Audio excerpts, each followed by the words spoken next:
Okay, let's go ahead and get started this morning.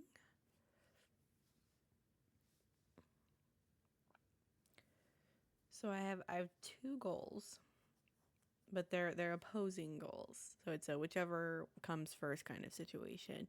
Either we get to level 42 or we finish book 5.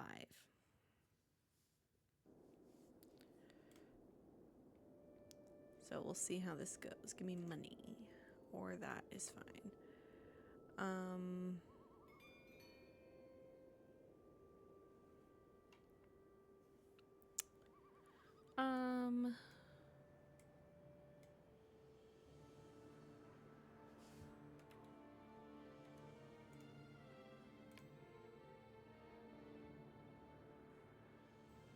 Alright, this is fine. I am ready to avenge my kin and recover our treasure. Shall we go ahead and do this? You know what? Let me go get a couple bears first. And then I will.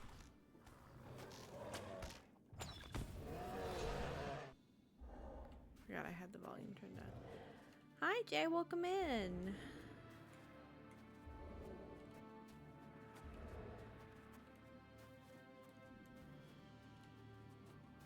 We're back on the grind in the Misty Mountains again. Where are the bears? I know these are snow beasts. I think there's a clearing of bears down here, maybe.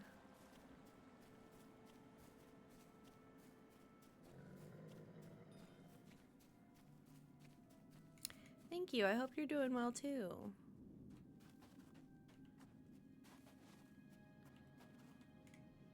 And I hope Norman's doing well, in anticipation of getting his buddy.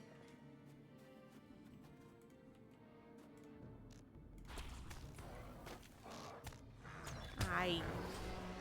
Where did you come from?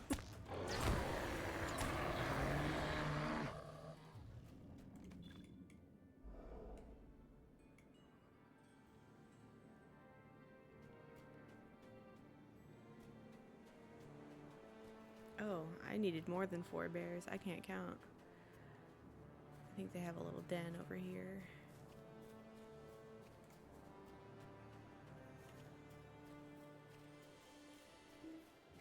Oh, poor buddy. I hope he's okay.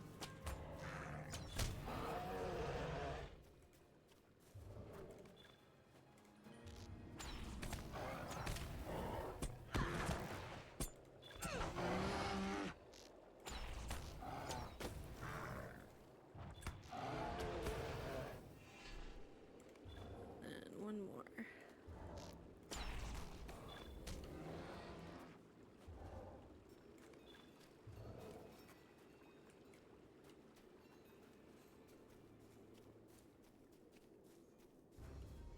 Oh, what? Oh, a snow lurker. Leave me alone. I didn't realize that they were like auto aggro. I thought they would warn before they attacked.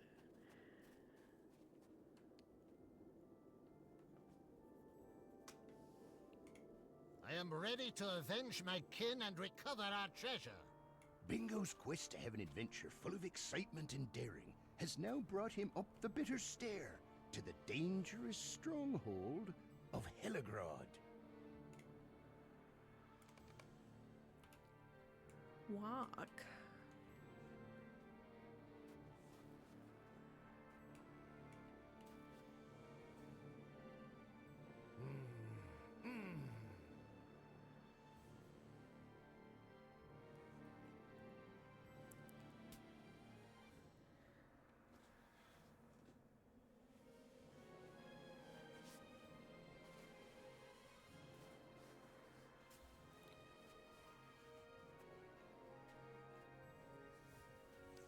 I'll catch up to them in a second. I'm getting a blanket.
wonder if they count. They do count for the racial deed.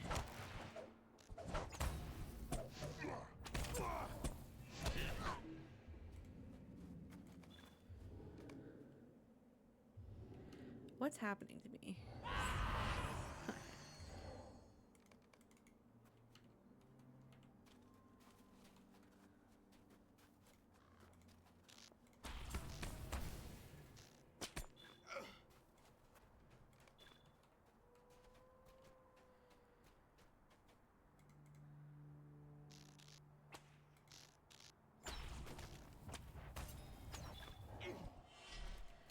Today, I am planning to either finish book 5 or get to level 42. Whichever comes first, I will consider the end goal.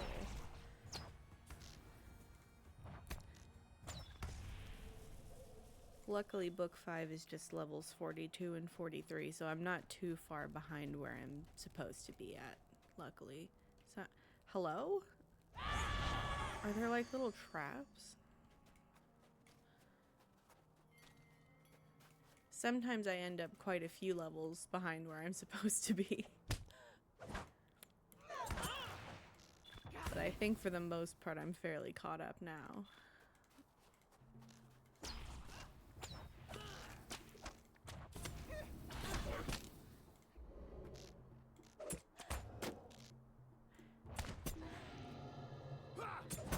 Oh, I'm tired of getting incapacitated.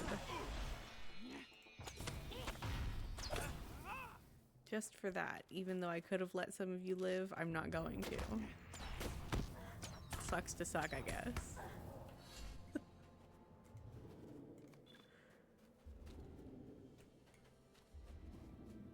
Is it this thing? If I let it expire, it stuns? How do I... Okay.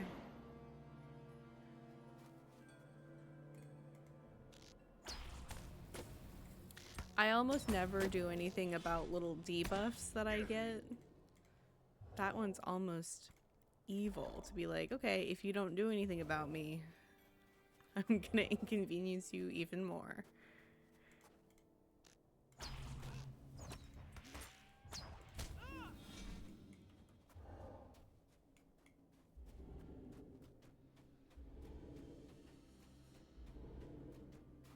Yeah, I mostly focus on getting... Obviously not all characters can wear heavy armor, but the heaviest armor that a character can wear. And then really building up any morale stats.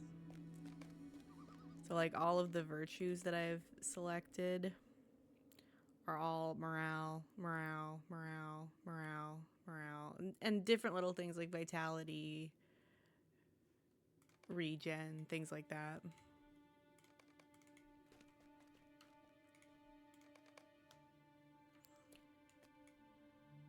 Is the door gonna open?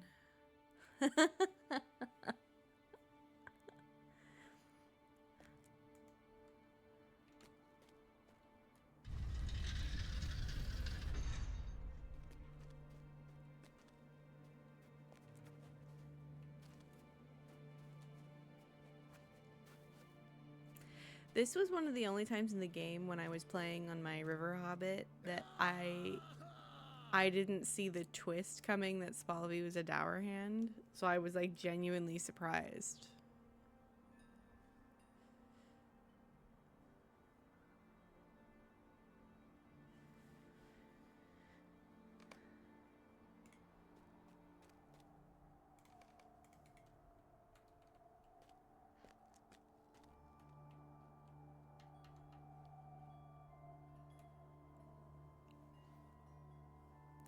Yeah, I have a River Hobbit on Crick Hollow.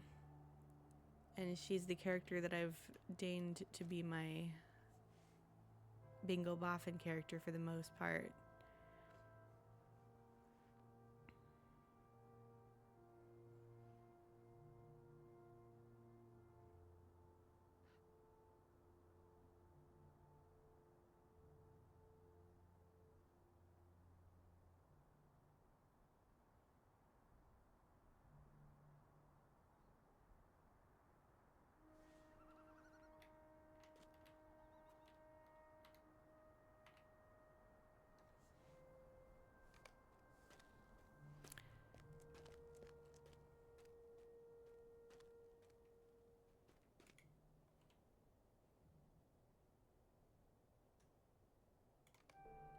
Oh, I thought he was gonna say something.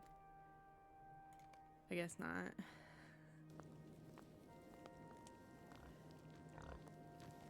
But then I think he's just over here and he's fine, or not.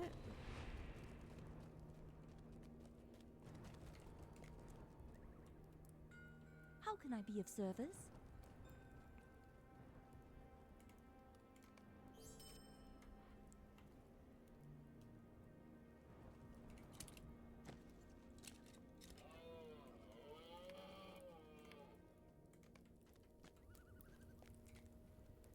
Ah.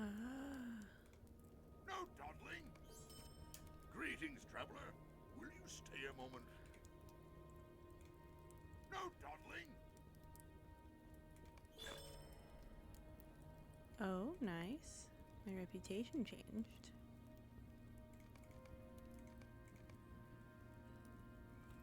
I like that there's other areas and ways throughout the different areas that they harken back to earlier reputations as well. That's not what I want. I want this.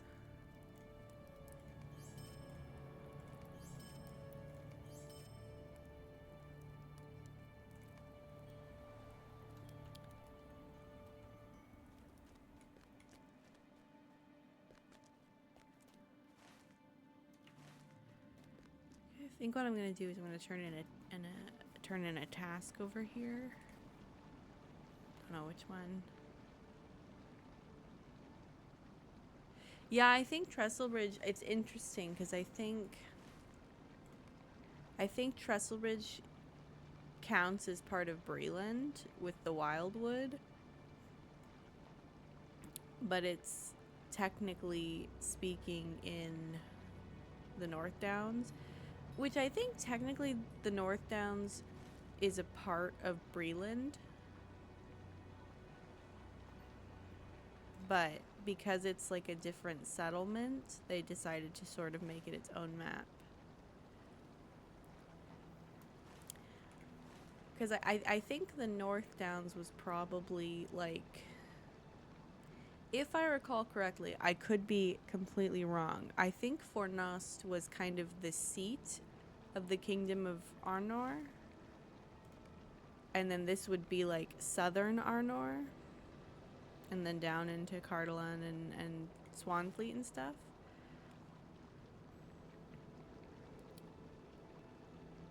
I saw a map once that like carved out the different kingdoms of men over from... like, I guess from the Brandywine over to Rohan and Gondor. But somehow the Rangers and the Dunedain end up here. So kind of like how over in, where is it? Where is it? Here we go.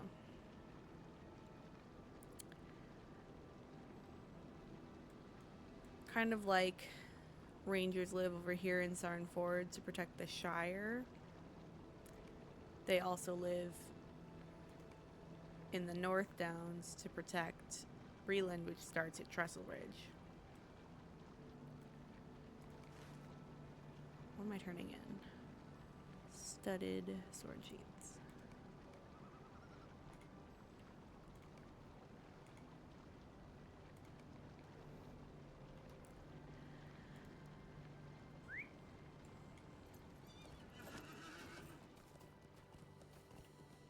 Okay, I think I'm gonna take...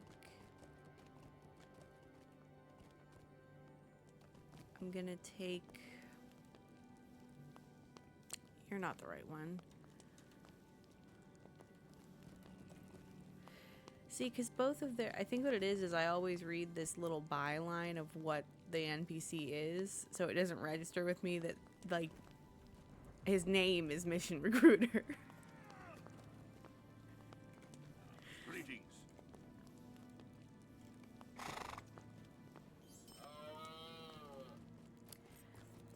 I'm gonna take the Jagged Relic Fragments to Doluros.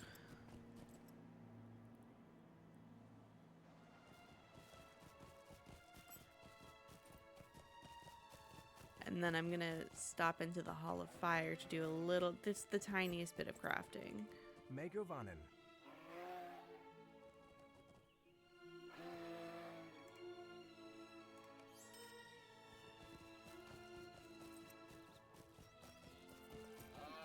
I am a crafting addict. I would love to. I've always had the deep desire to have a character level solely through crafting, like just do an initial enter the world instance, whether it's like in Before the Shadow or one of the races that just goes straight into the open world.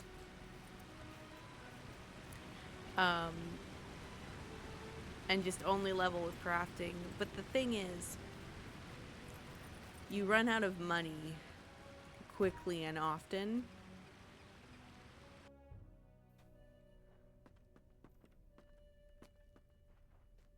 So it's kind of it's tough to stick with that drive.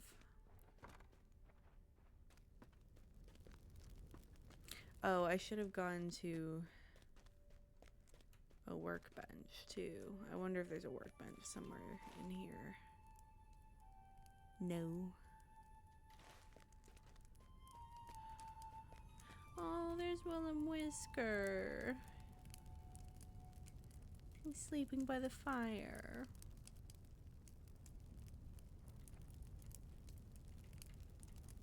I love Willem Whisker so much. What?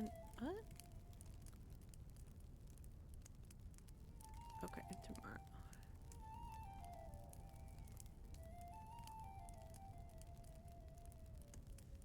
That sounds so cool. The idea of having like an a class that's not at all combat related and you still advance through the game and the levels is so fun to me. Is this not an oven? Oh. Okay, I just have to be like all up in its grill.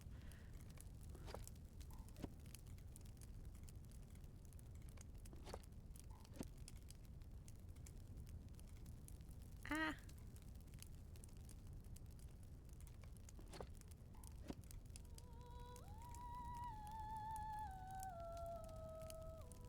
I wonder how many I have. Of that I have plenty. That I also have plenty, so I think I'm just gonna hold on to it for now.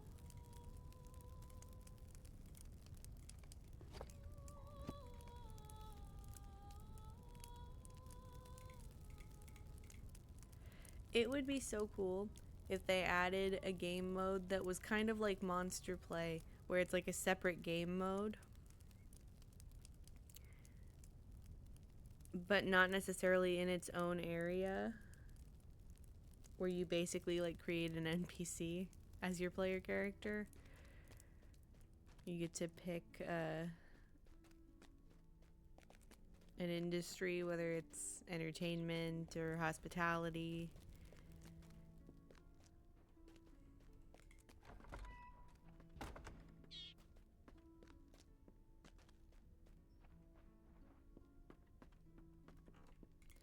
But see, then I think it would be a little,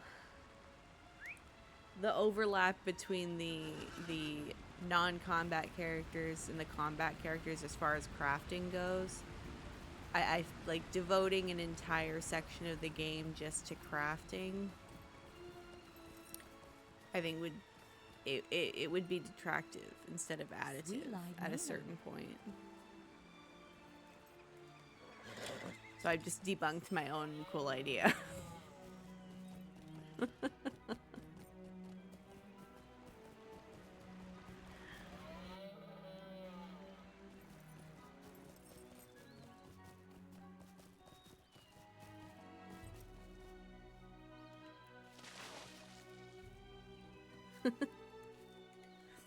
What do you need?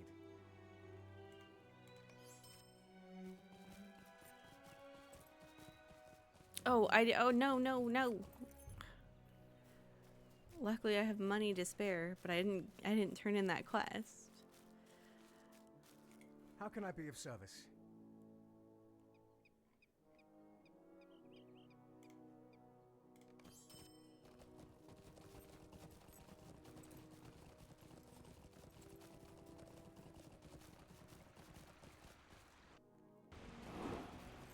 very silly.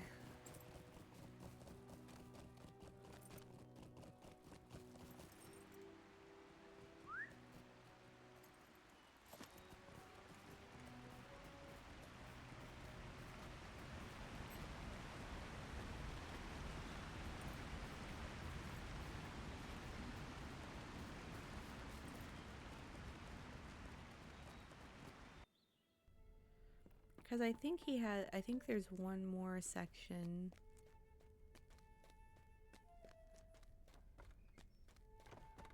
Or a couple more sections of this little quest line.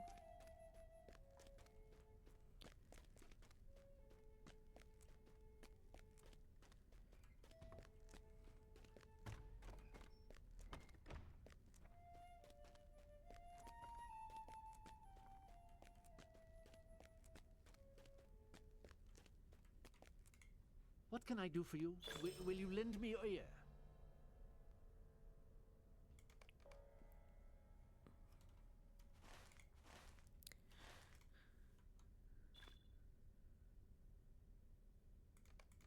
Oh. I now also have better reputation in Rivendell.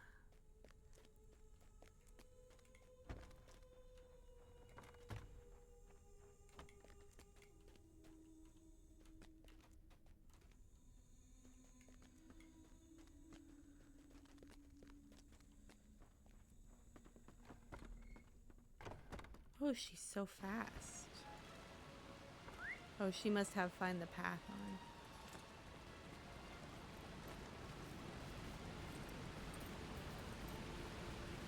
I should probably turn that on. I always forget about it.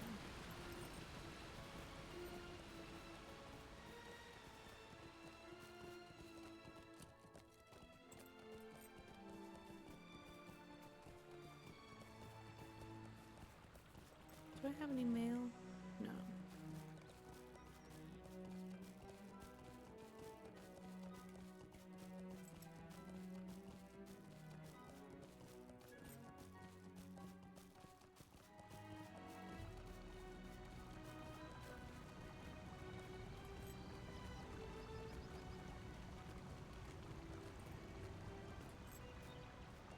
Ah.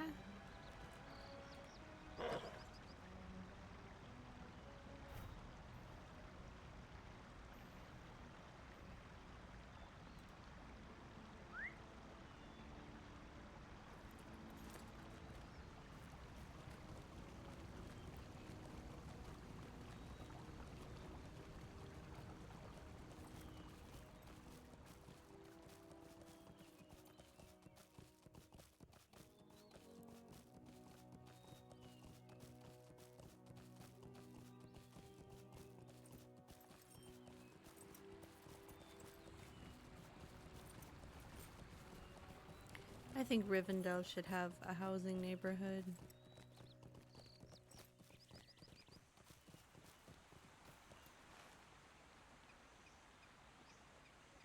Even if it wasn't expansive. Like a deluxe housing neighborhood. It would be cool.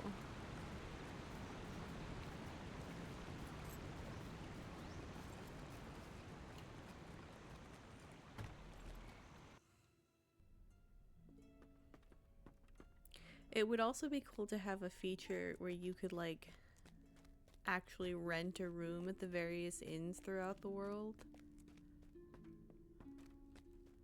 And you could rent the room for a long time or just for a single...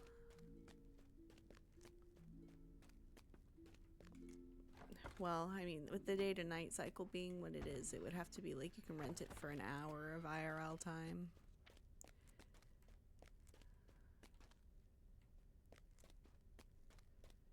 Feels weird saying IRL out loud, but it's What the do term. you need?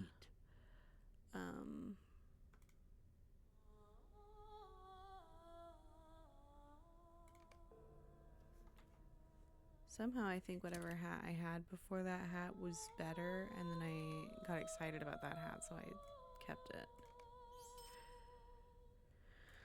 Okay. Let's head over to... I don't need to go down there. I'm gonna turn in these 2 quests. I don't think they start an extra little quest line like the fragment one did. I don't remember though.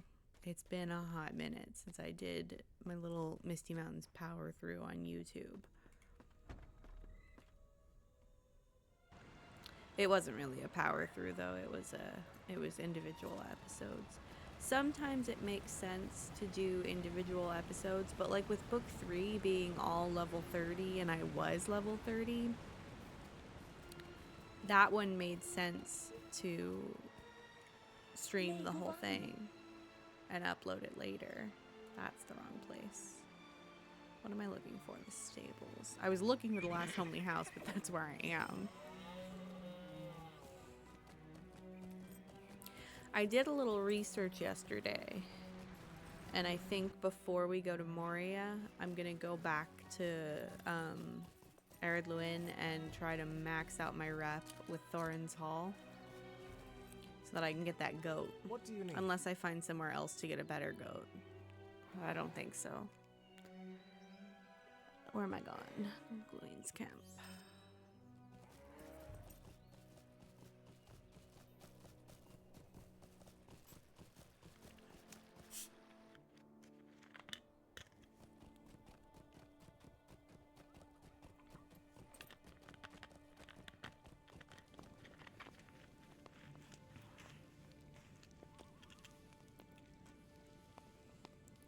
Okay. I'm going here. And I think just virtually go straight. And it doesn't matter if we run into anything because we can outrun it.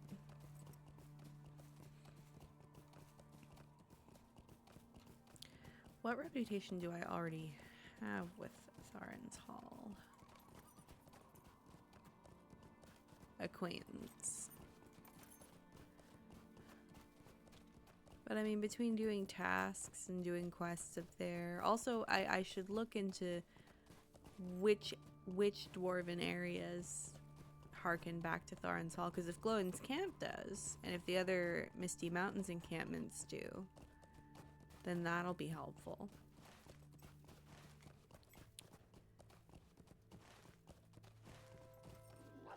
I don't know which way is the right way. I'm going this way. Could be wrong.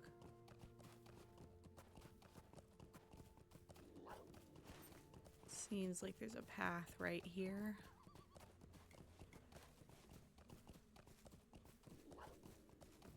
I'm usually such a path stickler. And I'm like, if there's a path, you gotta stay on the path. But then I've been playing so much Latro just in the last few months, let alone of all time, that I've really gotten to the point where I'm like, I just gotta get places. I gotta get places, and it doesn't matter how anymore. Y'all leave Bilberry alone. He's a good boy.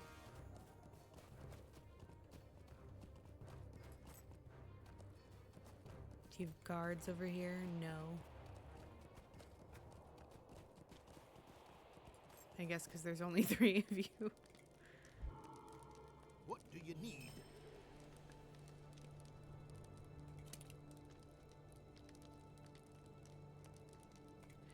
I thought I would hold on to that Lynxhide armor or the cloak forever, but it's a normal cloak. Well met, friend. I would be grateful for your assistance. I think I'm gonna not do that one because it involves going back into the goblin camp, and I've already been there.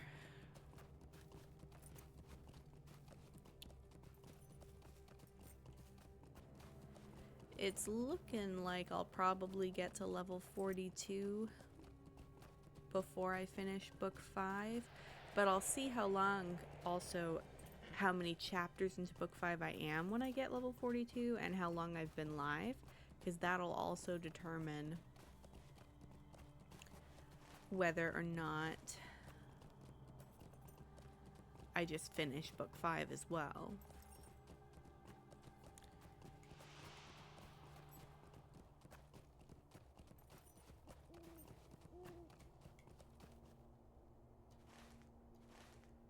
the way I thought that was an NPC for me to talk to.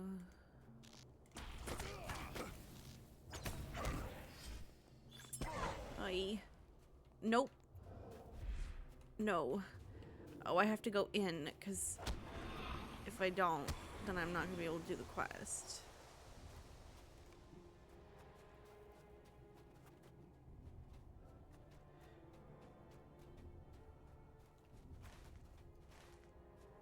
Can I go in to this door?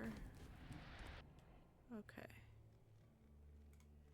I'm gonna have to teleport out of here because I don't want to go by that rate again. Sorry to whoever is going into Heligrod today.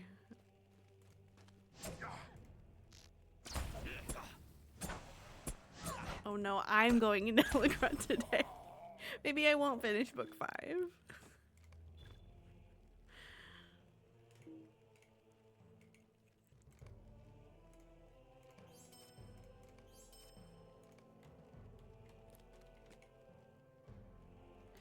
This isn't Heligrod though, right? Heligrod's... I don't have to come back here.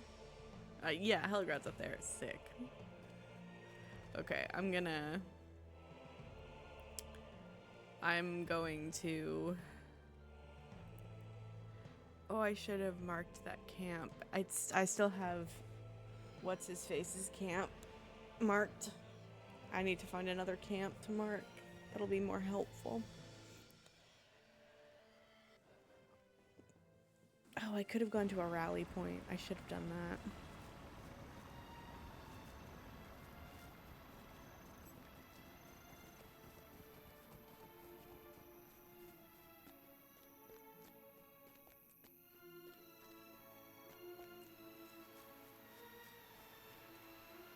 Hail, friend, and well met.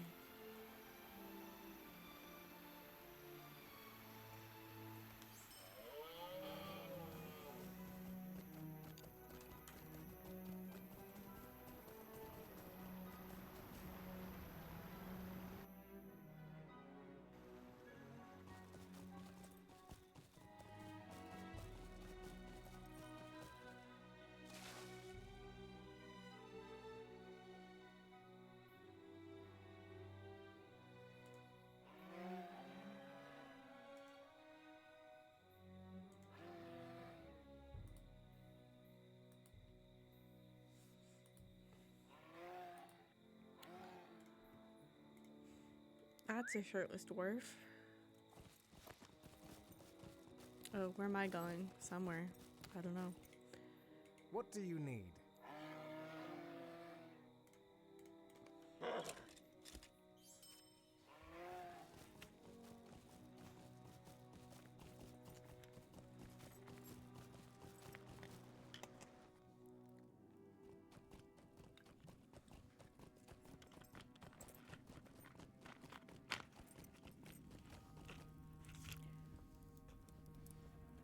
Shadowy wraiths no longer scare me on this character, but mournful and harrowing, no thank you. No dawdling. Come and stay a moment, friend. I don't have to go back. Okay, cool. Cool. I was about to say, do I have to go back to that one?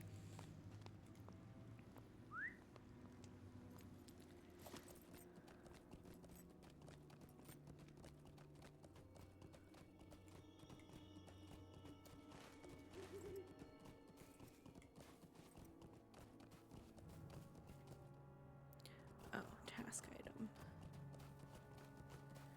Which one is it?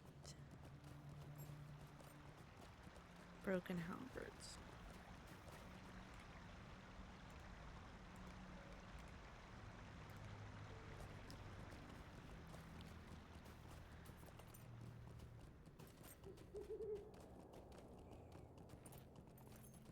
If I were to finish book 5 on this character today, what I would probably do is finish book 5 on my brawler as well, and then spend a little time diving into book 6 on YouTube.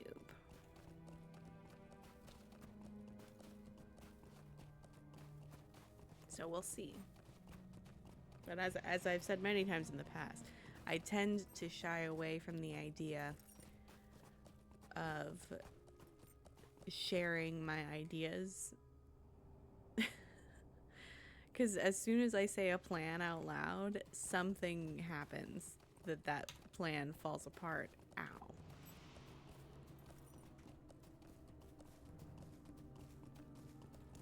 I gotta find somewhere to like get a bunch of expert level hides or yew branches because I'm getting behind on my forester.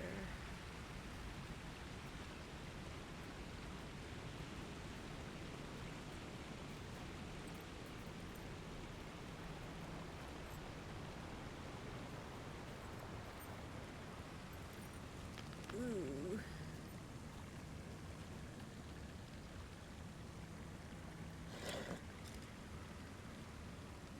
I can't.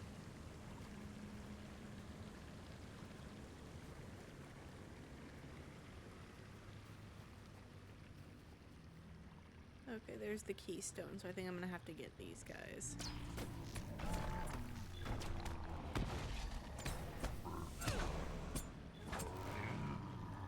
Is there a third one? No, he went away.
How many tasks have I turned into?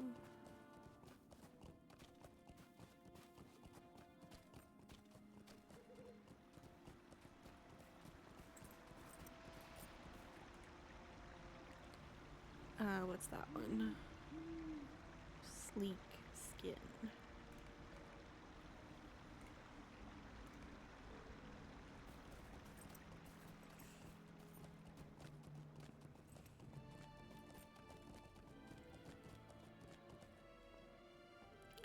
Should also go to Oscaroth at some point and get my bingo rewards. Welcome. You have come at a most fortuitous time. I think what I might do is do that right now. If I'm going back to Rivendell anyway.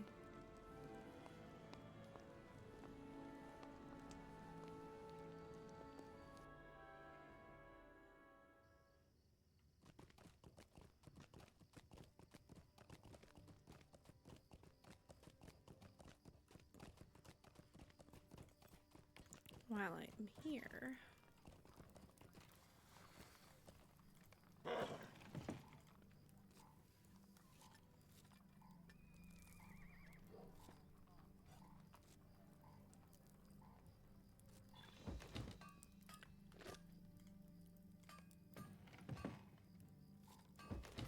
Okay, if I can't catch my whatchamacallit up yet, I think for right now I'm just gonna sell all of that.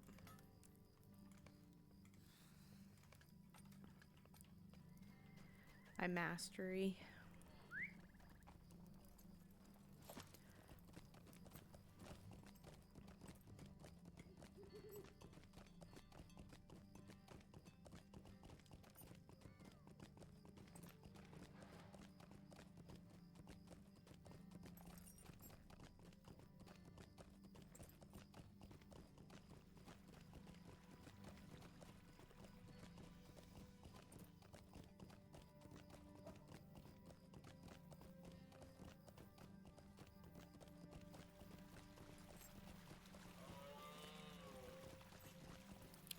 Oh, I guess I didn't need to ride through Bree.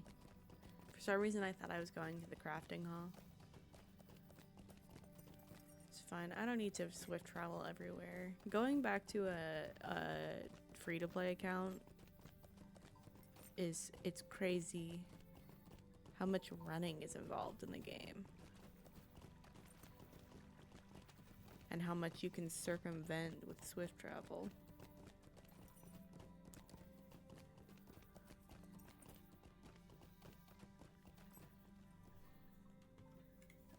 What can I do for you? Take me to Uskirth.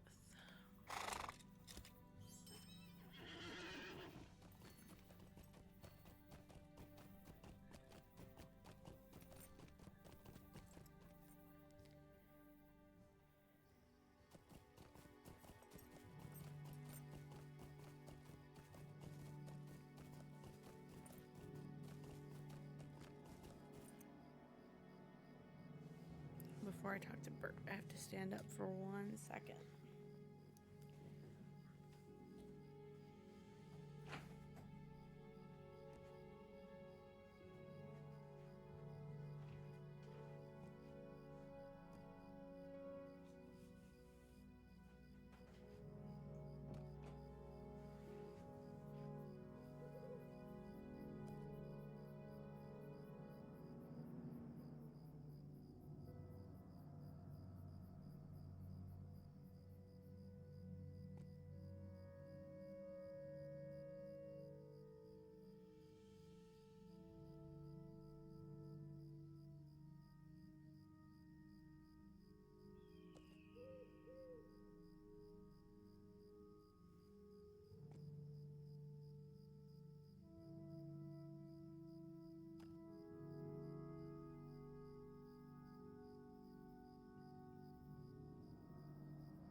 Bingo badge barterer.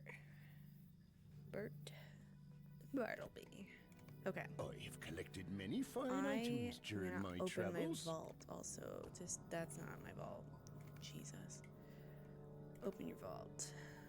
Okay, I want to see what I have already. So I have the relic display table and a small map of bingo in Breland. I can get the large map of bingo in Breland. I already have the relic display table and I just need 5 more. Ooh, okay. What if... Oh, it's not as good. Yeah, I just need 5 more to get Marigold. And then I can get rewards in Rivendell.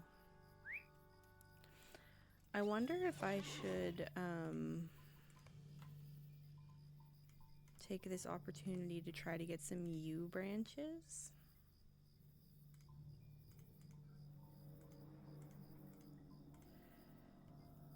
And some rough, sturdy leather.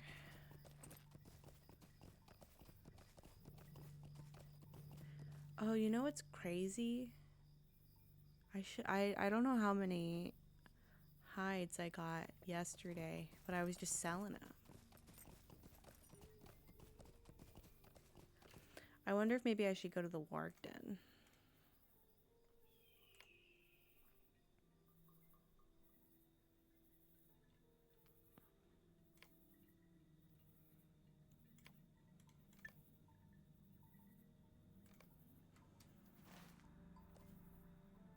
I think I will.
I was in dire need of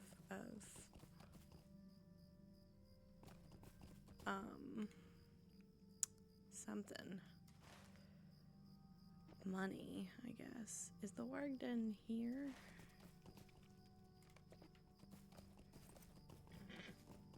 I can't see anything because it's nighttime. I think it's over here.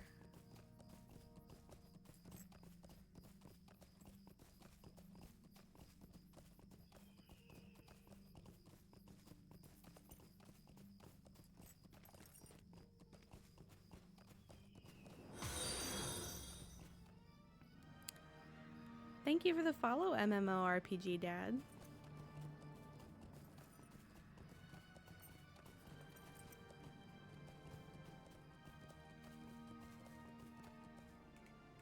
Ah.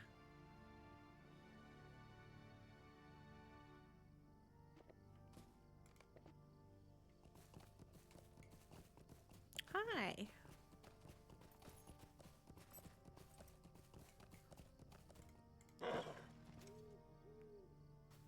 There's a half-orc in here. I guess I'll get him. I don't think he counts for the deeds, though.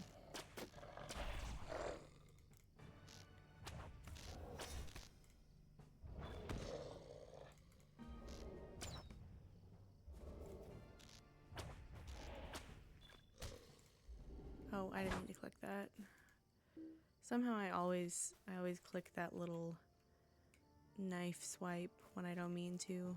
It is a wasted move. Let me get this one. Okay, is that a lot of hides? It's 6.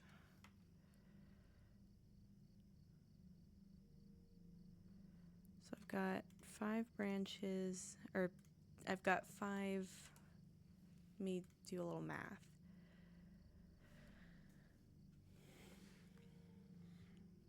Oh no, I just killed them all. Rip. Plus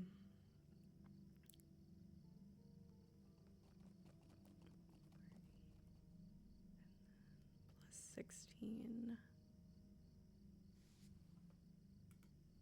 And then plus 24. So I've got 88 crafting XP worth. Oh, I don't think this endeavor is going to go very well at all. Oh, well, thank you for stopping by. And I hope you guys have fun on your outing.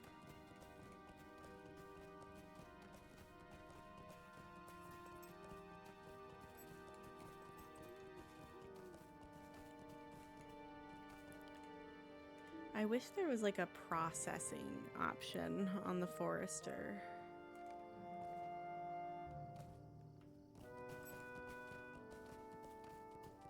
Because I feel like that would be very helpful for gaining crafting XP.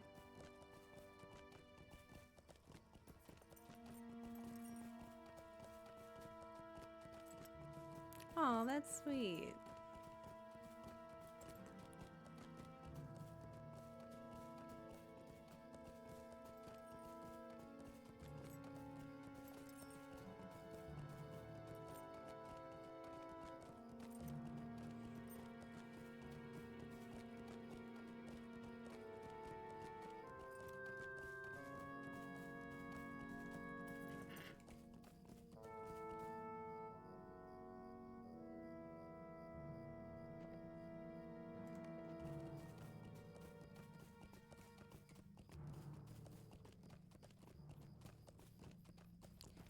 I think what I might do is go all the way to the last bridge.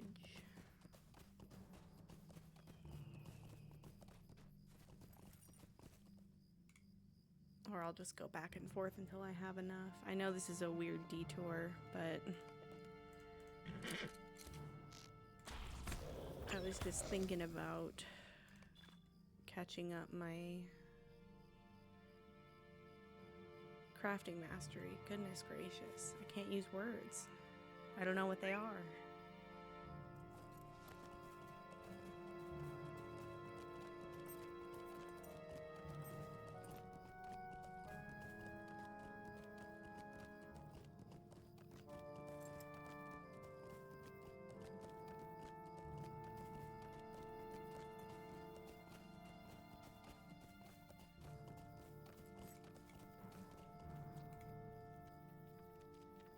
I know that there's also yew branches on the eastern side of the North Downs.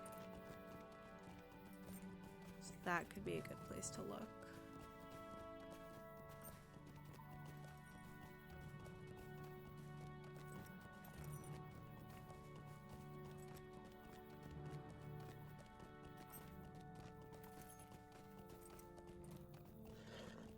If I were smart, I would always do all of this as I go, but I think the end of that sentence speaks for itself.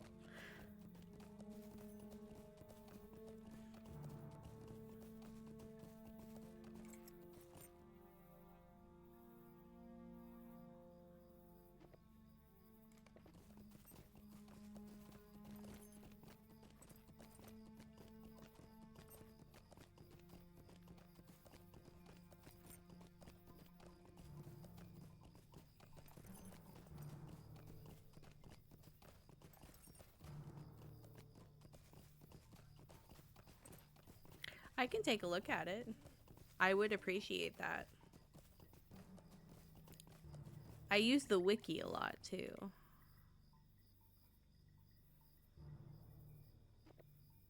But I am always welcoming to resources for useful stuff in the game.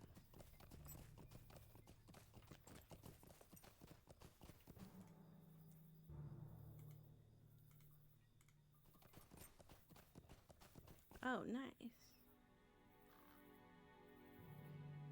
Okay, sturdy, Evendem Lowlands. Oh, Misty Mountain. No, hold on, I can't read. North Downs and Trollshaws. I'm confusing the lines together.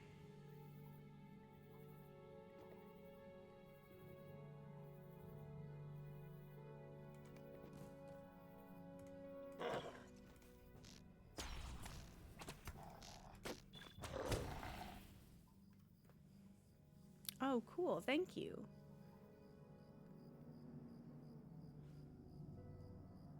That's going to be very, very useful.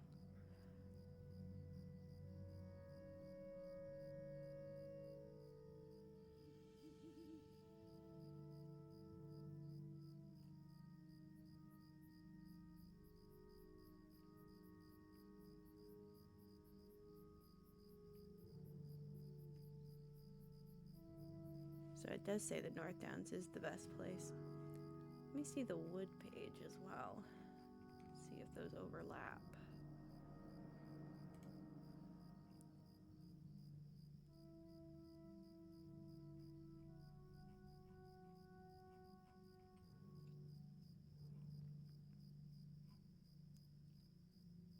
Yep. Oh wow, it shows the exact spots too. The amount of work that people put in to helpful resources for Latro is amazing.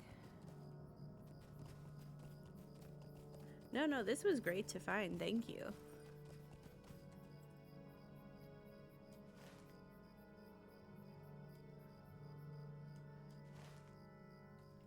In fact, I think I might head over to the North Downs in just a second. Oh, I have a guide to Estelden. I forgot about that. I can just go now. Let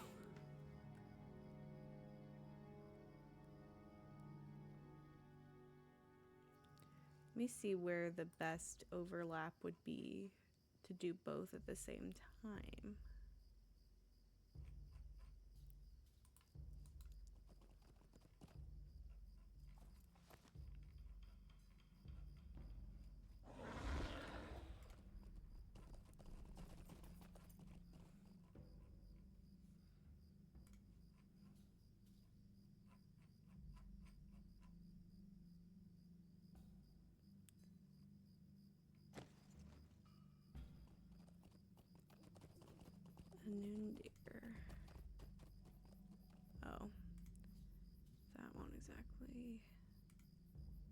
overlap. Hop.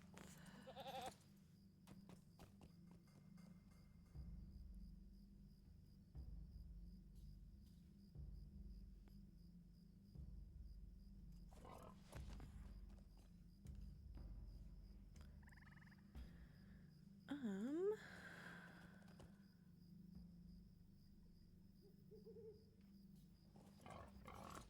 7.7, oh, 7.7 south.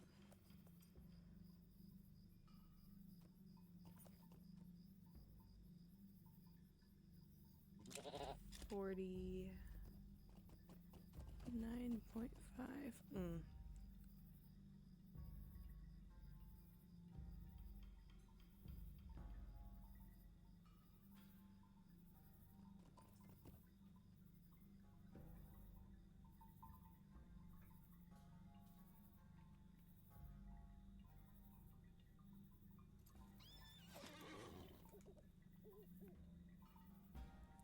I think I'm gonna head over to the Fields of Fornost, but first I think I'm gonna go to the crafting hall and process what I do have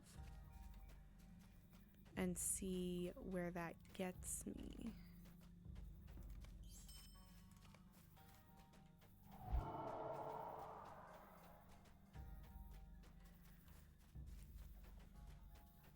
Oh, I keep forgetting I can go to the taxidermist. I might stop through Bree. I'm gonna save my Tattered Shadows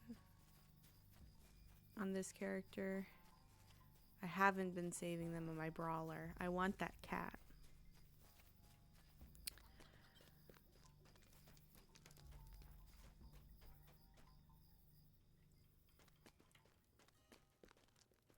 And this character does not do as well against wraiths.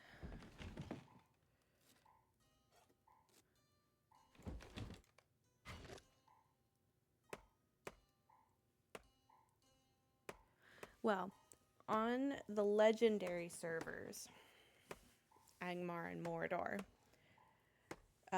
there's a little vendor here in Estelden. She's over... Oh, there's not a great map. Let me process these and then I'll show where she's at. She's outside of a particular office over here. Where's the supplier? Hello? Is there not a supplier?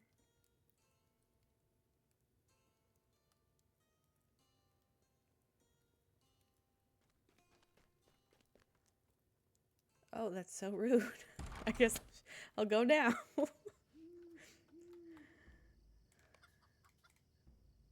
Okay.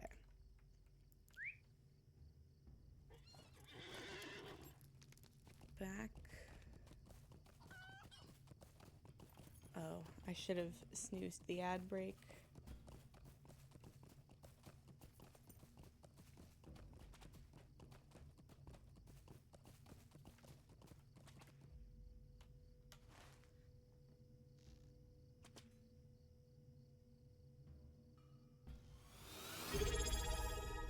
Oh, thank you for the sub. I appreciate that. I was gonna post it in chat of what her coordinates were, but she's right here over in Stelden. And she sells a lot of stuff that's mostly level 50 and then level 60. Oh, there's some stuff at... Oh. Okay, level 46 and acquaintance. Oh, so maybe I should buy some of her reputation stuff, because... Oh, so maybe I was doing the smart thing.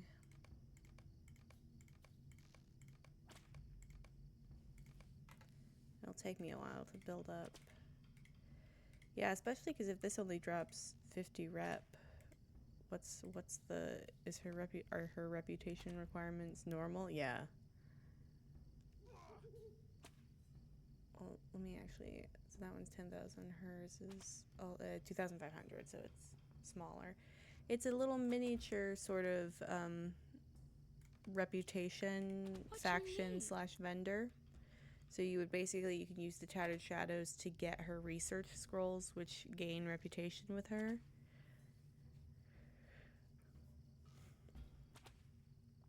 And then she has other stuff for sale, like particular jewelry. And she also has a couple of potions that help against wraiths. She has a wraith hood.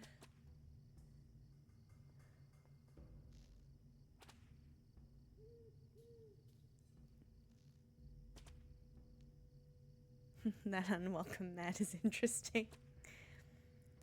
I'm saving for this Tomb of the Shadow Cat. I believe the Morgul coin, you have to defeat a ring wraith to get in a group. It'll be a long while before I'm ready to do that. Okay, let me close that.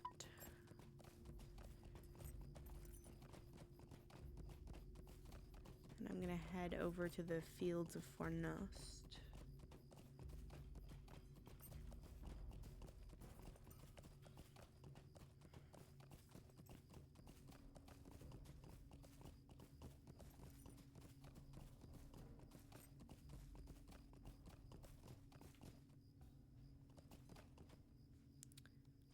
Let me actually really quickly.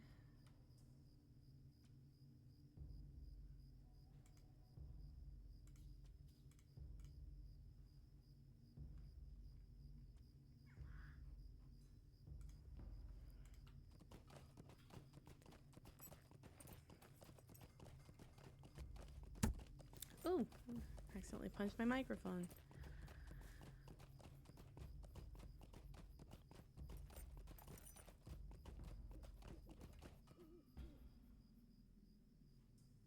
I wonder if this will drop a sturdy hide.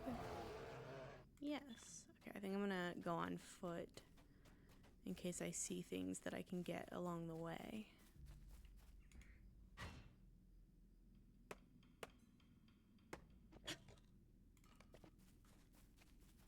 I think there was another one over here somewhere. Yep.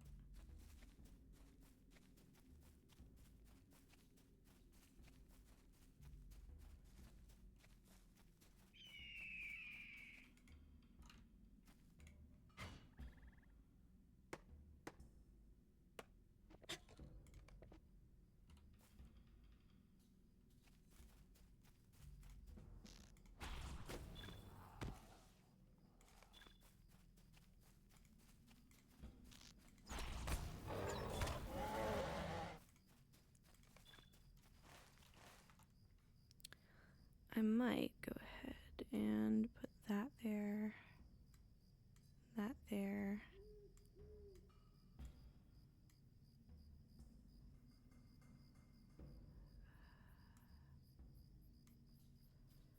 No, not that one. This one. There we go. I could even go like that.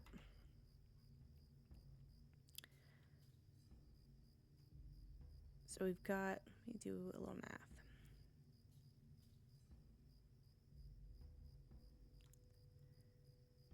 That would be 24 plus 12 would be 36. And then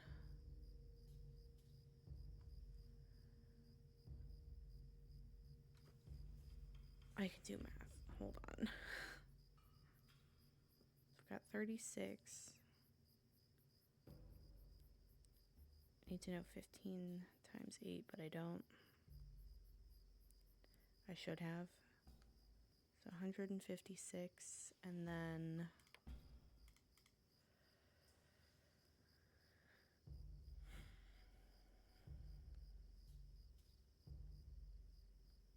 so I'm looking at 174 4 right now. I need a lot more than that.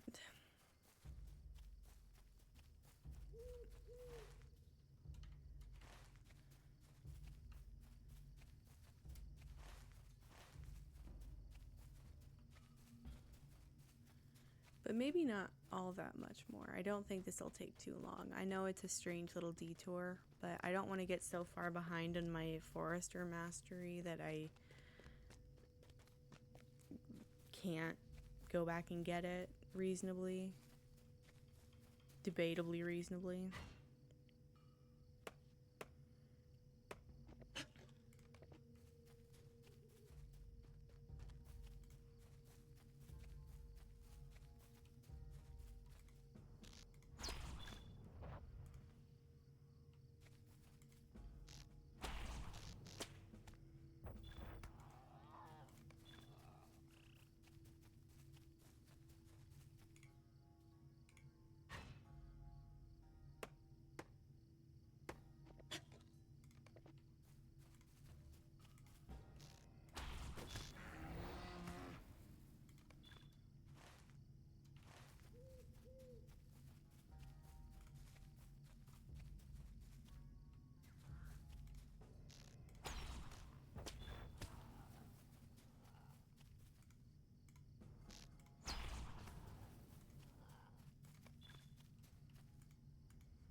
Oh, what area are you? Hold on, let me check.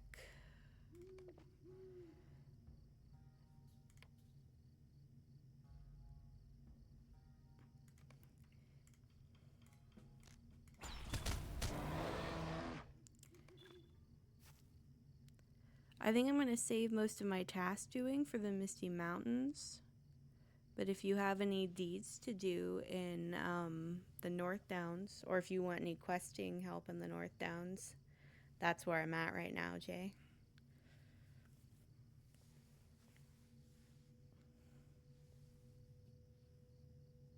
Oh, deeds, yeah.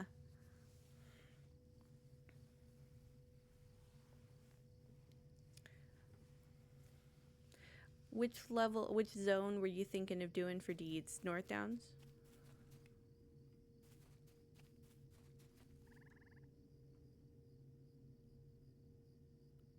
I don't think I should start a quest over here.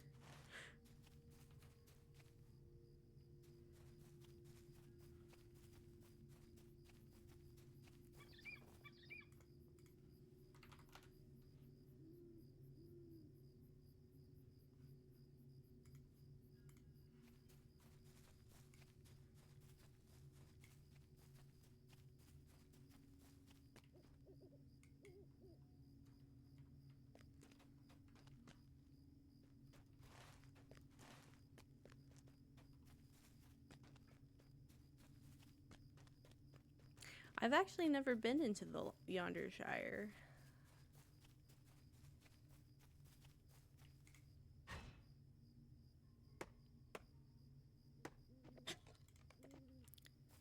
That could be a fun little adventure.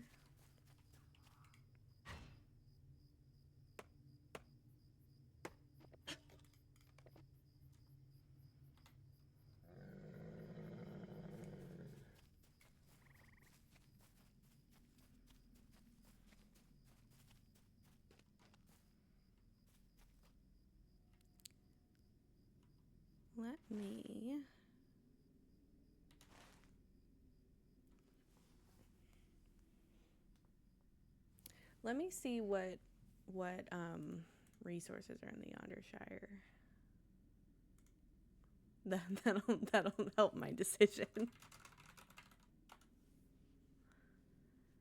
Oh, they have you.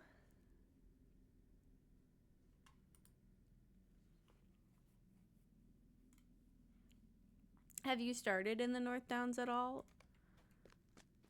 Or are you picking between starting in either? I'm down for the North Downs. That's where I'm at too.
me see here.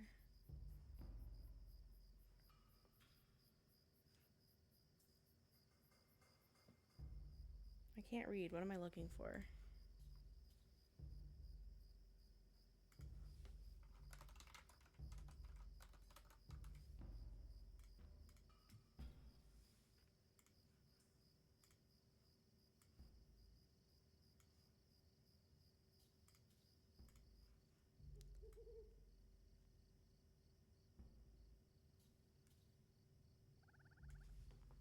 Let me see here.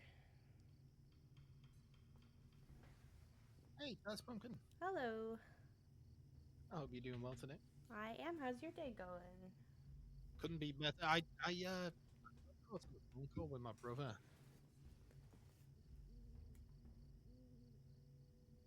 Sorry, what was that? I was just on the phone to my brother. Oh, how'd that You know, go? I started the lobby and then I was like 14 minutes. Sometimes that's how it goes. Yeah. Especially when you work with family, so you end up talking about work all the time, you know? Yeah. Let me fix my headphones. A lot of dying and redoing character. You're doing hardcore on your first way through Rebel Spy? Damn. Are you working on book 3 or just side quests for now? Well, I have the talk to Halbarad for book 3. I'm only level 33. So, I don't know what level this zone goes up to. But That's a good point. I know that all of book 3 is level 30, the quests themselves, but I'm not sure what the zone zone is. level range is. I think the quest level usually corresponds to the zone level, generally speaking. Mm-hmm. So I think we'll probably be okay to just clear out the zone, really. I think so. Because I'm still definitely over level for this area too, but I got to proficiency on the next level up of crafting and I was like, maybe I shouldn't get so far ahead in the game that I won't ever get these resources again. Oh, it's nice to craft your own gear as well, right? Yeah. I'm mostly working on cook and farmer, but I have okay. enjoyed exploring the gear crafting as well recently. Mm-hmm. Just not on this character. I got you. So what can you do with that? You make a stat boost in food or something? Yeah, I think there's a lot of different food. Mostly the guild stuff is the best stuff. So it's kind of a grind of like the recipes to do the mastery and then the guild repasts to do the guild rep. It's like a spiraling addiction. Yeah, I've noticed every time I'm in the stream, you're like, oh, I'm just going to craft for 1 minute, guys, just 1 minute. And then an hour later, I'm still standing in a field in Ascura.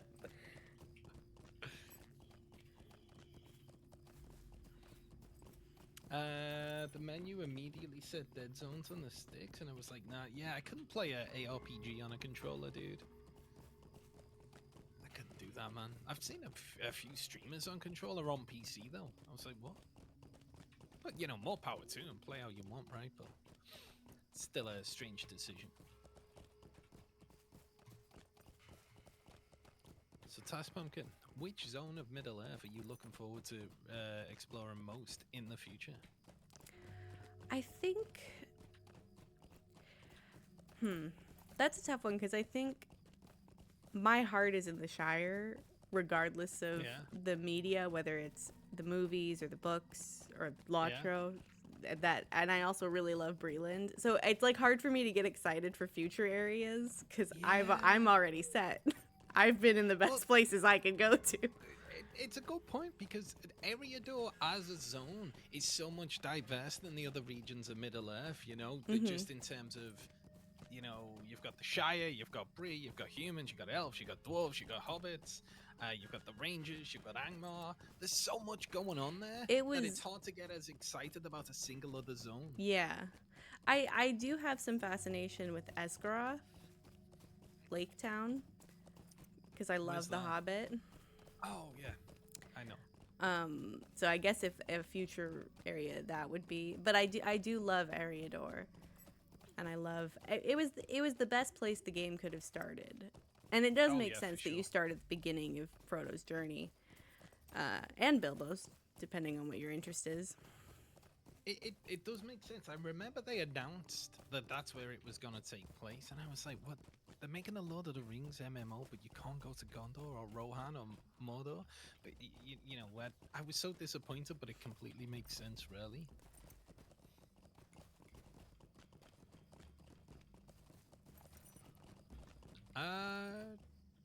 So, shall we head? Yeah, I think it would be good to start with talking to Halbarad, because that's Okay. also where you can spend your Tattered Shadows if you want to. Ooh, that could be cool.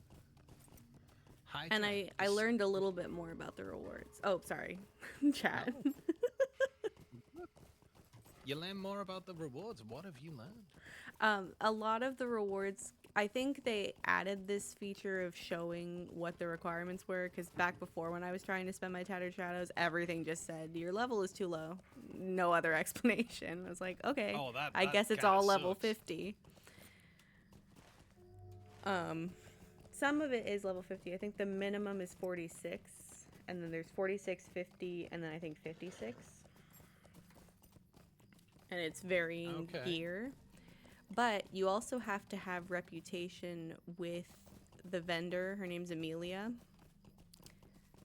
And she sells for Tattered Shadows her reputation items, which I think is the only way to get them. Okay. My camera's not working. I don't have my camera on today, mate. I'm chilling, you know. I'm chilling. Okay, we'll take a trip to Amelia and Halbarad then. That sounds Yeah, like she's a right good outside way his to- study. Cool. So it's a nice little discovery. It's good that they put it right there on the epic questline path. Yeah, I was a little when I didn't know. I had never been this far in the game, so Estelden meant nothing to me when I first. Yeah. So when it said go to Amelia and Estelden, I'm like, man, that's got to be like outside of Moria or something. I'm never gonna get Wait. there. Yeah. Where did it say that? I believe it says it when you hover over Tattered Shadow. Maybe I just Oh, saw I it on see. the wiki. I'm a cheater. I read ahead and spoil myself Have for you been cheating? everything. I'm disappointed. And somehow I still get surprised by features in the game. So it's like Well, there's I'm so not even many. ahead of anybody. You know what? I do wonder if there's more written content in this game than in every book that Tolkien released. I would say maybe. Because it is an It's definitely amalgamation of possible. everything. They take all Yeah. of the lore that they can possibly find anywhere. The only Yeah. thing is I believe they are not allowed to use things from the movies. So anything that happened in the movies that wasn't directly pulled from the books, that's where the licensing kind of falls apart a little bit. I do wonder if we'll see, because obviously the guys who make New World, they're making their own Lord of the Rings MMO, so I wonder what kind of licensing we'll see in there. I think they have the rights to the movies and The Hobbit. Could be. They're gonna make everybody hot. In the Amazon one? Yeah, probably. Why? That's what they did. That's what they With- did in with- the movies. They made everybody hot. In the Lord of the Rings? Yeah. Are they? I don't know. Is everyone hot in the Rings of Power?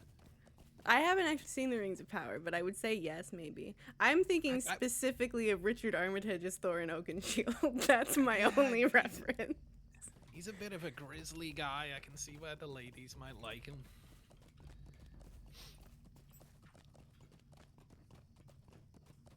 But then again, I guess he is kind of, in the books, he's like an old dude, and then in the movie, he's basically like Aragorn.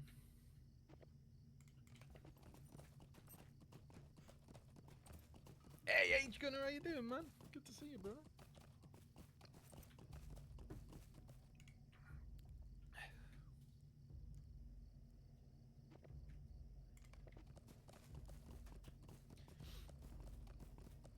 I also think it's interesting. There's a lot of descriptors in the books that, if you read them when you're too young, they go over your head a little bit. Like, for the longest time, I thought that Thorin actually had a blue beard because that's the word that was used in the book to describe him. But I realized later it's because it's so gray that it's white. Tolkien does that a lot with different characters and colors and stuff.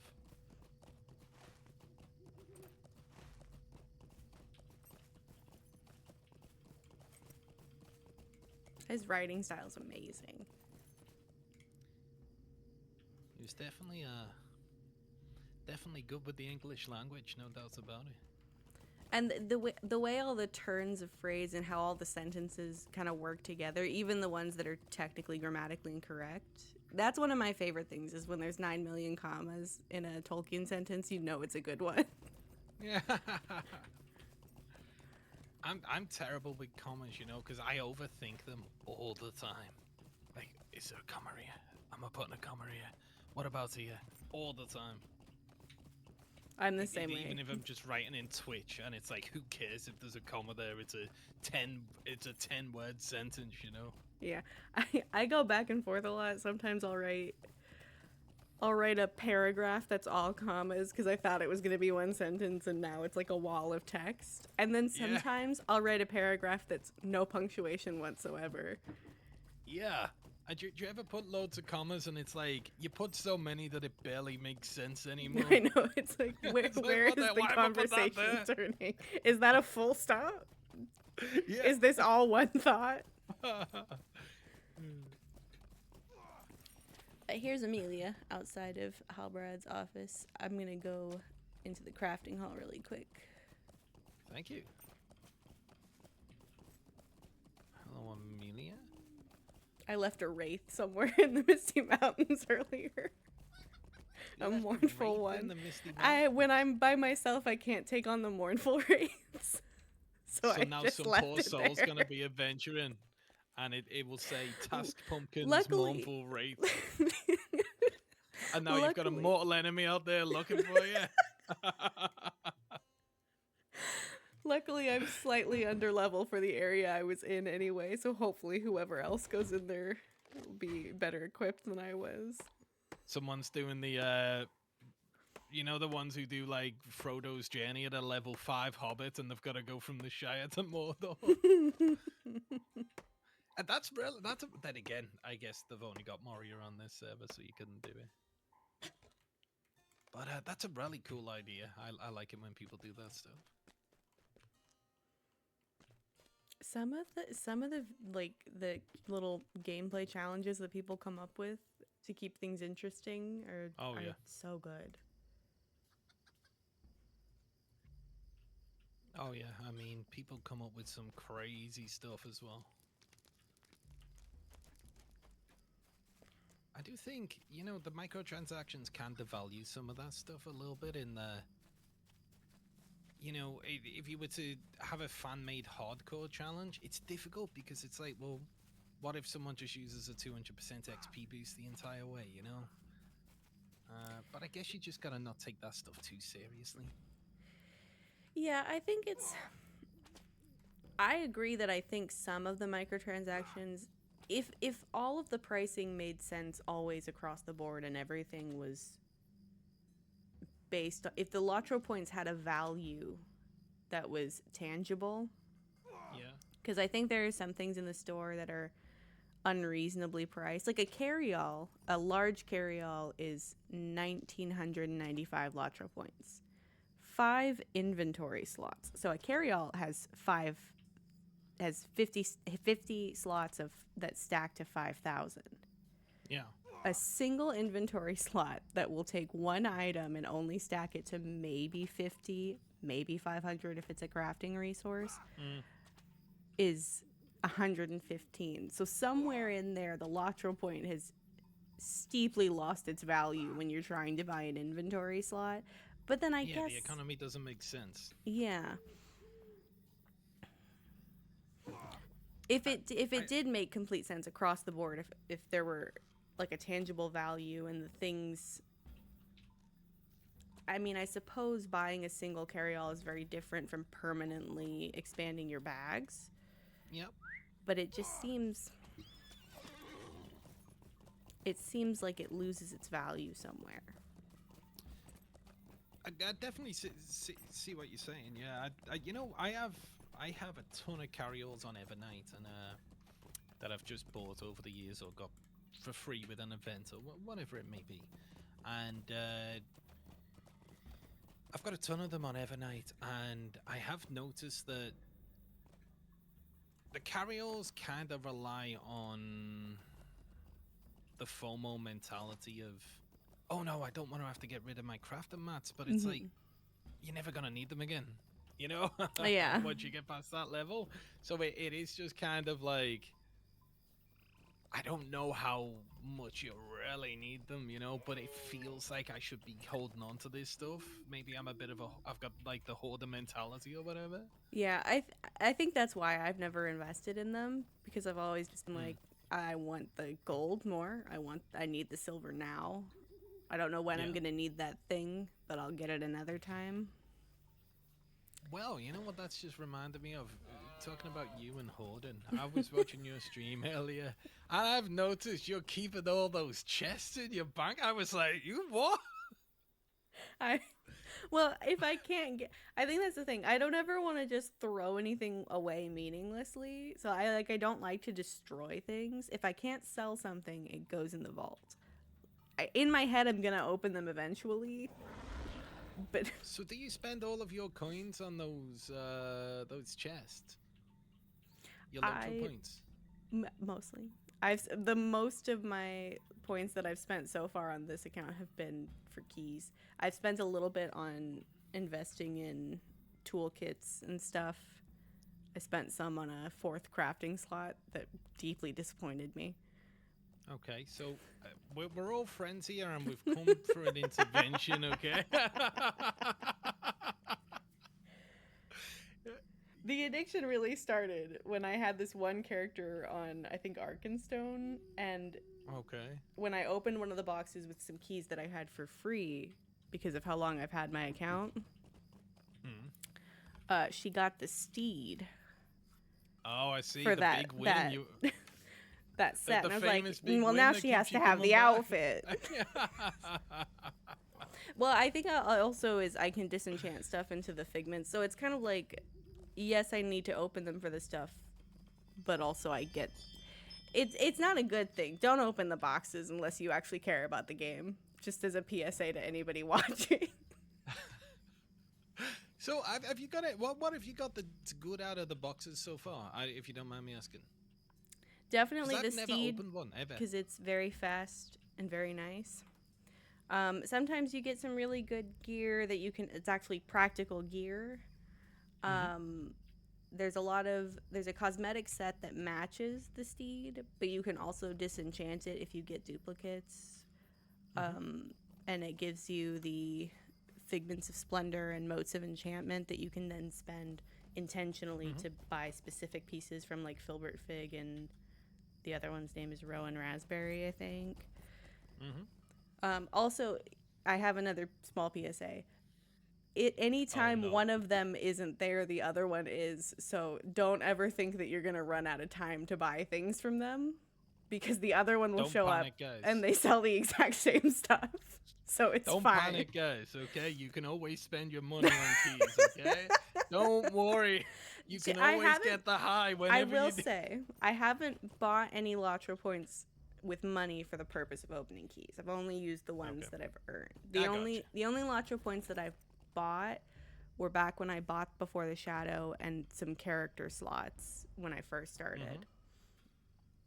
So it's not. It could be worse. When I'm playing, it could definitely be worse. Obviously, I'm just pulling your leg. You know, when I play, and if I really get into Lotro, which sometimes I do, I don't mind throwing a few pound at the points when they do double bonus points. You know. That's a great time to do it.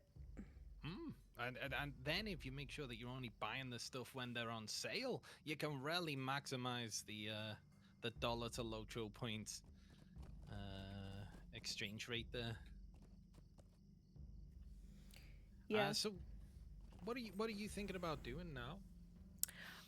Well, I still need a few of the,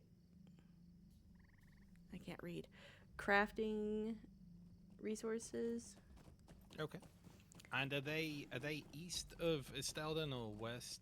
I think they're pretty much, except for this little middle section called Anandir, they're pretty much on either side of that river. Okay. And then I also have some deeds that I could do here. Do you have any deeds around the fields of Fornost? Yes. Because that's where my epic quest wants to take me. So I was thinking Yeah. maybe we could kill two birds with one stone on this. Oh, there's also a great, hold on, there's a great set of easy-ish side quests right over these posted recovery orders. I don't think I can do them anymore. Oh, I could, but I won't. Yeah, we could get these. Would you rather leave them? Oh, if you haven't done them before, I think you should get them, but I have. Oh, so you can't do them now? I think they're repeatable. I could grab them. Unless you don't want to. Oh, I haven't done them on this character, so this would be a good thing for me to do. Perfect. They're all level 30 as well, so Yeah, and one of them's specifically a fellowship one. perfect. Oh yeah, they've got that big fellowship area to the south, and there's a ton of orcs and stuff down Oh, there. I know. I soloed it. Oh, Crying really? the whole time. Did you not find any adventurers to quest I with was on along my the way? brawler and I didn't read that it was a fellowship area until I was already in there. So I was like, oh, I guess I'm here. I guess we're doing this now. Here we go. I guess we're doing this, but you were by yourself. Yeah. Was it we, the you, and the horse? Was it? What's your horse called? This Hawthorne? one's Bilberry. I got him confused with my brawler's horse, is Hawthorne. Oh, I see. Okay. I usually never used to refer to them by name. I would just say my horse. But then I realized they had names, and it made me sad all the times I let them die. So I try to be a little do you nicer to name them the now. horse? I Oh, believe. rename horse. Yeah. Mine are the default names. Every once in a while, I'll rename one if I don't like the name. Do you want to name my horse? We should do a poll in chat. See what the horse's name should be. See, if I do a poll in chat, they'll pick the most ridiculous one. That's the problem. I don't like ridiculous names for horses, so I'm gonna stick with Jay the horse.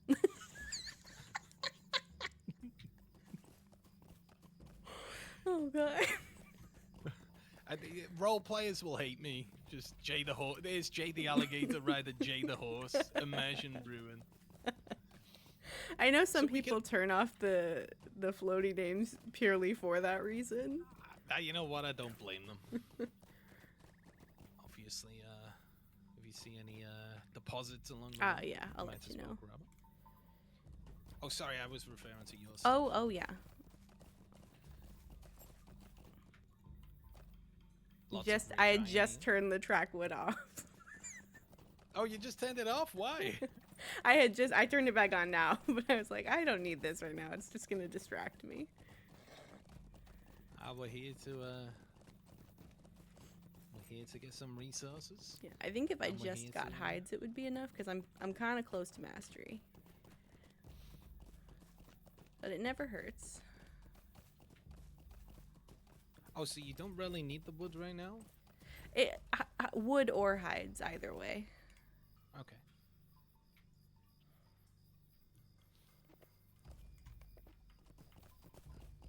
By the way, if you want to progress onto another zone, please don't let me keep you in a zone. No You're, worries.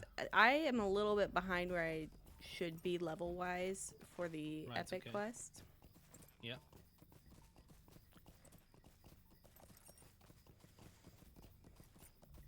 Oh, there's a stone marker here that starts a quest.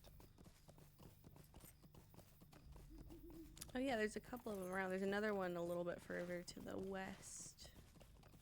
Oh, really?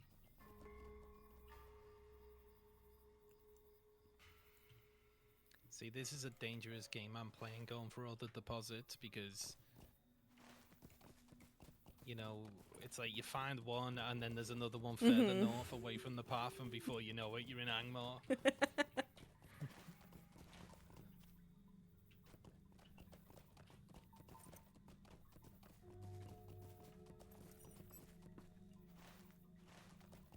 Oh, I think that quest goes to this little house with the lights on. Oh, cool. We could go down there.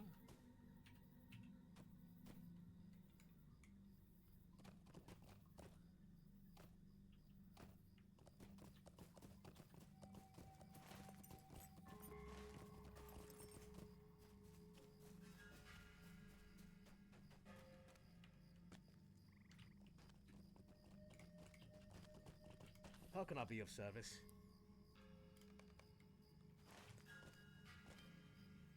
Might as well grab this guy's quest, I guess. Would you do something for me? What do you think? Should we clear these I off do the not farm? ask much of you. Yeah. We got some orcs as well, so that should help with the Orc Slayer deal. Oh, I'm targeting. I'm trying to shoot them, but I was targeting the NPC. Oh no. Grimbar down. Let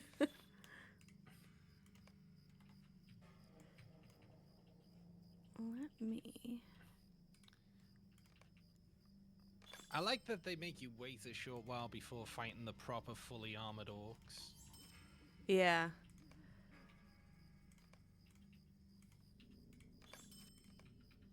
The orcs scare me sometimes because they're tough.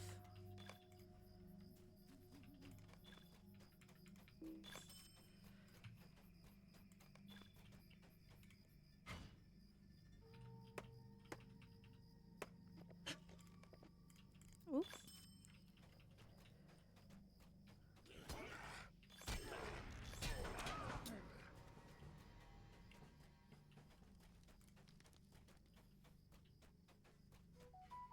Logical Chaos says, how's it going, Middle Earth?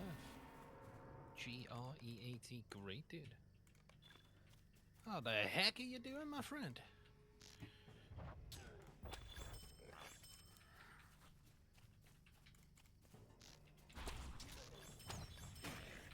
Oh. One of those auto-completed. That's very handy. Oh yeah. Keep I've come to bestowed. enjoy anything that's auto-bestowed or auto-completes. It is nice. It's like a balance, right? Because you do want to have to go back to town occasionally, because otherwise, how many conveniences can you add to the game before it's no longer a game? And Yeah. you're just like, you know.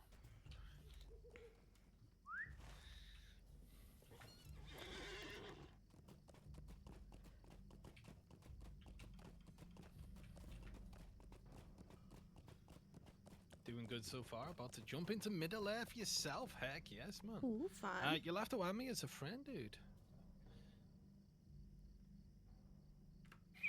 Hopefully the three of us can run like 3-person dungeons once we Yeah. get into Moria and stuff. That'd be cool.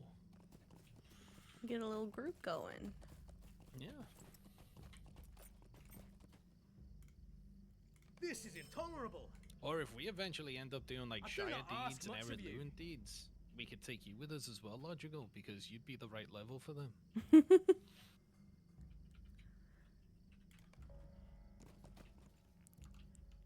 stolen grain. I wonder if that's it. Oh, that one. Oh.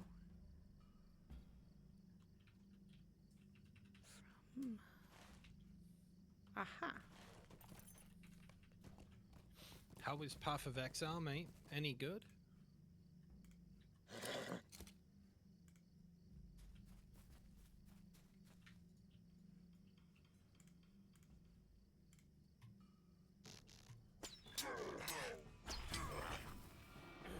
Ah. What's up? I thought I killed all 3 of those orcs, and then one of them came running at me, still alive. All I heard was, ah!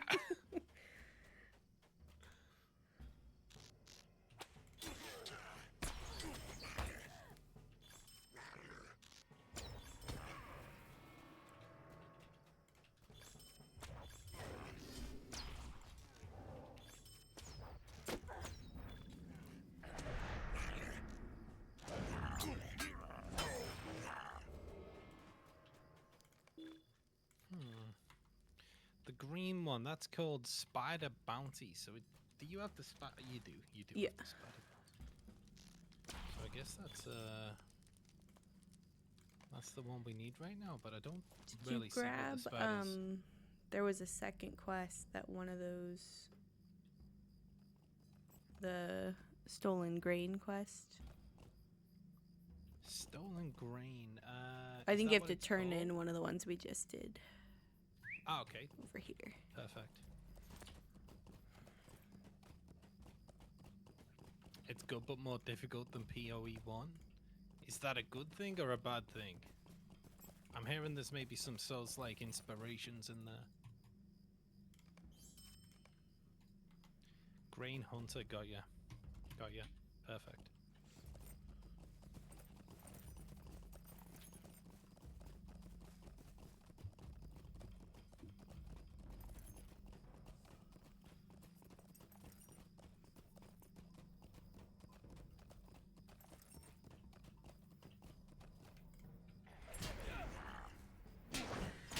Oh no! I just killed a fox. I'm gonna stop did it ever using do the to auto you? target. Guys, this is what it's come to. Task Pumpkin is now killing foxes to sell their meat to pay for a gambling addiction, okay?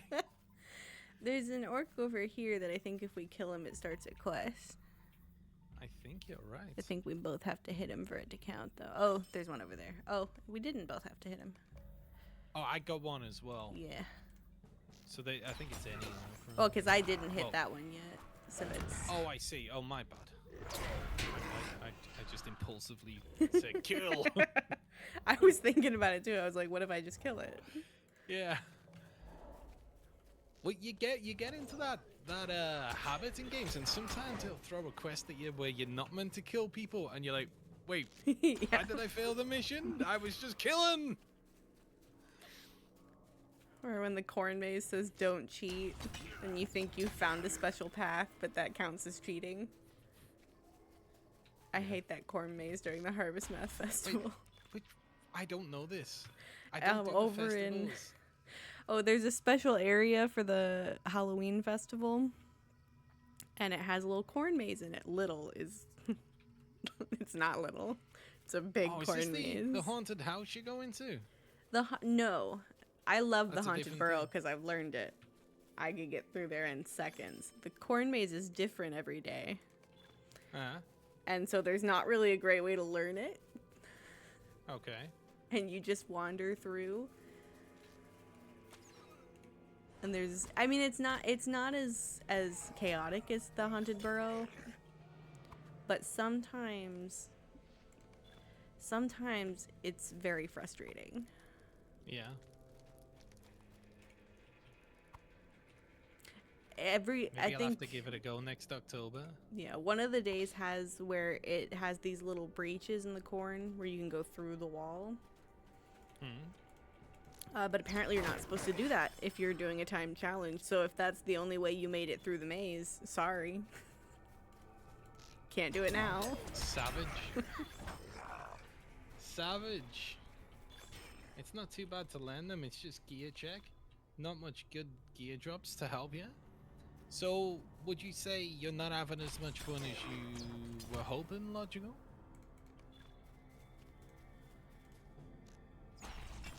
There aren't many of those sacks there. I only found 3. There should be another one. I'm not sure which one you missed. Ah, there we go. And you know, I have noticed a lot of the things you pick up for quests are like character specific. So if I pick it up, it doesn't disappear for you. Yeah. Well, I don't I'm think not those sure if it disappear used at to be all. that way.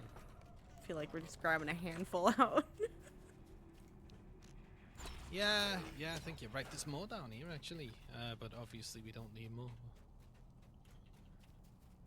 Not as much as you were hoping. Ah, fair play.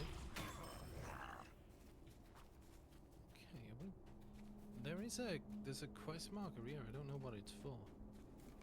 Oh, have you got the quest here to kill the Onsberg chieftain? Yes. Oh, okay. dropped a random, so that's that's luck, is it? I look forward to seeing how that game progresses.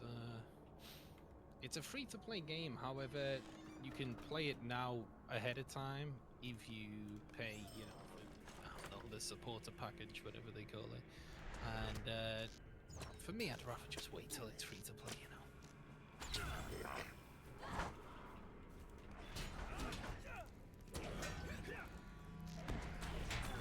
Oh, I got a new attack. Hamstring. Oh, I hit level 34. Nice. We are streaming with Task Pumpkin again today, guys.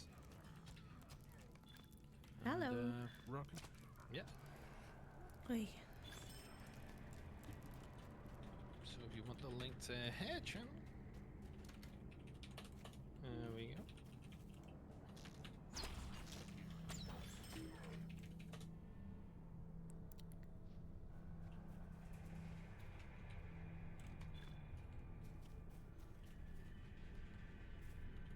Oh wow, that's so cool. When I type the link in chat now, I don't know if it's because of Better Teeth TV. If you hover over it, you can see a screenshot of what's going on in your stream. Oh, I've never that's seen that nice. before.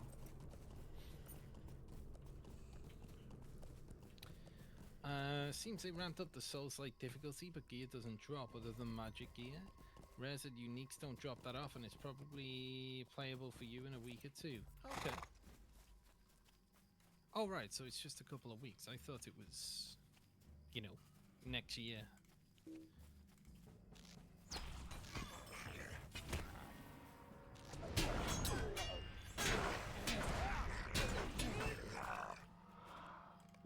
Oh, what is the skull there?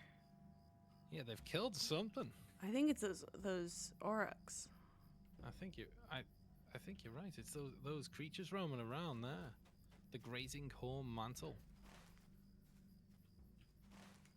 Maybe? I don't know. Their horns are bent in a different direction. Could be. I think in a way it's supposed to be, but they didn't necessarily Yeah. render it the same way. It's like a mutated version.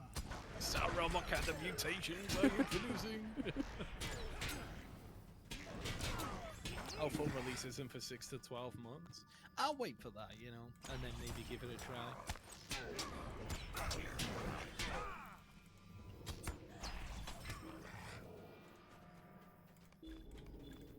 Okay, so the orange one is the spiders. I'm yet to find a little congregation of spiders in this zone. I've seen I a guess we could couple hunt. along the way, but I don't know. I think there's more over to. Oh, I know where they are. Should we hand this one in and then Yeah. head down maybe? Oh, that elf is so cool, and he's surrounded with the bodies of orcs or urukai. Orcs, I guess. Oh, that's new. He wasn't over here before. I don't think he was. No. What do you need? Oh, this is intolerable. I do not ask much of you. Grey is the shadow upon my heart. Would you describe it as like No Rest for the Wicked Logical? I do want to try that game, but that's another game that's in early access, and I don't want to play until. Oh, sorry, I should be following you to the spiders. I don't want to try that game until. Oh, I think It one goes of our into- other quests is over here. Oh, Okay. sorry, not to interrupt. No, it's okay. If there's something that needs to be said, feel free to chime in.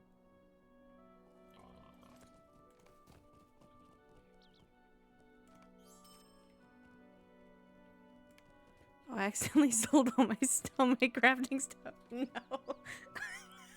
Oh, you sold all the stuff I you unlocked collected? it because I'm silly Billy. No! Oh, you can buy it back though, right? No. No? Are you sure? I accidentally sold too many things after that, I guess. Oh no, that sucks. I luckily I'll have plenty of time to get more, and I don't need that much. But that was Okay. a tee. Okay. Tee-hee. I think the spiders are up this way. There's a can't go up that way. Just ride into the side of a cliff, both of us. Sometimes it's like it plays a little fast and loose on the texture Yeah. about what's climbable and what's not. Yeah. It does. Sometimes it's hard to judge, you know. There's a here's the yearling. Oh, Someone farted. the little one. Oh, he's going. Is he talking? No. Okay. Hello, maiden.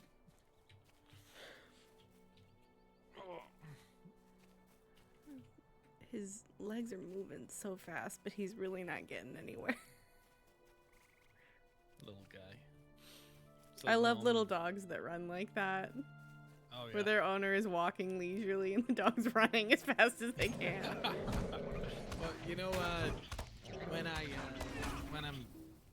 the downstairs where I'm living right now, it's laminate floors, so like wooden. I don't know what term you use in the US for that, but it's wooden floors, I guess. Yeah, laminate wood. You guys use the same word. And whenever I shout him because, you know, he's got a treat or he's got his breakfast ready or he's got a new toy, he runs so fast on the wood that he stops, but his legs are still moving because he's sliding on the wood. So he's not moving forward, but his legs are still has like no moving, traction. like yeah, like on a cartoon, and it's so funny.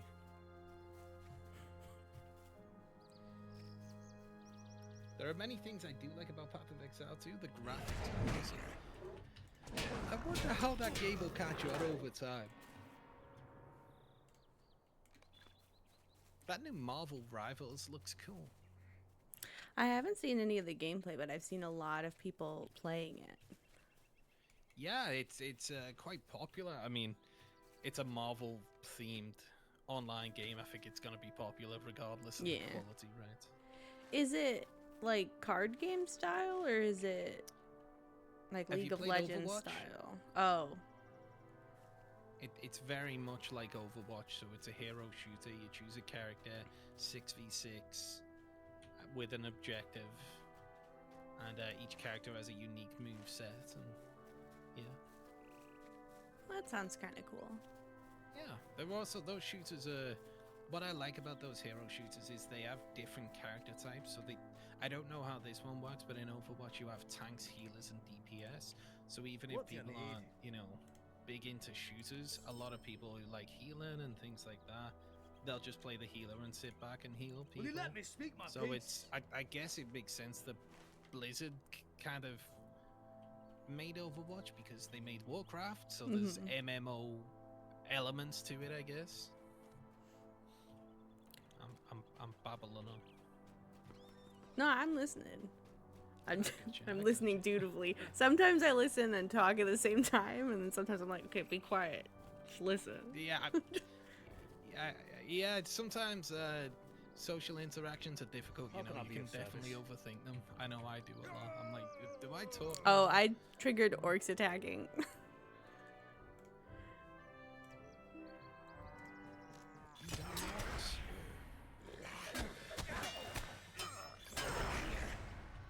Trying to kill the cows.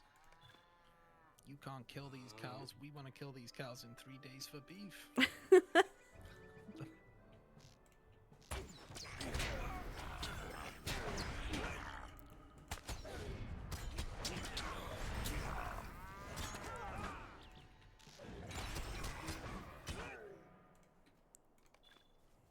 This one cow is completely unbothered. They're all completely unbothered. Yeah, if only they knew. I seen a video a few days ago of it was a tree that the trunk had to split into a V shape, and the cow had its head stuck in the V.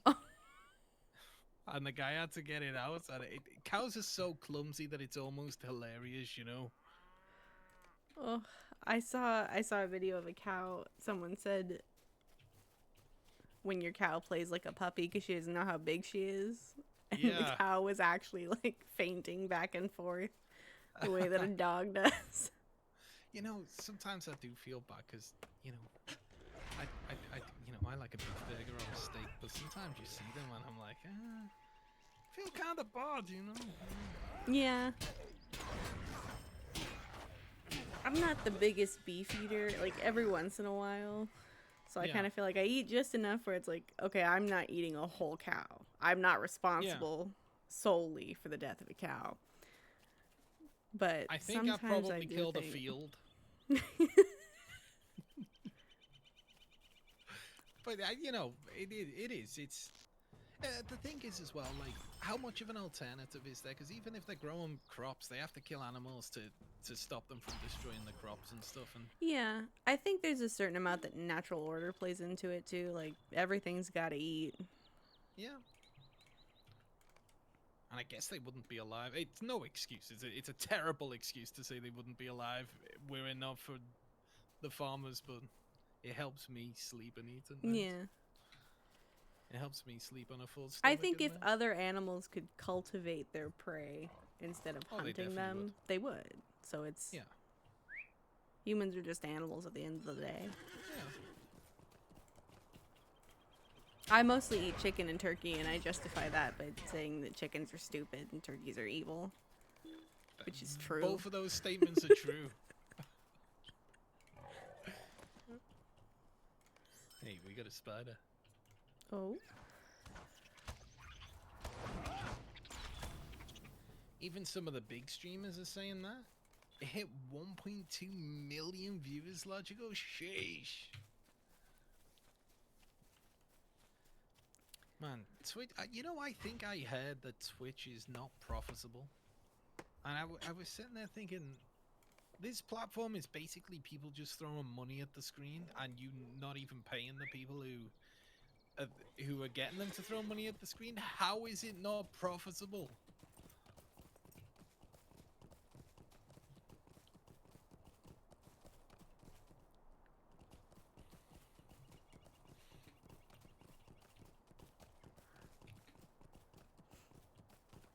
oh, I don't know. Then again, I don't know a thing about running a big company. So. I have to imagine Twitch would not continue if it weren't profitable. That's how corporations work. Yeah, I think there's a lot of large, you know, especially at the moment where everyone's competing for a certain space in tech. You see this with Netflix and stuff, who've had periods where they're not profitable, where they're willing to take a loss for an extended period of time to corner a market. Mm-hmm. I may be just talking out my butt right now. No, but, that makes sense. Certain corporations, I think, have reached a point where there's a little herb quest here. Have reached a point where they can have their down periods and they don't have to freak out during their down periods because they have something. None of the other streaming websites work like Twitch. So even if Twitch wasn't profitable, yeah. They can rest assured that if they have a time that's down, they'll have a time that they'll have a resurgence. Yeah, absolutely. And I tried streaming on Kick once. I don't know if you tried yourself, but the amount of people required to populate the amount of categories in a game streaming website is insane. You know, the amount of streamers you need, and then you need viewers who are interested in, the most obscure games out there, because that's essentially what happens on Twitch. And I just don't see how they could ever. Hey, nice. I don't see how they could ever compete. And I think we've got to that place with a lot of big tech companies where it's like, Google. They're there and they're there forever, and there's nothing to be done about it because you're 20 years too late to the game. You're 25 years too late to the game. I think also because Google expanded so much farther than its initial. Oh, there's a quest for that cocoon. Oh, nice. Oh, a gem pouch.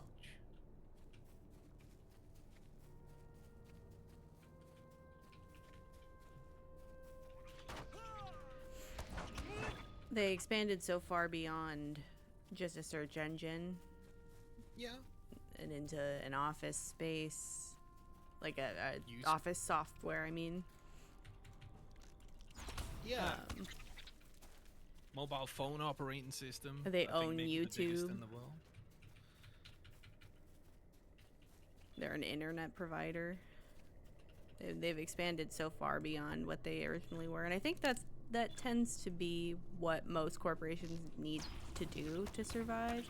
Is even if you start with a very niche sort of product, you kind of have to go beyond and into. If you can't expand what you provide, you're gonna die. Yeah.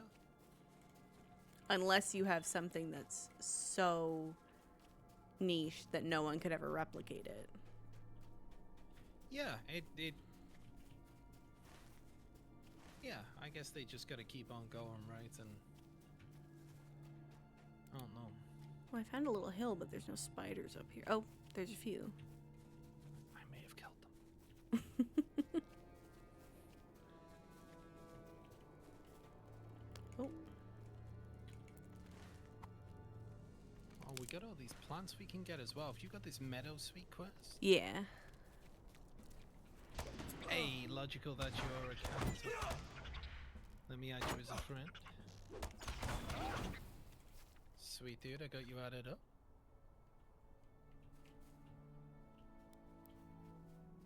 Oh. Right, so these spiders don't count for the bounty. Oh, sorry, the deed or the bounty. I don't know if there is a spider deed over here. I'm completely mistaken. It was the bounty I was thinking of which is to the west. You know what? I think those. If you see on the map, there's ruins to the south. I think they're the spiders we need to kill for the bounty. I completed the bounty. Oh, you complete the bounty. What is Yeah. that one? Oh, sorry, that's a Warg Slayer bounty I have over Ah, there. Do you have that one? yes.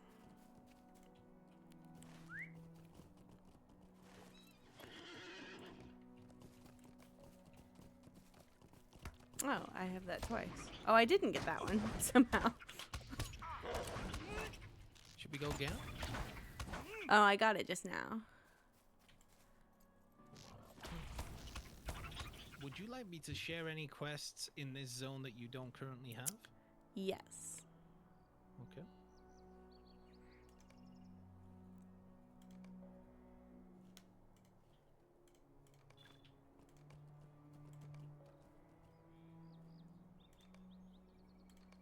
So I think I did a bunch of these with my brawler, and then I got confused and thought I did them with this character too.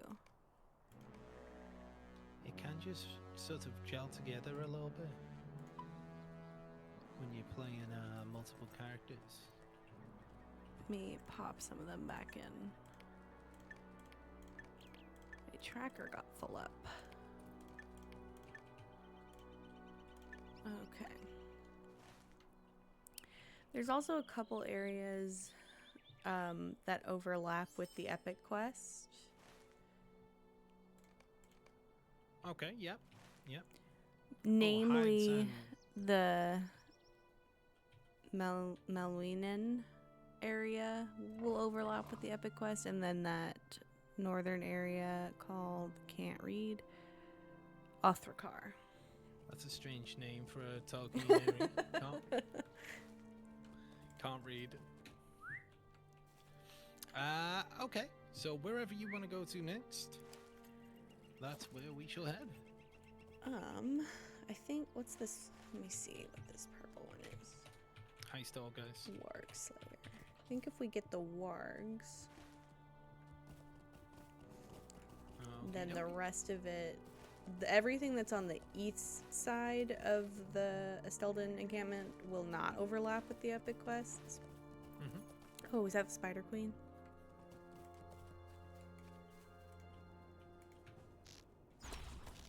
I remember when I was younger, I moved to it was my first time ever moving away from home, and I moved to a town not too far from Liverpool, but it was in the next counties, called Preston, and I was moved into a house share, so there were going to be other people living there, but at that point it was only me. There was no one else living there, and I went to go to bed one night, and I went up the stairs, and on the stairs was the biggest spider I've ever seen in my life. It was huge. It cannot be overstated. It looked like a tarantula. So I had to get up the stairs though, so I had to jump over it and ran in my room, put a towel beneath the door so I could sleep. And then the worst part, I never seen it again. Oh, that's That's the worst part. And I was Googling how long do they live? They were like, can live up to 14 months. I was like, oh no. That's too long. Yeah. That's not right. Way too long. Spiders aren't right. I don't think they should need to exist. go. Some people say, oh, they kill the flies. Oh, whatever, I can deal with flies. Yeah. Flies don't bother me. At My least dad flies used to don't try have to 8 say, well, legs. they kill the things that would bother you. I'm like, but they bother me. Yeah. They are the thing that bothers me.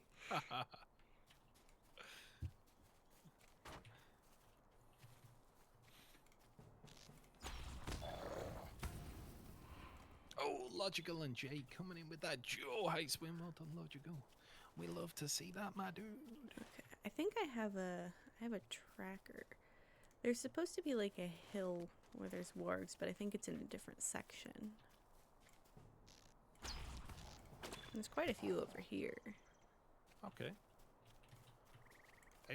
It might be trickier because we've got so many quests. We may have different quests up on the tracker at once, so Yeah.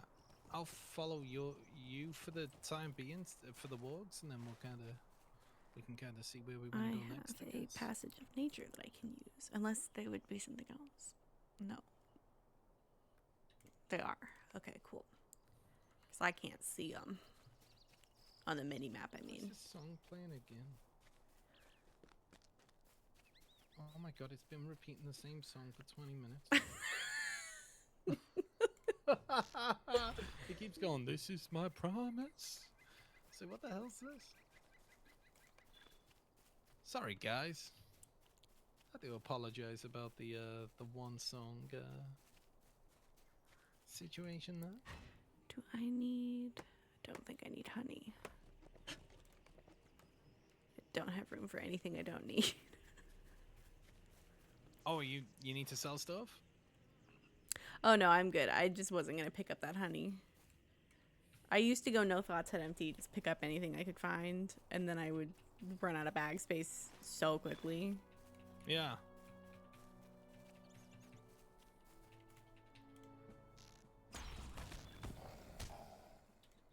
These wargs do not count for the warg bounty, interestingly enough. Oh no, they don't. But they do work for the warg slayer. Yeah, and what race is your character? Elf? Human. Oh, human. We also have enmity of the wargs, unless you've already completed that one. I believe I've already completed that one, but I can check. Got ya. Oh, I have enmity of the wargs too. Perfect.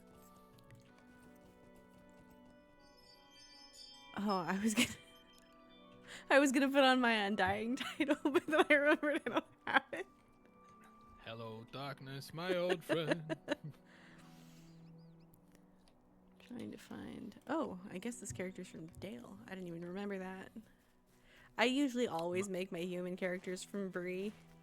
And I guess maybe in my head I was like, it's a special server, do something different. I don't So think you it went for affects Dale. anything anymore. The most similar place to Bree.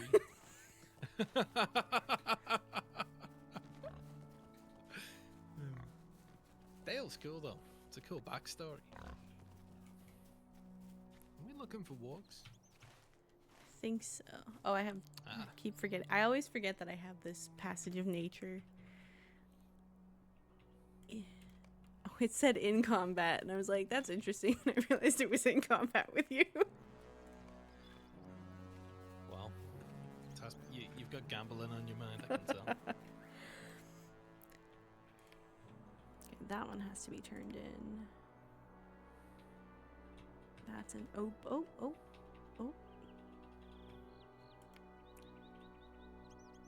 These don't count toward the bounty unless I've finished the bounty. I don't know. Maybe they do. I Is your think they. bounty going up I think when they kill them? don't count towards the bounty somehow. Yo, because it's on the eastern. That the bounty's on the eastern side of those Kingsville really? Hills. Yeah. So the quest to the south. Do you have that one? It is called Herbs and Samples. I do. But I will say More those herbs and areas sam- do overlap with the epic quests if we want to keep moving west. Okay. All right. Yeah. Should we head over to Furnost? Yes. That's where we were going, and we just got sidetracked by I know. 100 different things. we found all those quests at that farm Let's head west, and we head to the east. and the south. Yeah.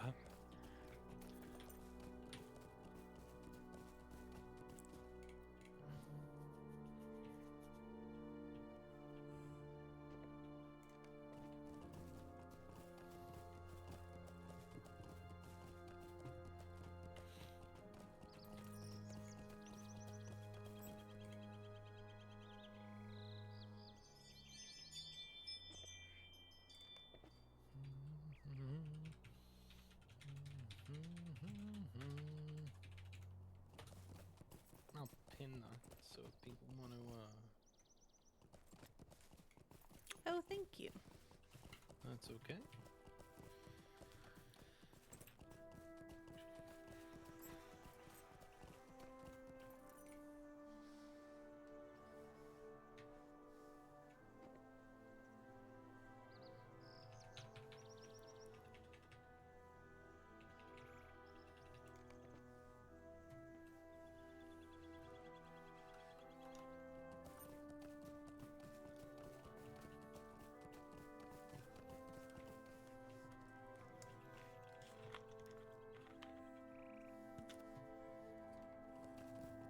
It's kind of interesting because as you advance in the game, you start to realize how quickly it moves. Because I spent so long in the starting areas that I thought the game was so vast. Not that it's not vast, Yeah. but like I feel like I was just here in Estelden, and everything was way higher than me, and now all of a sudden I'm bullying everything. Yeah. Yeah, I think perhaps your perception of the open world will change as you go forward past Eriador Yeah. into the other zones.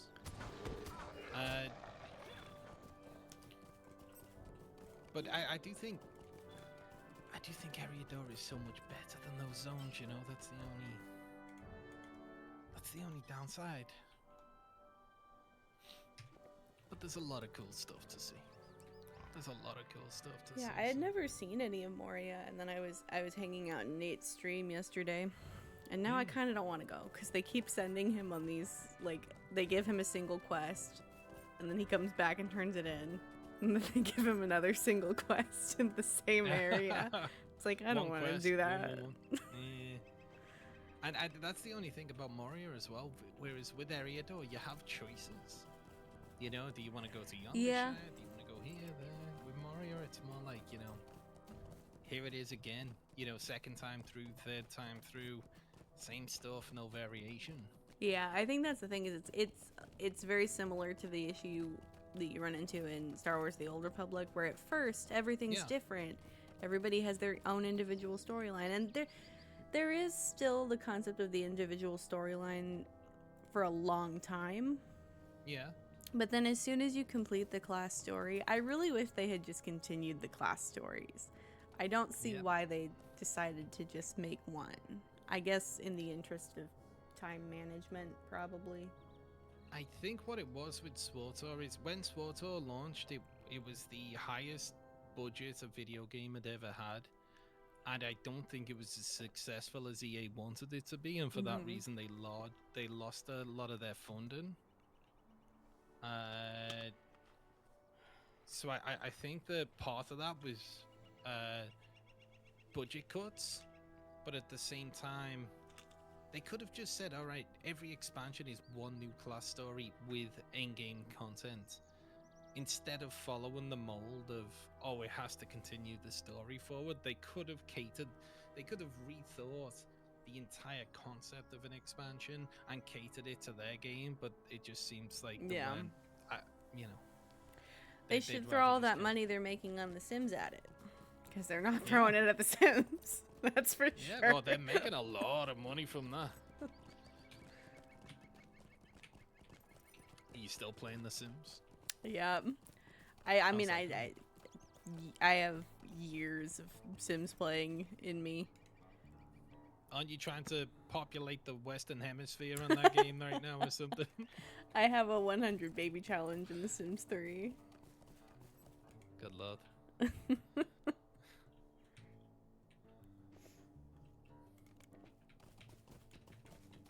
Oh, you know what I just remembered? There's a spot up here where a ton of wargs spawn for the deed. Oh, nice. Yeah, there's a hill up at the top of that Nundir. Yeah, that's the one. Did you just get that quest over there? Oh, his name's Orthon? I did From not. the ranger? I'll grab it.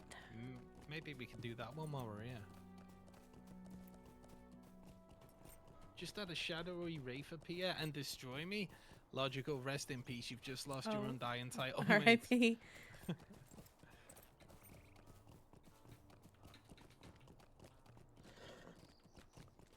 I gotta find a campsite somewhere further east that's How can I be of service? more useful than Candate's Greetings, camp friend. for me. Will you lend me your ear? I forgot that I bound. What can you do at those camps? I have a little skill called Return to Camp as a hunter. And I bind, it's kind of like an extra milestone specifically at campfires. Oh, that's cool. But I still have it at Candate's camp in the Western Lowlands. So Which you're is just very returning far halfway away. across the world. Yeah. Very far away from where I need to be at any given time. I guess if you have to go back there, then you're sorted. Yeah. The crazy thing is, too, when I did need to go back there, I didn't have it bound. Oh dear. Oh dear. Alright, what's this one over here?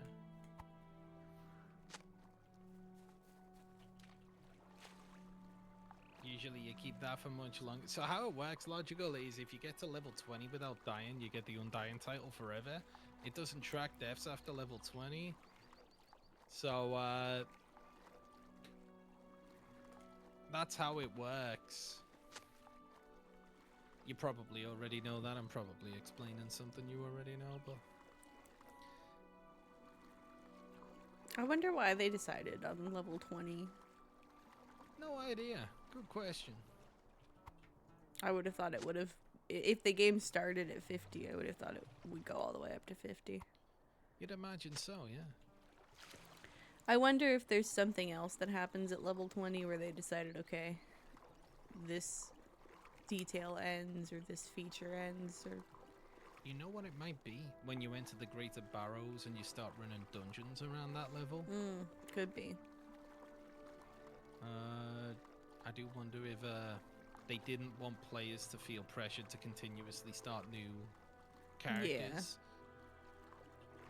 Yeah. I do think they should find a way of adding that in all the way to level 50, though. Is there a... It seems like a small amount of work to essentially add an entire hardcore mode to the game, you know? Yeah. But I wonder how much of a pain it would be for them to track that stuff? To try to expand the tracker. Yeah. I think the, by the way, guys, ads start in 50 seconds, so if you need to go get yourself a coffee, use the loo, whatever it is. Oh. In 45 seconds, that is the time to do it, friends. because the ad break will begin. But yeah, I think the engine's all kinds of messed up, isn't it? Like spaghetti code.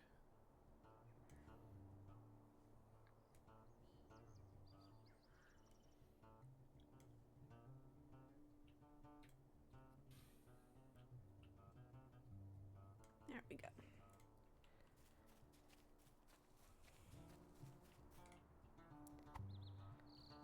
I know that some games, I don't know if Latro does this, but some games, every time they update the game, they break something else somewhere in the coding.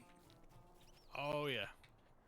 Every time Wizard 101 updates, the market breaks. Oh, the market breaks? Yeah, there's So this. you can't buy and sell stuff? You can at regular vendors, but there's a particular like player economy vendor called the Bazaar. Right, like the auction house on, Yeah. on here. And it gets to this point where you can't sell anything or buy anything, so the Bazaar just has all these items, but nobody can do anything with them. That sounds like a nightmare. Also, one time they broke it so that you couldn't rename your pet. And I don't understand. The funny thing is, I understand with the Bazaar that's a huge game feature. I don't Yeah. understand how they broke something so niche as renaming the pet when the update had How could nothing that to do even with happen? pets. I don't know. I know all they did is update the player-to-player trading.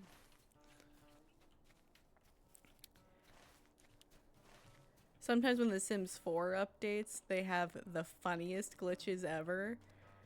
There was this one where a toilet would catch fire if you used A it. toilet would catch fire.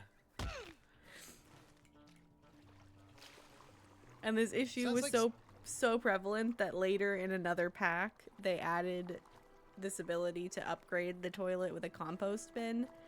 But if you have the compost bin, the chance of a fire starting in the toilet is higher. Oh, so they made a meme out of it. Yeah, they do that sometimes cool. with the glitches. There was another glitch like last year or so. All of the Sims were just being autonomously mean to each other, Yeah. and it was ruining family relationships. And it was the funniest but also worst thing ever for any Was this kind called of the realistic sim? And then every once in a while they'll do one like there was one that would, if you entered the game, it would change your Sim's facial features slightly. That one I don't understand how that happened. And what? So every time you Every re-entered, time it you would be loaded in. slightly different. The eyes were slightly wider, the nose would can I do change for you? shape. Until you're just left with like Chernobyl or something. Can I That's speak with you? not what my Sim looked like before.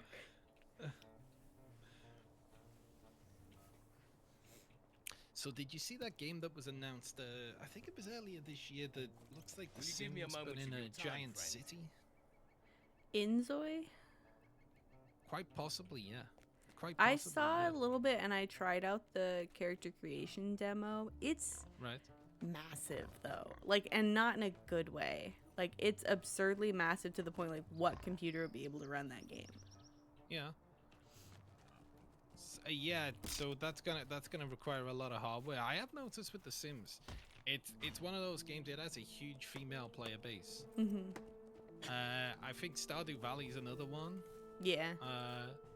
And there are a few out there where, like, even if you look on Twitch, the majority of people playing that game are ladies. I've noticed.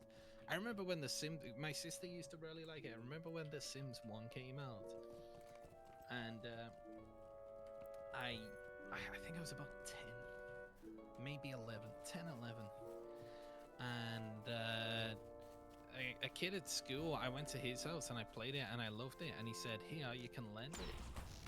And I thought, Oh. great. And What a great so I friend. played- I would never let any of my friends have my Sims game. Well, he learned that the hard way. See, I weren't mean, but I was very careless. And I would leave the disc out. You know, I wouldn't put it back in the case. Oof. And it got all scratched up. And it wouldn't run anymore. And he kept asking for me back. me to give him it back, and I had every intention of giving him it back, but I didn't want to because it was all scratched. So I got my grandfather to make me a disc with a questionably legal copy on it that went scratch, but the only cover he could print me was in black and white. So I handed him the disc back with no case, and the disc was black and white. And he looked at me, he didn't say a word, he took it, he said thank you. We never spoke about it. The fact that it clearly weren't a legal copy, I give him back. I feel bad. Good I game. think we might want to flip over to the other side of the river to get to those wargs and the bears, I think. Unless we find 1,000 things to do on this side of the river on our way. Could be.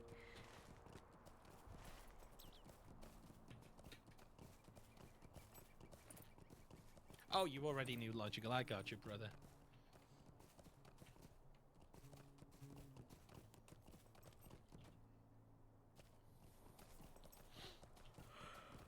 So guys, I think my dinner tonight is going to be I've got a microwave curry.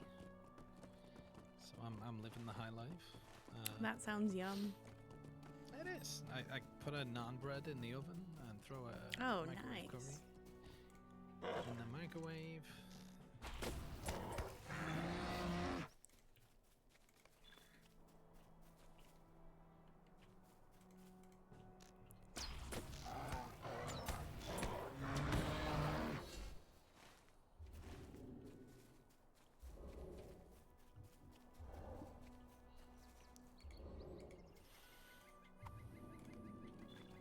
That reminds me, I haven't eaten yet today again. Do you forget to eat a lot? I think it's more that I used to wake up closer to like noon, so that would be the first time I would eat anyway. I see. And now I wake up a lot earlier, but when I wake up the house is dark and I don't want to make a bunch of noise. I'm also Oh, I a little thought you were bit going to lazy. say that your sort of body clock went in time with your sleep time, you know, so you didn't want to eat in the morning, but I guess not. Yeah. Sometimes it's more like I'm not hungry right when I wake up, and I never am, no matter what time it is. Right. My brain needs a little while to register that we need food. But then even by the time that I would register that, sometimes I just go, I'll wait until it's a reasonable hour to eat. And then several other reasonable hours pass until noon, and I'm like, oh, I need to eat now.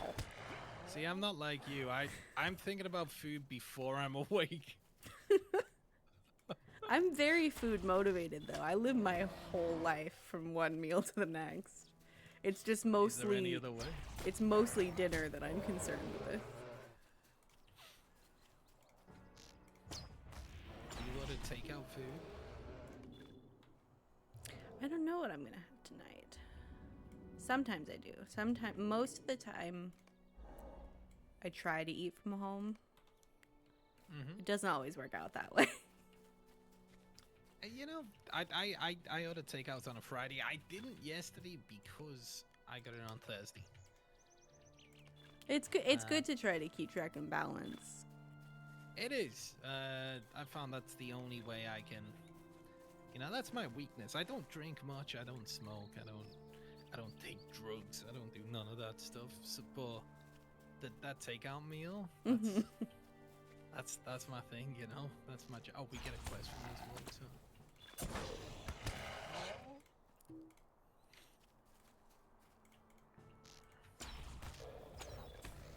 I used to drink a lot of diet soda like Pepsi Max, but I recently, about a year ago, I stopped that. So I started buying bottled water, or as we say here, bottles of water,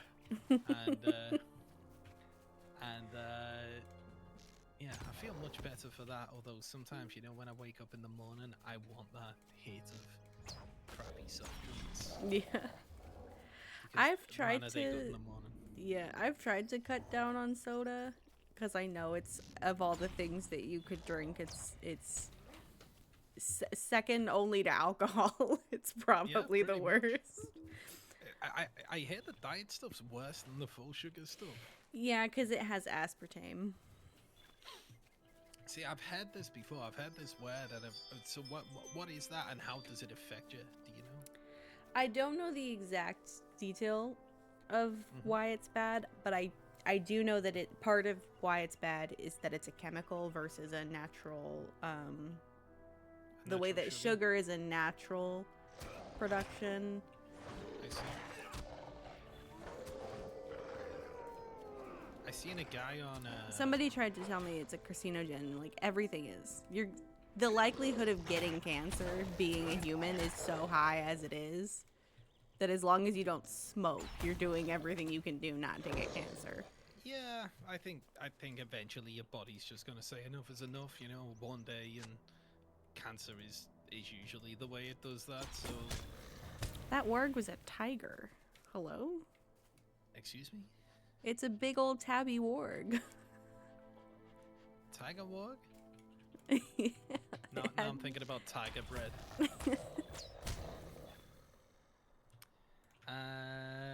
That's so true. Aspartame. How do I pronounce that? Aspartame? Aspartame. Aspartame. I feel like that pronunciation doesn't gel with my accent. Aspartame. Or see, I don't know how to pronounce this word either. You're better at pronouncing words than me, Tasman. Sucralose. There we go. Sucralose.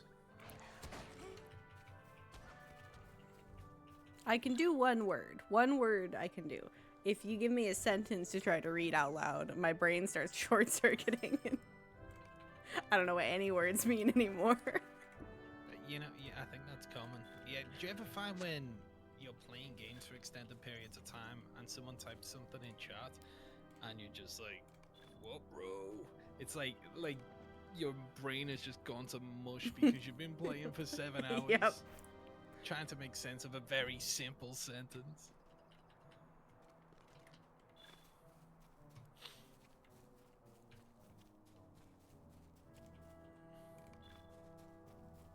Or trying to listen to someone speak after you've been deeply ingrained in another world. Yeah. It's like, I know somebody's talking to me, but they're not talking about the Shire, so I don't know how to respond. Yeah. I don't know what they want from me right now. What is this nonsense?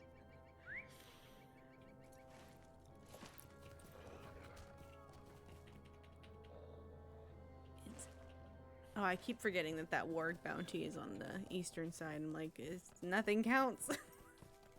But it's because I'm not in the quest Oh, area. we still got that bounty, huh? I thought we were doing the deed. Oh yeah, we could do either. I don't have the deed tracked. That's why I keep losing. Anything I don't have in my quest tracker, it doesn't exist anymore. Oh, I see. I just hover over them.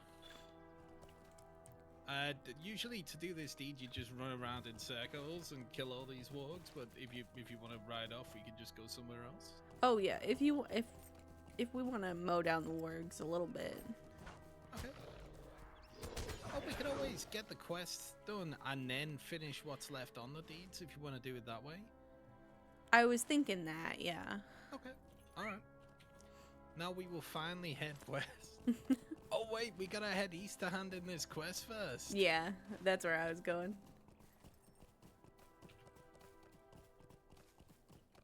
Happy to help title. That's nice.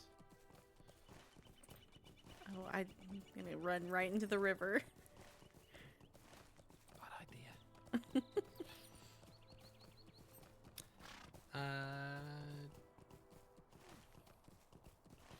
So logical. What do you drink? What if you're sitting there playing video games? What are you drinking?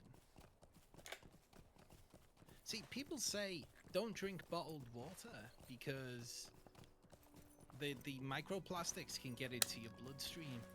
So it kind of, you know, it gets to the point where it's like, well, what should I do? Just sit here and die? You Should know? live in a bubble? I don't... Yeah. I It mostly just- say don't use single-use plastics because they end up in the ocean. But Yeah. it's also, it's hard unless you're gonna dedicate like a glass to water, or if you have like a reusable water bottle that you're gonna refill. But there's Yeah. sometimes not everybody has a fridge that has a spout for water. And that's a very do I normal have one? thing. I think I have one, but I don't use it. Which is the, this is the way. Buy the things and then don't use them.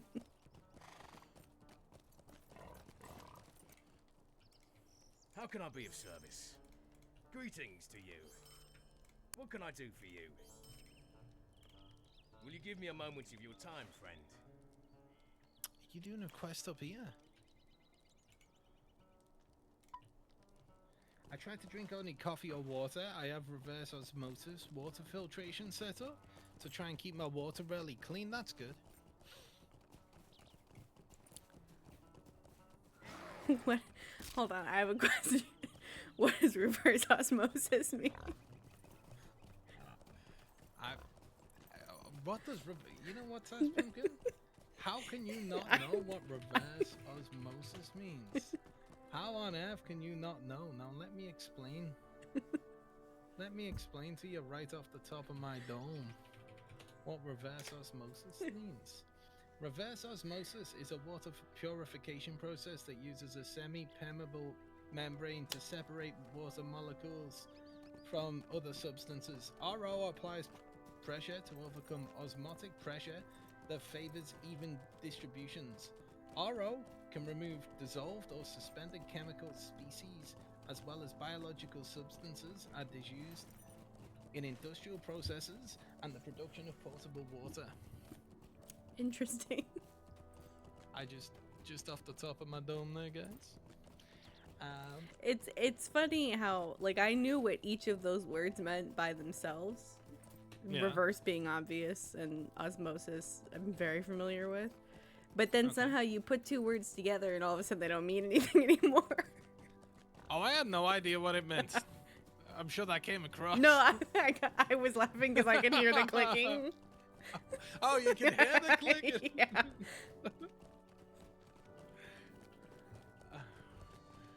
Yeah. You are guilty of having a soda here and there. I have soda with my weekly takeout meal. I think I do get the impression that putting some crap in your body is good because it teaches your body to fight crap. Yeah, And I base that on nothing. that's how the immune system works. Yeah. It gets exposed to stuff and then it figures out how to ward it away. Yeah. So I figure once a week, you know. Yeah. Once a week is a good rule for That's most why it's things hard in for life. me to quit soda because I'm used to the taste of it with my food. Yeah. So Every what- time what- I what try to soda drink do you water drink? when I eat, I'm like, it's washing away the taste every time. I want to taste my food. Yeah. It's a good point. What soda do you drink, if you don't mind me asking? I've gone through a fair few different ones. I've landed Okay. most recently on Cherry Coke. Okay. There's something about it that the flavor profile with my food is what I look for. And that's the Okay. one I've gotten the most used to. I used to drink Dr. Pepper, and then it started tasting wrong. I don't know what happened. All of a sudden, I didn't want Dr. Pepper anymore. So, if I have a choice, Stay a I'll moment. usually be going for Coke or Pepsi. However, the 500 milliliter standard bottles from Domino's when I order pizza on a Friday, they only do them in Dr. Pepper. So I do drink Dr. Pepper fairly regularly. Well, at least once a week. Well, once a week. So I am somewhat of a fan of Dr. Pepper, although it wouldn't be my first choice. I think it's definitely one I think most people go every once in a while I'll have a Dr. Pepper, and I was Yeah. like, I'm gonna have one every time. That's all I want. If you don't have Dr. Pepper, I'm gonna cry and leave. You're gonna I cry? killed that fox. Why were you there? What? Have you got a problem with foxes? Is that what it is? I have this move called low cut that it's any enemy in range of it hits, and I guess it counts the fox. Oh my lord. We need a title for Tash Pumpkin, like the Slayer of Foxes or something. How about Dr. Pepper and cream soda? I'm not sure what cream soda is. I I know that they make a cream soda Dr. Pepper flavor. I I would never mix them myself, but I've had the Dr. Pepper cream soda flavor before. So we have a drink in the UK called Dandelion and Burdock. And I guess it's like a traditional British drink. It's a traditional British soda. And I believe it's not too dissimilar to root beer. Although I've never had root beer, so I don't know. But when I can get that, I really like it. But the word root beer to me always sounds weird. Yeah, I go back and forth sometimes. Every once in a while, I'm like, the root beer kind of tastes nice. And then sometimes I'm like, that's wheat juice in my mouth, and I don't like it. I've never thought about what it is. I'm not quite sure. I know that there's probably a specific plant that constitutes the root. But I'm surprised that it's got anything to do with roots at all. yeah. Ooh, that's a cliff. Did it let you take that quest from the statue? I think so. Did it not let you? Oh, wait. You have to accept it in the top right. Ah, yeah. Wait, where are we? I've lost myself on the map. Oh, we're right here. Yeah, they're marked with the X. I don't know if it's gonna... No, we have to do each on our own. I think. Oh, I see. Did that count for one, or do you still have to do it? It didn't count for me, no. Okay. Luckily, they're all right here, so it's not like we're gonna be wandering around forever. Oh, yeah. We also have a soda here called Birch Beer in Pennsylvania. How's that? Is it good? So do you guys have Iron Brew? It is a Scottish drink. They're very passionate about Iron Brew in Scotland, but fairly popular in England as well. And you know, kind of like what you said about Dr. Pepper, it's not typically anyone's go-to move, but if you're in the mood for an Iron Brew, Iron Brew, IRNBRU. So sometimes I recommend British sweets and stuff to Logical, and he orders them from the internet and tries them out. Oh, I love that. There's a there was one over here. website called Poppin' Candy that does international sweets. Oh yeah. Do you order from there? I ordered 4 1-pound bags of different flavored gummy candy because that's my most favorite. It's so hard to eat a pound of candy. And I got 4. See, I'm more of like a meat guy, you know. I like Chinese food. I like burgers, kebabs, pizzas. I don't have much of a sweet tooth. I'm starting to get that way a little bit. Right. I do still really like a good gummy candy every once in a while, but it's no longer the thing that I want. There was a point that it was. But I really like a salty. I really like potato chips. That's my thing now. If I'm snacking, that's my favorite snack. Yeah. We call them crisps in the UK. But I'm pretty sure it's the same thing, you know. Yeah, I went to I know this isn't the same, but I went to Australia in April. Oh, nice. And they have, I forget what the brand is called, but it's the same brand, but it has a different. Here we call it Lay's. Walkers. Yes. That's what they're called in the UK. I love the chicken one. Oh wow! It's really? so good. The orange pack? No, the green one. Oh, so they must have different colors It in could, Australia. yeah, it could be, but because- it's like a the picture is like a chicken drumstick, I think. See, chicken crisp for What do me you are like. need? don't Could I know, speak with you a know? moment? I don't know. Did you have fun in Australia? Yeah, I had a lot of fun. I went with my mom, and she's a big wine enthusiast, and they have some great wine valleys there. Yeah. And we toured.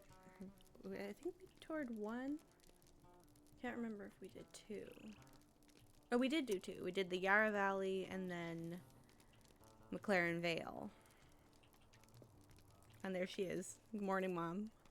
Hello, Mum. I know. In the most people in the UK have Australian family usually. So my uncle lives there, and my cousins are Australian. I've never been. It's somewhere I've always wanted to go, but it's it's literally the other side of the planet from England. So Yeah. it's there's no further place you could go. I can't find this last one. There's no further place you could go to. But it's somewhere I've always wanted to go. I know that there was a big issue with Australian wine where they were having a dispute with China. I didn't hear. Oh, my about microphone came out, so if I was talking over you, it's because my headset came out. That. Oh no, I wasn't saying anything. I was sending right. Logical the candy link. Their major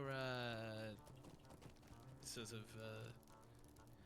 the major export market of wine was China, and they had a big disagreement with China, so they put tariffs on Stay a Australian wine, moment. and this was huge for the What can New I do Zealand for you? wine industry. Mm. So it was a huge hit to Australian wine. I know that. That's all I know about Australian wine. We had a great time. I that might have happened since then, or maybe it just isn't something that It wouldn't affect you, I guess. yeah, or that they would talk about to a customer at the winery, probably. Unless you were going to China to test Australian I wine. Then. I found the last one. It's on me. If you still need it. Oh, I think I got it. Oh, you got it. Oh, Yeah. This Amarian. So that's not his name. I just couldn't help it. Tolkien names are too difficult to pronounce because they barely mean anything, right? It's like either way could be right. Yeah, I think it's Oh. because he plays it fast and loose with different phonetic alphabets. Yeah. You know, some areas are Nordic and some areas are Welsh and Yeah, some areas are that's a made up language. So it's which is what's cool, but it's also what's a pain in the butt. So, yeah. It's really cool to just be reading it in your head, but to be in a situation where you're trying to say it out loud it's In like, front of oh, people? no. There's a particular NPC in a particular area of the game.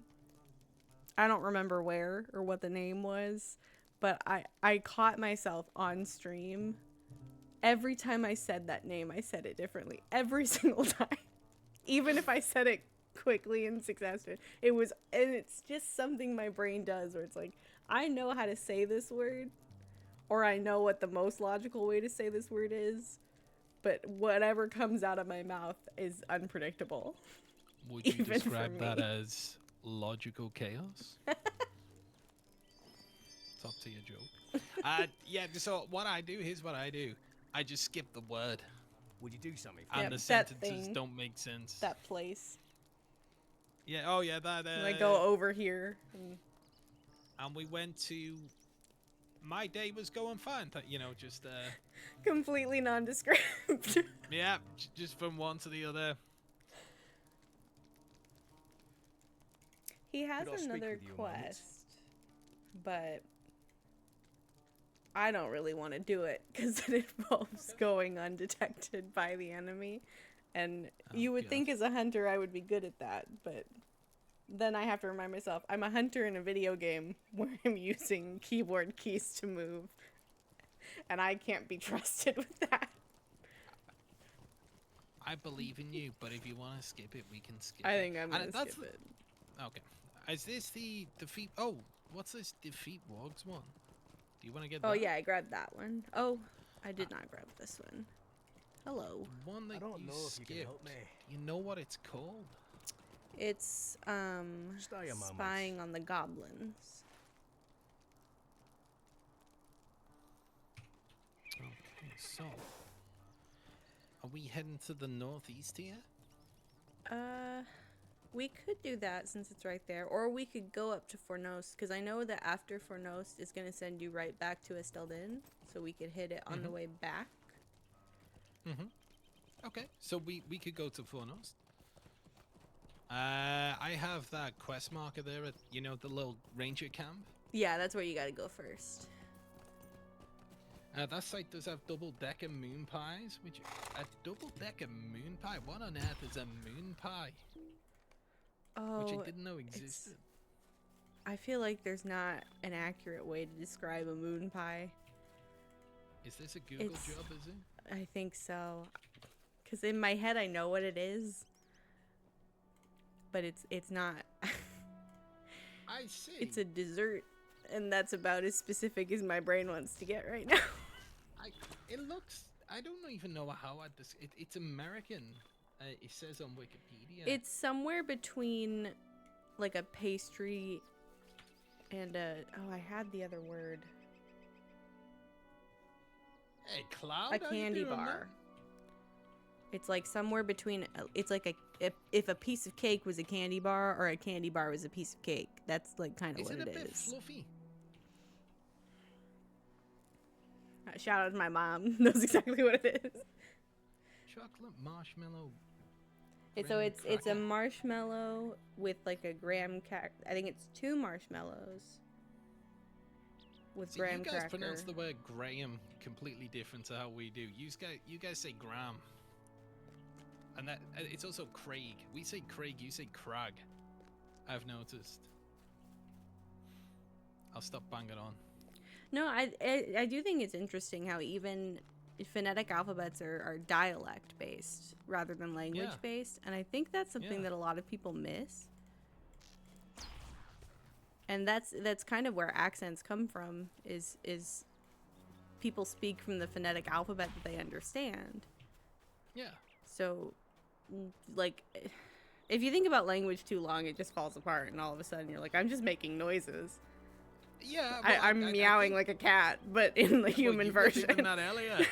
When you kept what were you saying? And it sounded like you were saying meow, Morale. meow, meow, meow. Yeah. Morale, morale, morale, morale. I thought Daisy was outside the door trying to get in or something. I think it's also interesting how, like, if for me, the concept of a graham cracker, that's the only way to say that word. But if I met someone whose name Was Graham. was Graham, I would say that. But I would never say graham cracker. See, you're still saying Graham. Did I say Graham? Graham.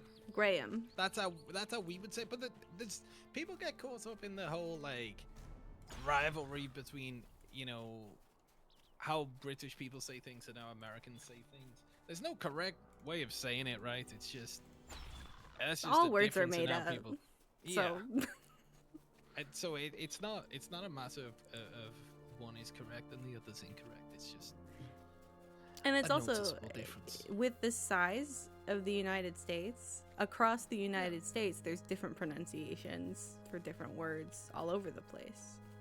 Yeah, I mean it's the same in the UK. You know, like my accent is completely different than someone 2 towns over. Yeah. And that comes with being how small the UK is. Is every town has its own accent, you know? The colors palette changes when you enter that area. I'm getting Oh, yeah, a couple that's of cool. these birds. Are we okay? So where are we heading now? I have. Let me check. My epic quest is up north. If you wanna head in. Yeah, I can get the birds on the way back. You say Graham, logical. Z difference is funny. Yeah, some British people say Z, right? Is that what we're talking about?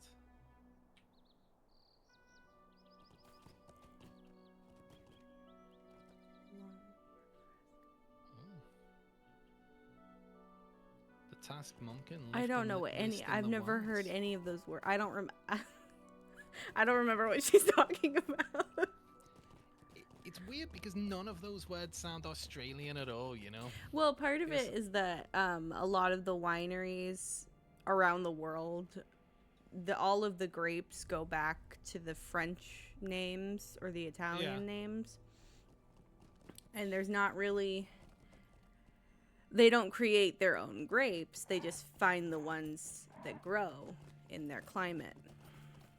Oh, and they then grow them in Australia? Yeah.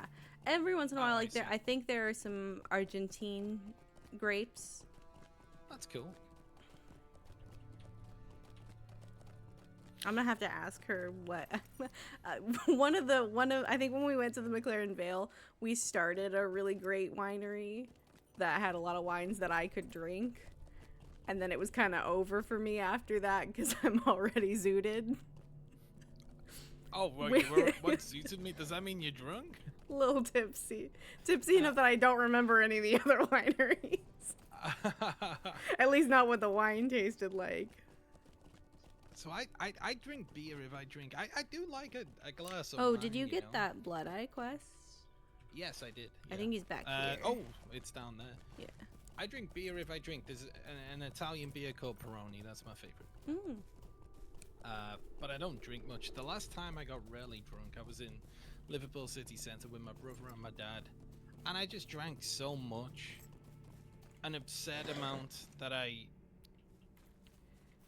well, it was a bad night, and I was just vomiting everywhere, and Yeah. it just put me off getting drunk.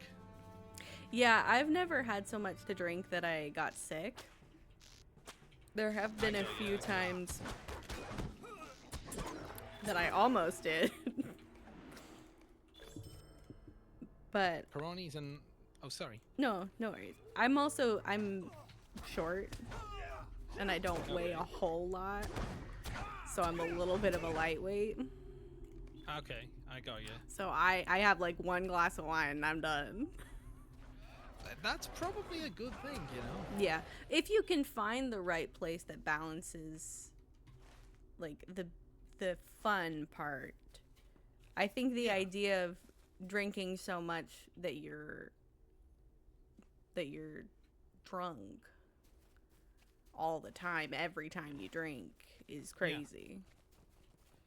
Yeah, that should not be the objective. The objective should be to have a good night, not to just, Yeah.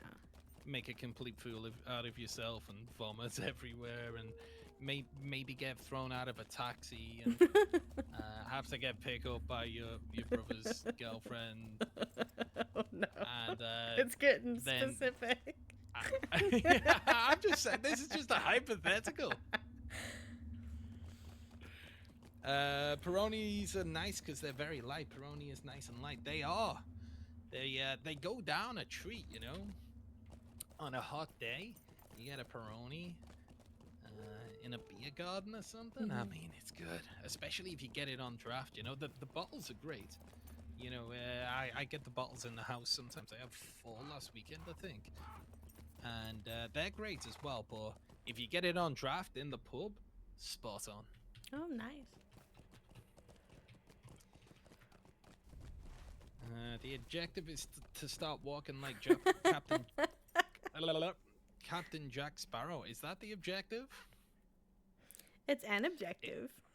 It used to be my objective. It is no more, though. My objective is to not humiliate myself or lower my status in any way, shape, or form. My objective is always for my head to not hurt the next morning. Yeah. I already think have that's chronic good. migraines. I don't need alcohol to help me with that. Oh, you get bad migraines. Yeah. Yeah, that sucks. Do you get the blurred vision and stuff with it? Not so much blurred vision. It's mostly like right at the bridge of the nose. Yeah. And then right behind that area on my head. And I have a just, light sensitivity. Mostly. Because I have a different astigmatism in each eye, which basically means that my pupil can't focus right. Yep. I got you. And I imagine that's probably a big part of the chronic migraines. So you wear glasses then? Yeah. I need glasses. I don't currently wear them, but I need them. I think it depends on what you need them for. Like I'm nearsighted, so I like can't walk around without them. Mm-hmm. I have terrible depth perception if I don't have them on. Yeah, it really does depend what you need them for. For me, it's just like, dude won't go to the opticians kind of thing, you know.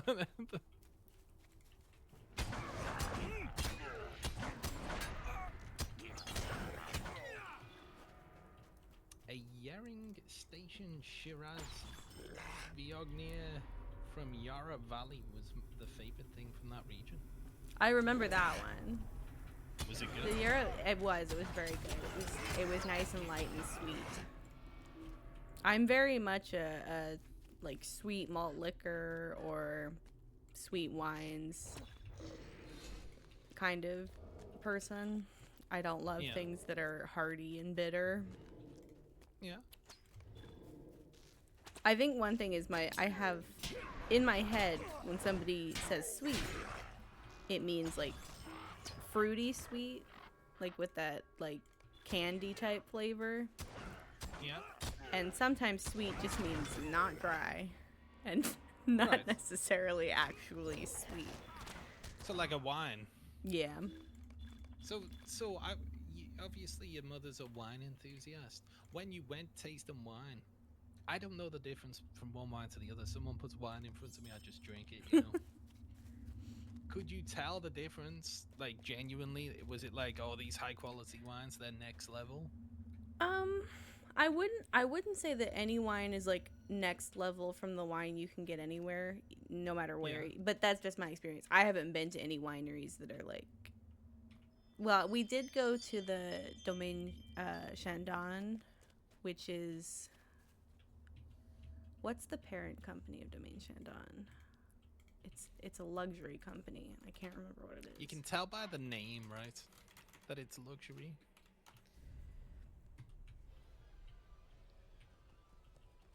Tasting wine, feeling fine, playing Lord of the Rings online. Well said, Logical. Are you some kind of rap master coming up with that great rap? It's the Moet Hennessy Louis Vuitton parent company.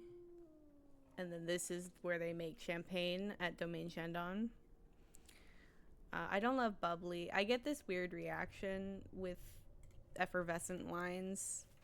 I might be allergic to alcohol a little bit because I get my adrenal glands start getting tight and they hurt. And it's really the effervescent ones that do it.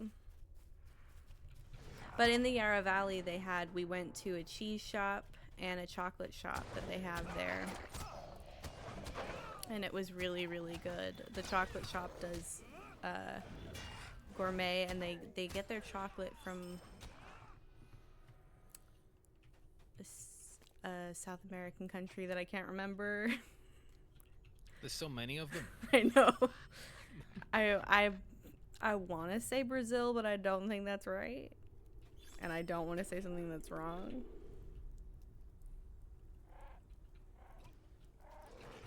Brazil's a big country. Let's go with Brazil. Yeah. But they treat the chocolate in a special way. The details are a little fuzzy, but there's this whole process of how they turn the cacao beans into chocolate. And there's a drying process and a cleaning process. I was about to tell her that she spelled Chandon wrong. I was gonna roast her. It's like, you're the one who likes it. Wait, you're roasting your mum? Yeah. Damn, poor task mumkin. L game? Always out of I love. like it. Oh, of course, yeah. Yeah. My mom and I have such opposite personalities when it comes to teasing. She doesn't like it at all, and that's my love language. So That can be difficult. Yeah. That can be very difficult because people have very different ideas as to what teasing means. We've established a nice boundary where if things are going badly and going wrong, that is a no teasing zone. It's not funny. But see, my personality is when things are going wrong, I gotta make a joke. It's the only way I'm gonna get through. Yeah. That's quite a common way to cope with things going bad. So, I know sometimes I'll joke about the worst things I can possibly think of, and some people think that's quite barbaric. Oh, she's but using it's like, talk to text. That's why. talk to speak. I love Lord of the Rings, but this game ain't it. Hey Jeff, I mean, if you don't like the game, but there's definitely, you know, there's a whole list of things I'd complain about this game. And Lord of the Rings is great, you know, so I can agree with you on that. There's a lot of bad things about this game, but I just like chilling out, exploring Middle Earth, you know. And hey, if some people don't like it, I understand why. I ain't gonna try and twist their arm, but you know, you're welcome to your opinion, friend. I respect that. You got it from a true rap master? Oh, you're definitely talking about me, aren't you? I think Lotro is PC only. It is PC only, Yeah. They were talking about a console release a few years back, but they cancelled it. There's How a does way Minas that Tirith- you can program your emulators on a Steam Deck to play it on a Steam Deck, but it's kind of hard. Is there like a plug-in for Oh. the controller UI or something? Yeah. You know, Jeff, I've never been to Minas Tirith, mate. Well, that is right. That's a logical. good point. The fact that this is set in Tolkien's Middle Earth is its biggest selling point. Like, if someone was to come to me and say, "I'm looking for an MMO because I want the best end game and the most balanced experience in MMO gaming," I wouldn't recommend Lotro. But if they were to come to me and say, "I want a game in which I could explore Middle Earth," this would be the first game I'd recommend. 100%. Yeah. I was still up there killing orcs. I'm on my way. I didn't want to interrupt you, so I thought she's in killing mode. She's probably killing a fox, so I'll leave her alone. Where we gotta go now? Let's see. Oh, we gotta go back to Estelden so we could hit up those quests along the way. if we Yeah. want to. But then again, I feel like I'm just doing my stuff right now. So Oh why no, don't we this get is something good. of yours This done? is good for me too. I'm getting reputation over here and Okay. resources and such. You're on the Path of Exile 2 hype train? Nice! That game looks kinda sweet, dude. I know a lot of people... Logical was saying 1.2 million viewers on Twitch you had yesterday. So that's pretty intense. It's very good? Heck yes. There's a if you kill a bird, it gives a quest over in this area. Oh, I'm on my way. As someone who played Lotro for 14 years with longer and shorter breaks, I gotta admit they did a poor job at endgame in general. Agreed. Too many long grinds that you can fix with real life money? Yes. I would agree with both of those criticisms. Ethana. The game is slightly over monetized. I think the free-to-play system can be very reasonable for people who are looking for a game where they're not going to spend a penny because of how easy it is to make Lotro points through deeds. But at the same time, there's been a number of reworks that have been necessary, that have been needed throughout the years that they've not produced. You know, the new player experience where they're expected to grind through 17 years worth of expansions to hit the end game is unreasonable to say the least. And for that reason, I would recommend this game to people who are looking to quest and explore, and not to people who are looking to get to end game and do the typical dungeon raid gear score grind. But welcome to the stream, guys. Hope you're doing well today. I do think that one of the best features that they added more recently, a couple years ago or so, is that they call it the on-ramp quest. Which one's that? Which it's a system where you can enter. Let me pull up the wiki really quick so I make sure I'm not saying something incorrect.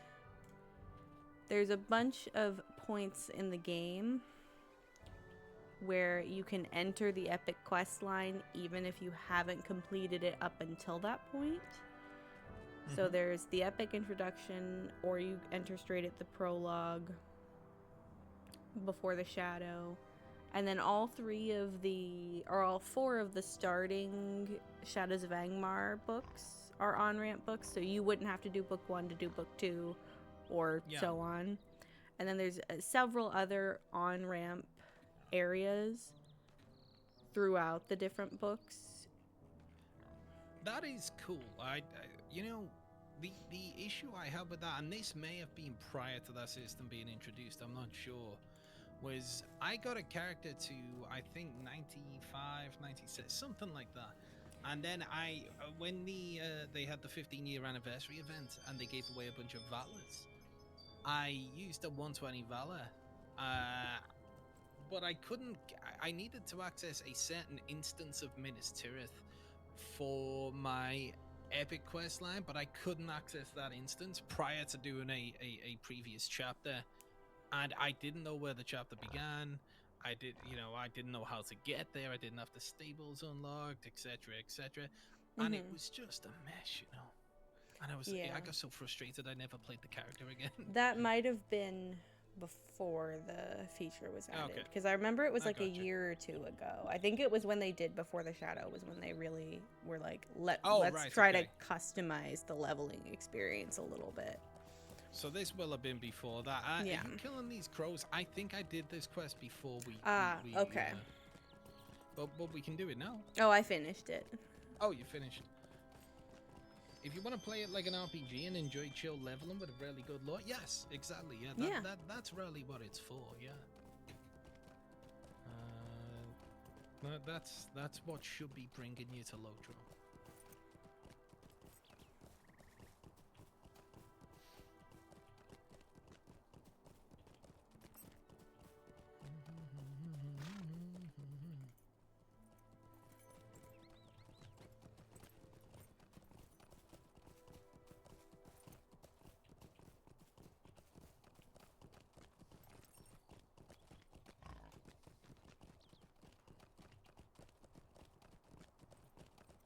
They touch a lot of systems and then abandon them.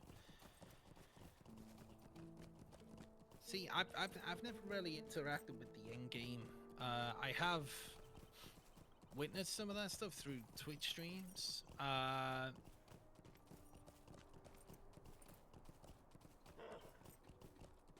And I just don't think it just doesn't look very interesting to me. I was actually saying the other day that I do think that Eriador as a zone is so much more interesting than the other zones in the game, at least the ones I've explored, that it would be cool if they made a seasonal game mode out of Eriador. So, you know, each season would last 3 months. The first season could be PvP everywhere. The next season could be Fearless +5 across the board, so everyone has to group up. The next season could be slow rates of XP.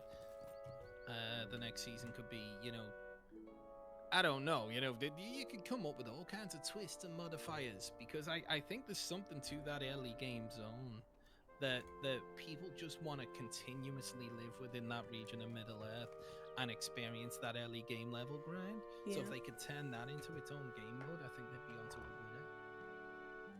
I do think there's some merit to the festivals doing that a little bit, but I feel like there's maybe not, like, I feel like there should always be one going on in a way. Yeah, I mean, a lot of people love the festivals in Lotro. That is, you know, Linda, who was here yesterday, she is obsessed with the festivals in Lotro. She unlocks everything every time they do it.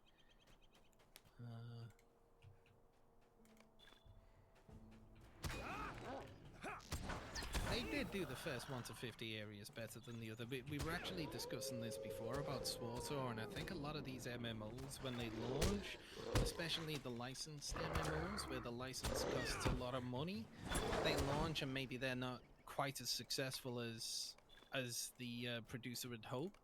They get a large budget cut after release, and therefore the original content just feels, you know, like, well, it's apparent that the original content has a much higher production budget than the rest of the game.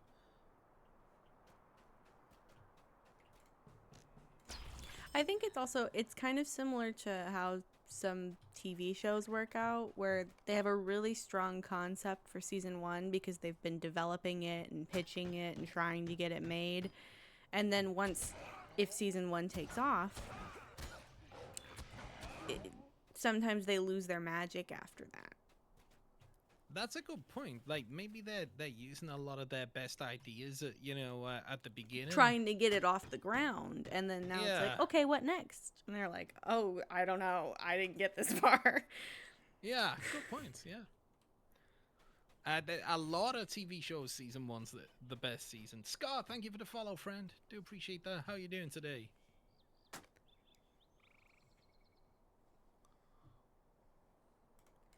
Are there wargs on the way? There they are. This should help with the deed as well. Last area that I really enjoyed questing was Rise of Isengard Dunland. Also, team was much bigger at that point back in 07. You'd imagine so, yeah. I thought them, I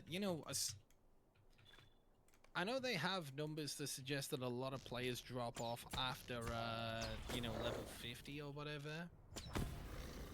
So what they tried to do with a lot of the new areas, like the Before the Shadow stuff, Yonder Shire, Wildwood, is monetize players before they leave. So try and get them to subscribe to VIP before they stop playing, because those zones are included with the VIP subscription. I think they included Before the Shadow with VIP. I believe they included Before the Shadow with VIP when they launched Angmar and Mordor, and then even more recently than that, Before the Shadow became completely free to play. I think when they launched another server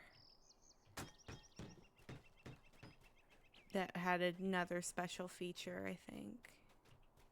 I think you're right.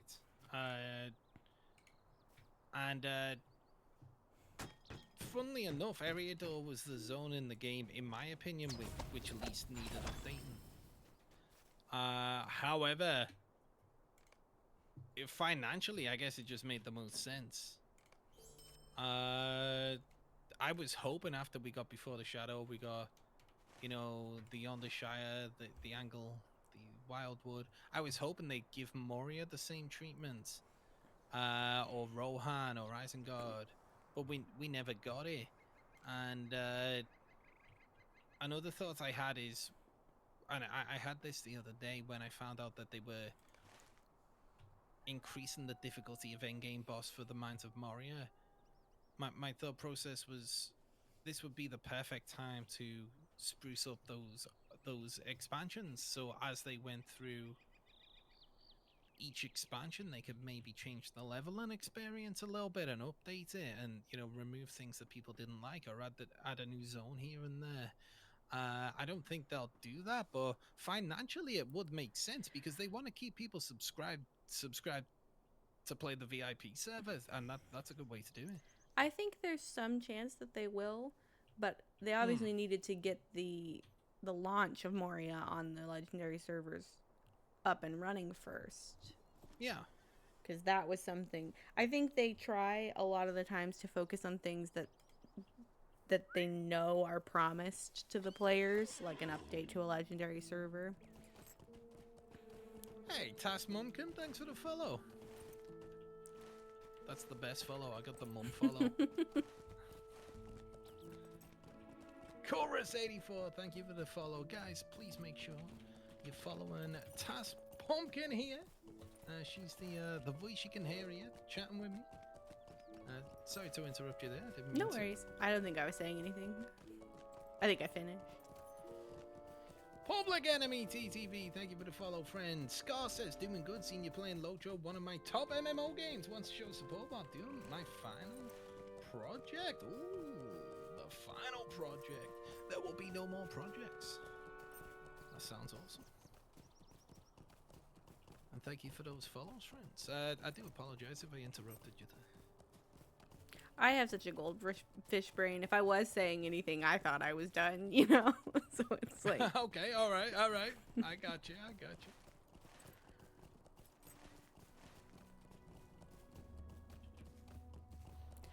I wonder.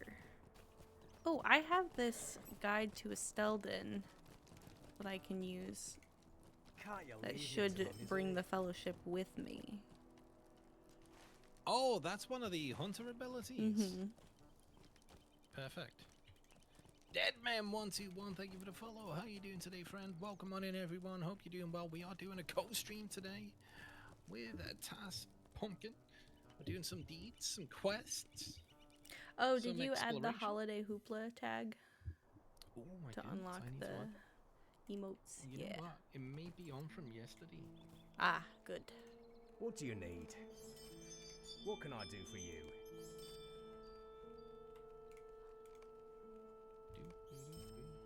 Okay, I'm gonna pop over to the crafting hall again.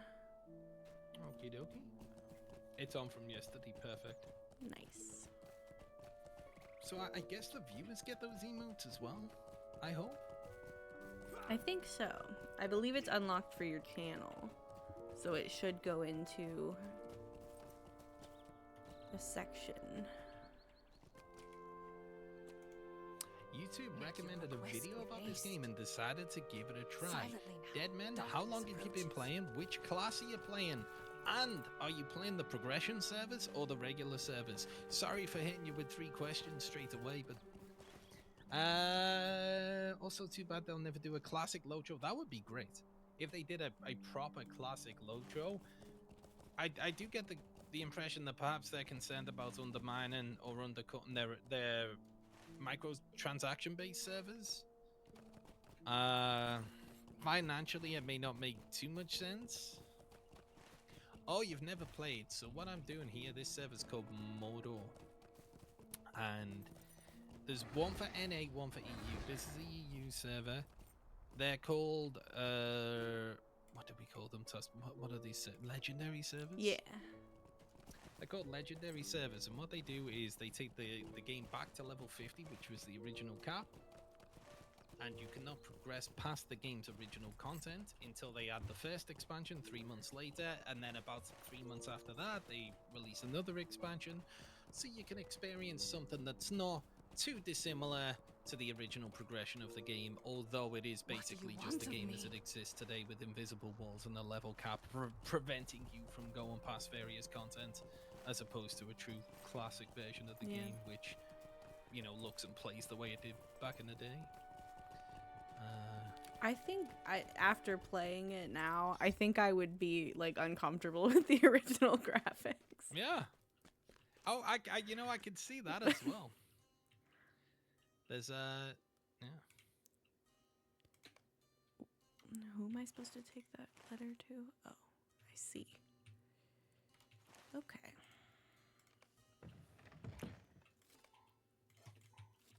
Stay a moment. Will you stay and hear my accursed tale?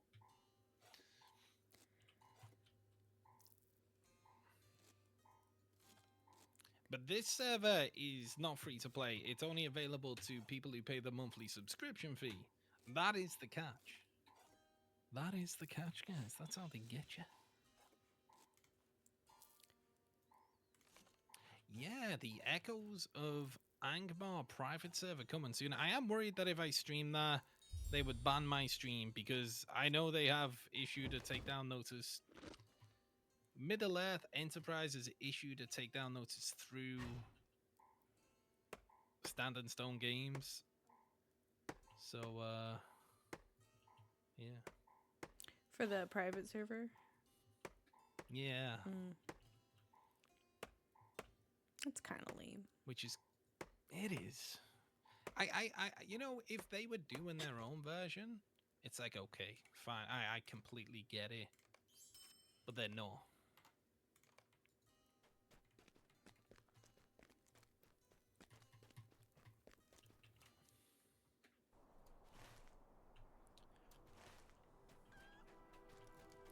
Okay, what do you want to do next, Tass Pumpkin? Let me check one thing.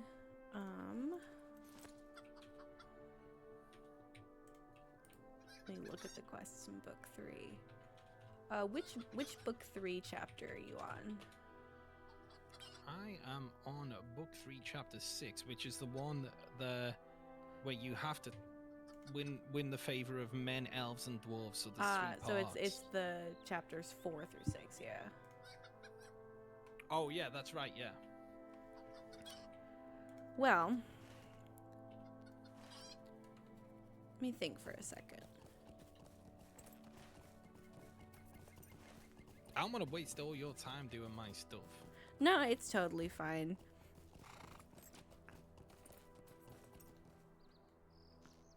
I mean, it's good for me to revisit areas of the game that I didn't quite finish. Right. Okay.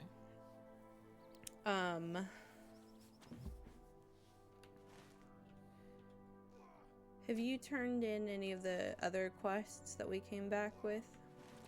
I've been turning everything in that I could turn in. Okay.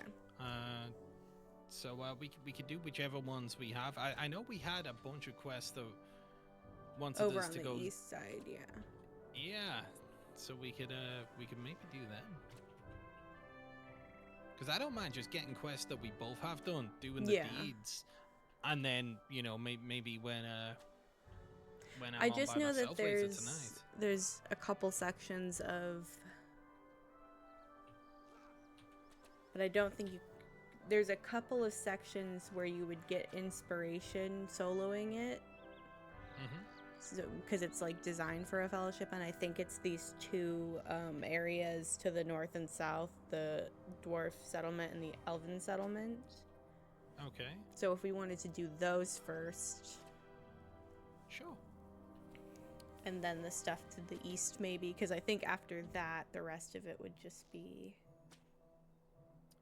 So you want to go north to the dwarven settlement? Yeah. Okay. We can do that. Oh, I've lost track of where I am. Oh, there we go.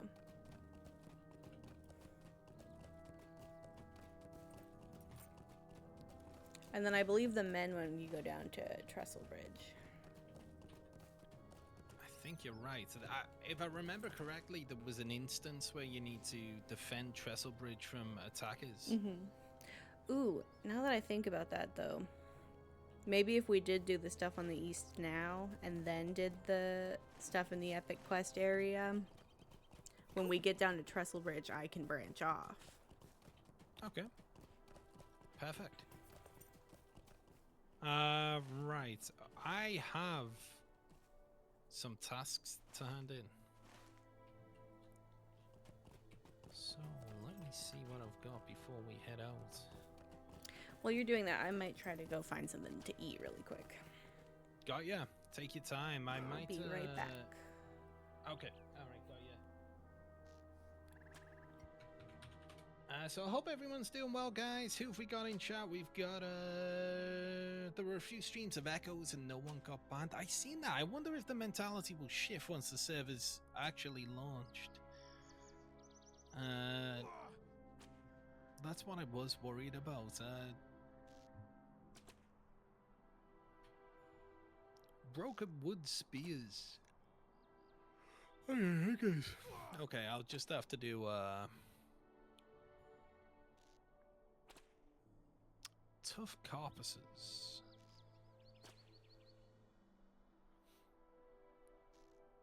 Piles of large filth. It's always weird that, like, why does anyone want a pile of large filth? Some kind of sicko out there? Coarse fur.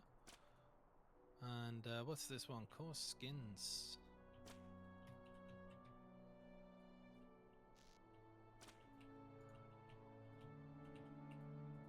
How can I be of selfish to you today? You're not being nudged.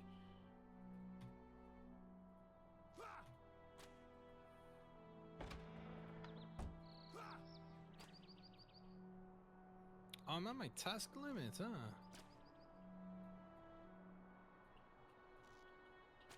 Really? I guess I'd already handed... Oh, I think maybe I handed 2 in this morning or something.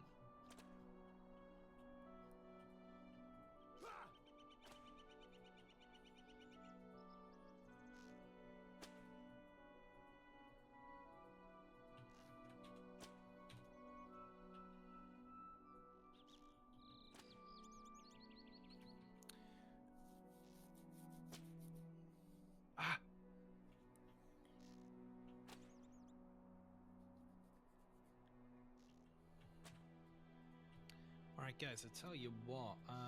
Can someone let Tass Pumpkin know if she comes back that I have just went? To sort myself out some grub. So I will be back. Cloaker, how you doing, my friend? Good to see you, good, my dude. I hope you're doing GREAT.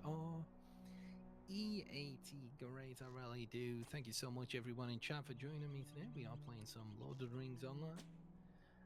And yeah, I'll be back in uno momento. Just going AFK for 1 second, mate. Just 1 second. Going AFK.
Okay. Food has been acquired. Deadman121, thank you for the follow.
second, guys. I haven't got my headset on yet, so I can't hear anything.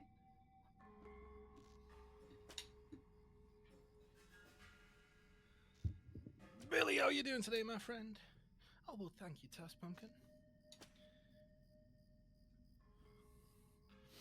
Is everyone back?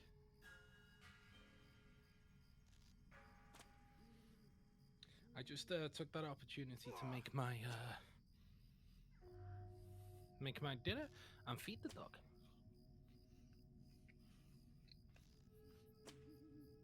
How's everyone doing?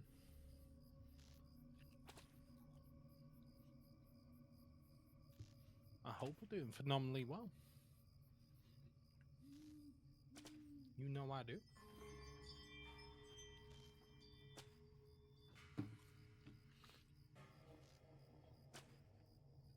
Come on, Daisy, Daisy.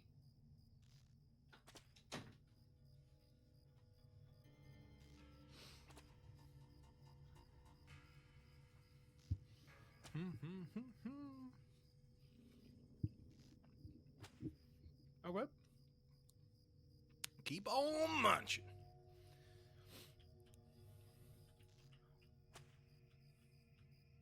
I got you. I got you. I'm eating myself, so please take your time.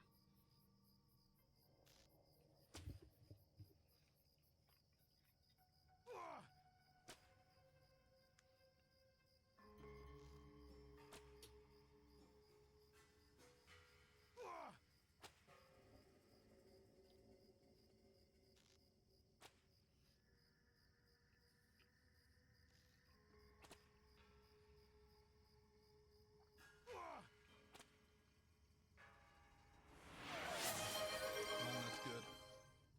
Billy, I don't know if you're still there, mate, but it's good to see you, brother. It always is. Hope you're having a good day.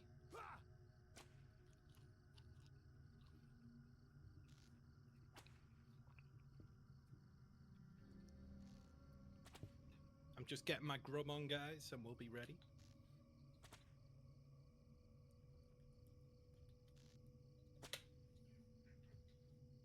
Got a nice cold bottle of water.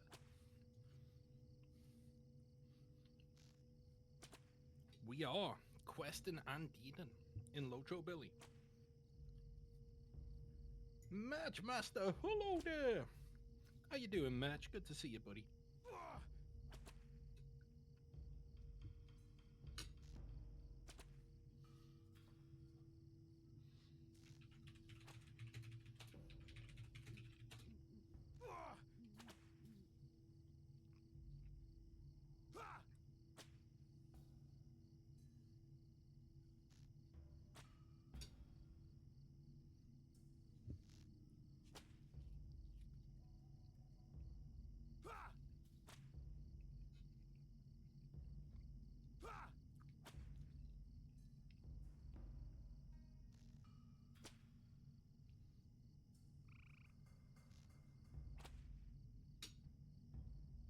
Oh, you know it, Billy. Task Pumpkin coming in with the Task Pumpkin chat heist. So, Billy, there's a new feature where you can share chat between two channels. So everything you're saying is going through to Task Pumpkin's chat. And vice versa. Which is why when she said heist all, it didn't heist. I'm okay, how are you? Couldn't be better. Couldn't be better, mate. Kind of full. I've just seen an opportunity to make dinner, although I think I'm gonna leave most of it for later.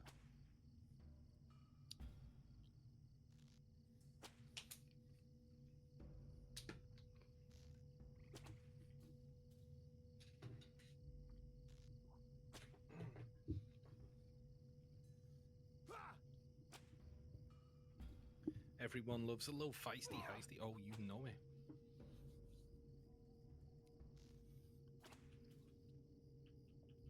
I've been streaming with no cam lately, and it's so much more enjoyable, you know. They'll turn the lights off, put some chilled music on, and just chill the hell out.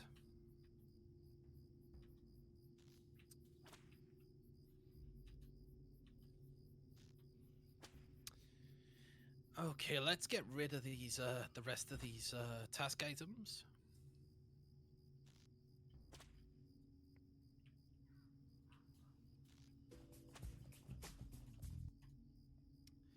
Jay and Billy coming in with the duo heist win. Your chat just said absolutely no, under no circumstances. Everyone loves a little feisty heisty. You know it, my man. You know it, Clownmeister. You know what's going on.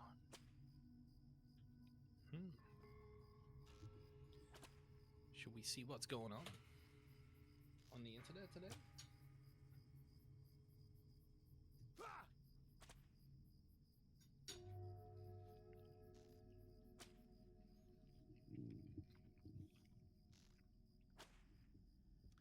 Oh, you're too kind.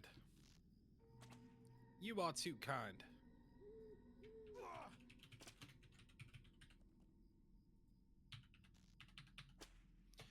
Task Pumpkin is very kindly gifting a sub to Task Mumkin. And you know what the best thing about the Task Mumkin name is? It's the British pronunciation of mum. That's the best thing about the name. It's also a great name. Task Pumpkin, thank you so much. That's so kind of you. Thank you, thank you, thank you. Can we get some hype in the chat, guys? Can we get some hype in the chat? I mean, come on.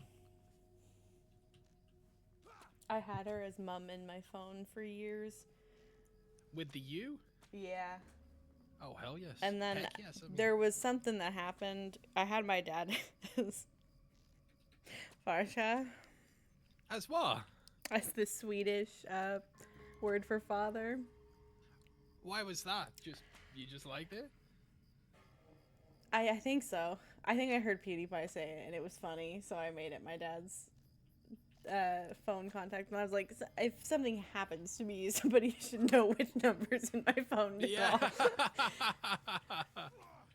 So I've now made them very clear. That's a good idea. Maybe you could put the other spelling in brackets or something. But yeah, thank you very much for that gifted sub. That's very kind. And going to the Mumkin, of course. Are you still turning task items in? No, I'm ready when you are. Take your time though, Do please. you mind if I Also- really quickly drag us No. to Bree with my guide to No. Bree? Because I'm going to stop by the taxidermist before I forget. Let me get near then in case it won't. I think it's just in the fellowship. Oh, okay. Well, whatever you need to do. If you need to go do some crafting. If you want to go and do some of your quests for a bit. If there's a Slayer deed you want to go and do, we'll go do it. I think I've finished. Oh, it didn't. I'll be back in a second.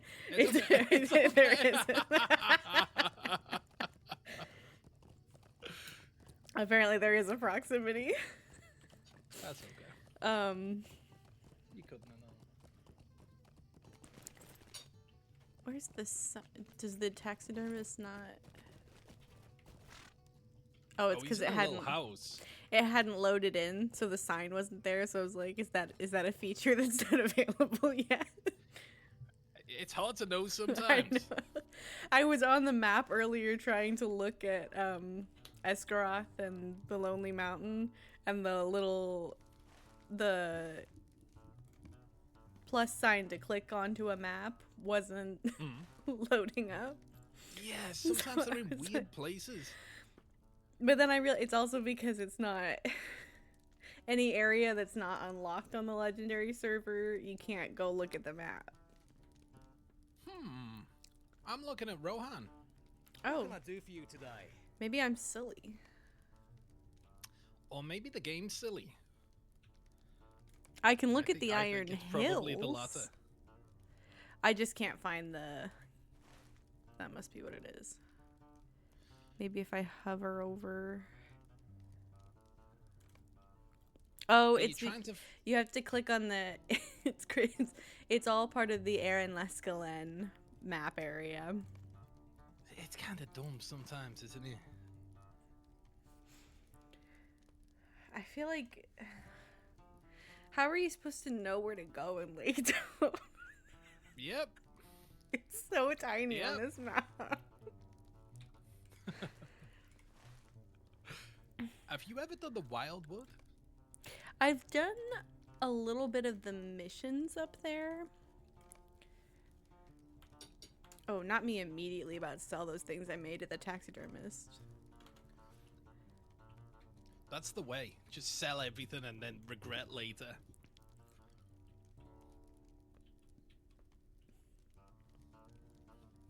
I wonder if there's anything in here I can take out. I can take that out.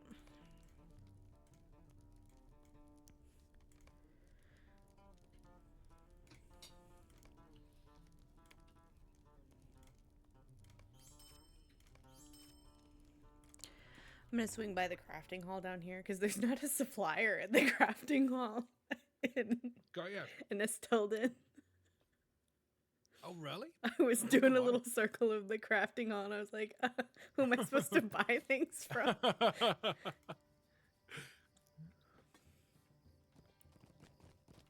Yeah, those supplies are super useful.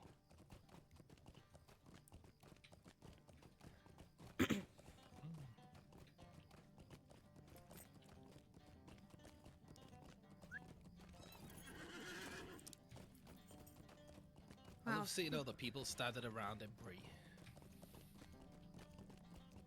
I know, it's so lively. I wish that all settlements had like people wandering around and That would be cool. doing stuff.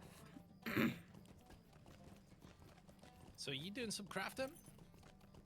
Yeah, I'm gonna try to get really quickly as close as I can to level 42. I've got some to do anyway, so. Nice.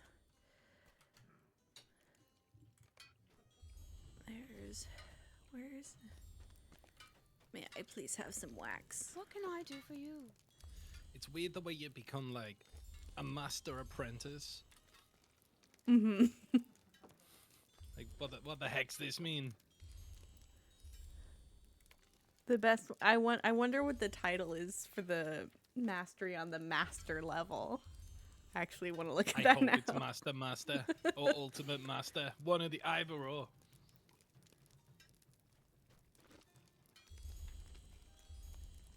Oh, that's weird. There's only... I have a title... Hold on a second. That's weird. I guess there's not a title for every single...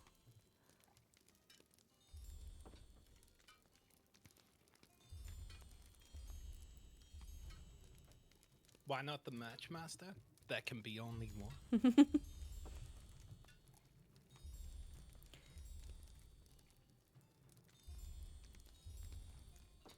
Very strange. I wonder if the titles expire somehow. Like if you unlock a new one, it takes the old ones out. But it didn't.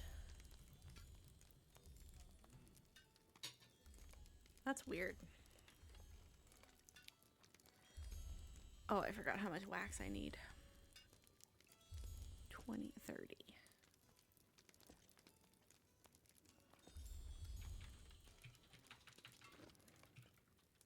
Hey, stall if you want in, guys. You know what it is.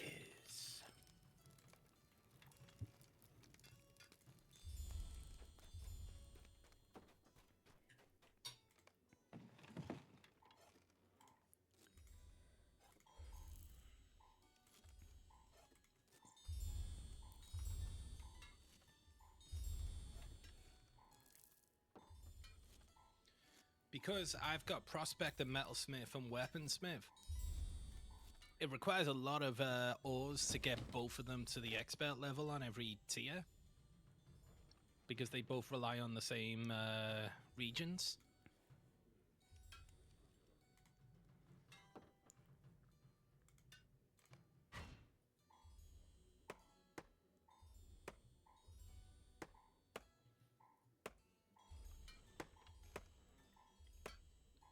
That didn't do nearly as much as I thought it would.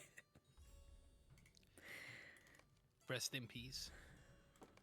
I got so used to the crafting, like doing big chunks of the experience bar at a time, But and now then you're a higher it, level. it went.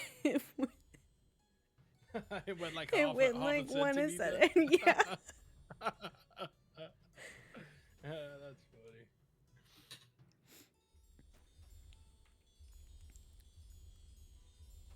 Oh, I'm so close. No. Is it gonna do it? Please.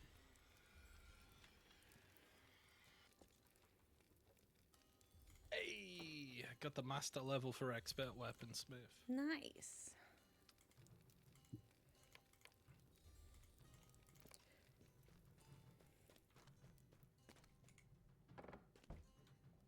Oh, I should probably stay here. I don't know where I'm going.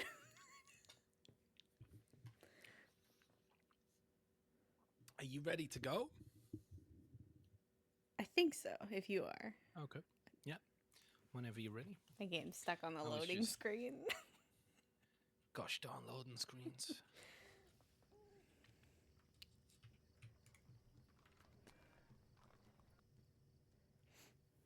Oh yeah, bit of a long loading screen. I wonder if it's because of it's Saturday evening in Probably. Europe.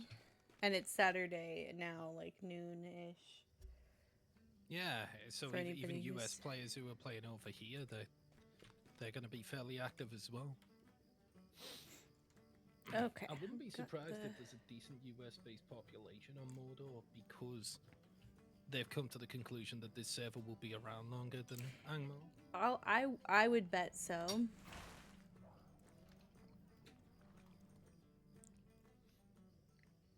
Oh, I did it again. Did you go back through the door? No, I did the guide to Oh, a you stone. teleported! We weren't close enough. All right, I'm coming. I'm coming.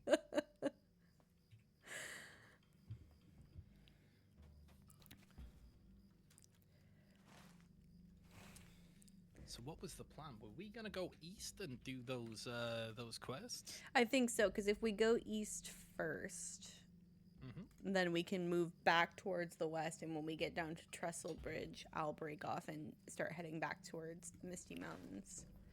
Gotcha. I gotcha.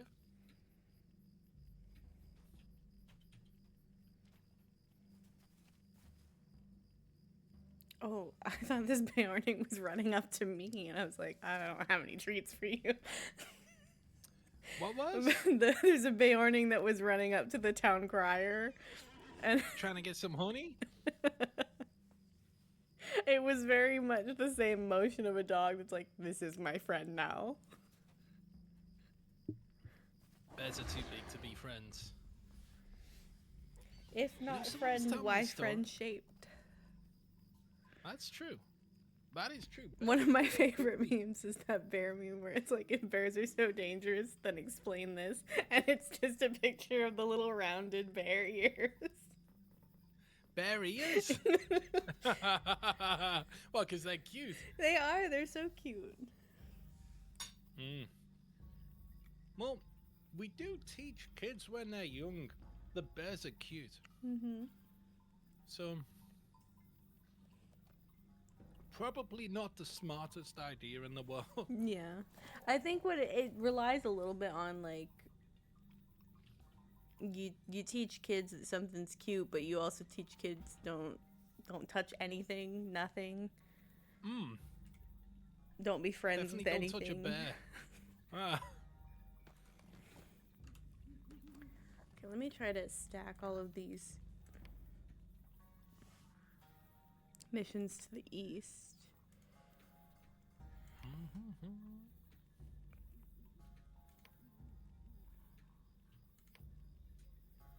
It's the Warg Mountie.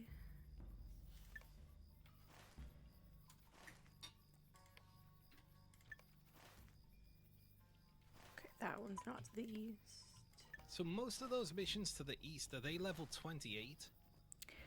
Seems like 28, 29, 30, yeah. Got ya.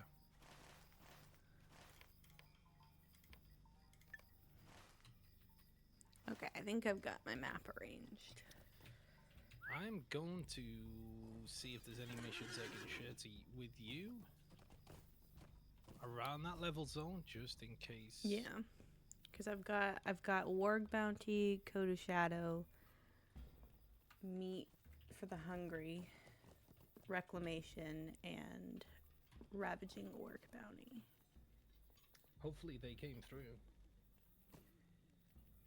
Oh, I didn't receive any. Oh, really? I wonder if maybe it's because I already have them. Because I know the couple do. that you shared earlier, they did come through immediately. It says underway. I was surprised because some of them were grayed out. So I thought maybe, you know, it wouldn't let me share them if they were grayed out, but apparently it does. You back on Path of Exile, Logical? How's it going? What are you up to?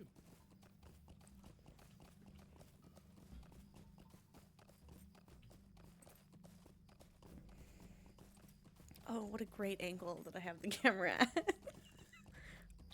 How did you have it? I was looking directly at the dirt. It's a good view for the viewers.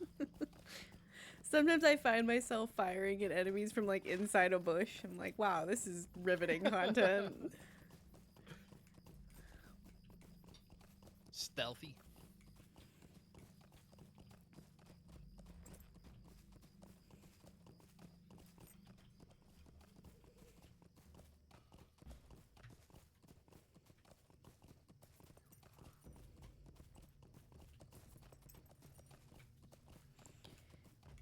Oh,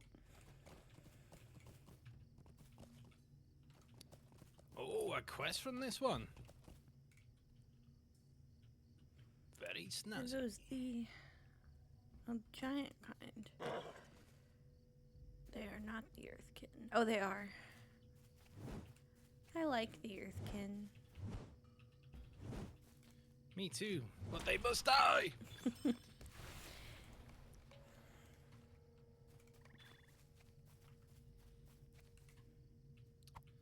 There's some weed around here we can pick as well. Yeah, the harrowweed.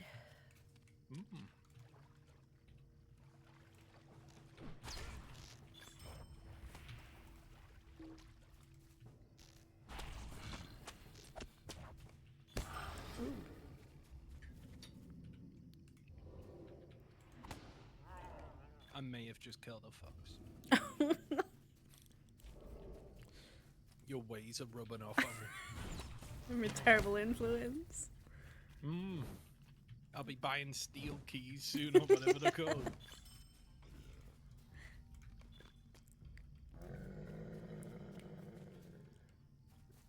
Oh, we need to kill these big ones as well? Oh, yeah.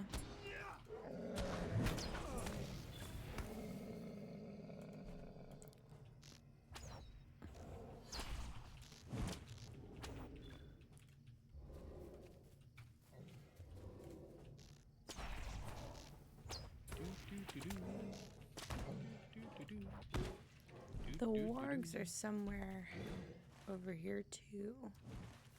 Oh, yeah.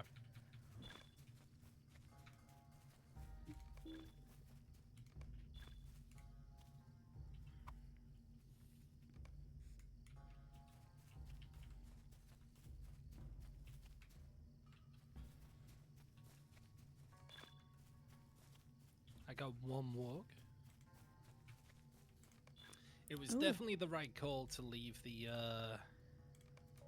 wargs until later because we've got so many quests that want us to kill wargs anyway. Yeah. I think a big part of the game is like strategizing when to go places.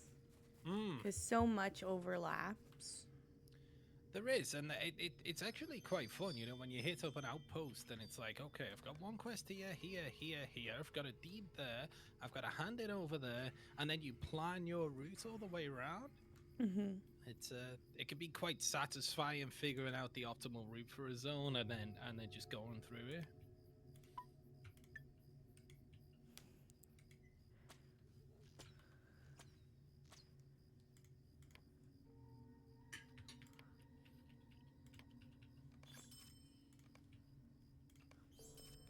Did you get one of those iron collars from the wargs?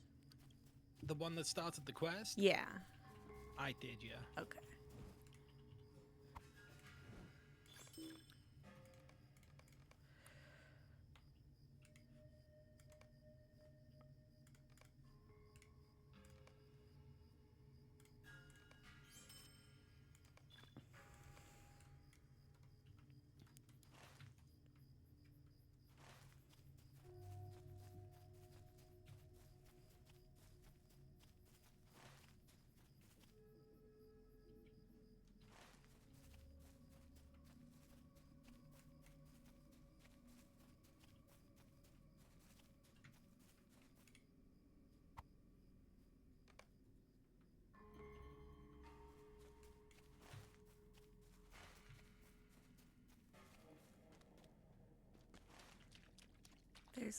There's an Earthkin camp, and I think the closer you get to the camp, the more Earthkin are around. Is that to the east? I feel like it's in the hills a little bit, like it's kind of back up, not quite the way we came, but like a little farther north. I tried to say farther and north at the same time. What did you say? Farther. New word confirmed. Are you talking about the camp where you could accept quests? Oh, that's a treasure camp. Okay, I did get confused. There's a camp here where you could accept Earthkin quests. Oh, are there? Yep.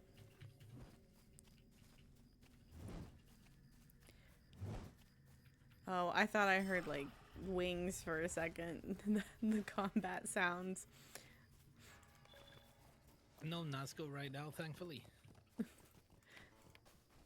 We haven't come into a Wraith all day, I don't think. Yeah, not just yet.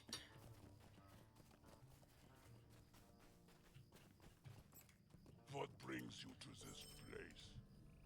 Will you hear my tidings? The Yorkin have need of your help. Do you come with peaceful words?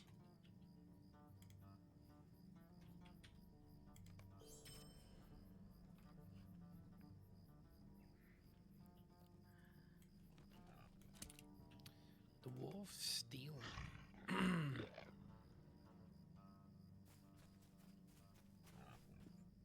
The two quests over here, was it a brother's plea and purging in the plains, or something else? I think I already had that purging in the plains one.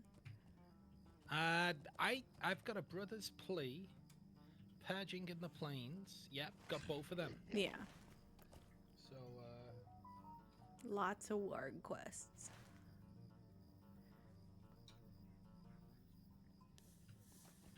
lots of busy work. Oh, there's one of these quests goes like all the way. Oh, there must be a camp on the other side of the area over here, over almost in Angmar.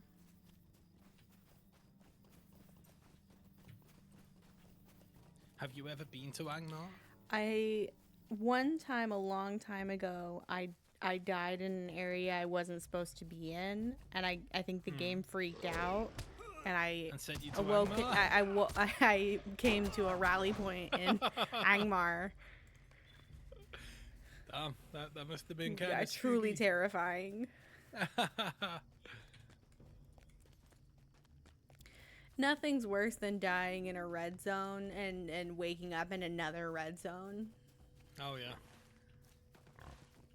The first time I ever entered the Troll Shaw's way under level, it said, enemies will now come from farther away. And I'm like, how far away? Yeah. Be a little more specific, please. Yeah, what the heck does that mean? Run directly into the one circle of the quest area that doesn't have the quest goals. You have adventures, huh? Oh, you branch right here.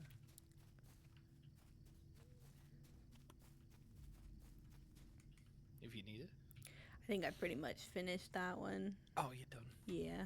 I got you. I got you.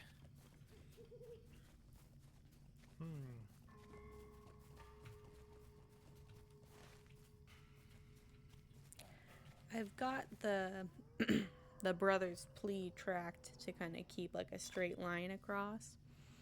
Mm-hmm. And I'm just looking for wargs along the way. I'm just following you and killing stuff, so whatever's, Oh, I'm good with whatever. not that deer though. I'm Almost. surprised you haven't killed it, I'll be honest. I know. I targeted it. The itchy trigger finger.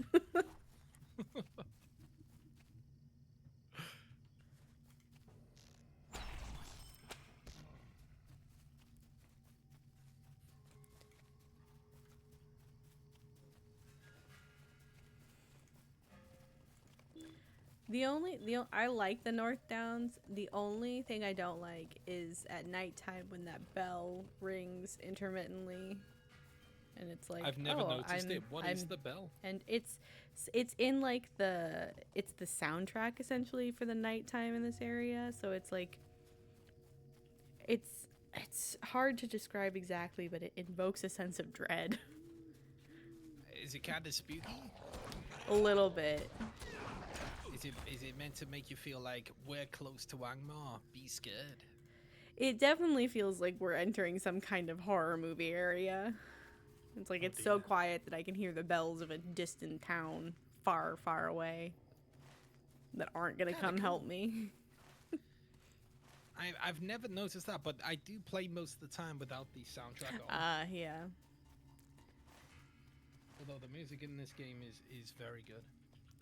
It is. I really like the Before the Shadow soundtrack. It's just that sometimes it gets so in. Is that the gate to Angmar? Yes. How cool is that? Sometimes I see things in the game, I'm like, that's really cool. But then I look at it from the mindset of just a person living in Middle Earth, and that. Oh, Like- Mournful Wraith! Oh, Sorry. I'm on my way. And imagine coming across that and being like, oh, hell no! Yeah. There's a I lot of didn't mean things. to interrupt. No, that's totally fine. Mournful Wraith is important. Oh, Oh no! Rest. I can revive for free. Back in the fight! How dare you kill me?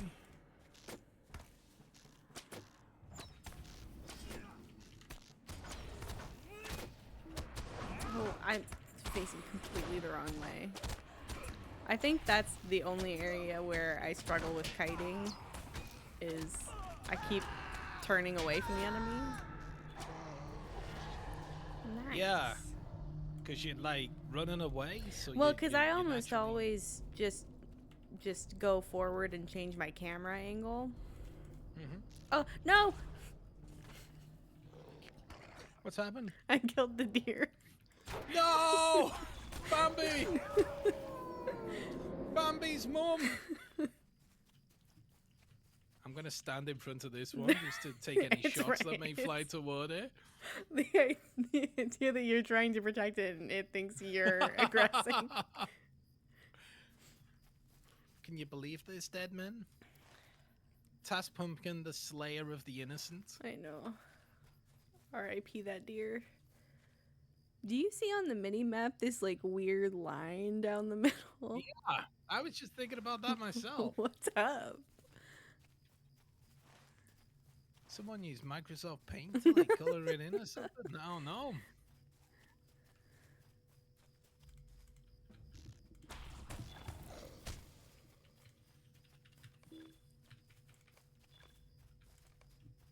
Okay, I don't have enough room. Teehee.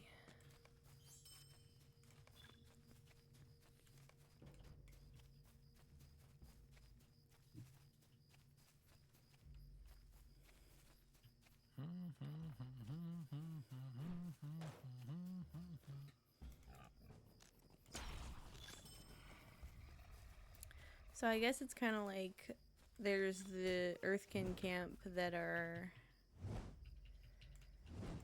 like chill with people, and then this one's not. Yeah, the good guys and the bad guys.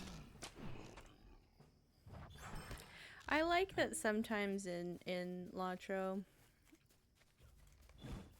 the different NPCs are indiscernible from each other, whether it's friendly NPCs or mobs. And I kind of like that little commentary on, good people aren't inherently more beautiful than bad people or whatever. Well, Tolkien fought in World War One, which is people who look very similar fighting each other, right? Yeah. Mostly. So, he'd know that as well as anyone.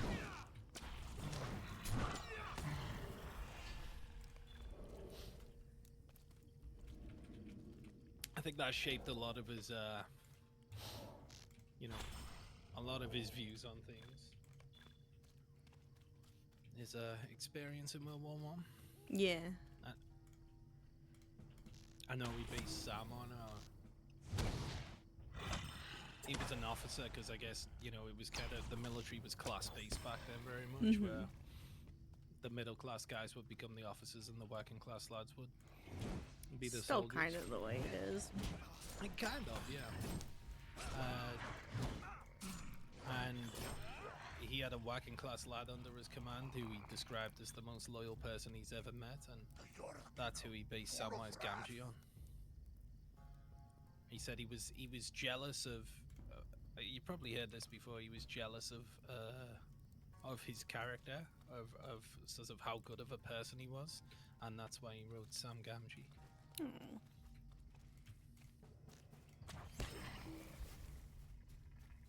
There's a line in one of the seasons of Suits where they bring up Lord of the Rings. And one of the characters says, of course I've read it, it's a story about power, and then the other one says, really, I always thought it was about friendship. I had to pause the show and bawl for a second because that was so sweet. That one person thought it was about power and the other person thought it was about friendship? Yeah. It also makes a lot more sense if you know the two characters. So it's like a double whammy of it's a great moment, one a and bit then of a dick? One has to. It's a little complicated. One of the characters is kind of the boss, and sort of has to fight to keep a hold of their control over the law firm. Yeah. And the other character is a little bit conniving in the beginning, and it's almost like a sort of almost like Snape-like transformation, where you see this character as kind of one of the bad guys, but over time you grow a little more attached and you start to see them in a different light, and they kind of become one of the homies.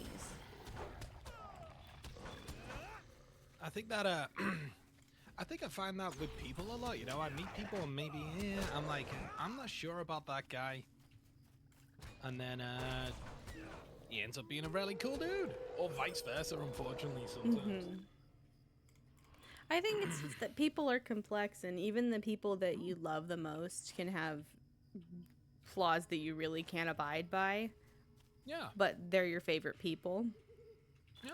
And sometimes people that you really don't like have really great qualities that you'll never be able to appreciate because there are other things about them that you don't like. Oh, that's definitely true. That is definitely true. All they have to do is upset you once, and everything they've ever done that's good in the world can go down the toilet, It's crazy how sometimes one thing that somebody does can completely, as you said, color your perception of them. I have tried to get better myself of forgiving people if they wrong me over the past year or two, or if they're just slightly annoying. Of just, I'd rather deal with an annoying person than a bad person. Yeah, I think that's definitely the thing. Is there's as you get older, you tend to realize there's a difference between somebody's annoying and they do things that are bad. Yeah, like some people are just conniving. You know, they'll try and manipulate you, and it's like, oh, how do you even think that way? How? But why does your brain work that way? Yeah. Some people have done like in work in the past. Some people have done some things to try and damage me or damage my reputation. It's been. It's like, oh damn, how can you even think that way? How can, and it just it kind of damages the way you view people in general, you know, because eventually you stop trusting people. So Yeah. I think some people don't necessarily see the logical fallacy in the idea of if you have to make someone else look bad to make yourself look better, the only thing you're doing is making yourself look even worse. yeah, that's true. But some people just I think- they don't know how to champion themselves without damaging someone else. Yeah, I think there's momentary satisfaction to be found in putting another person down, but it's never gonna make you happy in the long run, you know. It may put a smile on your face temporarily, or make the person in front of you laugh, but you'll probably feel worse 10 minutes later than you did. So, this blue one here, what's it called? Collect Asiko's book. Have you done that one? I don't think I have that quest. I wonder if I can share it with you. But sometimes I do that, you know. I don't think, and I say mean things about people, and I don't think, and I always feel guilty afterwards. So I've been trying more and more to, even if someone's not around, maybe just, even if it's funny, and that's the problem. Sometimes it can be funny, you know, if someone does something embarrassing, or it can be very funny to make a joke about it. And it can be difficult to resist sometimes, although I do always try and take a double check and just say, you know what, that's mean. Maybe keep my mouth shut right now. Yeah, I think sometimes it depends on, like, there's always sort of a fine line. Some people are okay with certain jokes being made about them. Like, if I did something silly, I have no issue with somebody, you know, making a joke and laughing, because that's what I want to do, is I want to laugh it off. Yeah. But I know there are obviously certain things about myself, and I know there are other people where they have certain things about them where even if it would be funny, that's the last thing they want somebody to joke about. Yeah. And it's absolutely, yeah. I mean, everybody's limits are different. I think it's hard to police yourself. It's kind of more like you got to learn boundaries on the individual basis. it is. You know, I think humor is something that maybe when you first meet someone, you should keep fairly innocent, and then you can develop a dark sense of humor alongside a friend as you get to know them and you get to know their sensibility. I think you can joke about everything, but you can't joke about everything with everyone. I think that's definitely the biggest thing, is everybody's line is different. And you also, you have to bear in mind your own line too. Yeah. Well, yeah, if you're making jokes about someone else and you don't want them saying that kind of thing back to you, then you're probably, you know, you're probably gonna have a bad time. Yeah. Oh my goodness. It's been a hot minute since I've been incapacitated. I forgot. It's like, what do I do now? Oh, did you go down? I just got stunned. Stunned. Yeah. Ruta Lima is Finnish. Oh, really? What's that mean? I know a lot of this stuff up toward Farakel is based on Finnish and I guess like Norwegian culture. It means iron cow, huh? That's a weird one. It fits the Earth Kid. I guess so. They are kind of like cow people. They're very nature oriented.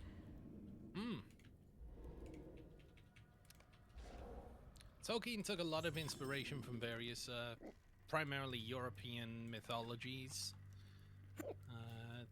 As you probably know, like a lot of stuff that happens in Lord of the Rings is similar to things that happen in Greek and Norse mythology. but I read a few things from him where he said he was jealous of wait, he wanted like an Anglo-Saxon mythology because he was jealous of those cultures. So he wanted to make his own one. Which we do have some stuff. We've got like Robin Hood and Beowulf and Arthur and the Knights of the Round Table. We do have some stuff, but it's not like a cohesive, you know, intertwined mythology like theirs. It's not there's not a pantheon of Yeah. deities, and there's not a no, there's not. And that's essentially what he created here, which is super cool. The Maiar and the Valar are very cool.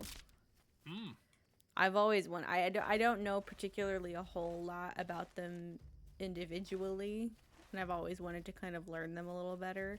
But somehow I always end up getting sucked into something else at any time I try to go do research on the Valar. I always end up on like the Critical Role wiki or something. Oh, you like to read that stuff up, huh? I love to read a wiki page for so that's often how I know I want to watch something. I learn a lot about the lore and the behind the scenes stuff and why the story panned out the way it did, and then I watch it. Do you think there's something to be said for experiencing the universe? Like, let's say Lord of the Rings, where Frodo has essentially spent his entire life in the Shire. He's the person who we're viewing the world, whose eyes we're viewing the world through. Him and Sam, I guess. Do you think there's something to be said for experiencing the world without knowing the lore? I do. I do think I want to know everything I sometimes. can. I think sometimes it is very fun to go in and learn through the lens of like a character that sort of represents you and your journey. I really enjoyed learning about the wizarding world of Harry Potter through Harry and not having any sort of reference and just learning as he goes. A lot of those like young adult teen novel type stuff I did really enjoy, but there's something about now where I won't know that I'm interested in something until I know enough about it to go, okay, that was cool to read, and now I want to see it play out. Yeah. And I think it kind of almost harkens back to that idea of like I read the Harry Potter books and then saw the movies. Oh, really? And or anything else where it's an adaptation of a book where you read it and then it comes to life. Yeah. I think there's a part of me that would, if I had the chance, like to experience Lord of the Rings for the first time. Oh, yeah. I Through remember, the lens of knowing nothing. 2001. My mom said we're going to see this Lord of the Rings, and I'd see, you know, there was so much buzz about it, and I didn't really know what it was. I'd heard of The Hobbit, and I think maybe they'd read The Hobbit to us at school, but I didn't really know what it was. And she said, so my mum's friend lived in an area of Liverpool, a few neighborhoods away that we rarely went to, so she said we're going to the cinemas down there to watch this Lord of the Rings, and she was telling us about how she read The Hobbit as a kid and all that. So we went to see we went to see it in the cinemas with my mum's friend, a couple of her kids. I think my brother and maybe my sister, although my sister was very young then. I don't know if she'd have come with us. And I remember watching it, and I liked it. It was very long, and I didn't understand most of the words they were, because I was 12. I didn't understand most of the words they were using. Yeah. And then my brother liked it more than I did, and then he bought it on DVD when the DVD came out. And from there, I just used to. I watched it again with a bit more understanding of the world and the stuff. Because the first time you watch that, you're like, "What the hell are they talking about?" You know, we're going to Rivendell. What the heck's Rivendell? You know. Yeah. I just didn't know what they were talking about. The second time, I loved it. I just fell in. You know, the scene in Moria which I still think is the best sequence in the trilogy. I just thought it was so cool, so I started buying the video games. you Yeah. know. I do like the way that the movies were clearly made for someone who's read the books. Mm.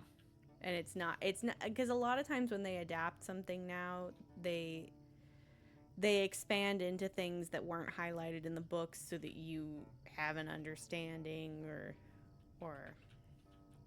they try to foreshadow things that will happen later, earlier Yeah. on, even though you wouldn't have known about that at that point in the book. Mm. And I think there's some merit to that, of trying to make it your own a little bit, and especially like with The Legend of Vox Machina. What's that? It's the Critical Role cartoon animated series. Is this an anime? Is it? It's anime style, I guess. Mm-hmm. But But it's Western, yeah. right? It's a Dungeons and Dragons campaign that it was their first campaign, and now they're on their third, and it all takes place in the same fictional continent, or not the same continent, but the same world. And in the animated show, they're able to reference things that happened that would have happened before viewers of the live play of the Dungeons and Dragons game would have Yeah. found out about it. But in the And that's cool. universe, it takes place earlier. Well, when they do that, like, you wouldn't know everything. In a 2-hour movie, you wouldn't have everything in the backstory and the lore explained to you in real life. So it's cool when they're mentioning things you don't understand, because it almost makes the world feel alive. If you were in the shoes of Frodo or whoever it is, you wouldn't understand most of the words they were using. You wouldn't understand the locations they were talking about. Yeah. So I think that's cool, right? I do. I really enjoy learning about it as you go. But there's also something to be said of, like, that's one of the things I really like about LATRO, is that it's a solid game to play even if you're not an existing fan of Lord of the Rings. You could go into it knowing nothing about Middle-earth, and it's still a solid game. But Yeah. there's a lot of those little neat, like, just the fact that you meet Strider in the introduction of Yeah. the man initial storyline, and if you know who that is, you're like, oh my god, you're that meme of Leonardo Yeah. DiCaprio pointing at the screen. Yeah.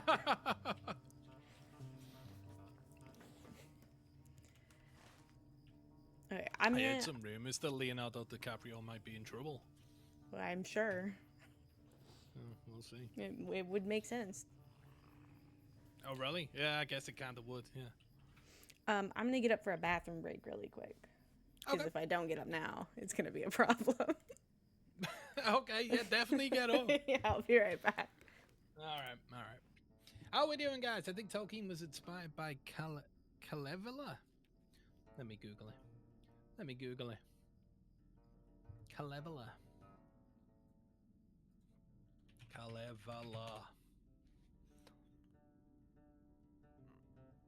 Oh, cool.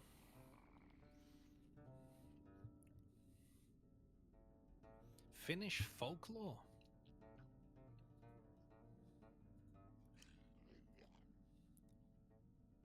Cool, man. Yeah, I think he took a lot of inspiration from a lot of. Some people call him a rip-off. I don't think that's fair.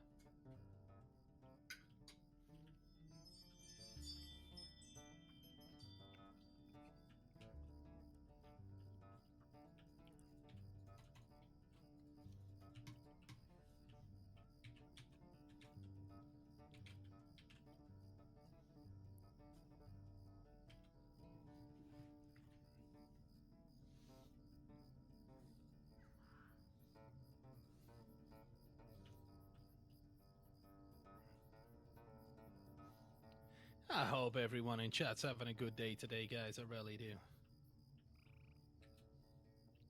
We're doing some questing and some deeding alongside Task Pumpkin. I'm hopefully leveling up my reputation with the Rangers of Estelle, and I'm now an acquaintance. I was watching a stream once, and a lady in the stream gifted the guy a bunch of subs and said, "Thank you so much for always being there. You've been such a good friend to me." And his response was, "We're not friends. We're just acquaintances. You've never seen me in real life. We can't be friends." And I thought that was such a douchebag response, you know? I was like, come on, man. Come on, bro. What's this?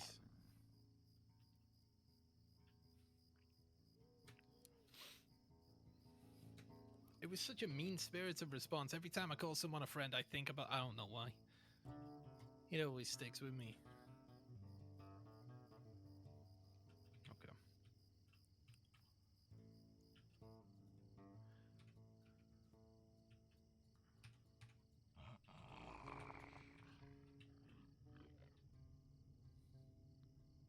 Okay, where are we going? Wait, I've got a quest to hand in there? Ooh. It is a nasty, mean-spirited response. It really is.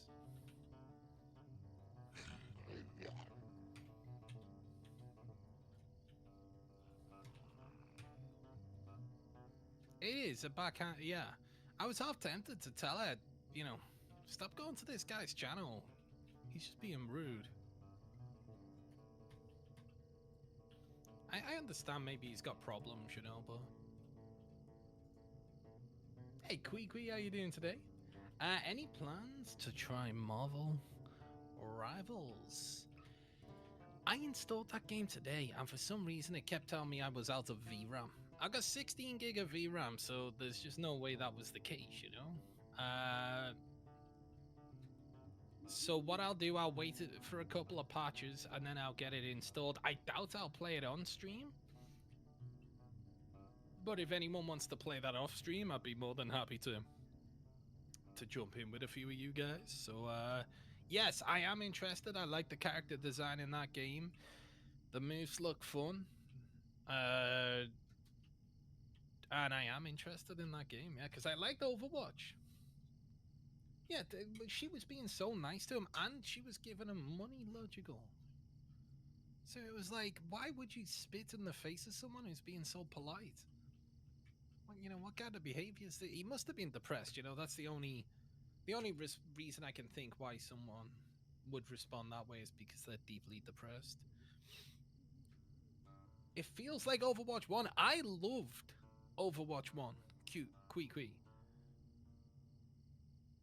I loved Overwatch 1. I didn't like Overwatch 2. Is it tank, healer, DPS? 2 tank, 2 healer, 2 DPS? Spider-Man looks cool in there. The Punisher looks badass.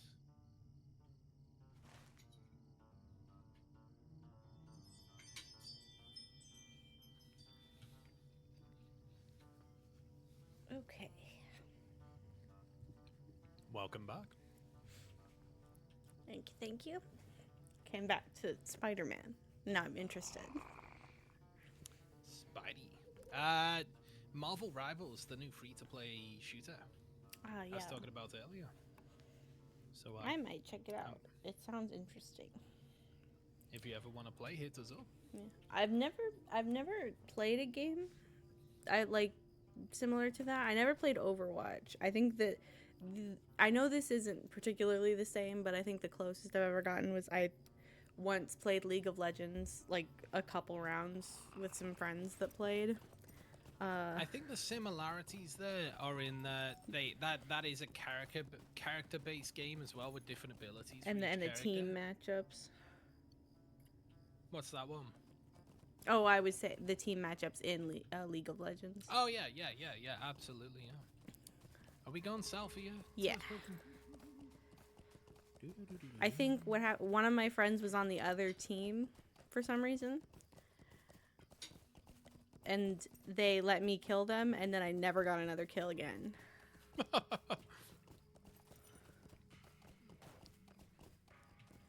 With this being a new game, it will be much easier. And the other thing is, because Marvel attracts a lot of young people, a lot of casual gamers, because it's such a big brand.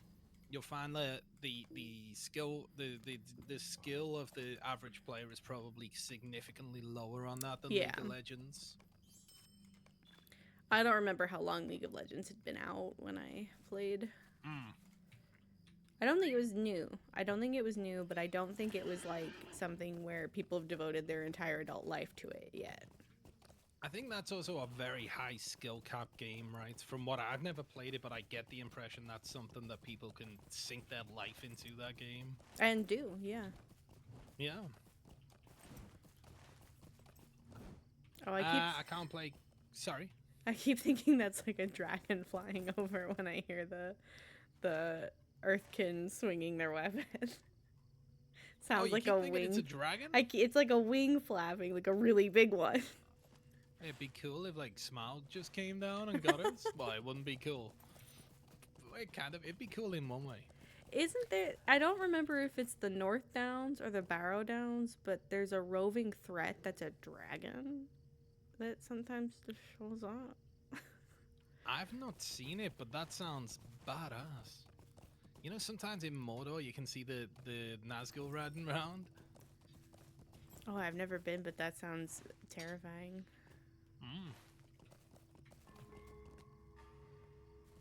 It's bad enough to have to figure them everywhere else in the game on the legendary servers. Yeah, just the regular raves. But that's what's gonna be cool when we're all maxed, is we can go around and do stuff like that, you know, taking out the roving threats and doing the higher level stuff and targeting specific content, so that should be fun.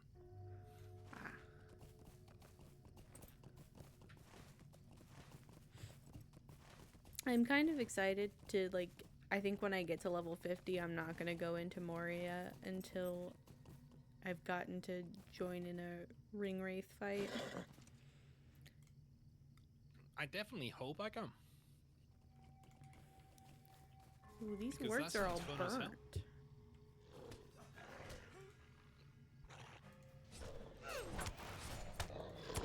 Yeah, I wonder what's well, it looks like there's fires off in the distance, so maybe it's got something to do with the environment down here. Wonder if this is where that dragon is, maybe. That would make sense. That would be a big rut-row. I think we can take it. Come on, we can take him.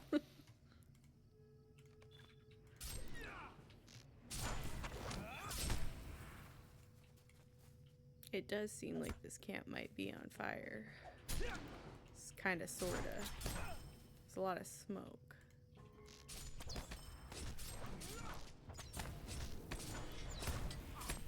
But, I mean, the goblins seem chill with it, though, so maybe it's not a problem.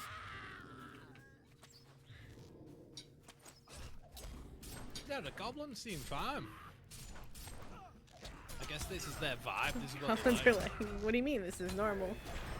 Yeah. Camp's always on fire.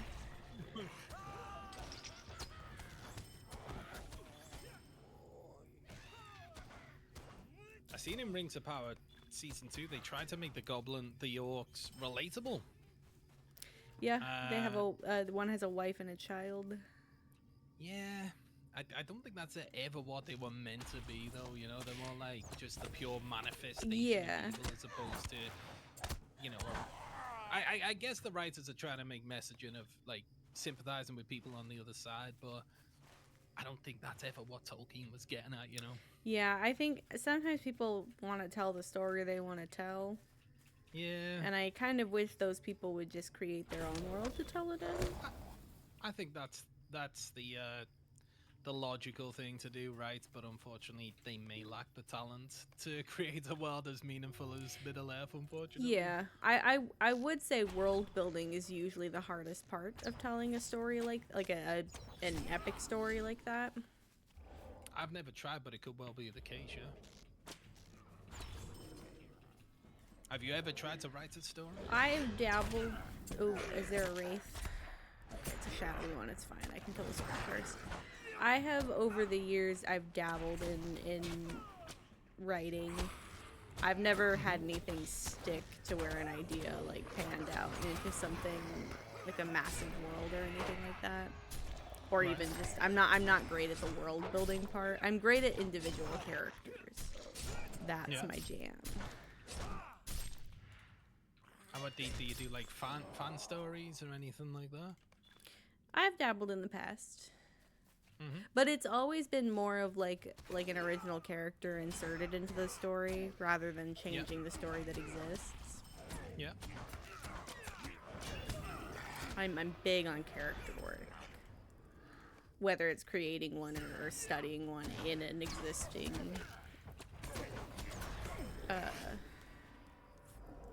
what's the word I'm looking for? Property, I guess. Yeah, that makes sense. Sounds like fun. Definitely not something I'd ever have. I'd never have that skill, you know. I was never really a creative guy, more of like a practical guy. Like I was always good at maths. I was never good at writing. I just my brain just isn't made for making stories up and things like that. It's interesting how people's minds work differently. I've always been much more on the creative and philosophical side than the hard fact side. Yeah. And you know, you can usually tell quite quick when you meet someone, like, you know, just based on little things they say, what kind of personality type they've got, and I think it can be difficult for people, you know, sometimes for people to, I don't know, to sort of see things from the other person's perspective when they have a completely different mindset like that. Yeah.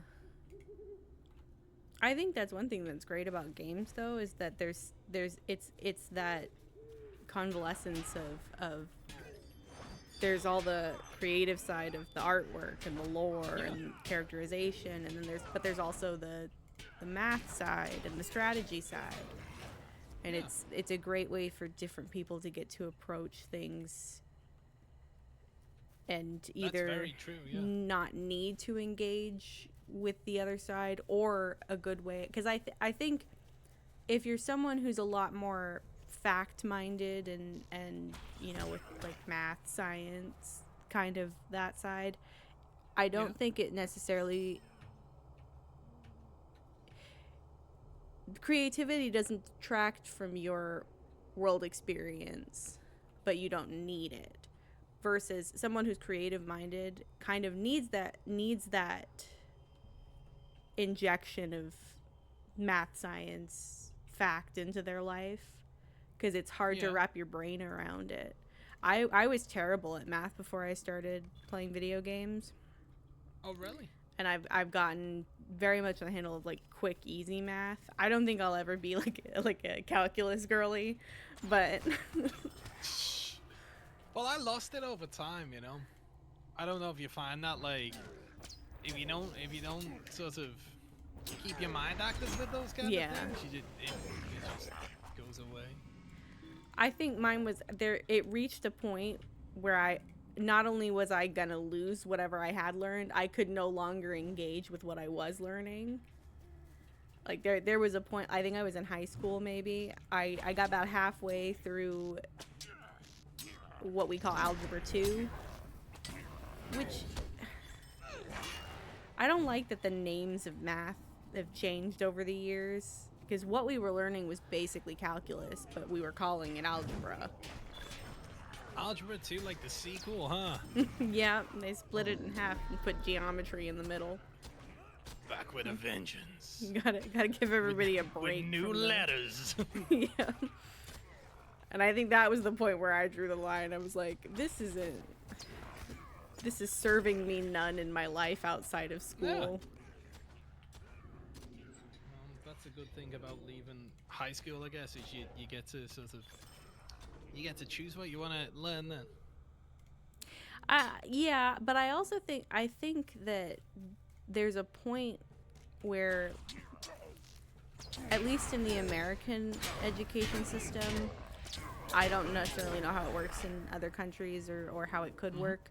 I think there is a point where we could let kids advocate for themselves and communicate, hey, I'm really into history, but I'm really bad at science. Can I just focus on the one I'm good at once I know the basics? Like, once you know We the... do that at 14. See, they don't even let you do that the first 2 years of college in America. You gotta go to, they call it Gen Ed, and you still have to take math, science, Oh, that's history, general English. education, huh? Yeah, it's almost like 2 more years of high school, essentially. Oh, you have to learn the basics, even when you're 14, 15, 16. But Yeah. But see, After that- most of what you've learned up until that point are the basics. So there's like a certain point, just from my own experience, there was a certain point where I feel like I had learned all the things that I would carry into adult life, and I was still being forced to learn or sit through more stuff that was more niche. Yeah. Like, why would I take a chemistry class if I know that that's not going to impact my adult life whatsoever? Yeah, that's true. I do think, it's a difficult balance because it's letting kids decide, and then it's looking at the teachers and the parents as well and seeing, like, what is this child good at? Like, this may be, there's letting the kids decide, and then there's, like, I think there Okay, needs so to be this- more of a balance between the kids being able to advocate for themselves. If you have Yeah. a child that doesn't know still, then they can still take anything that they want to try to explore. But if you have a child like even one that is interested in math and science, and they have a grasp of literacy, once they have the grasp of literacy, why are you subjecting them to still more and more literature? Yeah, I think there should definitely be an element of choice there. I do think that choice should probably, until the child is 18, have something to. I think the teacher and the parent should have some say, just because. Oh, I agree. The student may want to be a rocket scientist, but he may be stupid, but really good at. I don't know, really good with history or something, but just not the sharpest tool in the shed. And there may be something to be said for, you just doing what you said, but giving them a nudge in the right direction, Yeah, I agree. That's not for you. I don't mean to say completely put it in the child's hands Oh, I know, without I know, oversight, but I do think that there's a certain point where much younger than you have the opportunity, as the system exists now.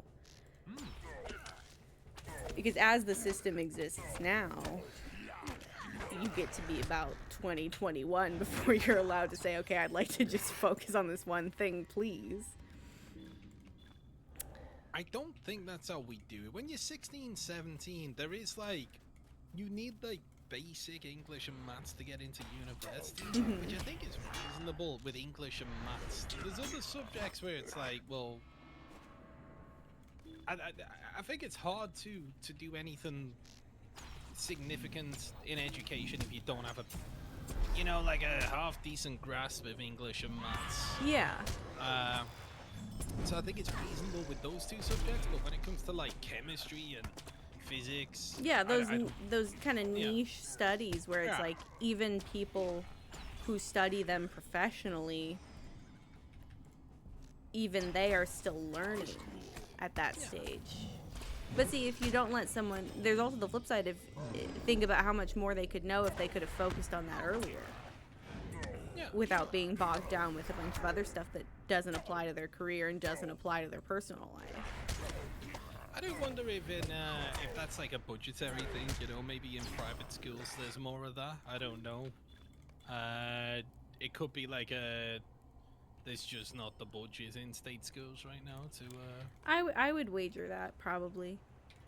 I know that there are a lot of different kinds of, they call them magnet schools, where they have a particular focus, whether it's an arts school or a school that's really renowned with, like, sciences, even at, like, the high school level.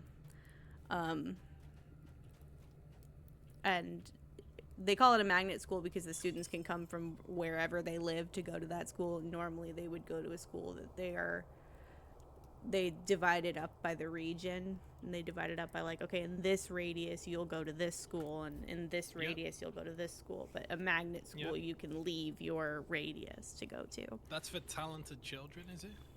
In a particular subject? Or rich, depending on how you look at it. Is it so? Can you get in based on merit or pay?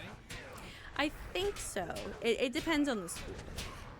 I see. And I bet there are some that you have to get into on merits. I don't mean to have such a pessimistic view on it, but sometimes you got to tell the truth about the world. Yeah, I mean, there's no doubt about it. You know, if you've got a lot of money, you're gonna get a better education. There's no doubt about it. And you know, I think that sucks for the children. You know, it's obviously not fair that one kid gets a better education Because than the they other. have no control over that. It's one thing to say there's some classist systems for adults that have a certain amount of control over what they turn to make money or how they try to make money, but the kids have no say. Yeah. Not that I think classism is good in any sense. Just to be clear. I don't support classism. I just understand it as an adult better than a child would. Yeah, I think there's I think while you should be allowed to work hard to provide your children with a better life, you know, it's just it's a problem no one's ever gonna solve. Yeah. Just, quite honestly, it's like, well, you know, things need to be made. Good, you know, that we need talented people to do talented things. Reward them disproportionately if they're working hard. I'm not saying that's what happens, but that you know, that is generally what should happen. To what extent you reward them disproportionately is a bigger question. And they should be allowed to provide their children with a better life. However, not only does it not really make sense to have talented children from working class backgrounds being underutilized because of a lack of education or a lack of a proper education, it's not good for anyone because, well, in any society you want to utilize the talent from all over, really, because talent is finite. It creates wealth, which should, in theory, have a positive impact on everyone. So, you know, I just think these kind of issues, no one's ever going to solve them. Yeah, I really do. a lot of it has to do with the infrastructure and the concept of how a civilization actually functions. And I think there's a certain amount that people believe that's up for debate, but there are cornerstones of civilization that you'll never be able to get around.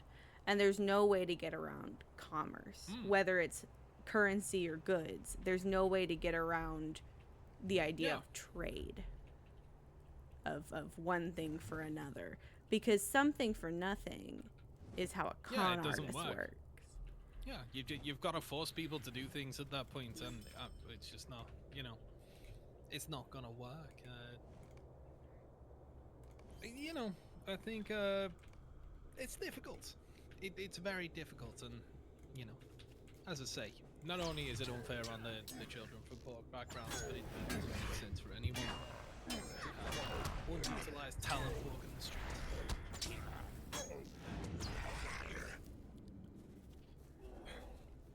There's also a bit of there's a small disparity between talent and skill, and those being somewhat different things.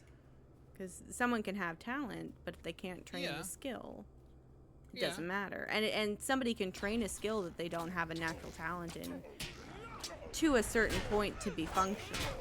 Oh yeah, you know, people are, I guess everyone has a different cap, like how far they can go, depending on various qualities, you know, IQ, what it may be.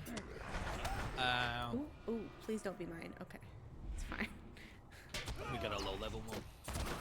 I keep forgetting that it can't be mine because they're too low level. But yeah,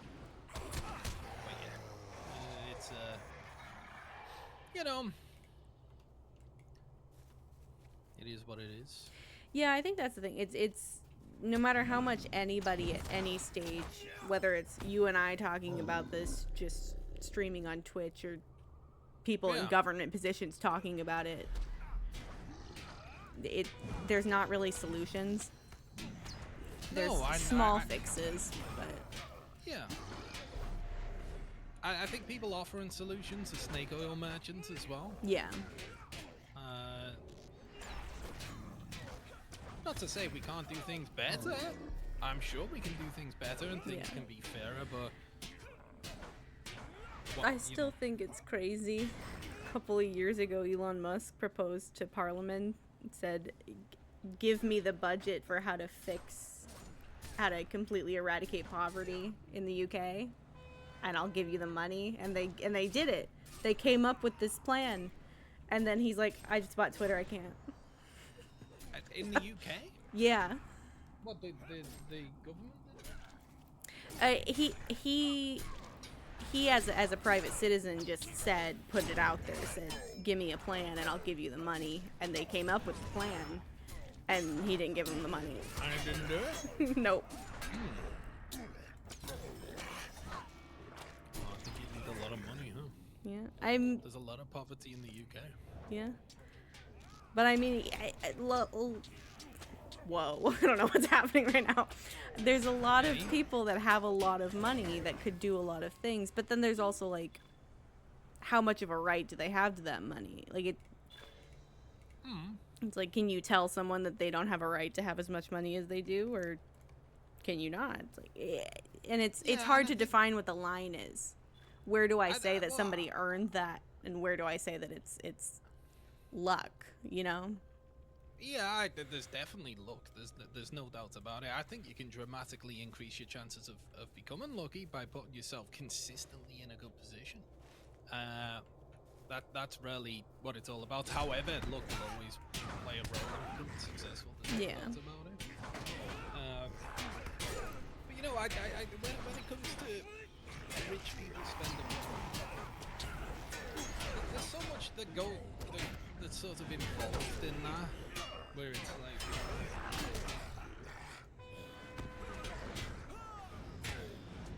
their priorities may not be in line with your priorities. What they consider to be doing the right thing may not be what you consider to be doing the right thing. So there's that. Yeah.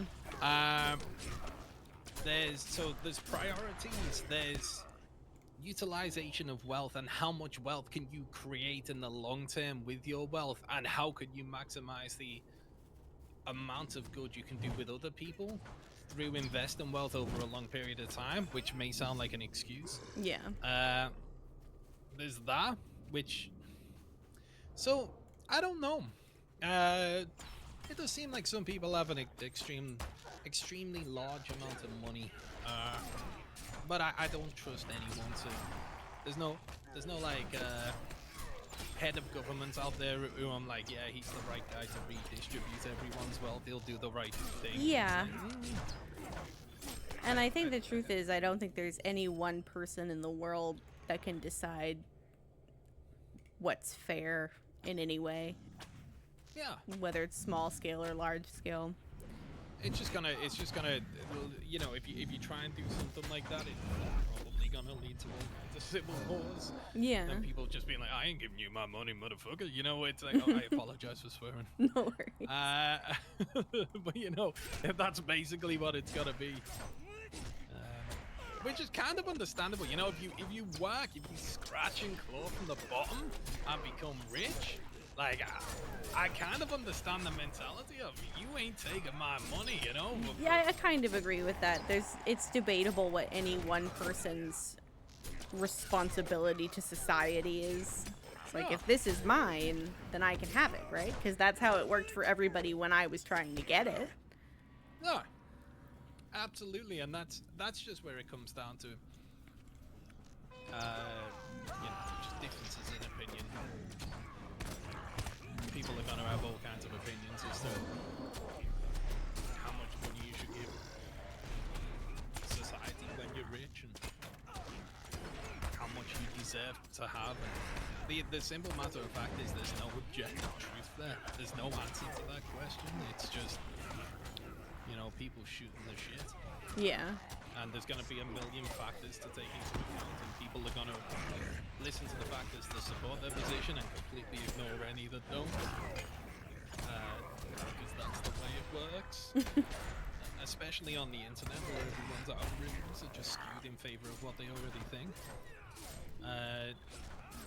I think that's So- the thing too. Is if you're looking for answers on the internet, you're gonna find the ones you're looking for the most Yeah. part. That's true. That is absolutely true. Unfortunately, I think that's also true of news networks on TV. Mm-hmm. You know, if you look at the difference between different networks, it's like, damn, this guy's telling me one thing, this guy's telling me the other thing. They can't both be true. So it's just you know, I don't know. That's the what do I know? Is the answer. Is for reputation? Is it acquaintance, friend, ally, kindred? No, I think you're an ally before you're a friend. I think. Acquaintance, Let me ally, see. friend.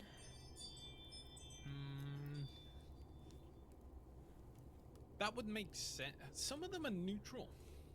Yeah, some of them start at new. I think a lot of them start at neutral. There are some later in the game where they start a little bit not liking you. Yeah. And then there are some. I think there's one that even starts like at acquaintance or at friend by the time you get there. I'm just trying to find. I just want to see the reputation page. There's one in the Wildwood where I think one goes up as the other one goes down or something. It's really weird. Could be.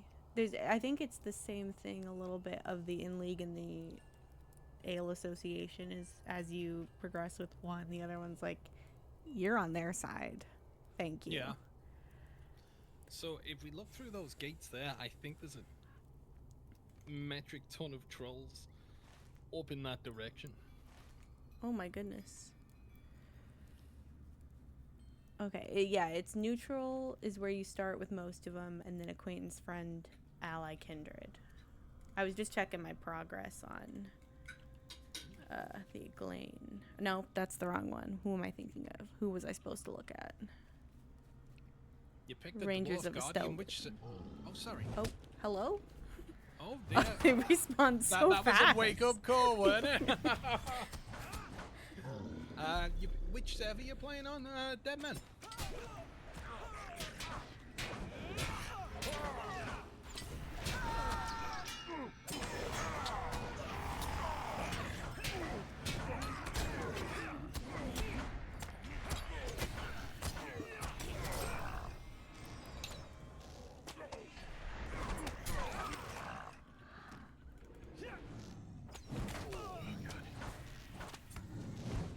Do you ever just have a drink of water and it just hits right? Yeah, And it's especially like when it's water cold becomes water. the best drink. Oh yeah. Every once in a while, cold water's just it. Oh yeah. It Most just of the hits. time, I like room temperature because it doesn't hurt my teeth. Yeah, there's something to be said for that. So, is it hot where you're in Virginia, right? Tennessee. You're in Tennessee. Oh, okay, you're from the same state as H-Gunner, then he lives in Tennessee. So I'd imagine it's that's like just north of North Carolina, is it? Kinda more west. Like rather than being on So- top of it, it's next to it.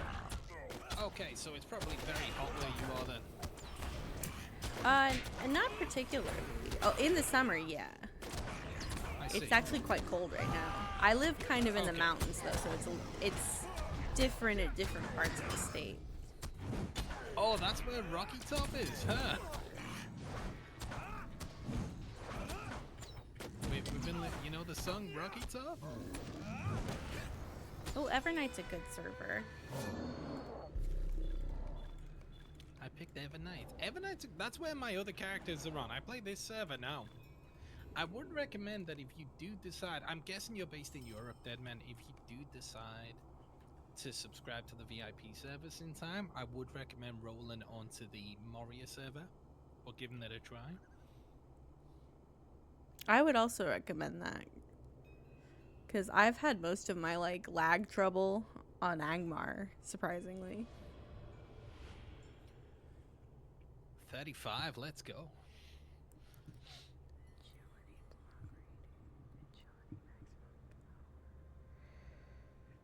Ooh. Okay, I think I'll make So it these the boots. only... Sorry. Oh, no, I was just looking at my stuff, sorry. That's all good. The only server that is physically based in Europe is Mordor. However, it's a server. The rest of them are all the other servers are based in North America. I believe on the East Coast. So you will get less lag on Mordor, but it only has the first 2 expansions worth of content. Every 3 months or so, they add an additional expansion. So if I was you, I'd trial the game on Evernet. If you like it, roll a new class on Mordor after you've subscribed to the VIP service, if you do want to do that. That's my advice.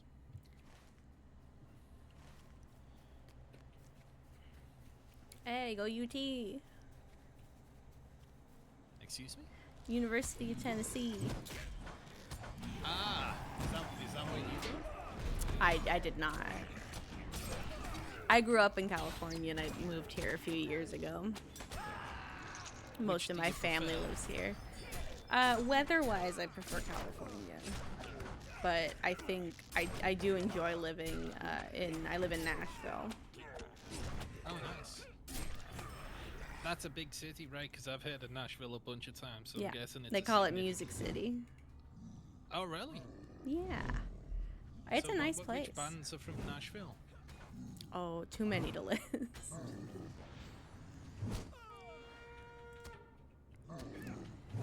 That's cool. They have the Country Music Awards here every year. Gets crazy downtown. I kind of live in the suburbs, Yeah. which Must be a is good I get the vibe best when- of both when everyone's worlds. there. Oh, so you can go into the city, but you don't have to be there all the time? Yeah. I like to say that the house is perfectly positioned for any other town I would want to go to, even though there's not much around me. Sometimes not much around you is what you want, though, right? Yeah. Oh my god. What's happened? That troll.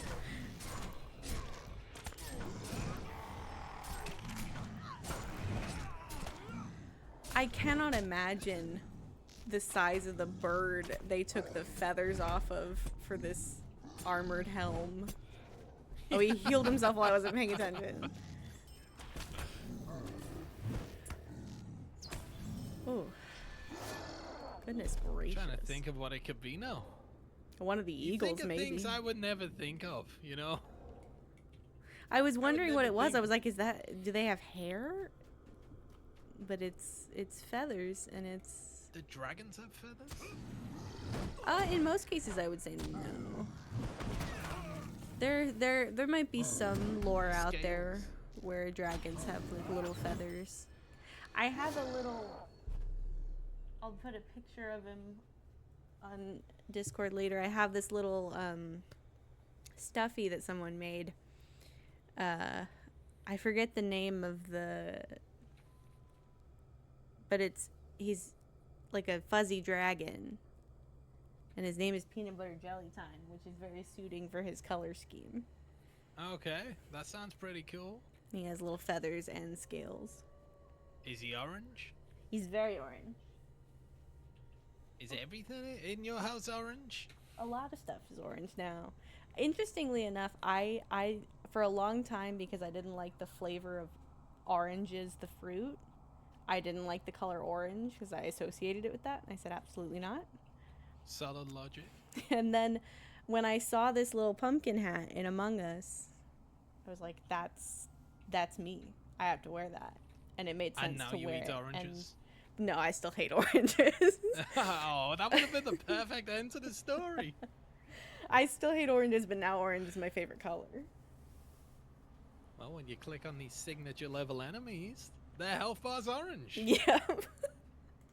Not at all terrifying. I've gone up against so many orange enemies lately that I've now convinced myself I'm invisible. Like where their name is orange because they're a couple levels ahead. And then, but that's mostly on my brawler where I'm like, oh, I can You've convinced yourself that you're invisible? invincible. Oh, I thought you said invisible. I was like, what? Why does that mean you're invisible? It's two completely non sequitur concepts. Yeah. So I've noticed you've got a glow on your sword. Is that the closest to orange you could get? Oh, I don't know. That was just random. I didn't put It's it on there. red, It came but that way. It's close to orange, so I thought Yeah, maybe it's that a was very orange temperature red.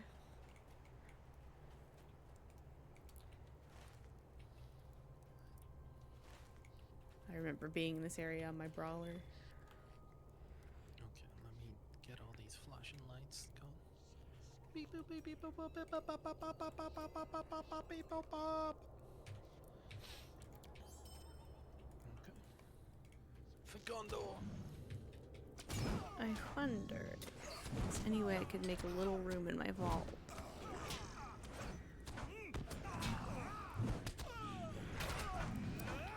I don't want to sell this bow that somebody made me, but I think I have to. Fighting for my life and tasking. Sorry.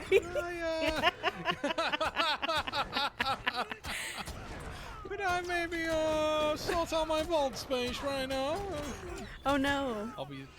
It's all good. Obviously, you don't sound like that at all. No. Doing a voice. Oh. Oh, you would have convinced me. I was sure that was the way I was talking. You weren't. I just do silly voices, you know, but then I'm like, well, someone think I actually think they sound that way, so then I explain it, and then I explain this, and then it's just like, oh, this guy's so awkward. Mournful. Oh no, oh no. Oh, heck to the no. I just lost my extra life as well. Maybe gotta... Tell you what, let's see if we can get him to chase me. Oh no, I pulled all the trolls. Oh, this is Chitin 101. Let's go. Let's go.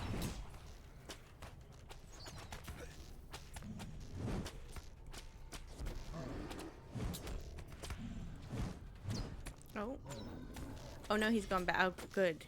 Second he was going back into the tent, and I was like, oh no, he's gonna heal. Oh, oh. Gotta heal that.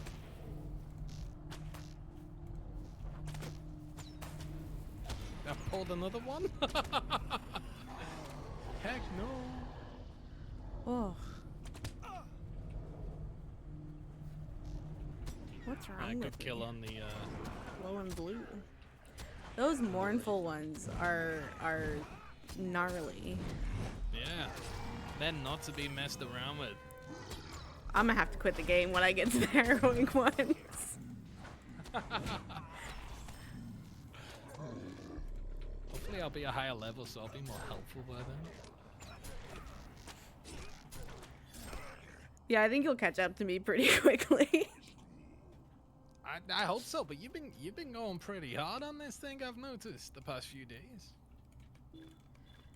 I had intended really truly to try to get to level 50 before they raised the cap, but once spooky season started, I wanted to do other stuff because I played Latro for like all of August and then quite a bit of September too, and so I branched out into other things during October and then needed a massive break in November. You happy to be back? Yeah, I feel good. A couple days ago I was feeling like I forgot how to do this. And now you're back into the swing. Yeah, now I'm back into the swing. That's good. I always feel like I have to be a little bit careful about taking breaks from stuff that I think are important, because I have to be honest about myself. I am a quitter. I will quit if I give myself the opportunity to give up on something. I will. I'm like that. Oh, dearie me. No. no. I'm gonna have to retreat and come back, but I will be back. Something's shooting at me that I should not be aggroed at me. Oh. That was my fault. I aggroed like the entire camp. I think This there's is fun. some merit to collecting a bunch of enemies to get it once in a class that you can do that in. Oh yeah. But like me as a hunter, if they were on my level, I could never. I think I'm playing the single target line as well. You know, I'm not the AOE line. I was doing that with my Rune Keeper, but the fire line and AOE in them, it's so much fun.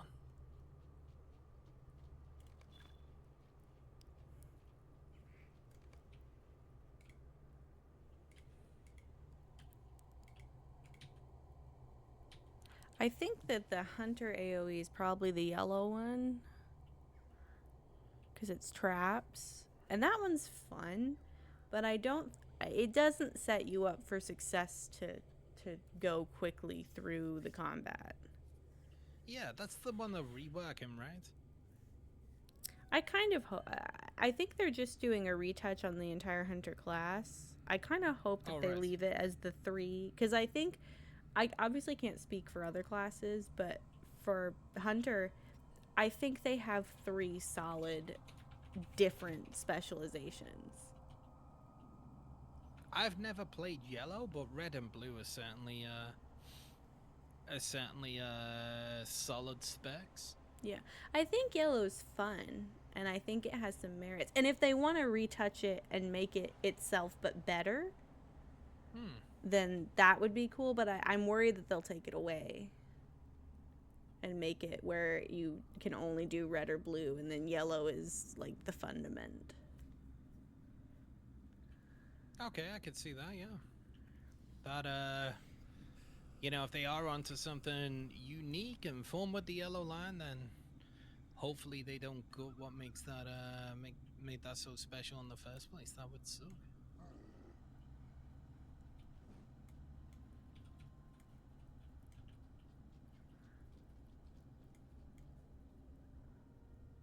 Oh, I just noticed that I have the money to get more space.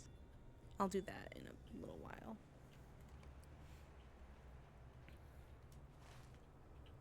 Oh, you're almost back. That was fast. Is the rally point close? It's not too close. I was fast because I just ran past everything, and now there's a huge train of enemies behind me. Luckily, most of them seem to have given up. Oh, there's this one bone speaker that's trucking. Oh, have I gone the wrong way? Oh, I thought that was you. There was somebody else in here. I might have a tough time getting back up there. I'm gonna help this person because they seem to have employed the same tactic that you did. Oh, he did the... They Leroy aggroed Jenkins everything. tactic. Logical as so is the strat for dealing with race just to run for your life. But there's an art to it. You have to run for your life, but just keep on running. That's the main strat.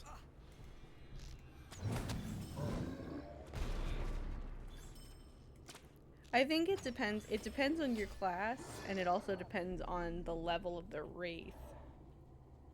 Yeah, I think it also depends on the landscape difficulty you're playing on, maybe. That definitely, yeah. I maybe I thought I saw a thing that landscape difficulty did not affect wraiths. I hope that's true. I think I read that at one point. I really hope that's true, actually. I think that was one of the first things they did to try to nerf them. They said, okay, no landscape difficulty on wraiths.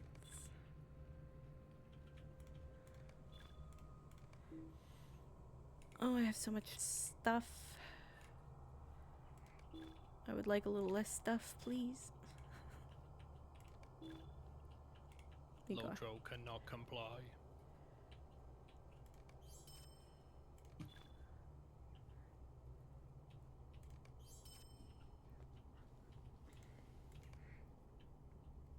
Horse down.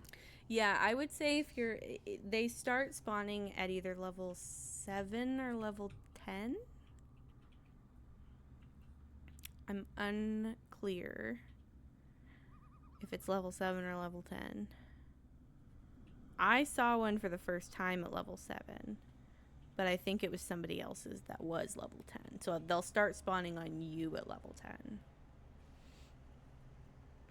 And depending on your class, what class are you playing, Logical?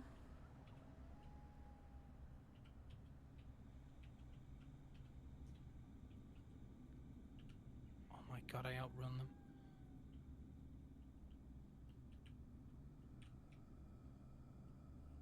Oh my god, I think I broke my leg. Oh.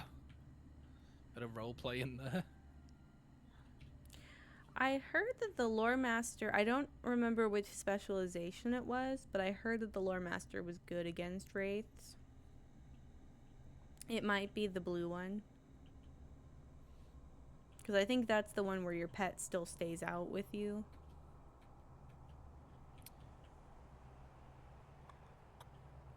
Can I ask you a favor, Taz Pumpkin? Yeah, Can you come down? Is there any I chance can you could come meet you please come down halfway. the hill? Yeah. I'm just down the hill. But there's a big gang of them. And Well, I can start mowing them down too on my way down. thank you very much.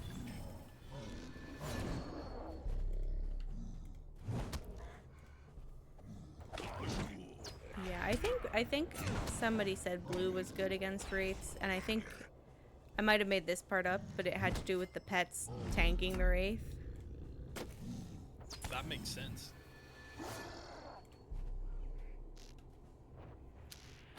Vishy RF, thank you for the follow, friend. How you doing today? A pleasure to make your acquaintance. But definitely, there's a certain, the disparity between your level and the wraith's level when they spawn on you. I would definitely run from a mournful wraith if you're by yourself. Oh yeah. Those guys are pretty serious. Oh, you're on Mordor as well. Nice. What level are you, Vish?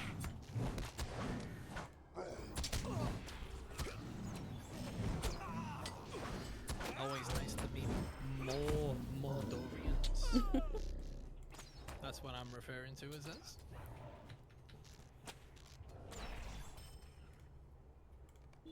Thank you. I appreciate the save there.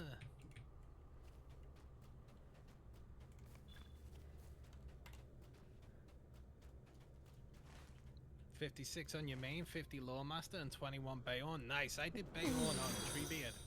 Thank you for the follow as well, Vishy. Hey.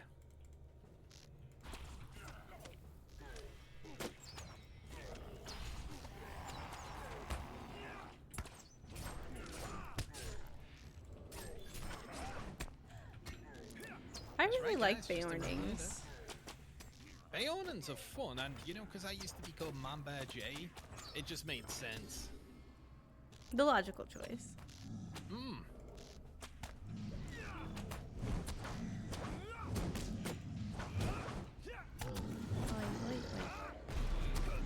But now I just brute force my way through role players as Jay the Alligator.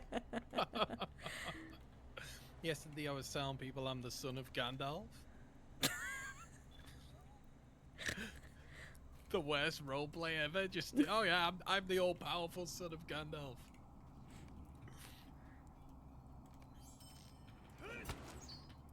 The man there. That's right, man. Formerly known as. You're new to Lotro, started in August. Damn, you're doing well considering you're new. Yeah. Hey, welcome to the game, Vish. The people who got to level 50 on like August 1st, that's insane. It kind of is, yeah. That's actually crazy. It's also like, where's the enjoyment, you know?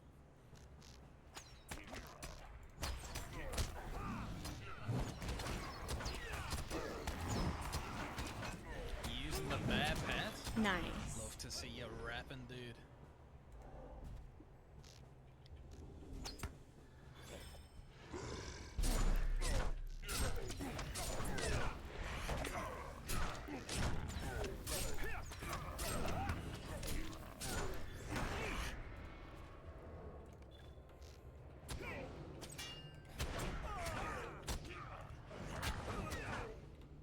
no life in the game. I guess it's like they gotta be manipulating somehow, like buying a load of XP boosts. Or I don't know. Probably. I bet there were a lot of people that had all sorts of. Because I was a new VIP, so I didn't have anything collected over time. But I bet there were a lot of people that have been VIPs for a long time that had a lot of stuff built up, different rewards, and a lot of Latro points. For sure, because there's a bunch of, like, you know, when they do the expansions, they sell ultimate editions. A lot of them come with, say, an earring or a shield or something like that that gives plus 25% monster kill XP and things like that. And you can rarely stack them.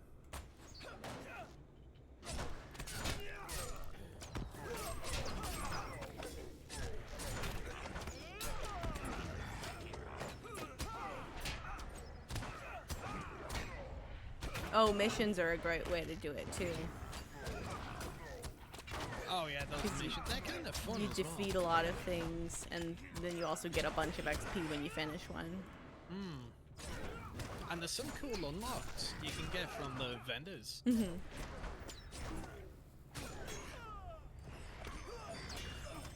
trying to kill this guy without using my number 7 ability. To save it for the boss there. Should we go straight for the boss, or are we just gonna pull the others when we attack him? I don't. It's hard to say because when that other person came up here, they pulled everything. That guy just went nuts, huh? Yeah, I went in a circle around the room. I think I'm gonna go after these guys. Maybe work my way over to the boss clockwise. Vish says, I enjoyed the quest on my Runekeeper Law Masters since it will be helpful in raids. I leveled it up to 50 missions, now using LM and Bay just for crafting stuff. The Bay awnings just look cool, you know? That's what I like about them. And they've got way better beards than the humans. You can have a real thick bushy beard on a Bay awning, whereas the human beards, they're all just kind of, you know, business friendly. You could turn up into an office with a human beard. I also like that Beorning, when they first released Beornings, you had to build up the rage with your moves and then you could turn into a bear.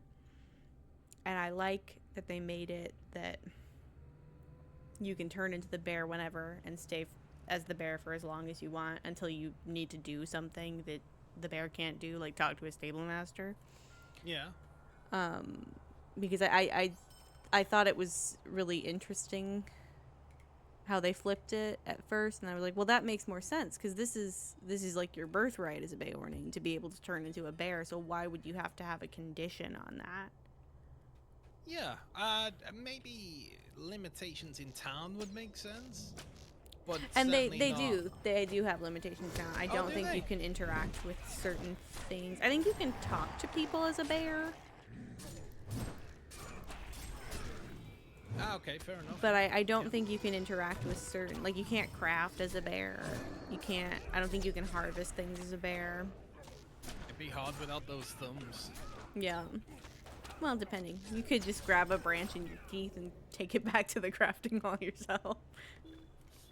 Yeah. Build the bear society. I often think no, about you go ahead. how sorry, go on. No, you go ahead.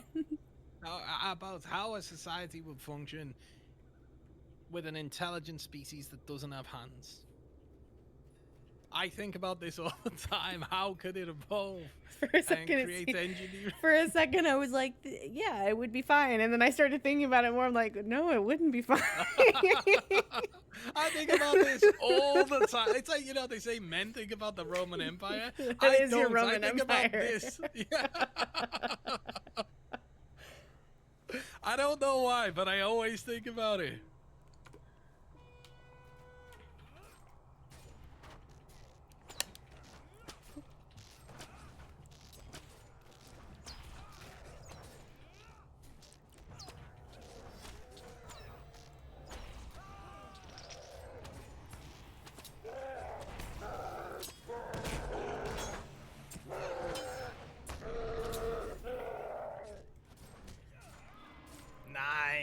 The boss was about to Kill. do a big move when I got him to. He was prepping for something. Yeah, he was getting get ready to launch you out the tent. I know. Like in that dungeon yesterday. where you- Yes. That's so comical.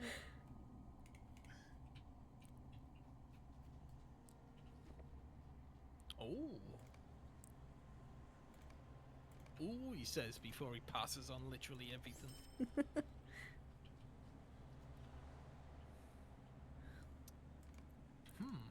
Okay. Are we done here? Oh no, we've got the ballistas and stuff. Oh, we have the advanced troll slayer deed as well. Yeah, I think the ballistas and stuff is back kind of at the bottom. Let me see. I how- am just gonna sell some stuff. I haven't sold anything. No rush.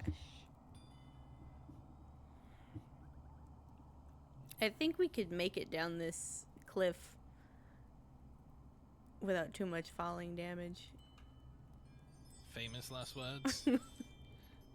I still think about how on my brawler I lost Undying to a waterfall. That's the best way to lose Undying. There's this silly little quest over in the Stour Vales where you go and look behind the waterfalls to see what's back there.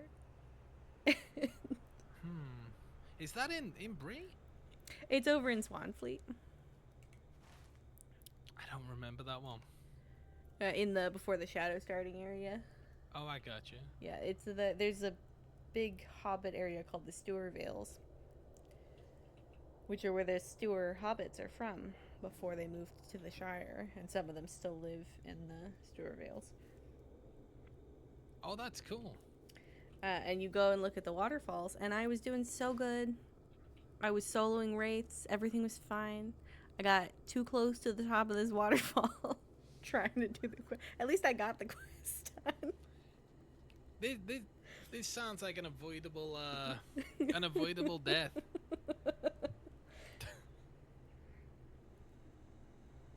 It's a good story though. Yeah, it's a shame you don't get a title for losing Undying to a waterfall. I think if you die in funny ways, you should get a title. Yeah. Task Pumpkin Waterfaller. Perfect title. Alright, are we gonna go on 3? Yep. 1, 2, 3. Oh, my leg! No falling damage. I mean, the broken leg, but... You called it. Oh, I saw that block of red text, and I was like, what are all these effects that I've never read before? But it's just normal stuff.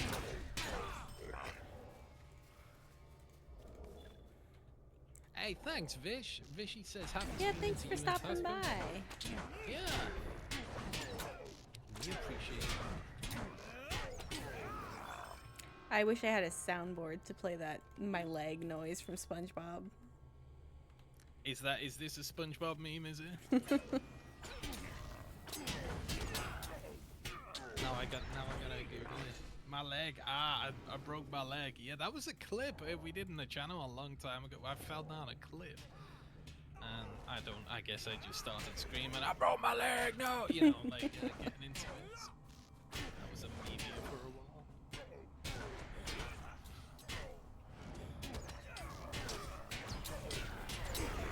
I think Task Pumpkin was laughing because we broke our legs.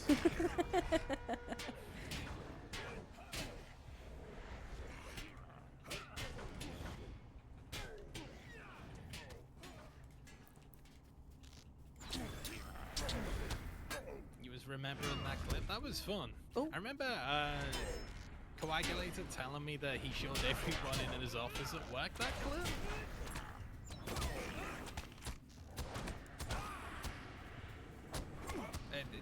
Coagulator told me that. It's a shame because he was a good buddy of mine, but I guess I made a joke that he didn't like and he unfollowed because of it.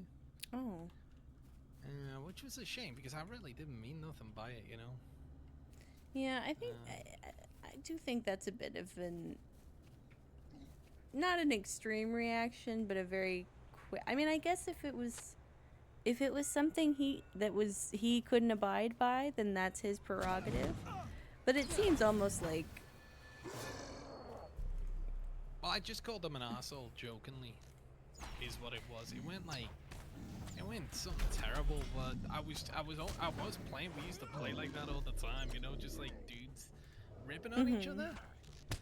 But you know, I understand. I think he thought I actually thought he was an arsehole. Yeah. It's obviously not what I did. But I wish he'd have just messaged me saying, "Hey Jay, you know, Don't call And me at the that, same or I wish you hadn't. yeah." Everybody's boundaries on that are different. Like, I don't think it would bother me, but I know it would bother some people that I know.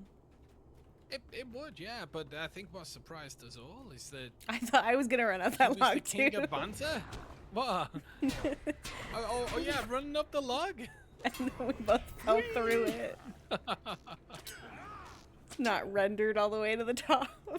Yeah, that's weird. They gotta fix that. You can't run through it here.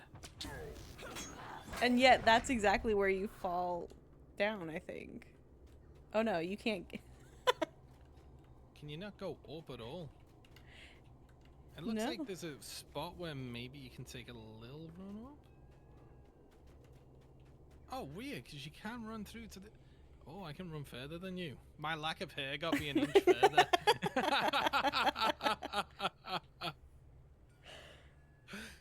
Ow. You okay? Yeah, my hair, I have fringe around my face, and then it gets caught in the hinges of my glasses. Oh, that's. And then sometimes when I go to pull it out of the hinge of my glasses, it decides to come out of my scalp instead. Just Yeah, that little sounds pieces, painful. but it's those tiny little pinprick pull of a hair. Oh, I know that, yeah. Sometimes I chew on things. Sometimes I'll chew on the rubber case on my phone a little bit. I know that sounds kind of insane. A lot. Chewing is a big thing. It follows you into adulthood. Oh, it really is. I think it's a stress thing as well, isn't it? So,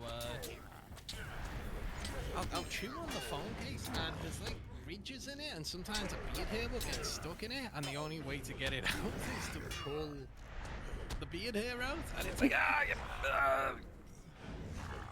So I feel your pain, is what I'm trying to say. There's something about those little quick experiences of pain that are almost worse than something The lasting. prolonged pain? Yeah, because it's almost like it's really sharp. Yeah, it takes you by surprise, I guess.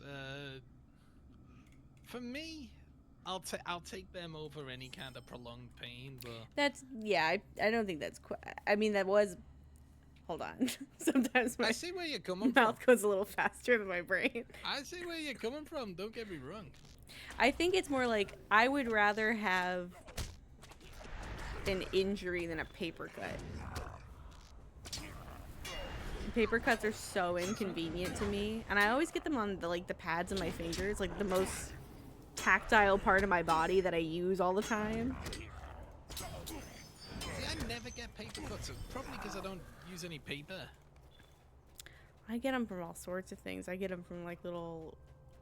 Something about the pads of my fingers must just be the thinnest skin in the world, because I'll cut them on all kinds of different stuff. I did manual labor for many years, so it could just be that, especially with my hands, it could just be that the skin's thickened on my hands to the point that they don't cut very easily. I don't know. Could be. Because there's definitely some merit to the idea that skin toughens when it's been battered enough. Oh, no doubt. Regardless of Yeah. where on the body. Some places the skin's always going to be a little thinner.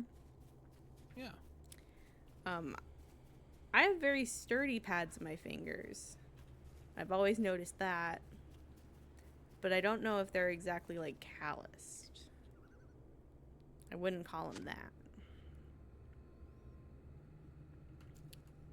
Oh, broke my leg again. Where are you, Tass Pumpkin? I was wandering around to some of the ballista, but now I see that there's a big circle of a task area to come back to.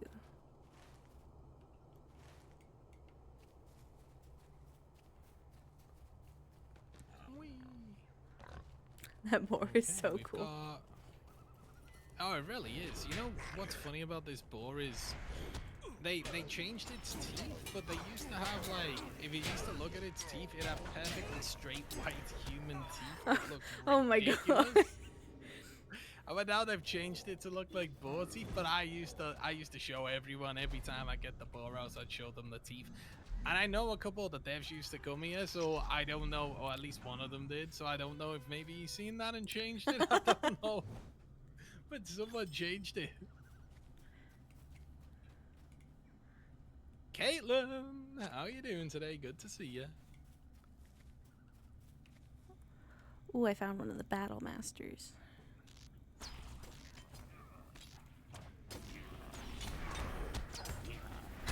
Let's go and say goodbye.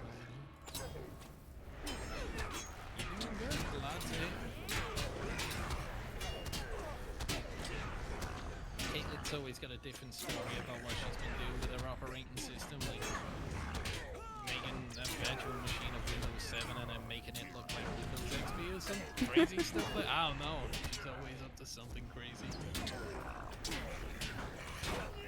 Ain't that right, Caitlin?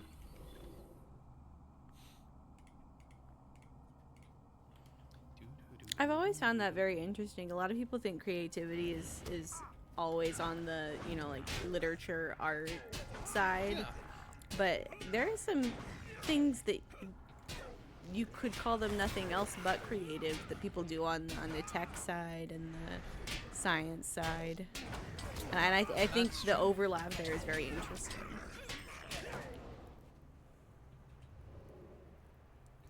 A lot of people love tinkering with computers. For me, it's like, it works. Don't touch anything, you know? Yeah, I'm very much the same way. I've back in August I pre-ordered Star Wars Outlaws, and then as I loaded into the game, I found out that my computer's specs were not high enough to play.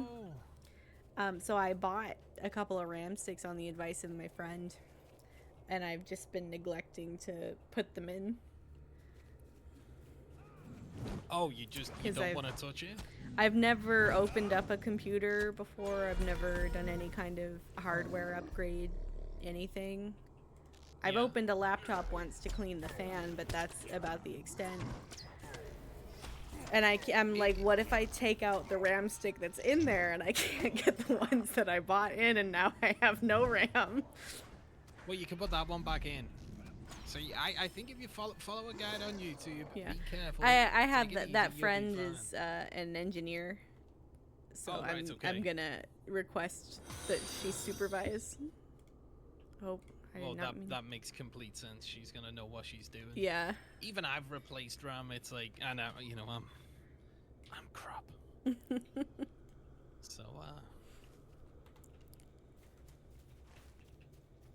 I did install 7 and tried to use it on my main computer. Everything else, what I do with Aubrey says, oh, nice. Are you done with Half-Life and Paul, Caitlin? So yeah, it makes sense if your friend's an engineer.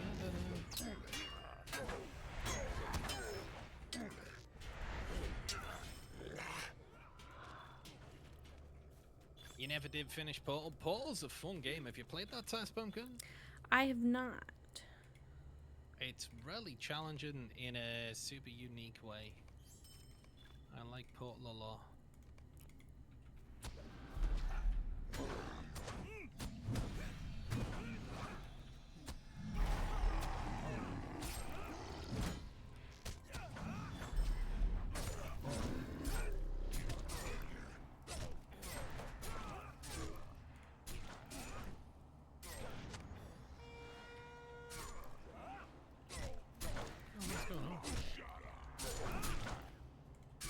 Yeah, I heard that horn, but I don't know where it was. Oh, that was me. Oh.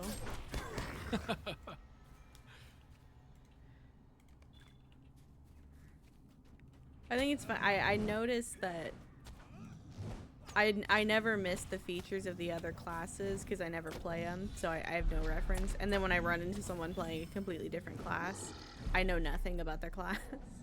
Yeah. Oh, Wraith.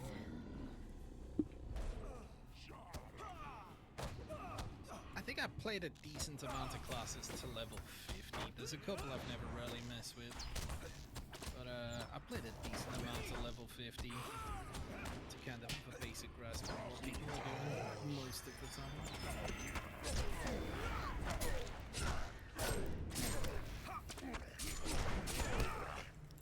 I think a big part of it is that I still haven't, quote, fully learned Hunter. I'm very much just a button masher. Yeah. Anything, anything goes.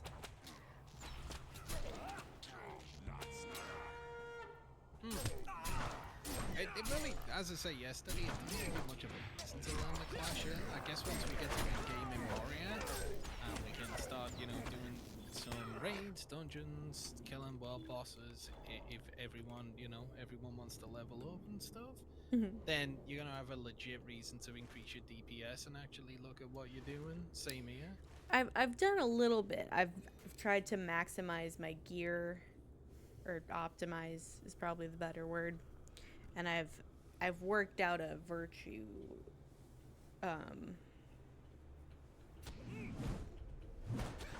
Configuration. Yeah. Setup. But I've mostly focused on morale because I'm scared to die. That's reasonable. I mean, if you do, you know, if you get to endgame and you start just blasting through deeds, I think normally you can max out every deed anyway. If you do enough, every virtue anyway, if you do enough deeds. So you could just kind of make them interchangeable. Yeah. Absolutely.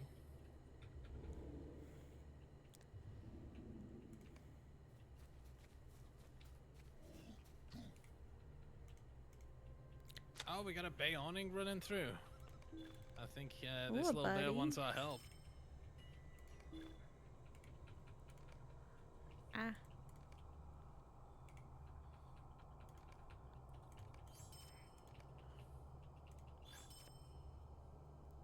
Oh, I almost sold. Don't do that. Okay. High stall if you want in, guys. That's exclamation mark. High stall if you want in on the Heister runage. But don't type it in on Toss Pumpkins, chat. Yeah, it won't go through. It won't work. I think that's interesting how the shared chat works. It'll send the messages, but the commands don't cross over. Yeah, I wonder how it registers that.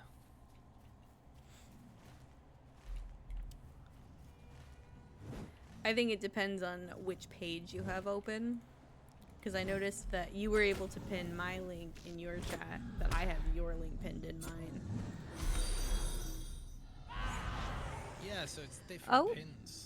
I've missed a couple of follows. Caitlin and Sinclair Red Wolf, thank you for the follows. Hey.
Ooh, oh.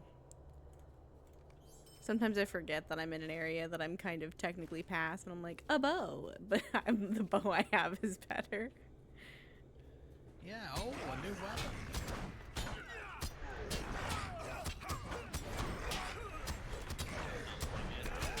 Get loot.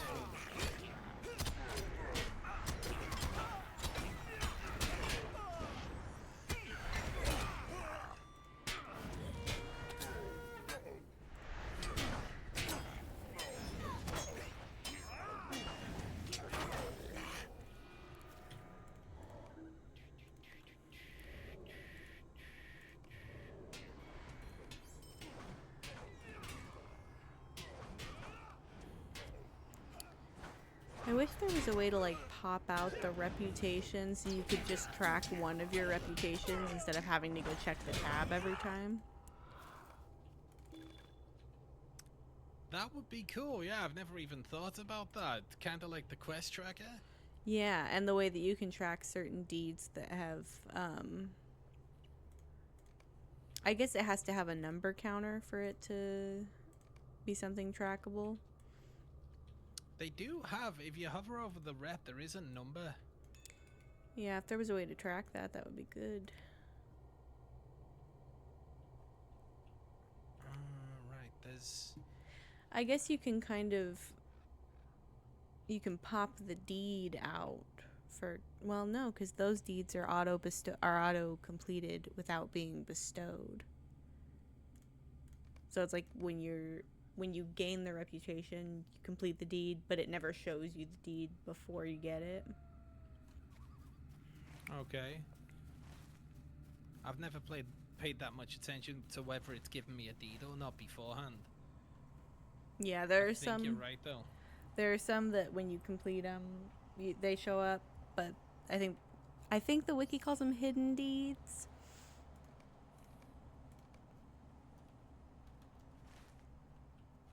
But that could just be a not like the official name, but that's what they're titling the wiki page or the category on the wiki, and they're just grouped together because of that. Yeah, so maybe if they made that a deed that you have to complete, then it would be easier to track that stuff. That makes sense. Yeah. Loot dopamine? Heck yes. We love the sound of that. Loot is cool in games, you know? You don't get to loot things, but you know, now that we're an advanced society, you can't just go around looting stuff, you know? Like, oh, I killed him and I took his bracelet or something. So I like to live that fantasy in game now. Of what it's like to defeat someone in combat and earn a reward. I did a small, I didn't get very far in it, but I did a small playthrough in Star Wars The Old Republic as a Jedi where I wasn't going to loot enemies because the Jedi wouldn't. Good idea. I really didn't get very far, but I thought it was an interesting concept. I like to introduce those little miniature in-game challenges. That's essential, I think, in games like Star Wars The Old Republic, which is, especially as you level up, just becomes so unbelievably easy. You one-shot everything. To have sort of your own little challenges and stuff. One thing I've always really liked the idea of doing in MMOs is I can't loot anything or take quest rewards, but I can't trade with other players, but I can trade among my own characters. Mm-hmm. So I have to have every crafting skill between all of my characters and have them work together to make all of the potions, all of the armor, all of the sort of ammo that my characters need and transfer them back and forth. I always thought that was a really cool idea. That is a good one. I've thought about doing that sometimes. We're making multiple characters and I tried to do that on Crick Hollow. I have a smattering of characters that I use to record for YouTube, the epic quests and such. And I tried to, across all of them, I assigned each of them back when they still had the crafting vocations before they made it piecemeal. Yeah. I gave each of them one that I thought suited their class or their race or whatever, or both. That's what I always do. I don't, you know, some people say, oh, this is the optimal crafting skill. I'm like, well, no, he's a dwarf, so he's, you know, he's not going around being a little farmer. He's gonna use a hammer. It always has to match the character. Wraith ate your bear, logical. Rest in peace.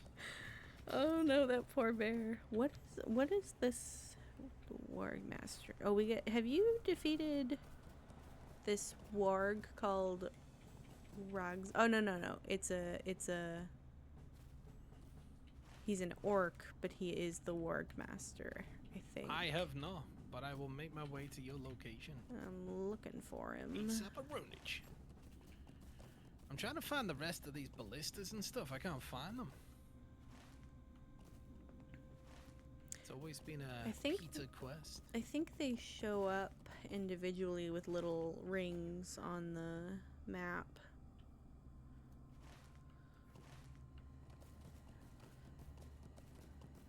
Are you telling me you sacrificed your bear and ran logical? Because I just don't know if this is ethical at all. There's a character in campaign 2 of Critical Role who would let his familiar die and then just cast summon familiar again. Wow. Savage. That's kind of what you do in Warcraft, just constantly re-summon the animal that died. If you're playing a hunter, that is.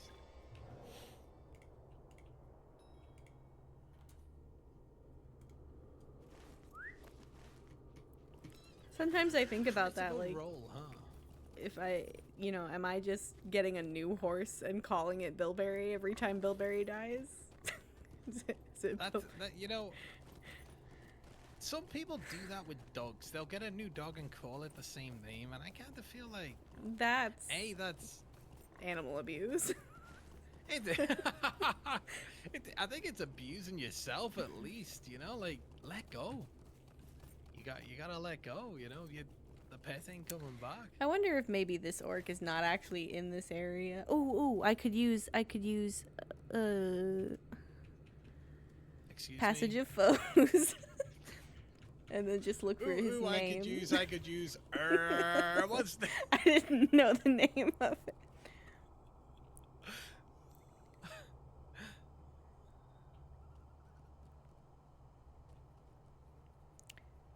I think that's odd as well, logical. If when Norman passes, assuming I'm still around, he will be remembered fondly. But I won't get another dog called Norman.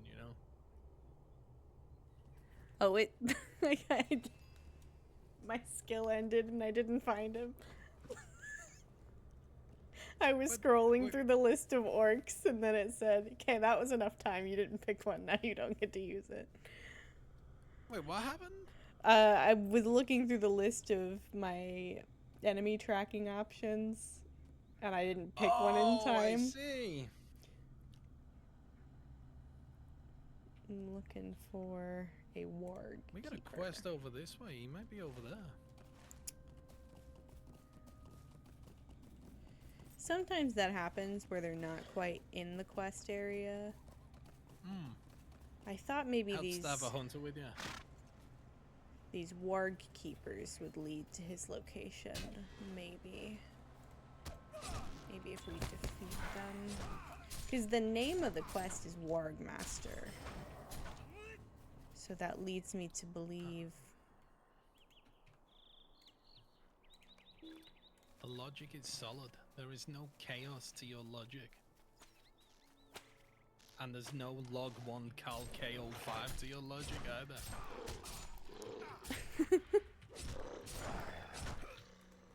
Let me see. If I had to guess, he's in that camp there. Oh, it is a warg. That's why. Okay, that's why I couldn't find him on the orc list. He's a warg.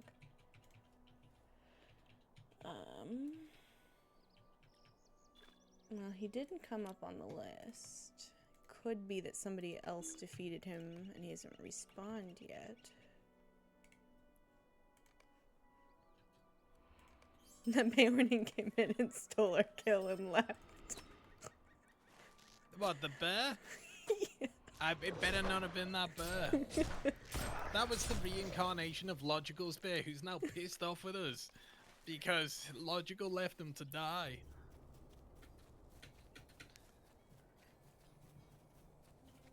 Apologies for the language there, guys. I'm trying to stop swearing, but it's tough.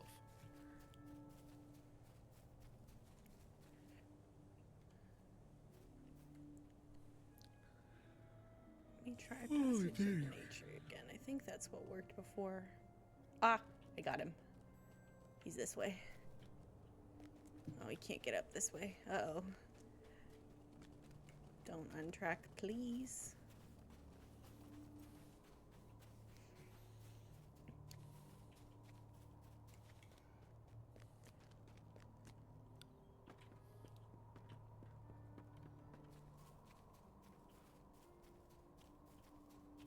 Ah, you were right. He was in this camp over here.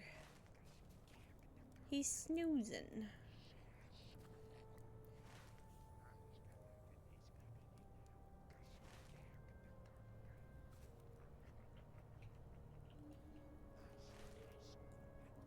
Your bear is a hero, that's right, Logical. As for you, not so much.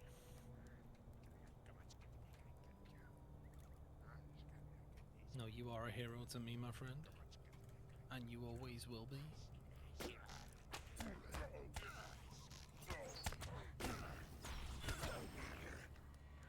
Oh, it's this dude.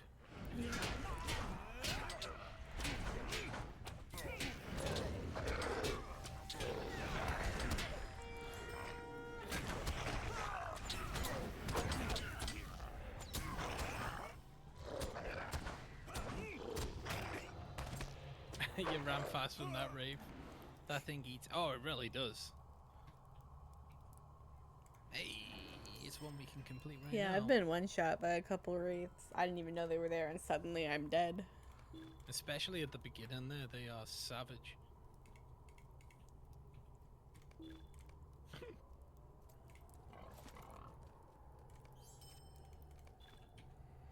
Have you gotten all the ballistas? I've not, no. Okay. I need one more lock and one more catapult pinion. I'm tired of... I don't need the pinions of catapults. I want the pinions of people. What's the red box that sometimes shows on the ground and then this column of fire? Oh, that's a mechanic for the legendary servers. Or I think it's a mechanic for the It's landscape the landscape difficulties. That's the one. Sauron's nuking you from Mordor. Sauron super ranged attack. It tells me there's one to get up here. Although I'm not seeing anything that I don't already have.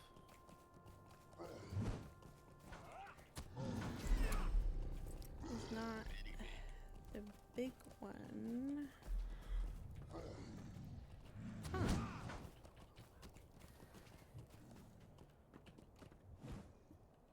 Oh, there's a ballista over here.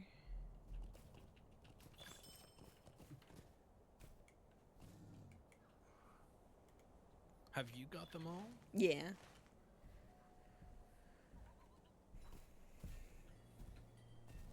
Perfect.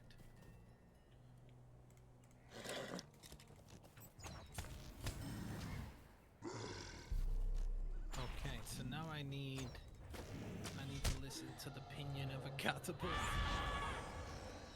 Sorry for the dumb joke, guys. I'll stop telling it now. We need to head east. The last one is east. Dun, dun, dun. It's always specific ones. Sometimes there are quests where it's like collect a certain amount, and I wish it was like, okay, but tell me which ones to get, because I'm not wandering around here looking for 7 of them among 20. But then sometimes when it's the specific, I like that the ones that aren't specific, that you can go back to the same one after enough time has passed. Yeah, that's what I was thinking. And I wish they were all on cooldown.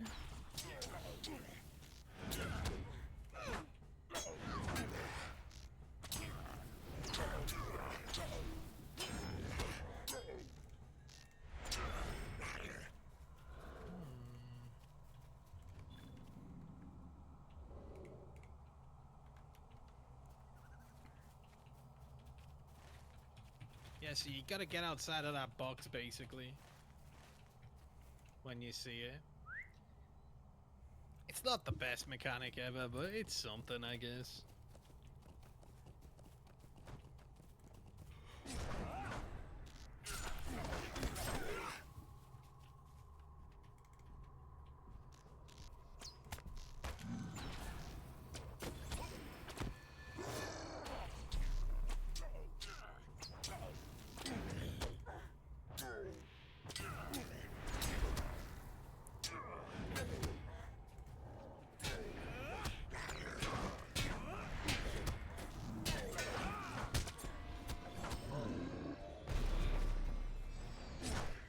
What are you thinking? Do you want to clear the troll deed, or do you want a hunting quest?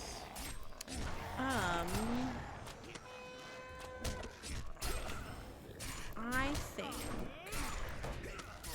I'm trying to think if there's another area that has trolls here in the North Downs. I think this might be. Ooh. Here we go.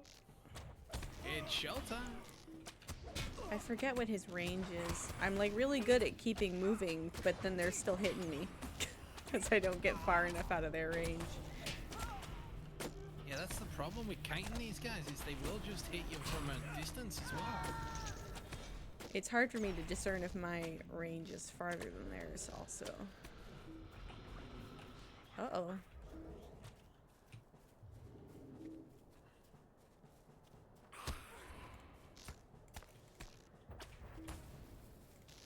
Screw you, Wraith. Hey. Nice. How many tattered shadows do you have? I currently have 36. Ah, so you've spent some then? Yeah, I've spent quite a bit. Because you have to, I learned today that you have to get those reputation items from Amelia in order to buy her other stuff later. Okay. So as much as saving for the other stuff would be wise, it's also wise to go ahead and get the reputation. Because as of right now, I don't think there's another way to get reputation with her. Oh, so you're not getting reputation every time you kill a Wraith? Not with her, no. Oh, interesting. And that is... What's her rep called? Amelia's Scholar, something. Is it the Path of Valor? Amelia's Studies. Oh, right, okay. I think we should clear out the trolls in here. Well, the only problem is I think when we hand these quests in, it may give us a new tier request to come back to. I don't think in this area, no. Okay, because there's another town above where we are. If you go through the mountain path, there's another town, and I was wondering from a questing perspective why that's there. But we can stay here and take out trolls if that's what you want to do. I know that there's the Hillman encampment, but I don't think there's another Free People's Town. Oh no, I meant on top of the troll camp. There's another town of bad guys. Oh. Maybe we should go and and turn those quests in just to see, I because could we be can always completely come right wrong. back over here. Okay, I could be completely wrong as I say, so if I am, then I'll take full I responsibility. think this might be an enemy encampment that we're running through, but that's oh yeah, there's goblins over here. I think if we stick to the wall, we might be good. Oh, that's where we came through anyway. And get this rich iron deposit. You'll love to see it. I haven't heard from Norman in about 2 hours, and it's worrying me because I don't know what kind of mischief that means we get up to. Yeah. Normie! Where are you, buddy? Norman! Norman! I'm gonna have to turn the light on. 1 sec.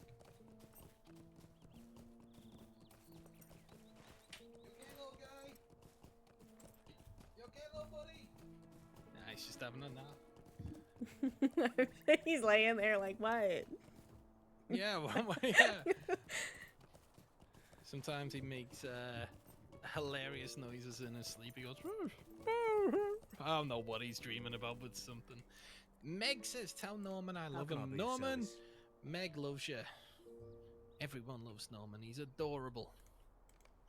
Goats and Scarves, how you doing today? Greetings. Meg, good to see you. How you doing today? Hope both of you guys coming in are doing well.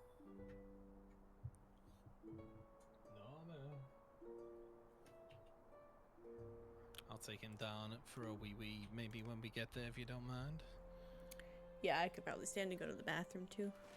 Okay. I think it's down here. Are you getting something? I was gonna hand the quest in. Have I went the wrong way? Yeah, it's down here. Oh, my bad. Norman the good boy. You said it. He's in the house sometimes, but he's a good lad. He's a good lad. Oh, we got a bunch of quests to pick up as well. Yeah, I think Unless- he might send us over into that goblin camp, which I'm cool with. I just gotta What do get you up need? for a second. Okay, should we take a quick 5-minute break? And, Yeah. Okay, guys, gonna take a little break. 5 minutes, and I'll be back. Stay a moment. Oh, new necklace. Could I speak with you a moment? Gotta let the dog out. Could I speak with you Give a him a little moment? treat, and yeah. Okay. I'll be back too. See you soon. Just waiting for Professor. Oh God.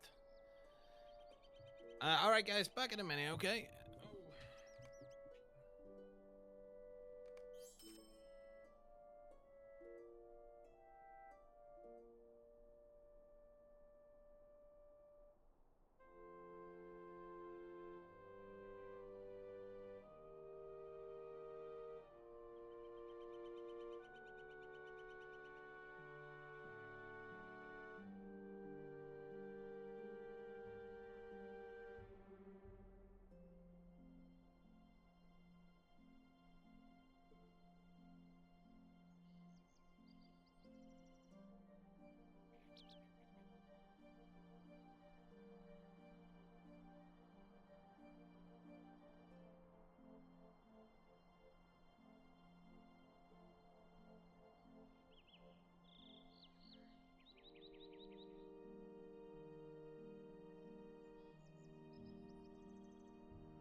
Daisy the household cat.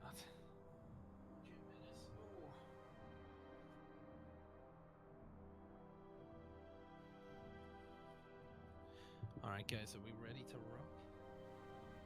What kind of cat is Daisy?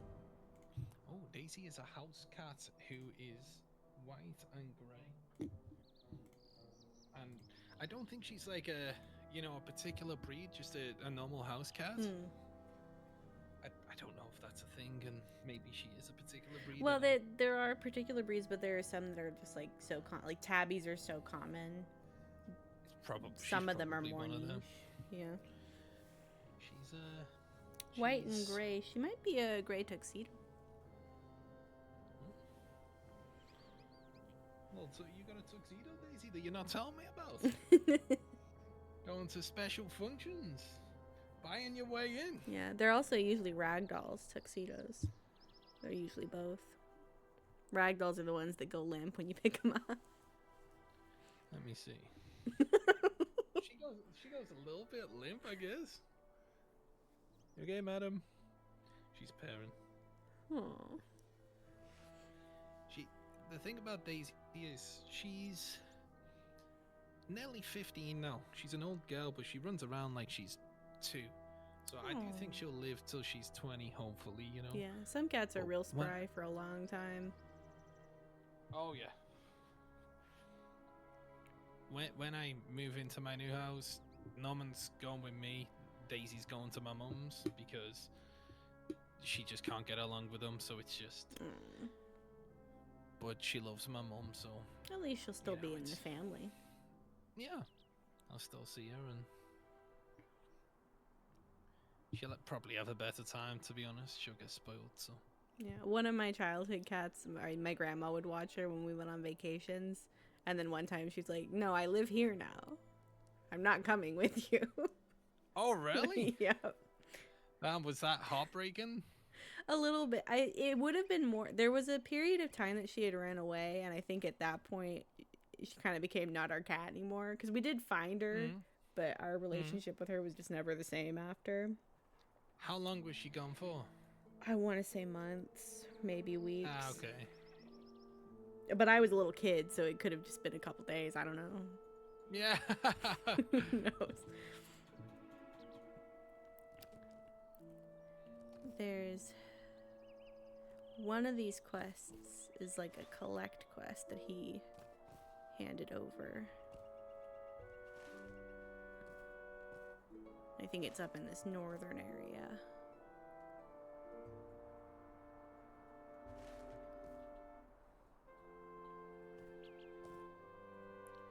Okay. The red one? I'm sorry, it won't be red. A symbol of hope? Mine is red, yeah. Hillborn Woad and Hillborn Orchnet? Yeah, there's some working at, yeah. Oh, we got the full story from Mumpkin. See, I remember it as like months. My mom's like, it was days. It was kid months. Yeah, she didn't. When I said she ran away, I didn't mean like she was like, I hate it here, I'm leaving. She did get out on accident. Cat? Yeah. Listening to Linkin Park and then yeeting out of there. I remember we were leaving the house when we quote found her, and she was like in the bushes, like right next to the house, just chilling. Were you happy to see her? Yeah, she was a good kitty. Daisy went missing for one day once. And she was terrified. Oh. She attacks Norman a lot, but you know, she's just attacking him before he attacks her, even though he never will, you know. She's a scaredy cat, so she lashes out.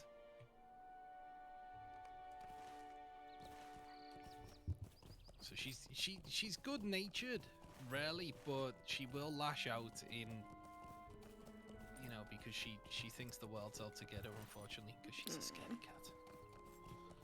Poor Bean.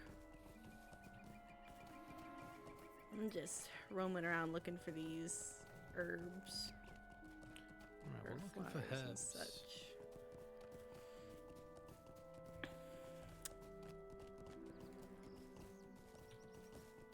She was the neediest and loving cat ever. Yeah, she was a good girl. Does anyone else always refer to cats as girls and always refer to dogs as boys without knowing whether they're a girl or a boy? Same. Yeah. Except I think I do it in reverse now. For a Oh, while it really? was all cats are girls, all dogs are boys, and now all dogs are girls and all cats are boys.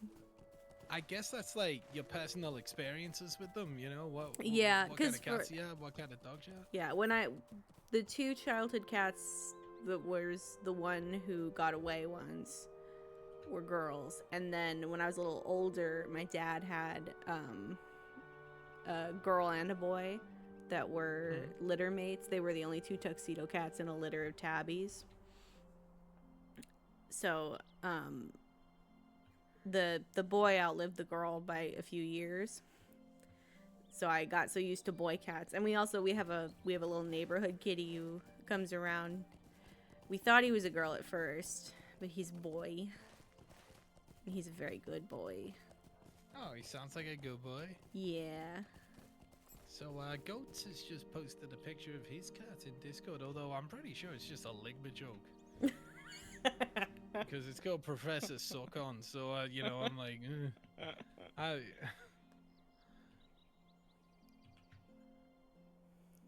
just like a nice name. Daisy, cat, Norman, dog.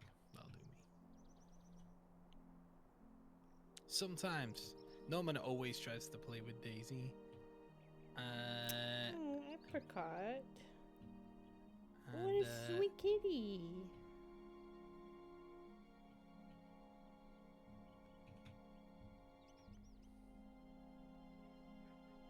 do you have a cat? I do not currently have a cat. I love cats, though.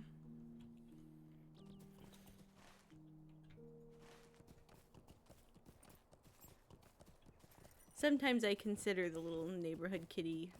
I think he tried to be my cat first, but he ended up living with someone else because I wasn't in the position to take him in. Well, at least he found someone. Yeah, I think he's happy where he lives. He has a dog friend where he lives, and it's good that he has some company. They only get little lives. You gotta make them happy while they're there. Yeah. Hey, John, how you doing, man? You have too many cats. How many cats do you have? How many is too many? That answered... There are many answers to that question, depending on who you ask. Sometimes one cat is too many when they're on one. Yeah. Cats go crazy. I think dogs are much more domesticated than cats, right? And they're clearly more intelligent as well. So I think it's so much easier to communicate with a dog and say, hey, don't do that, where a cat's just like, pee off, I'll do what I want. You know? Honestly, I think it's because cats are more intelligent. Oh, you really do? They're competing with us for the top spot in the household, where dogs are just happy to be there. We've gone full circle. The only reason cats aren't ruling the world is because they don't have hands. We have come full circle, guys. Oh, you allergic to cats, Meg? Are you allergic to dogs? Maybe get yourself a dog. Wow. Daisy's just sitting between me and the keyboard, which is a pain. She has to be in the least convenient place possible. It's the rules. Yeah. The center of your attention.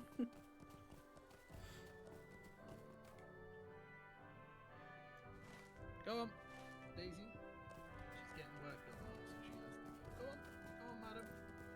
I can tell she's gonna scratch me if she's sticking to the distance.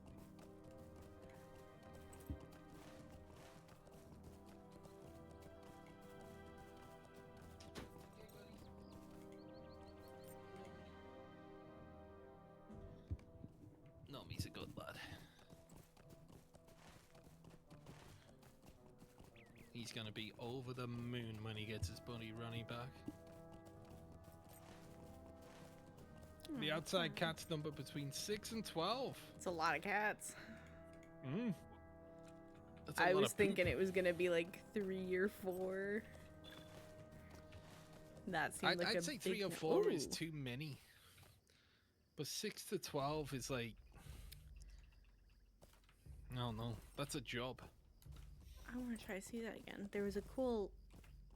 It was like the sun was glaring over the. That was cool. I've never seen that before. It's like a lens flare. Oh, yeah. You posted a picture of your dog in Discord the other day, Meg. I forgot. Oh, a lens flare? It was cool. Gotta catch the light at the right angle or something?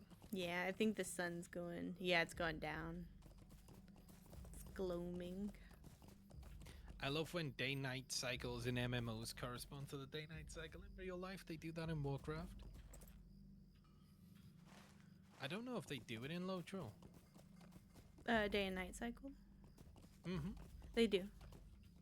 And is it like an in-game day-night, or is it more like if it's day in real life, it's day in the game? If it's It's night in real in-game. life, it's night. It's kind of complex.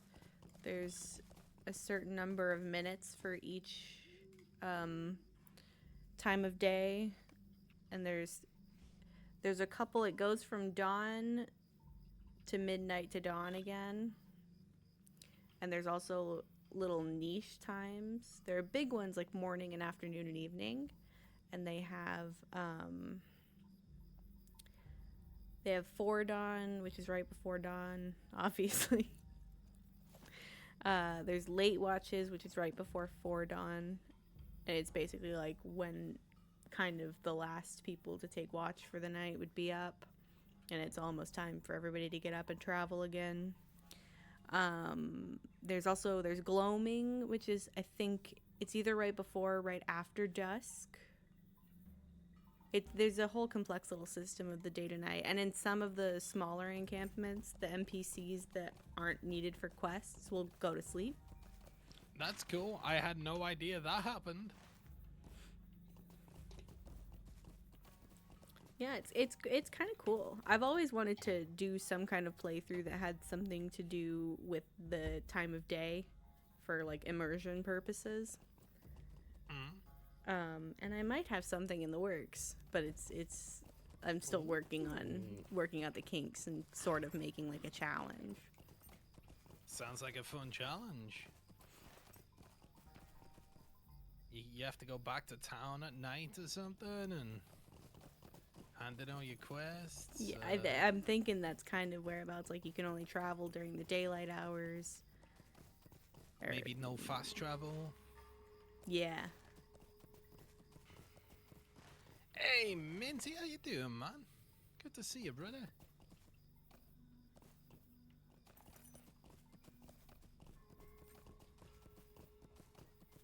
That's always good to get animals from the shelter. Give them a second chance, you know? Yeah.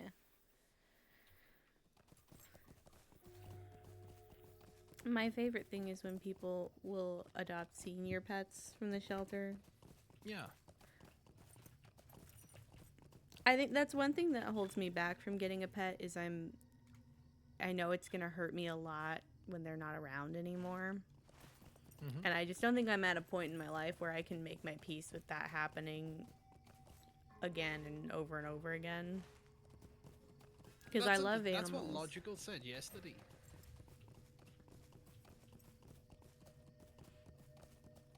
Sorry. I No, interrupted it's you. fine. I think sometimes I'm thinking and I don't realize that I stopped abruptly.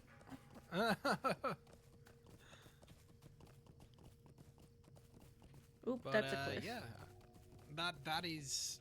I think it's really good that people take elderly animals from the shelter, but at the same time, I understand that someone doesn't want to get attached to a dog and then lose it in 3 years. You know, it's you want to minimize the amount of times you have to go through that, really, Yeah. right? As much as I feel like, everybody wants a puppy, so it's Yeah. like, well, maybe somebody should be giving those senior pets a good home, but I don't Yeah. think I have the ability to have such a limited time with an animal, even as much as I want to give them a good life. Yeah.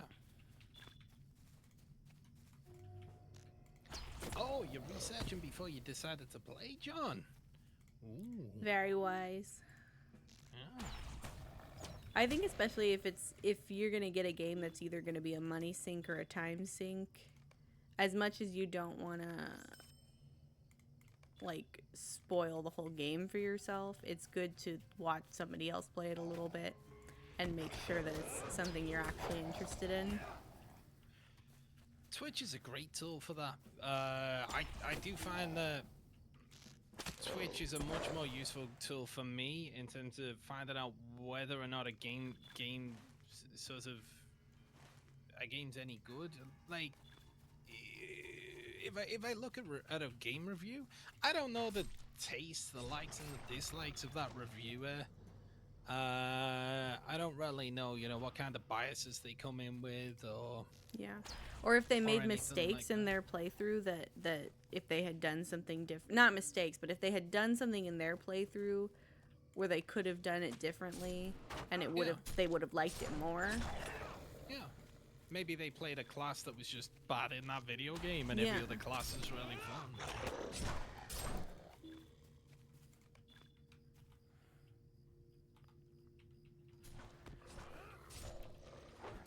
Installed from Steam, but nothing else but research. I'd rather hear from someone with plenty of gameplay behind them. A pro, I suppose. Well, you've come to the right place. Not really. I am not a pro. I've got about 1,400 hours in this game.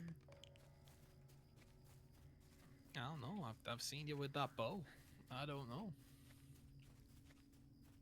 That's luck. I'm just clicking things. Oh, okay. Oh, here's one of the named guys that we need, I think. I killed him earlier. Just with no context. Oh, we got a quest. Oh, I think it's one of the ones we got. It's ready to advance. Oh, Except I see. I don't have any room in my inventory, so it's not gonna let me. I wish there was like an inventory I know there is the inventory overflow. I don't know if that's a feature in this game or a different one that I'm You get the thinking of. bag that the loot goes into that you can, the pendant loot, which can store 50 items. I must be But at the thinking of same a different time- game for the inventory overflow. Oh, it's SWTOR. They have a little feature that goes, you don't have enough room, but we'll let you accept or finish that quest. Yeah. And I wish they had that here. Hi, Stall, if you want in, guys. But John, the thing I'd say about this game, mate, and I am repeating myself because I say this all the time, so I do apologize, guys. It's a great game if you want to explore Middle Earth and meet the characters and all of that stuff. However, just bear in mind that it's a small budget game. There's not a huge team working on this like Warcraft or anything. It's got a decent player base, and yeah. If you're a Lord of the Rings fan and the idea of questing in and exploring Middle Earth is one that you find to be appealing, then I think you're gonna have a good time. I really do. Who is this dwarf? I don't know, but he's here now. He's a warg foal. He looks kind of cool with those two axes. Yeah. Oh. He's living up to his name, attacking the Killing it. wargs. I think there's something up on this hill. Because there's a little circle within the quest area. Okay, let's go take a look. You're looking for depth of gameplay. This game has depth of gameplay. I would say so. If I'm interpreting that correctly, I think there's a lot of different gameplay features. And there's a lot of different ways to approach the game and a lot of different things to do.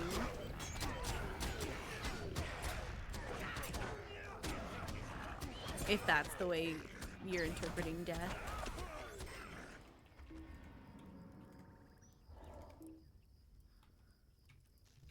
wouldn't say it's a super difficult game. Yeah, it's not something to like study and not. I mean, like you wouldn't have to spend a lot of time learning how to play. Is what I mean. But you will have to spend a lot of time grinding. Yeah. Well, I think depending on what you're trying to accomplish. Yeah. I know that sometimes I like to go and I'm gonna like some days I'm like I'm just gonna play the epic quests and I'm just gonna do that for a while. And that to me doesn't feel very grindy. I guess that's the epic quest is kind of the stuff you grind for to stay on level for Yeah. it, I suppose.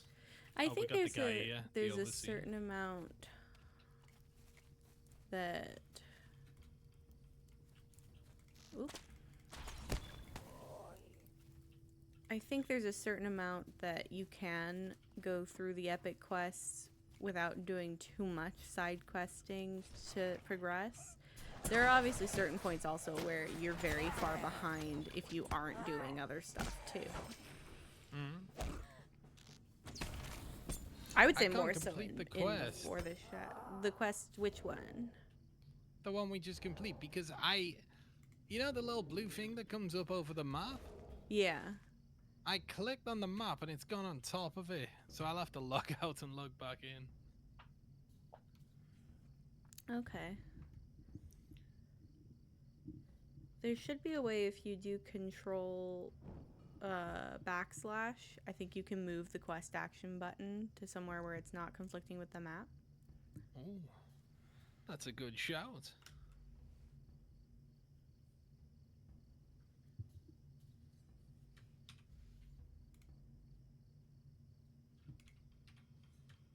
Yep.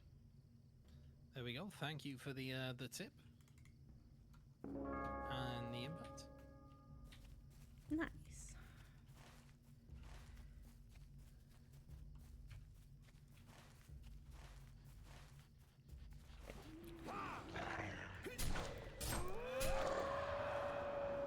And there's these two captains that we gotta get.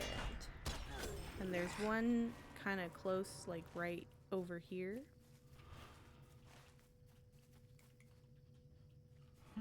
Or he should be. Let me use my passage of foes. What do your elf's eyes see, Legolas?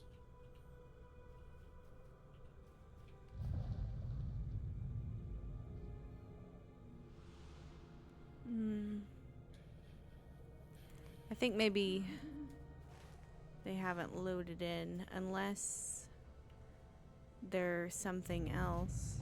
I don't think it would be something. Oh, the dwarf probably got him. Yeah.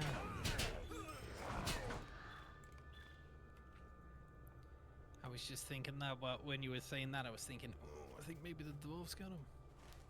Yeah, because he should be right in this area. We can go get the Wants other an one and hit invite. this one on the way back. He wants an invite. Do you want me to invite him? Or would you Yeah. rather- Now we have a dwarf in our team. Nice. Well met, friend. I am Jade, Ooh, let me add a. son of Gandalf. God. Immediately leaves the fellowship. Have you heard of my father and his deeds?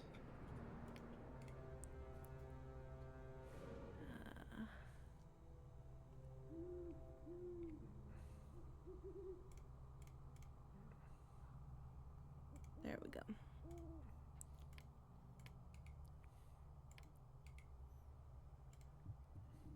Oh, which No tab? response. Son of an Istari, a rare thing to have seen indeed. I like him. I like him. The Okay. male pattern baldness is a maternal gene. No, I won't type that. There should be another captain back here. But John, it's a fun game, fun community. You know, you need any help, let us know. It's free to play, man, so it's worth trying out, you know? If you like Lord of the Rings and you just want to have a good time. Hey, thanks for the follow, John. Appreciate that, mate. And if you just want to have a good time and, you know, the community, there's a lot of people, you know, there's a lot of people in their 20s playing, but at the same time, there's a bunch of people in their 30s, 40s, 50s, 60s, even 70s playing this game. So I know you said you're an old school guy. So there'll be plenty of people your age to play with as well. And luckily, there's not a lot of 12-year-olds. Yeah, thank the Lord for that. Not that there's anything wrong with kids, but sometimes... Oh, kids are great when they're, like, somewhere else. Yeah.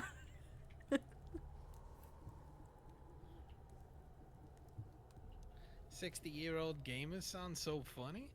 Some of them can still whoop some butt, you know? There's a bunch in Lotro, actually. Also, the 60-year-old gamers were the ones that were in their 30s in the 90s when gaming really started. Damn, but people who are 60 in their 30s and their 90s, why you gotta hit me with that? Why you gotta hit me? What's this? What's this? Why you trying to watch the world burn? You're 40, John. I'm 35, mate. So the 50-year-old, yeah, so the 50-year-olds, yeah. I know there's one woman, I think she's got like WoW grandma, she's like 83, she's so cute. I Like, love her. Oh, you've watched her, huh? And she'll like call people noobs and stuff. I'm like, oh, what?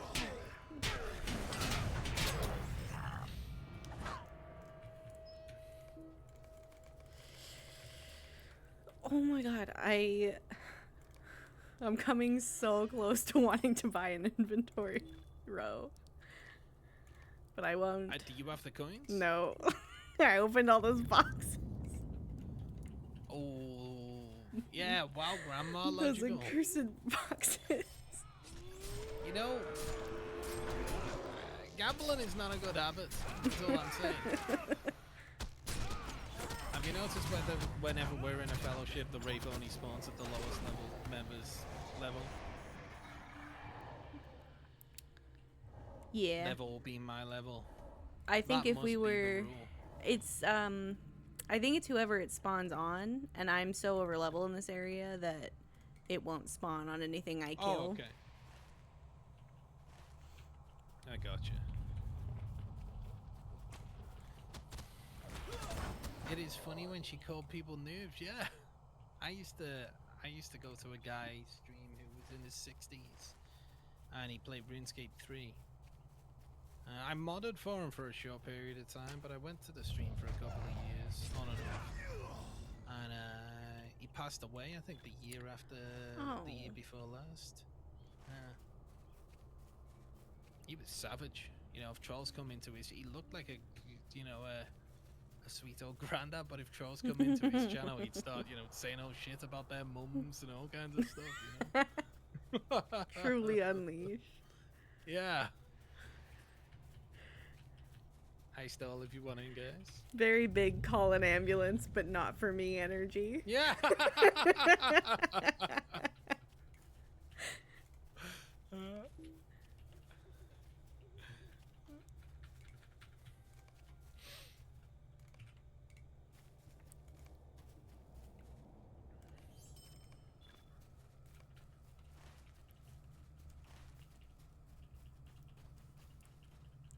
I've led us right onto a hill of trolls, so I'll kind of mow them down a little bit. I'm just going straight because I don't have to worry about mobs.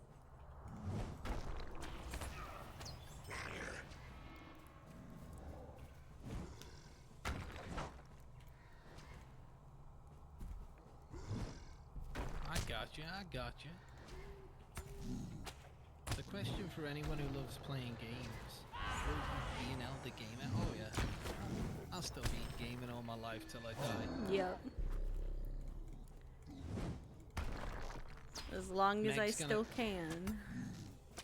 Yeah, you never know what's gonna happen. Well, I mean, I'm seeing the people in my life that are older than me react to the way technology changes sometimes suggests to me, like, even now, I don't know how to use my cell phone. I know it makes phone calls. I know how to use certain apps. Yeah. But there are so many things people do with their phones that I'm like, it can do that? Yeah. Yeah, absolutely. And you know, it's interesting you'd say that. There's I do think that maybe these types of video games will be seen as a relic eventually. Mm-hmm. But I have noticed the younger generation who are now coming into the workplace, they can't use computers. They're less computer literate than the generation who came before them because they used iPads, tablets, and phones. Yeah. But they're And great because on we've iPads also- and tablets. A lot of things that people had to learn to do on computers, we've now taught the computers to do themselves. Yeah. So coming from a home computer to a work computer is there's a huge disparity there. Yeah. And it's crazy to see that the younger generation are less computer literate than the generation who came before them. Surely it was meant to go that every generation would become more computer literate, but Yeah. apparently no. Not these kids are understanding boomers. Office 365 is understandable. I took a whole class when I was still going to college years ago. I don't know why I felt the need to add that. Now I've made myself feel old. Old I had to pumpkin. take a class. I didn't have to take a class, but one of the classes I took was a class that taught Office 365. Truly the worst class I took. Why? Because it was just so complicated? Yeah, and there was this one program in it that was, I forget what it was called, but it was one it was like defunct in the copy of Microsoft Office that I had. So, and it was this weird presentation program, not like PowerPoint. Oh, hello, Poteen. Welcome in.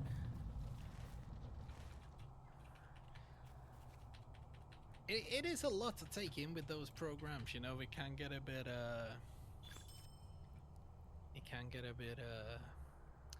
I don't know. It's just it's not hard to learn. It's just hard to remember. Yeah. I tried to use Word the other day after using Google Docs for years. Yeah. And I was looking around like, I don't even know what this is. I use I use Notepad. Oh my goodness. I just type stuff, you know. I have found the captain. I am currently tracking him. There he is. It's going good today. We're grinding out some quests and deeds in the North Downs. Captain Dumbledore. An epic battle. Are we done down here? I think so. I think maybe.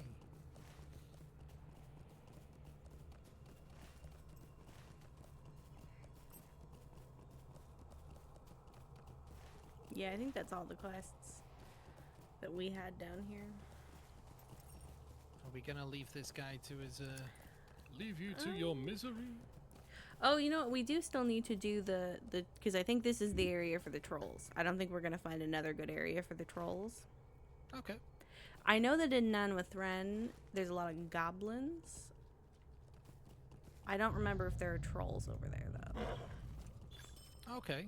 I guess we could head up and take out the trolls. It is Oh, a they're lot they're of they're trolls. where we're at. Oh yeah, on the hill. Hello. We can also just kind of follow him until he's ready to leave.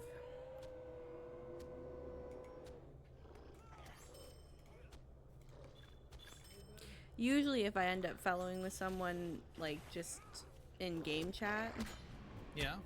what I'll do is I'll head off on my own. And if they go with, then we're doing the same stuff. And if they don't, I let them leave when they're ready. But he seemed like he was really questing over here. Let's see where he went, just to see what he's doing. Potino Bow, and thank you for the follow. How are you doing today?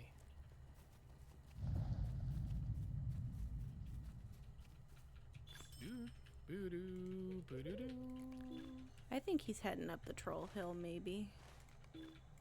Yeah, I'm doing alright, mate. Just rocking some deeds, quests, and exploration with Task Pumpkin. Obviously, you know that because you came over from Task Pumpkin's channel.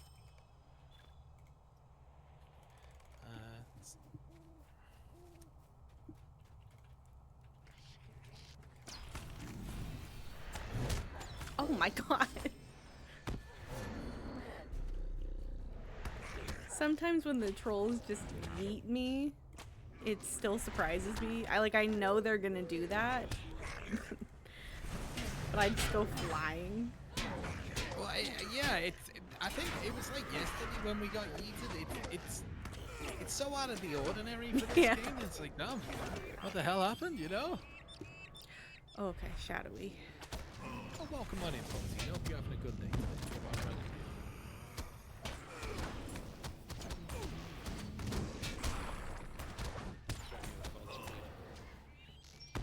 Oh, I thought that healing move worked on the fellowship too. Hey! Big Ed Mustafa. I cannot believe that Ed is wrapping things up this early. What on earth is going on? It's the fish raid. John Quarles, You know, thank you for Big the Ed- follow. You know Ed, Task Pumpkin? I do not. Hello. Big Ed has been a staple in the Lotro community for many years. He streams on the Lotro channel as well as on his own channel. Ed, this is Task Pumpkin. She's been streaming Lotro on and off for, I'd say, a couple of years now, would you say? Yeah. And, yeah. I And started. then the bonus stream, Oh, I'm going to cook dinner. I'll be back on in about 4 hours. If I'm still on, I'll raid you back. But Ed, thanks so much for the raid, man. And if you're not following Ed, you won't meet a nicer guy on Twitch. So go do so. thank you for the follow.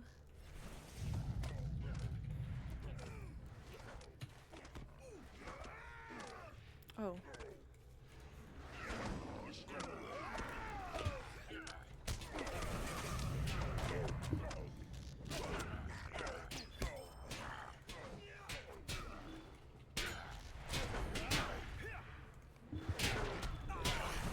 Is there also an orc?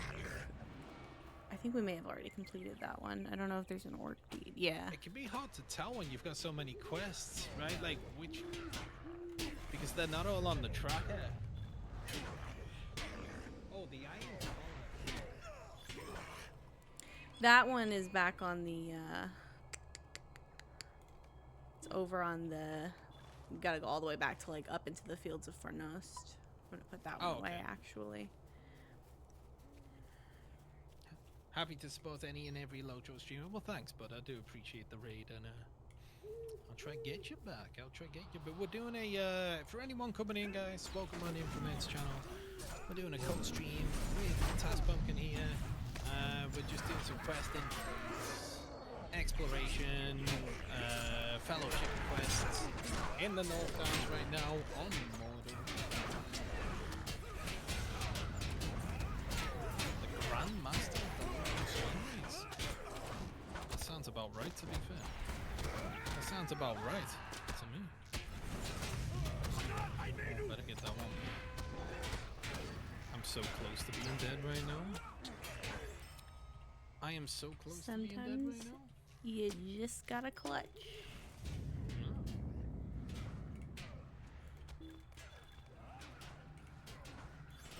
Oh, I'm gonna have to stop hoarding stuff. I told myself that I would stop hoarding stuff when it came back to bite me, and it's biting me now. Hoarding, gambling. I have I have 7 empty inventory Depriving slots. pleasure from killing foxes. Sheesh. This is a seriously deranged individual we're dealing with right now, guys.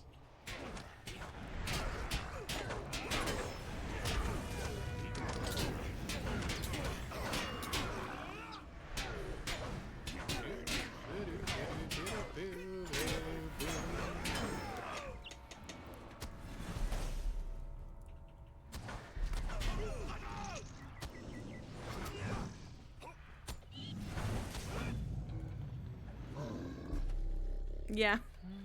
I've definitely noticed it's you gotta pick the things you want the least.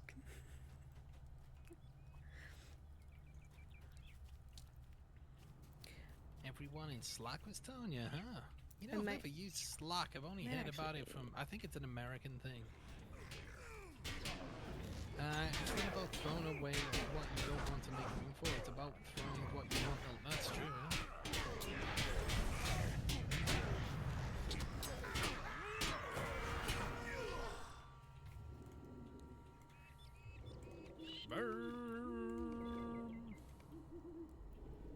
I could have sworn that if you keep going back, there's like a huge ring with trolls all around it. But Yeah, I may it's be it's thinking of a it's up different the zone. hill. Oh, really? Yeah, if we go up through this encampment area, we'll get there. I don't know if he's maybe on the first round of quests in this area. 'Cause we just finished the second round. I think if it goes over that way, we could always go over and just kill the trolls with them and then get going. Yeah. Yeah! Exclamation mark heist all. If you want in on the heist or runage there, guys, you know what it is. You know what it be. Oh, I think I just got kindred. No. Oh, I was bestowed. They do bestow a deed. But it just says you must earn standing. There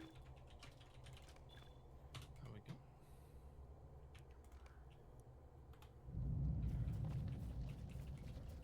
I'm really enjoying being back on Lotro, guys. I gotta tell you, this Mordor server, it's one heck of a good time.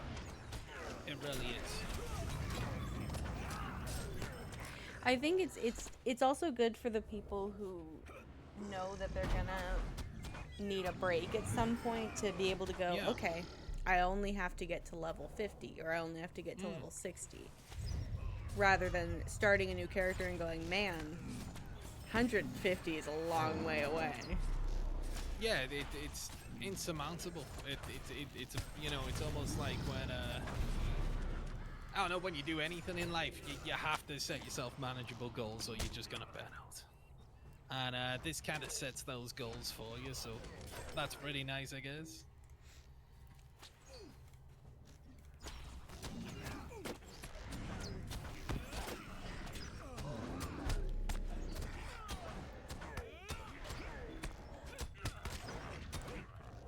Oh yeah.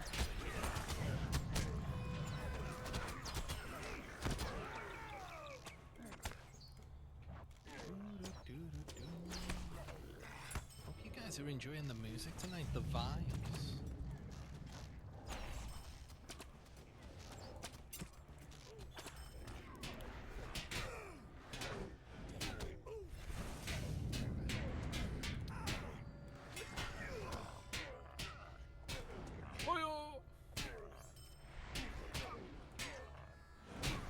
Logical Chaos, Jay the Alligator, and Cloaker coming in with the trio heist win. Let's go, baby. Oh, I got a map to Dweeland.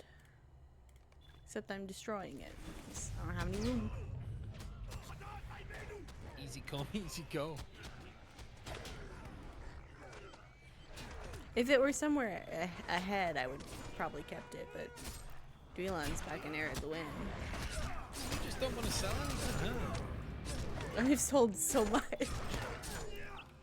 Ah, so what is it you're keeping? I'm mostly, at this point, I'm kind of selling everything that comes my way except for the reputation items, which I'm consuming. So I'm not really keeping anything. It's just the stuff I already have. It's all of So my do you have crafting less ingredients. inventory space than me? Probably. Did you play back when you could buy the bags, like buy the whole bag each at a time? I'm not sure. It does look like I have more room than you. I'm looking at your stream now. I think I have more inventory Oh, I space can than do you, and- something. I can put some of the stuff I took out of my vault back. Because I bought more space in my vault. So you really like those crafting mats? Yeah, it's just once I started doing the guild on this server, I was like, I'm not gonna make every single ingredient that I need every day that I log in. So it's all of the. I have these Cook's Guild reputation items that I make every day. So it's the it's a ingredients for that. There's a daily one, a 3-day one, and a 6-day one. Hold on. How do I trade? Start secure trade. I've got something for you to fill up more of your inventory, apparently. Do you see anything you want in return? How do I give you just some of an item? How do I split an item? I believe you control and then left click and drag it away from the slot. Not working for me. Guys, how do I split an item in Lotro? Oh, there we go. So let's give you 10 of them and we can have a pipe weed together.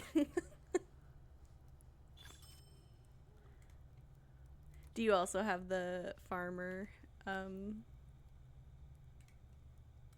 profession? I don't. A guy came over and gave me these from the stream. Oh, I love that. Well, if you ever want any more, I have the farmer profession. Do you want anything? So you have a ton of these anyway. I don't have any. Feel free to accept that trade. Oh, thank you. There we go. I usually only grow old the Toby. pipeweed to Just smoking next sell to a it. cave troll. Oh. That dwarf's probably like, what are they doing? No, he said here. He He's gave up his fine. role playing. He said, come here. That's funny. Well, let me make sure I lock that so the next time I clear out my inventory, I don't accidentally eat it. You got a ton of different crafting levels, John. Oh yeah, settles the nerves. Well said. Well said.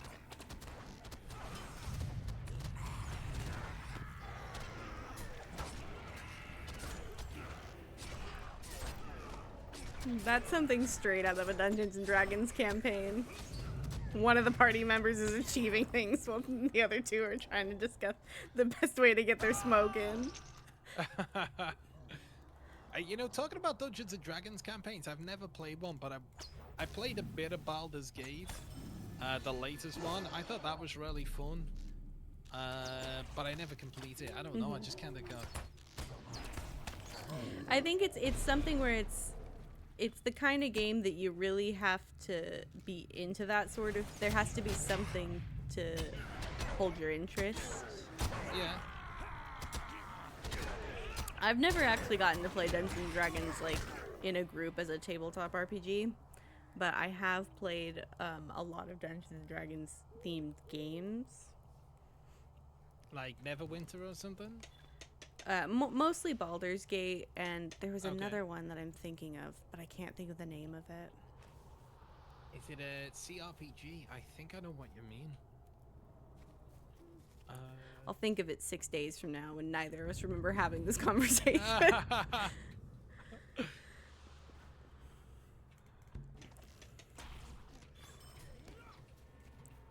You was a DM growing up? Yeah. Oh, nice. That sounds like a lot of fun. I have a fascination with the idea of DMing, but I don't know if I would be particularly good at it. And I also really like being a player. Why don't you think you would be good at it? Or why don't you know I you would be good at it? I think there's a certain amount of responsibility you have as the DM for immersion and giving your players the best game that I don't think I would be able to do. But then again, I'm thinking of some of these really popular media DMs like Matt Mercer and Brennan Lee Mulligan as my reference of what a good DM is, and I don't think there's anybody out there that's quite like that. And plus, you know, okay, so maybe you don't start as a dungeon master, but maybe once you got some experience, if you were to play it, you'd develop that Yeah, skill over I think time. I'd like to try it out.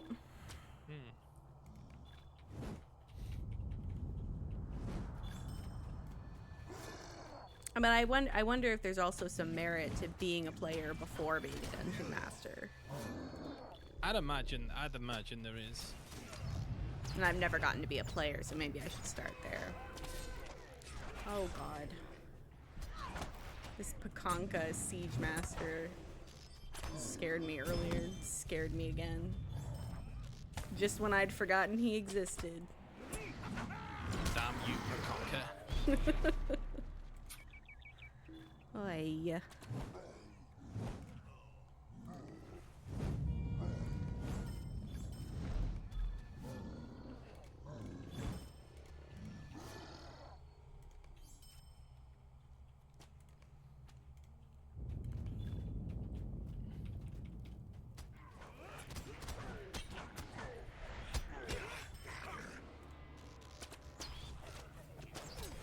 I have something like 100 hours in Baldur's Gate, and it's all in the character creation.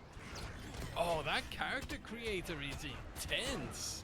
And they recently added a mod tool where people could upload the mods that they'd made or the custom content that they'd made, and you can add it straight in the game instead of like using a website and downloading. And it unleashed a monster in me.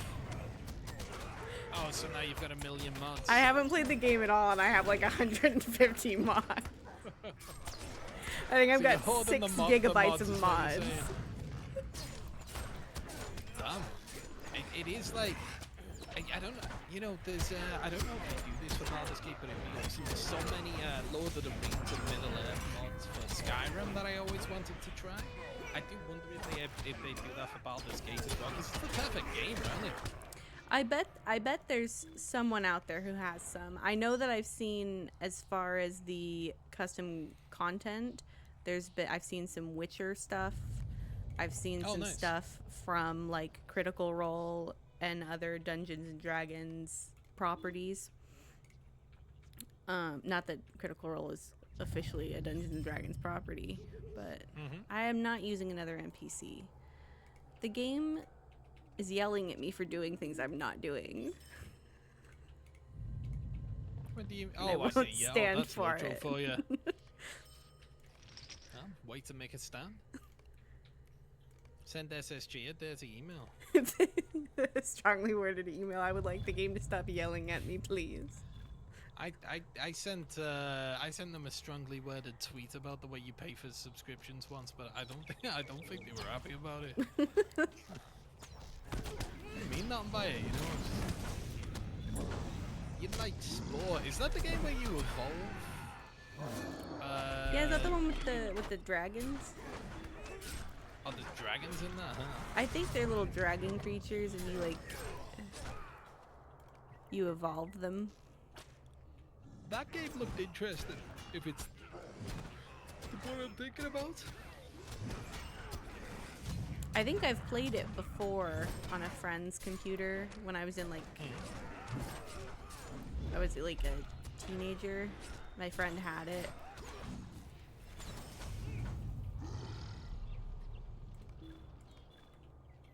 Very customizable. That is my jam.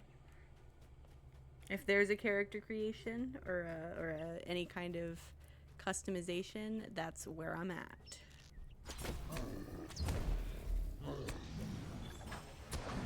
Like The Sims. Yep. I used to spend hours and hours and hours. I think our dwarf is leaving us. Rest in peace to a fully hard living. Soul passes Fredgen, son of Gimli. I think he's gonna go and do the catapult stuff, but I think he can do that by himself. Yeah, I think it doesn't count for the other people. Yeah. Sporus Peak. Oh, you played that one as well, Deadman. Exclamation mark heist all if you want in on the heist, unless you are in Task Pumpkins chat, then do not type Yeah, exclamation don't do that. It mark won't heist all. work. Your computer might blow up. I'm not saying it will, but it might. There used to be this MMO, sort of. I guess it was an MMO by Daybreak, and it was called Free Realms. Okay, never heard of that one. And it was very cool. It had a bunch of different classes, but your one character was all of them. You had access to all of them, and you could cycle through them, depending on what you wanted to do that day.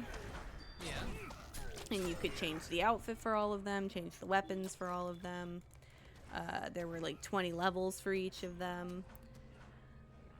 There was like a base one that was called Adventurer, which is where it was promoting like exploring the world and socializing with other players.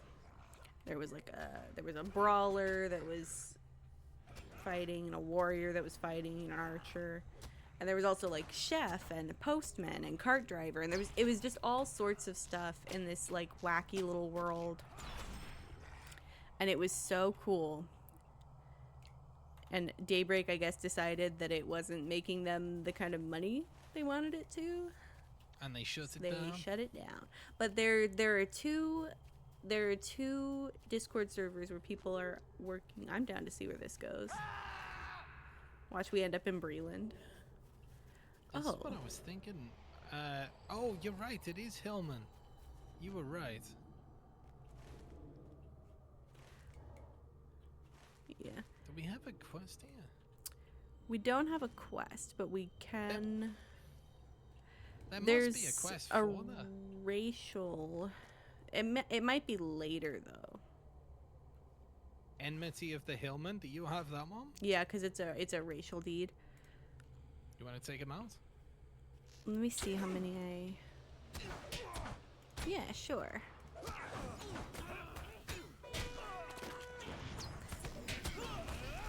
Yeah, like Final Fantasy has a job system where you can switch classes. You know, they added that to EverQuest as well, like last year, where you can switch classes.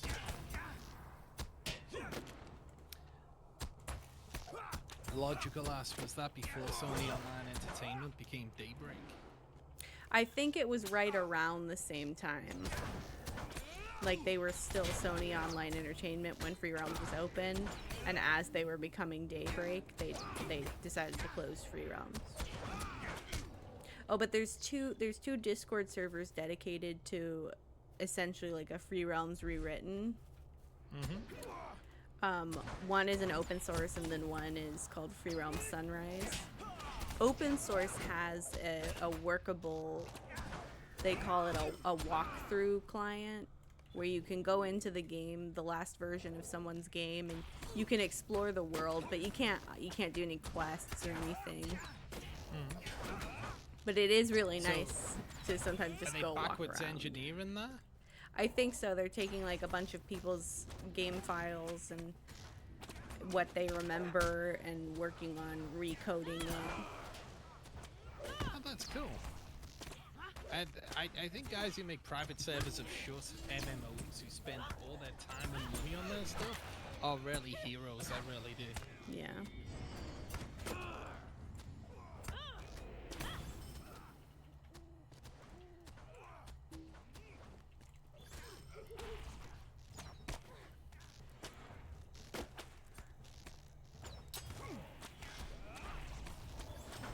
I wonder when we're gonna see private servers for Concord. But there are private servers for Vanguard, Saga of Heroes too. I've never had anyone. But there's a ton of private servers for another Sony Online Entertainment product called Star Wars Galaxies, which is one of my favorites MMOs. And next year, they should be releasing to the SWG EMU project. They should be releasing the Jump to Light Speed expansion, which is huge, and I wouldn't be surprised if they release a new server for it. So it would be absolutely intense if they do that. which adds space combat to the game, and you can make your own ships, and you can walk around in your ship while it travels through space, and have 8 other people in your ship, Oh, which you've nice. customized. It's really, you can make your own city. Your friends can have houses there. You can have a bar That and sounds shops. very cool. Oh, it's a cool game. Some of the players have become a bit sweaty, you know, kind of optimizing the fun out of it. But still, if you just keep people, it's fun as heck. I think there's always gonna be people at any game that the way they make it fun for themselves is making it basically like a full-time job. Yeah. There's a big Wizard 101 community that's very sweaty, very much on the grind. They've got 6 characters on their account, all at end game. They've optimized the hell out of every single feature of the game. It doesn't seem like the kind of game that would attract people like that, but I guess it does. What part of it I think is though is that it's a game that someone would start playing when they were like 12 or 13, and as they age into that sort of mindset of when you put that many years into something, when it's like your whole teenage years or your whole young adult life, I can imagine it gets to a certain point where you're like, I want to have something to show for all this time I put into this thing. Yeah. And I guess they just naturally learn the game inside out over such a long period of time anyway. Even if they don't, you know, initially seek that type of experience. I need 19 more trolls. How many have you got? I need 13. Okay, so we're not far. You started an MMO. You started playing a MUD, John?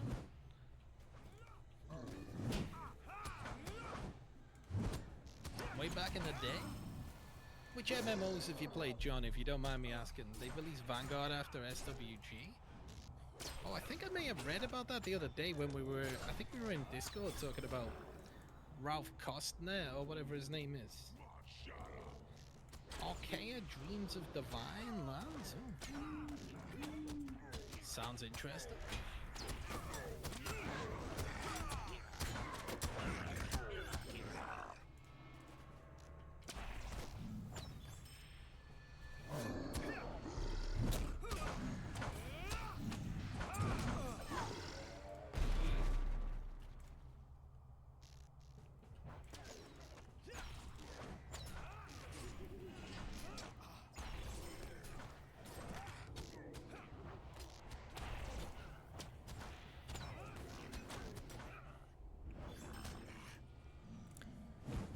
Sometimes I do get very locked in, like I have no other thoughts but what I'm doing right now. That's understandable. I'm killing trolls. Oh, Wraith? Please don't be mournful. Okay.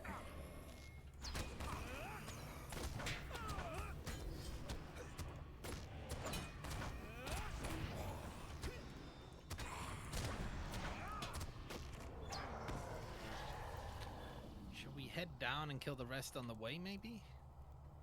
We could go into the tent, but it's jam-packed. Yeah, it also has a bunch of orcs and rather stuff. than trolls. I got you. I got you. And I think we've pretty much finished the orcs ones because I don't have them in my deed thing anymore, and I know we've killed enough.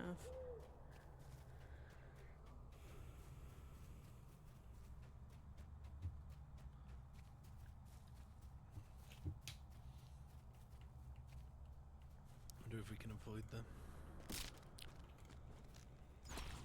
Sometimes the Snap game makes jetpack. you choose between combat or broken leg. Yeah. What would you rather do in real life? Have a broken leg from falling off a cliff or fight an orc? If I were as capable as a Bree woman with a bow, I would maybe choose fight an orc. Ah, Because if I were an actual Bree woman, my broken leg's not going to heal in 4 seconds.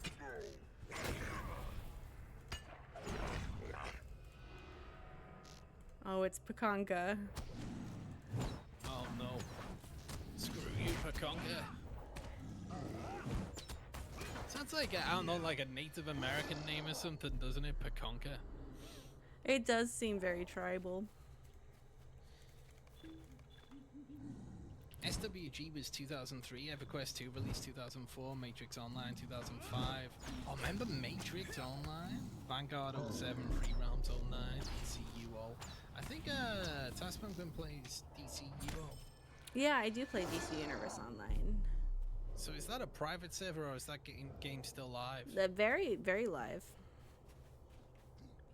There's a big player base. And really? they recently, I don't know if they have merged the crossplay yet. They talked about they were going to.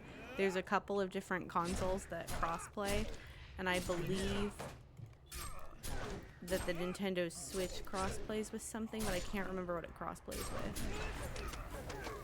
Maybe like the Wii U or something? Maybe.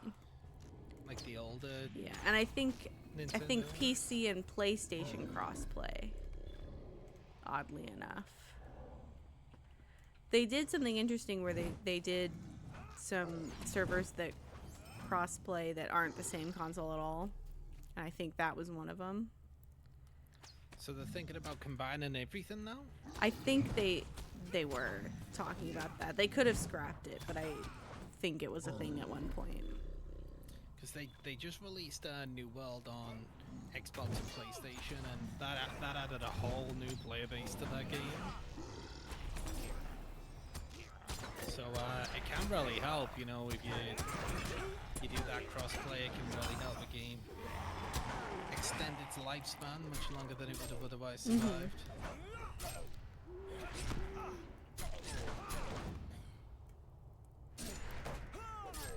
They're still adding new content too. Oh really? What kind of stuff do they add? Is it like you're in Gotham City or something? They basically do, so they have levels 1 through 30 are the original free-to-play part of the game, and they're the leveling experience. And then after level 30, instead of leveling, you have now what is called your combat rating, which is based on your stats and your gear. Okay. And they release DLC called Episodes that come with varying types of gameplay, whether it's instances or a new open world area, or other features, new features sometimes in an episode. And each episode is a different tier of combat rating. So there's like combat rating 30 through 60 is tier 1, and so the first few episodes were tier 1 and tier 2 and so on. And it's kind of cool to see how people then piecemeal their experience after level 30.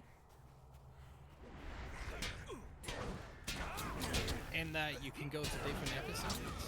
Yeah, and you don't have to do them in the order that they were released. You don't have, there's no, I see. you only have to do them based on what tier you have access to, based on your combat rating.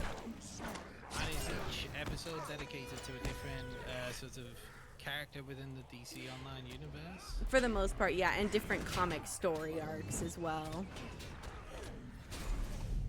I see, so like might one be dedicated to like Robin from Batman or something? And the next one? I think there's been a Robin one. I don't remember. I know that there was recently, like last Halloween, there was one dedicated to Justice League Dark, which is like John Constantine and Zatanna and a bunch of other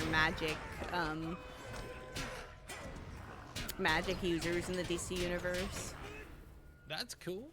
Mostly because John Constantine can't be trusted to be an actual League member. Who is John Constantine? I don't know anything about DC Online. DC. Yeah, he's a oh god. Trying to describe John Constantine tastefully is difficult. He's basically an exorcist. He existed. He debuted in Swamp Things comics. Okay. And he's basically an exorcist and like a warlock. He tends to solve one problem by creating a new one, though. It's one of those kind of guys. Okay, so he's a bit of a wild card. Very much so. Alhandrin says Constantine's the greatest Brit that ever lived. Check out my loot's coming in with the raid. Check Oh, out he's my from loot. Thank you so much Liverpool. for the raid. Oh, he's from Liverpool? Yeah, and in the original run of the character, in one of DC's imprints called Vertigo, he aged in real time. So that version of John Constantine was born in 1952. Oh, cool. So he He's lived through the 72 Beatles and today. stuff. He Check actually... out my loot's coming in with the raid. How we do? Sorry, Tex. No Tex worries. Pumpkin. Go ahead. Just got the raider Rooney. How the heck are we doing, guys? Welcome on in. Good to see you. Good. I hope you guys had a great time. Over with checking my loots. Let me get you a shout out there, dude. Go check out checking my loots. Check out his loots. See what kind of loot he's got. See what the heck's going on over there. I know they have a fun time. They do Fallout. They do this. They do that. They do everything. That could be better. Mate. Couldn't be John better. Just hanging out with- Constantine? Oh. Oh, we got a Wraith. No! Trying to figure out where my range on him is. I'm getting the hell out of Dodge. I can't see him. Was John Constantine not always a natural magic user? I thought he was always like a mage. What were you playing? Checking my links. Were you playing Lotro? Were you having fun? Are you playing Mordor? I will check out this John Constantine fella in a second. The one I would recommend watching, there was a... Oh, hold on. Let me think of a good accessible. And welcome on in everyone from the raid. Hope we had a great time. I Over with wouldn't checking my links. I wouldn't rely on the Keanu Reeves interpretation See, I've seen to that teach movie. you. Yeah. So that is him. He's a very tame version of himself in that. He's soft boy Keanu John He Constantine. definitely doesn't have a Liverpudlian accent in that movie. But they're on the CW. He was portrayed by a Welsh actor by the name of Matt Ryan. Okay. He's fantastic. I'm convinced that he secretly is John Constantine, Matt Ryan is. masquerading as himself. Which the creator of John Constantine said that John's a tulpa, and that because people create stories about him, that he's now real. And he says that he's met him. He could be crazy because he did come up Yeah, with this this guy character. sounds like he's going out of his mind. Hey, thanks for the lurk, Lutz. Appreciate it. And thanks for the raid, man. I'll be sure to get you back with Yeah. that ASAP. Yeah, he claims to have met him twice, and that he's a tulpa. What can I do for you? What can Yeah, I if you're do not for following you? checking my loots, guys, go give him a follow, please. Does Lotro? I know he does Fallout as well. I don't know what Yeah, else he he does, but- probably is batshit crazy. Oh, he's been playing Outriders, huh? I haven't played that game in a long time. There you Oh, go. yep. He- I agree you with go. you checking my loots. And I am doing a duo stream with Task Pumpkin today, guys. She also streams Lotro. So, I've accidentally brought up one of my special interests as well, so I will be talking about John Constantine for a while. well, let's have a look at this guy. Google. John Constantine. Have I missed any chat there, guys? If I have, I'm terribly sorry. Alejandro, how you doing today, mate? Alan Moore is batshit crazy.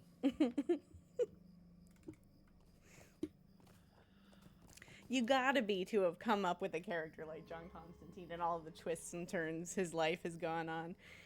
He ran away from home and formed a band called Mucous Membrane. Mucous membrane. You really into that, huh? I know so many details about this fictional character's life. Oh, do you want me to port us to Esteldin? If you want, I Yeah. mean, I keep getting left behind, so I this is Here, dangerous. we'll stand right next to each other. Our I'm mounts standing- can there you breathe go. on each other. How can I? There we go. Occupying the guys. exact same spot. Malika, you ever seen that show Cat Dog, the cartoon? I loved that show. You remember so that show? much. Oh, I clicked Breland. Oh no! It's went wrong again. Let's go. Hold on. Let's. Now we've been fused into Cat Dog. Well, when you make amazing things like that, like Watchmen, V for Vendetta, and Hellblazer, that's the name of the comic. Oh, so he made the darkest stuff, huh? Yeah, very 'Cause twisted. that Watchmen, yeah. Oh, I forgot that Well, dwarf was still in our fellowship. he's Oh, he's gonna be like, how did they get all the way there? From Hell, what's that one?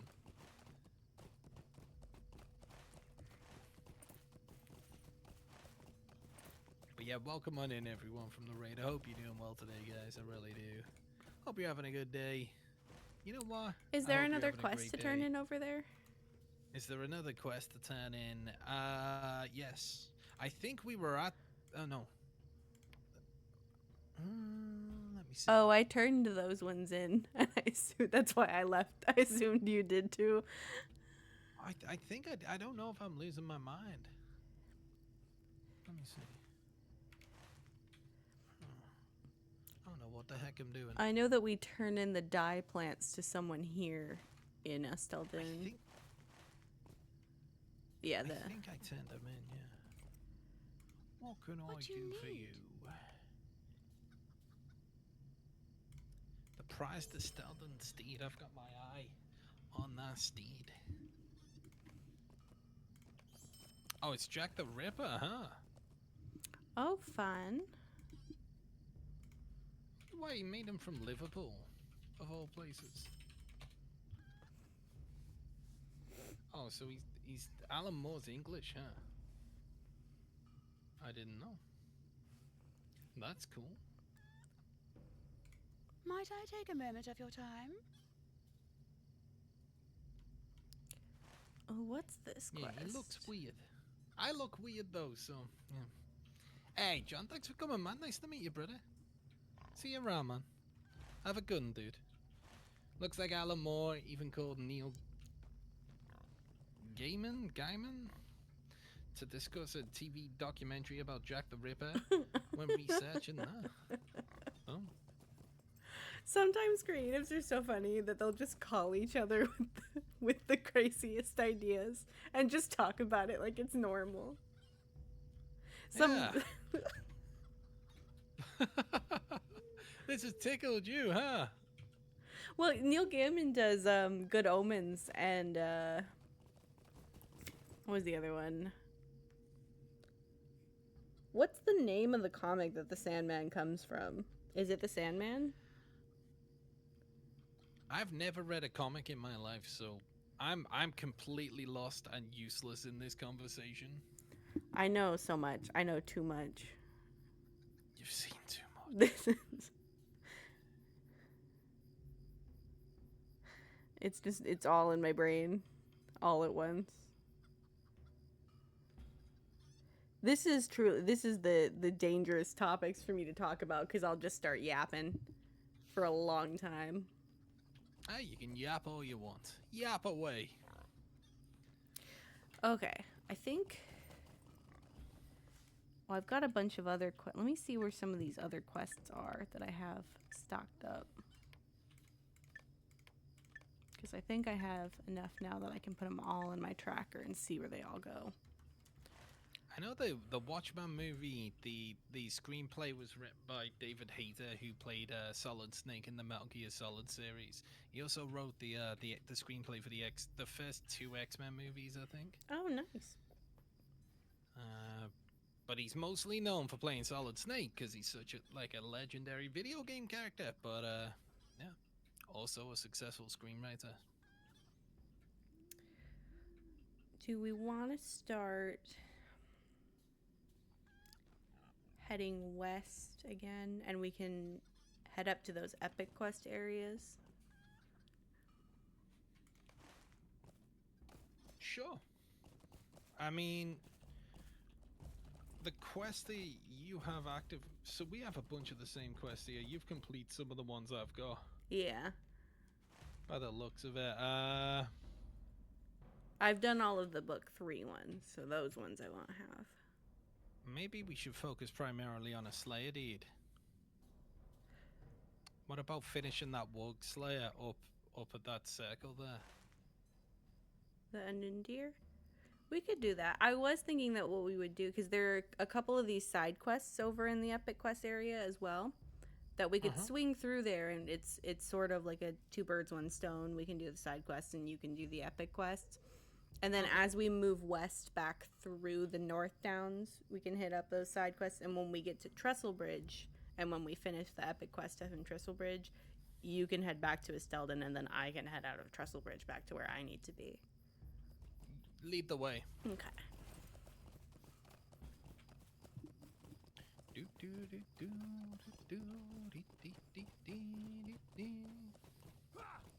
Give me that reputation. I think purely from reputation items over in that area, I'm almost at Kindred here with the Rangers of Stelden. Yeah. Oh, nice. I don't know where I'm up to with that stuff. I have just redeemed a bunch of reputation items. I'm friend. Just about to hit. What comes after friend? Ally? Yeah. Or kindred? It's Ally and next. then Kindred.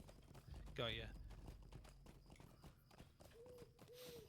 Because Lone Lands, I don't think there are any rep items there. I don't know that there aren't, but I don't think there are. I've never come across any for the Eglain, but I think sometimes things drop Mathams. Okay. I could be completely making that up. I know that in the Trollshaws, a lot of things drop Mathams. I gotcha.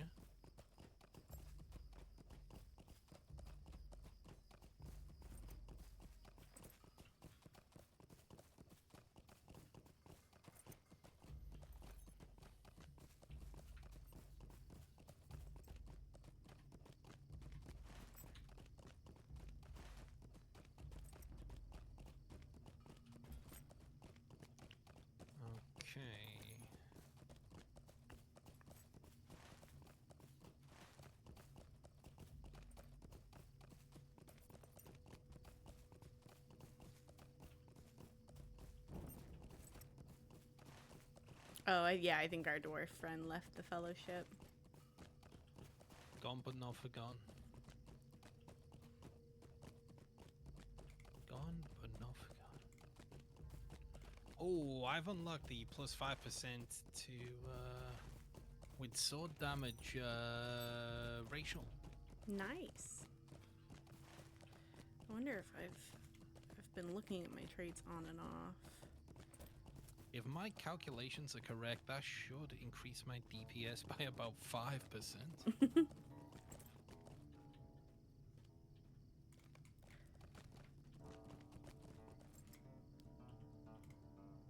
At your service and your families.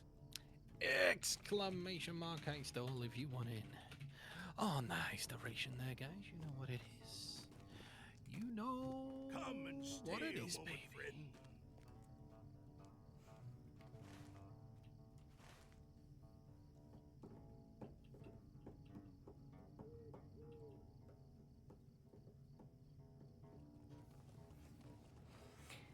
Ooh.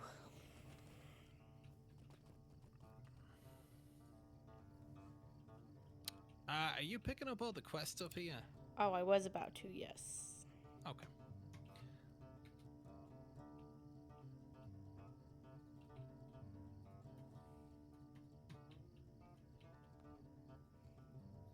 Will you stay in here, my accursed tail?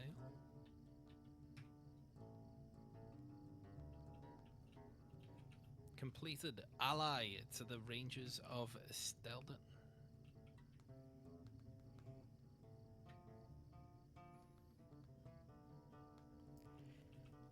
Whoops. grabbing these quests now. Are there... I didn't see that many quests down there. It There could be that was- I missed a few. There was one at that NPC that I was standing at. He has one. Oh, yeah. I missed that one.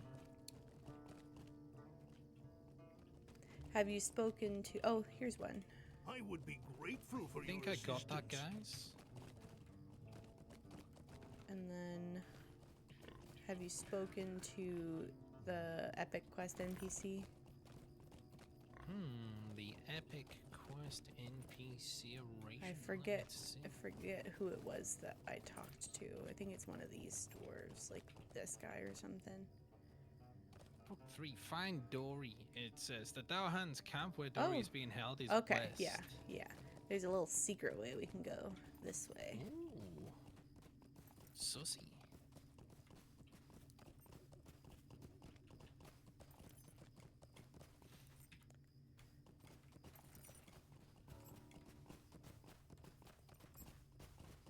Okay, well, might fall down the cliff a little bit, but it's chill. Did you just refer to falling down a cliff as chill? Yeah. What the heck?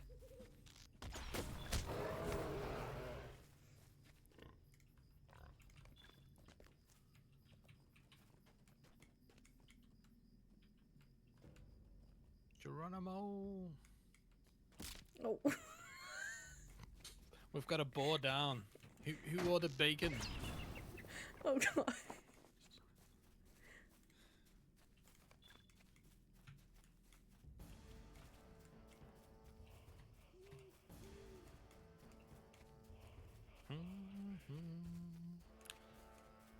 Really sorry, I just need to take a 30-second break. No worries, we can Just because stand I right here. forgot something that's downstairs. Yeah. 1 second, guys. We should be safe right here.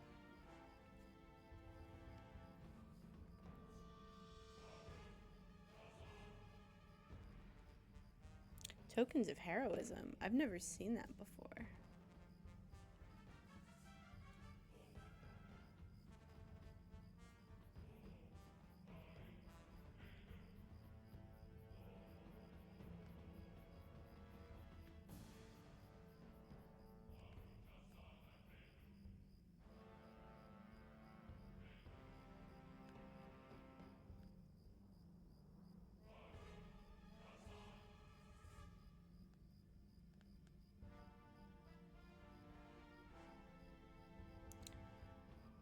Ah, it's a landscape difficulty thing. So when they're your level or higher, they might drop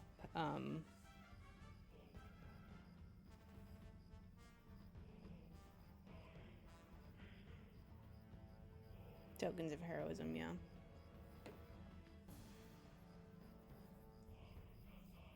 Yeah, you turn them into the NPC. And it increases your reputation with the Path of Valor.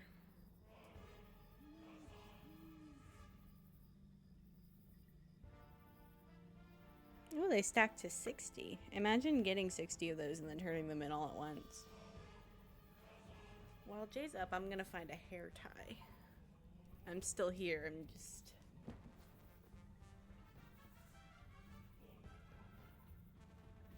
wonder where my scrunchie is. Gone forever, I bet.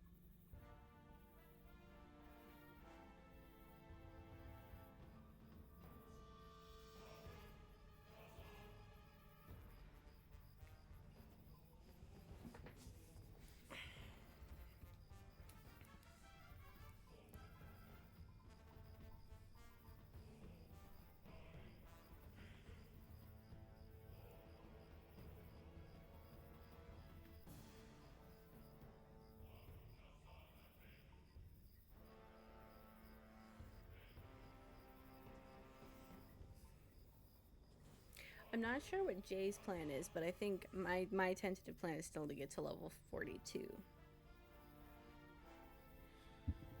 Alright, guys. Alright. Oop, welcome How back. are you doing? I'm back.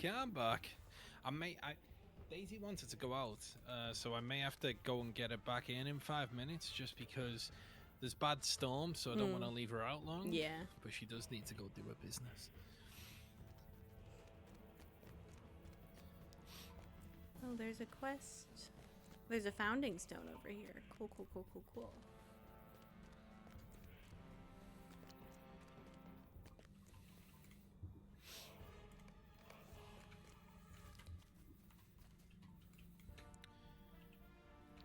If I remember correctly, Dory is back here.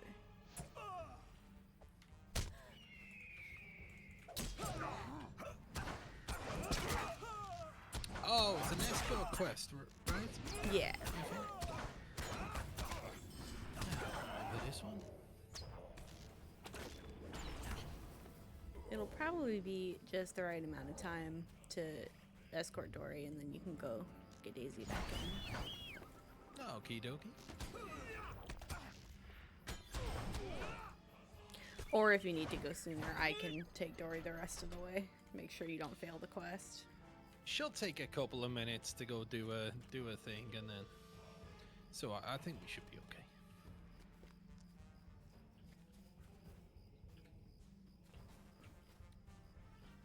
It's been a session today. We've been going for 7 hours. You've been going for longer. I've been going for 7 hours. About 8.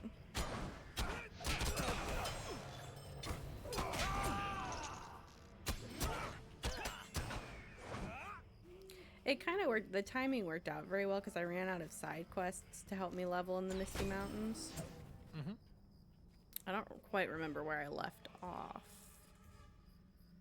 Oh yeah, I was supposed to go back to Rivendell to talk to Gimli. Oh, where's Dory gone? Oh, there he is.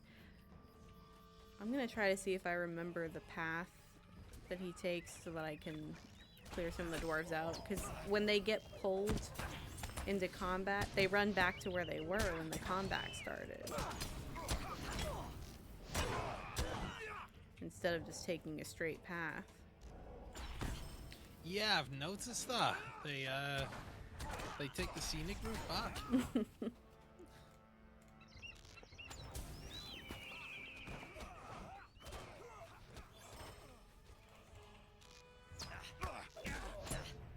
For a blue lawmaster?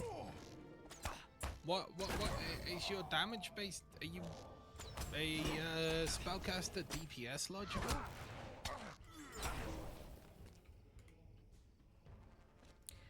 Also, it depends on what you want to achieve with your virtues.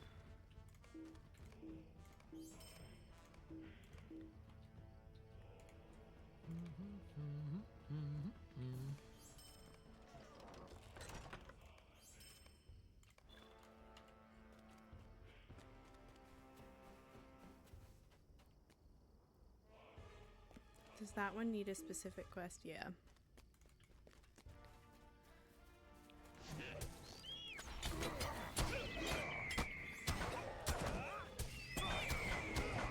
Oh, the chest did? Yeah. Dory stole my hairstyle.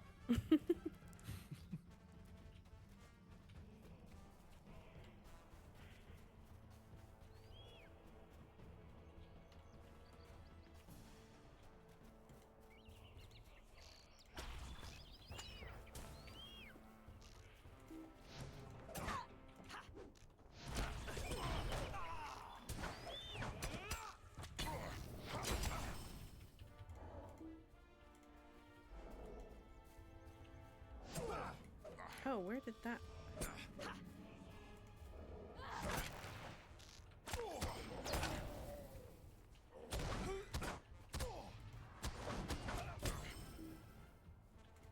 For the Longbeards. I think he's gonna go this way.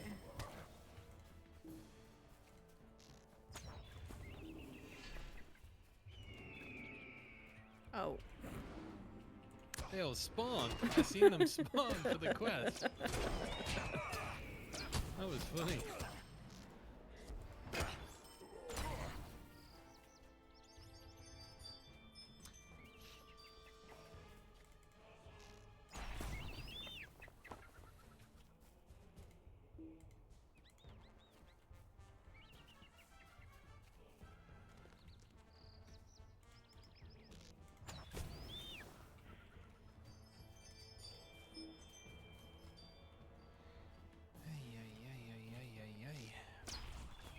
Dory was running right at that bird. He was going for it.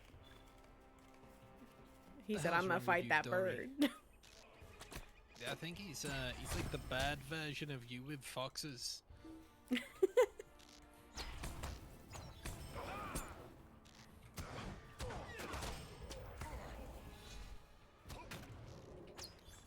He's like the neighborhood kitty. It's on site with all birds. Oh yeah. Had a crazy cat called Betty once. She used to, you know, she'd have all magpies flying against the window, the patio window, because she'd steal the babies and stuff up in there. She was crazy. Not the fox. Did you just kill a Rip fox? little buddy. Guys, can we get some F's in chat? To show that at least we care. Can we get some F's in chat? We should get a counter. How many innocent creatures does Task kill in one stream? Yeah. We'll need to make sure that there's a lot of space on the screen for the number because it's so large. Little 4-digit number. Yeah. Robert332, thank you for the follow. Are we done with that quest? I believe we are done with Dory. There's a couple other. We can get Do you these. mind if I go let the cat in? Yeah, quickly? no worries.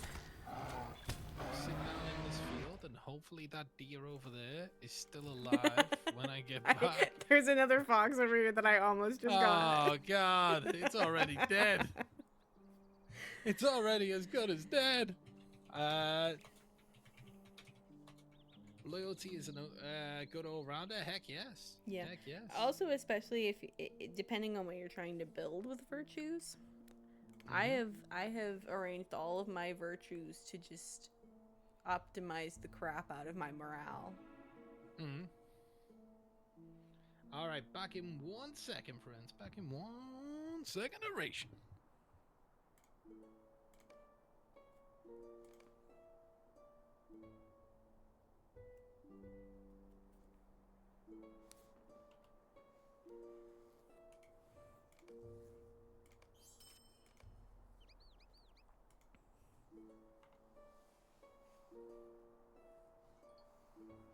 I would definitely recommend the ones that do focus on morale and vitality for the landscape difficulty, or if there are some that focus on just anything defensive that you can't get elsewhere, I would say.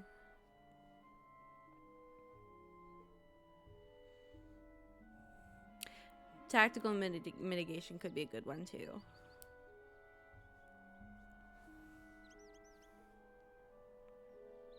Let me see what tolerance does. Yeah, that would be a good one. A lot of them have like a passive focus as well. Fidelity, where are you? Yeah, fidelity does vitality as well and tactical mitigation.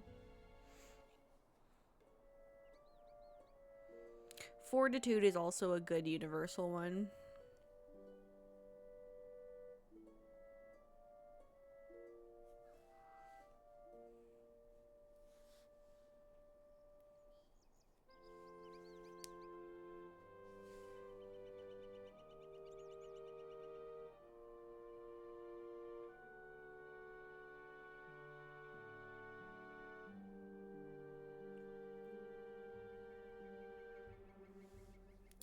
Innocence. And compassion. Let me see. Aye. Compassion definitely, because it adds to the armor value back. passively. Oh, I didn't have my headset in. Hello, how you doing? Welcome back. Thank you very much. There's a ring wraith somewhere. Oh, a ring wraith? Yeah, not here though. Luckily. Oh, It's just, it's the big orange text in the world chat says an icy chill falls across the land.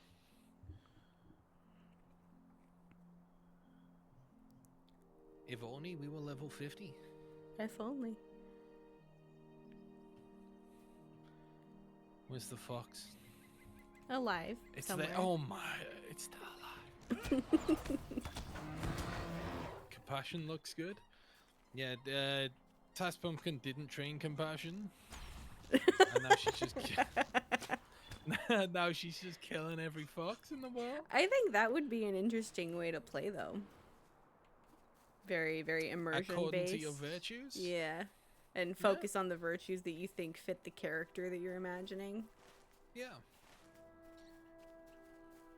That could be cool. I think there's something to be said for finding a way to enjoy the game, whether you're optimizing or just fooling around. Oh yeah, for sure. I mean, And to have a good balance between the two. I wouldn't be surprised if there are a lot of people who play that way who just are very vocal about it.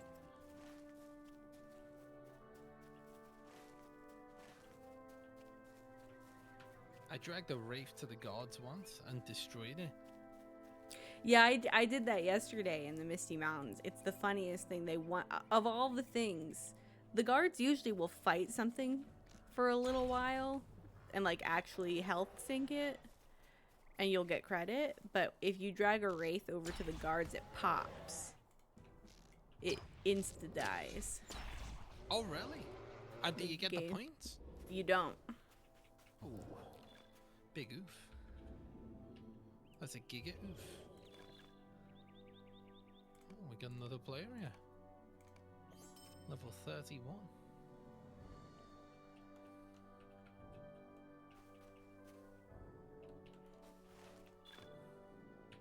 Have you Nice. got all links first now? Yeah. Yeah, I think the ones where you defeat things count across the fellowship. Oh yeah. I didn't know what the range is, you know. I'm not sure there is one on that, because I know that I was in a fellowship a few months ago where I was at Candate's camp and my fellows were all over the world because we were just waiting for enough people to do an instance. And I was getting like the loot drops and the XP from whatever they were doing. Got ya. Pretty nice. There's Free shit. something Well, up free stuff. above this area, but we can also do it in the Elven area where it's those flowers, I think. Greetings, Well traveler. met, friend. At your Well service met, and friend. your families.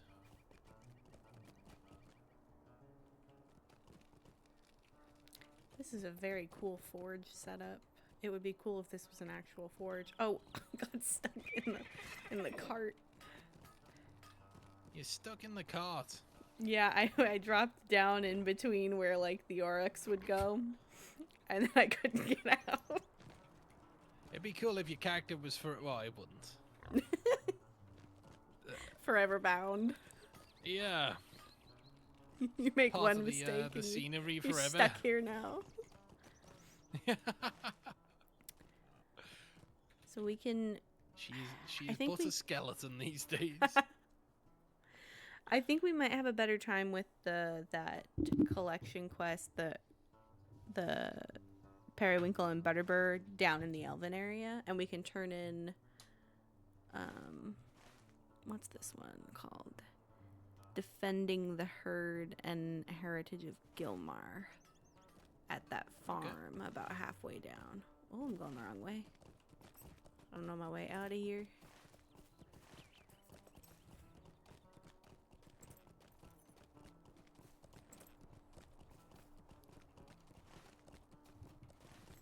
They one-shot it logical, huh?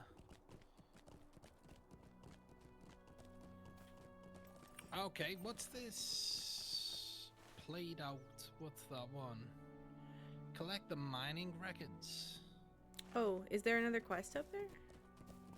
I've got one that called Played Out. It says collect the mining records. Do you think you could share I have it? the mining records. Yeah, sure. Hopefully.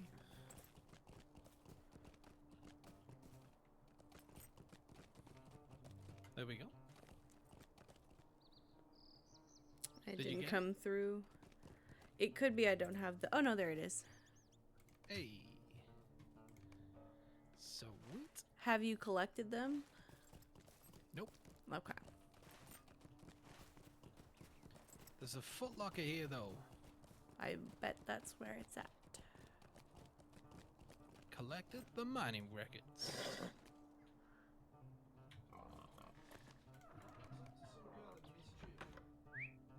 What are you up to, mister?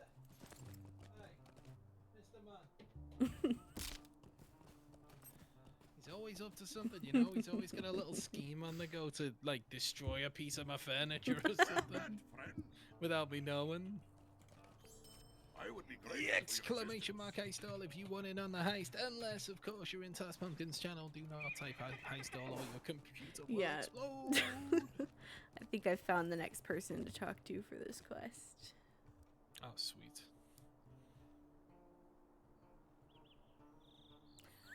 Someone in World Chat asked which hall is second hall, and two people answered after the first one. After the first one, but second before the third one.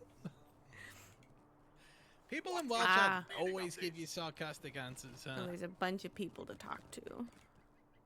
I just spoke to everyone eventually, it did it. I think it's one of those things where it's the number that you talk to. So no matter which ones you talked to, it would have been the third one. Oh, I see. Probably the best way of doing it. Come and stay a moment, friend. Oh, now we gotta go back up there. Oh, there's more quests to pick up now. Oh yeah, they start agreeing that you can be trusted. Oh, that's cool. Yeah. I can't see them, so you might need to share some of them. I've got the Lost Map and A Bird in the Hand. I'll share everything because I don't know what's from here. Oh, that's a good idea.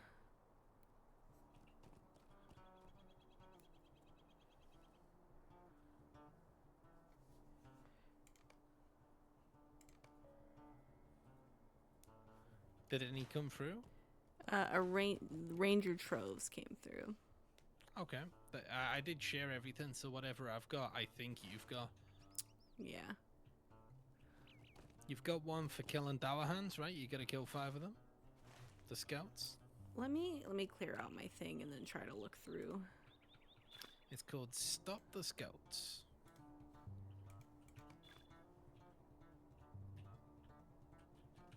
That one I do not have. Norman the Schemer. Gosh dang you, Norman. With your schemes. Let me see if I can share this one again. Oh, I canceled one on accident. I don't know what that one was called. Whoops. Tell me I can't share it with you. Maybe I haven't done the prerequisite. Oh, the prerequisite should be in the area somewhere, I guess. Oh, I accidentally canceled that one we just got. I was trying to remove it from my tracker and I canceled. That's all good. Can you get it back? In 5 minutes. Okay. That's all good. We can go We can up and wait. do some other ones until that one's available. Well, you lead the way, whichever one you want to do. Let me see. North Hawks.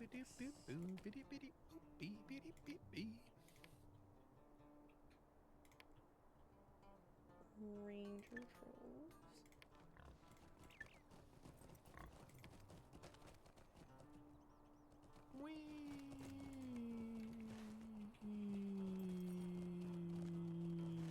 I think we can look for a couple of these Ranger Troves and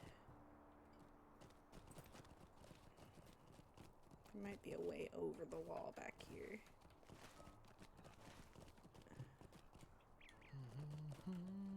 Sick. Free to buy.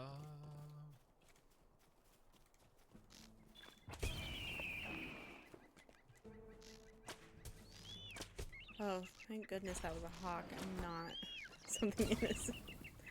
Because I jumped off the cliff and then I started shooting and I was like, I didn't target anything. Your speciality is killing the innocents.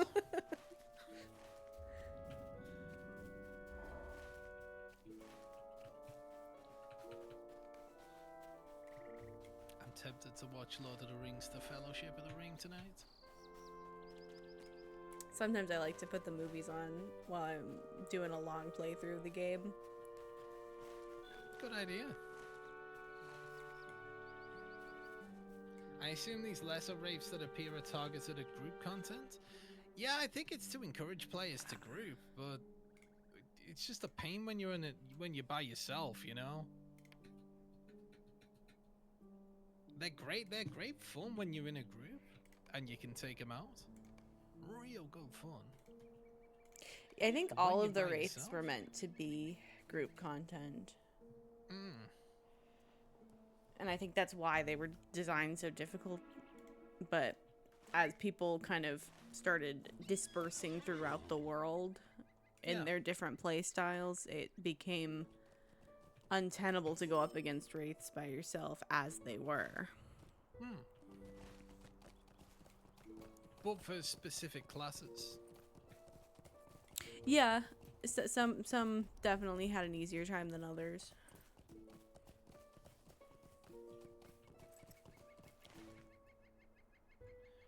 Are you finding any of that periwinkle or butterbur over there? I've got 4 of them so far. I There were haven't 2 found on top of this any. mountain.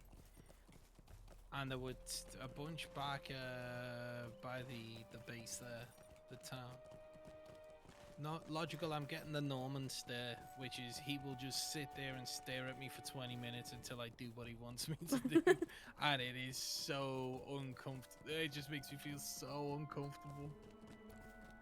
When dogs just bore into your soul. Yeah. They're so good at communicating with their eyes.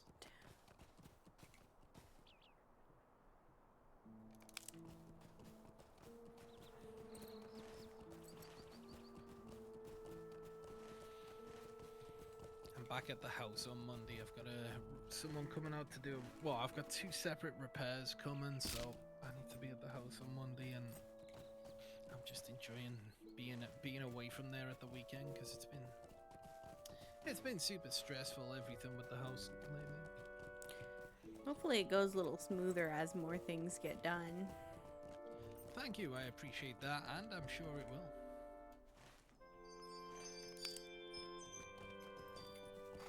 Stop staring at me, Norman. You know what, Norman? Come here.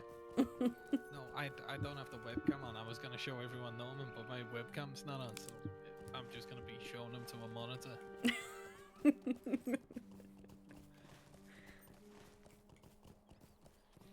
One of my favorite memes is people like holding their pets up to a mirror and going, "Look, it's you," and the pet doesn't care at all.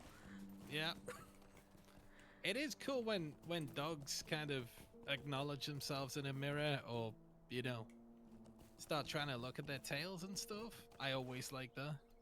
I used to be a dog sitter, and one of my most regular clients, I guess, was a little golden doodle. And he was about 6 months old when I met him. And a couple months into me dog sitting him, he discovered his reflection at my house one time. Oh, yeah? And he was not having it. He was like, "Who's that other dog?"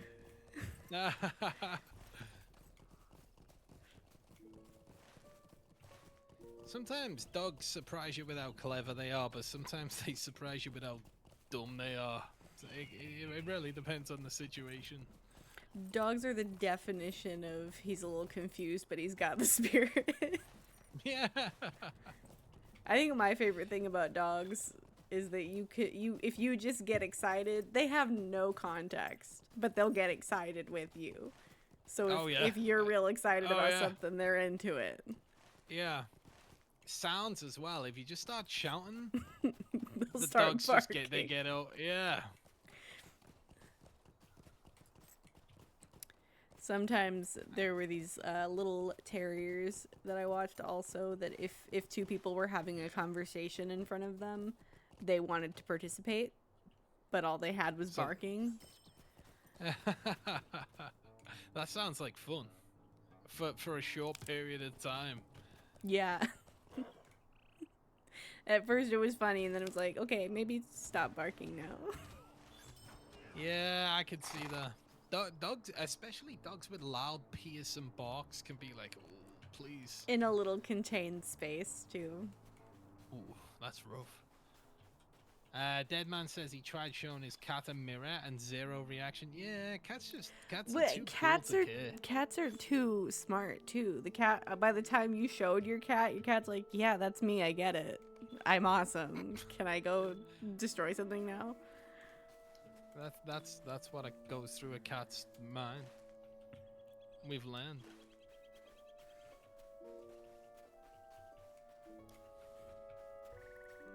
I'm gonna check and see if I can get that one quest while I'm over here.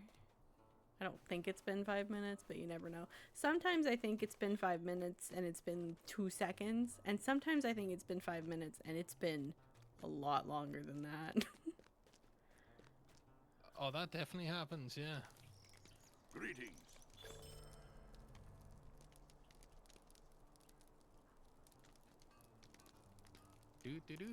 Bum bum bum bum bum ba-dum. It's a cool forge they got in the middle, right? Or whatever the hell it is. Oh yeah, it's hello. Yes. So long as you don't get stuck in it. Your assistance. Oh, there's a tower hand in here. I was like, what? How did you get one of the NPCs to aggro at you? I think he's invading the base. A one-man army. Okay, I think I have this one last quest back up in the area that we found Dory, if you want to go up there. For show.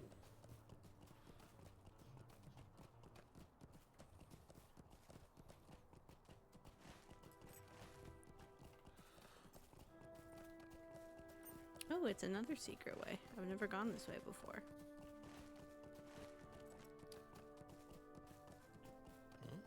Secret time. Oh, I wonder if maybe this isn't the same area. It's not.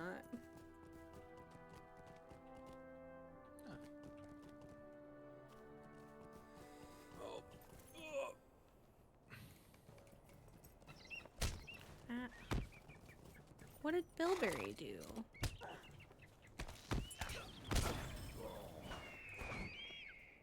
Oh, a quest from killing them. And there's also this sack of yeast that starts a quest. That sounds like a name that you could call someone, yes. Worthless sack of yeast. Oh, and leader of the Dower Hands. Yeah. The Torfy Normans, they're Hammerhorn. logical. Right after I kill this named dwarf, we're gonna get a quest to kill him, but it won't have counted. Love that. Yeah. I that's the worst when that happens. You kill the mob and then it's like, go and kill the mob. Whee. Jumping in MMOs is fun.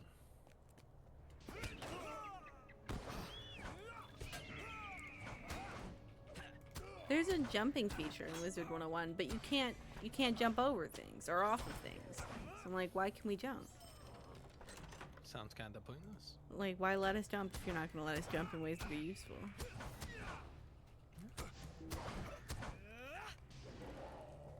Damn you, Wizard 101 dead. They should let the pirate ship jump in Pirate 101 just to You know, confuse I've never people. tried that. I might have to the next time I'm in there. It might work. I know that even though the player characters can run through each other, the ships can't. And I've Okay. definitely rammed into other player characters' ships thinking that we were just gonna go through each other. Does that damage them? No, but it makes a sound like you would think it did. See, that sounds rough. You're just Like- having a nice day and big Crash into each other.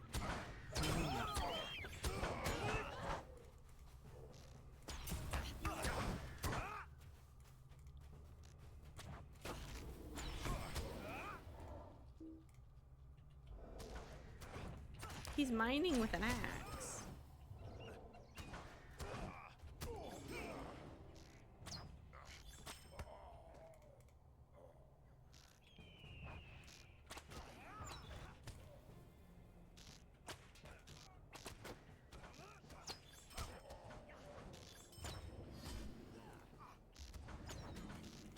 My range is Mining with crazy an axe. now. Someone, no one tell him.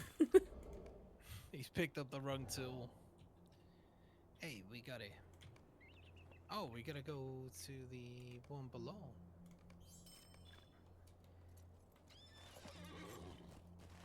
Yeah, there's still a couple quests outside.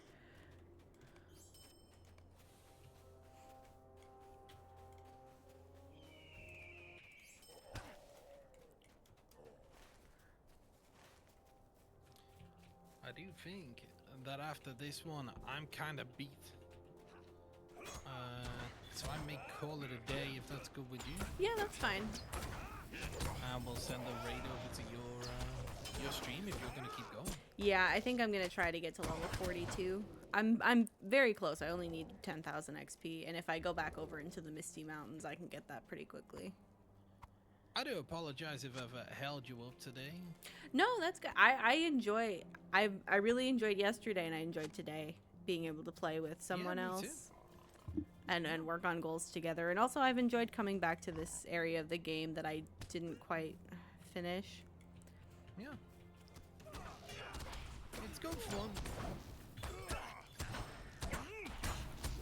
I'm also kind of trying to make the most of the time that I'm working on book 5, because when I finish book 5, I have to take a break from the legendary servers to do book 6 on my main server. So Is that how you do it? yeah, I'm trying to get the most of the time. Okay. Have you been uploading videos to your YouTube channel lately? I haven't uploaded one super recently, but that is where I do most of my MMO episodic content I do on YouTube, just because I don't want to get stream sniped when I'm trying to solo stuff. Like, what type of games do you play on there? I have a Latro series. That's where most of my Wizard 101 stuff is. I have a couple Sims series on there. And Pirate 101. And there was one other game. Oh, and there's this graphic novel game called Growing Up that I started recently. Greetings, traveler. Okay. Greetings, I'll have to check all of them out. Yeah.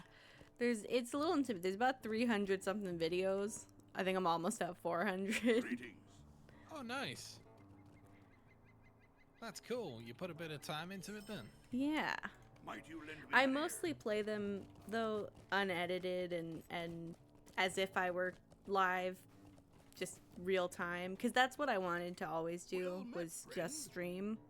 But Yeah. then I realized if I streamed games that people could come find me in when I'm trying to play them by myself, that would bother me. And I already have to sometimes not that I don't like to play with other people. It's just I get very in the zone of what I'm doing, Yeah. and it's a lot easier to balance, especially if I'm going to make a contained, like, just a 30-minute video. If I can just keep focused on what I'm doing. If I'm live on stream, I'll do whatever. I'll go play with someone. I'll play a different game than I was going to play. That's fine. But I wanted to have a controlled set of content and then a more free form, and so I keep them a little separate. You know, it's a good idea because when I play single player games, I really don't like being backseated on them. I like to figure them out myself. So when someone tells me the answer to a puzzle, I get kind of frustrated because I'll never get the opportunity to figure that out myself or how to kill that boss myself. Yeah. And I think the maybe doing them in that format would be more productive than like getting frustrated on stream and doing that kind of thing, because that's Yeah. not good for me. It's not good for anyone watching me. So yeah, it definitely seems like something different. But yeah, I'm gonna raid you, Task Pumpkin, and thank you so much for joining me again. Yeah, thank you for having me. Or well, we're Good fun. Yeah. And oh no, I'm stuck in the cart like you on the ball. I can't get out. Because it seems like you would be able to drop in there and then run through. You gotta jump I'm back back. up out. Yeah, it's not a... You can't go into it this way either. Yeah. Some I'll go things on are top just of there, but rendered no. strangely. The way the asset is designed, which parts you can... Yeah. There are some areas in like DC Universe Online where there's no surface that you're standing on, but because there's a structure that's next to you that takes up some asset space,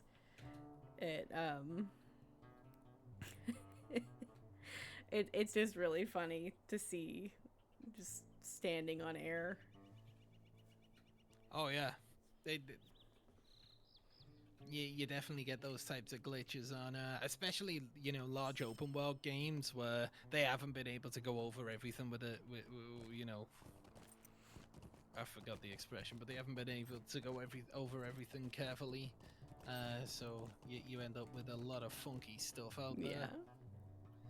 Alright guys, we're gonna raid Task Pumpkin. Please don't go nowhere. And when we raid Task Pumpkin, this is Task Pumpkin talking to me right now.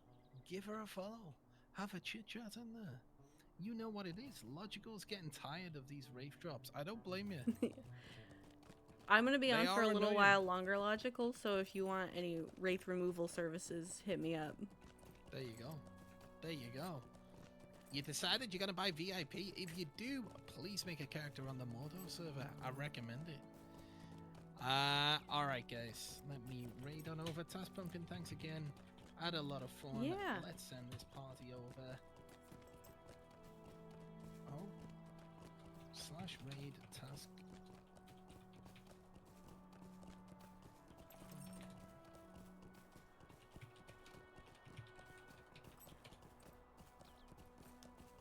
A raid has been created. Guys, please come on up with the raid. Take care. Have fun. Every time I try and work on this one quest, Wraith pop. It's annoying, dude. It's annoying. Take care. Have fun. I'll speak to you in Task Pumpkin's channel. Take care, guys. Thank you for joining me, Jay. Hope you have a nice night. Thank you so much. Surprise raid.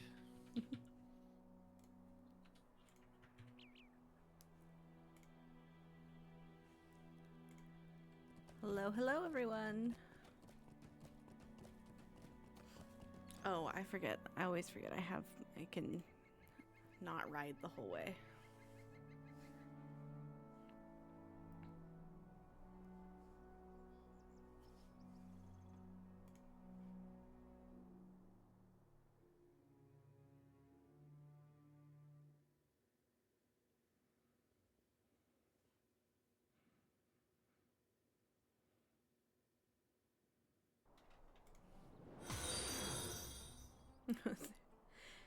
Nemery, thank you for the follow.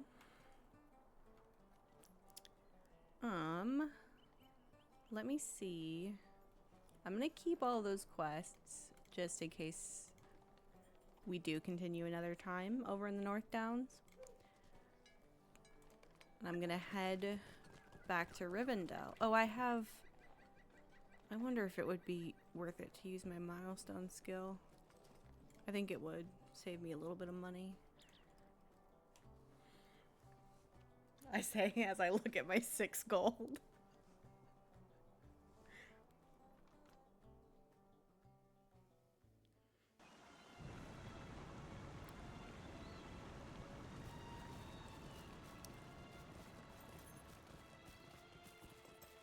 Oh, we're going to Gimli. Okay. I was gonna go hitch a ride over to Glowing's camp. But that's not where I need to be.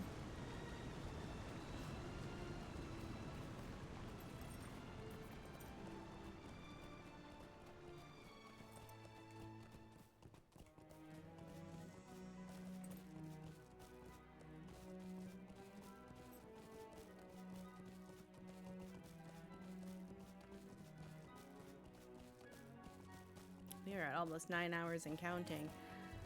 I'll probably play Angmar tomorrow. Because I don't know if I have it in me to play some tonight.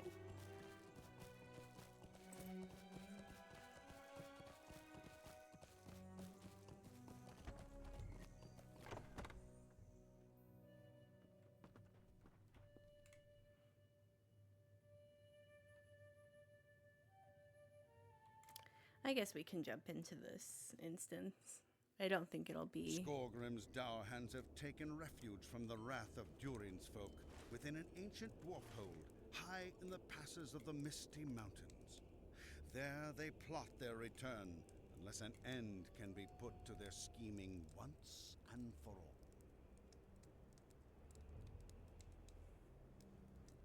No problem. Hope Norman gets whatever he was staring at you for.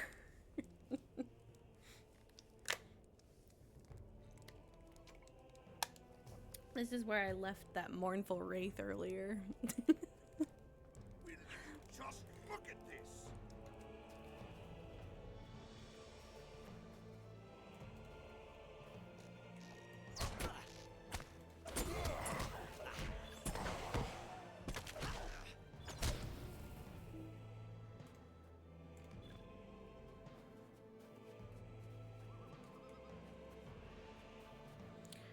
Ooh, I wonder if I maybe should have done something that I knew would be quick. Oh, are we still in a fellowship?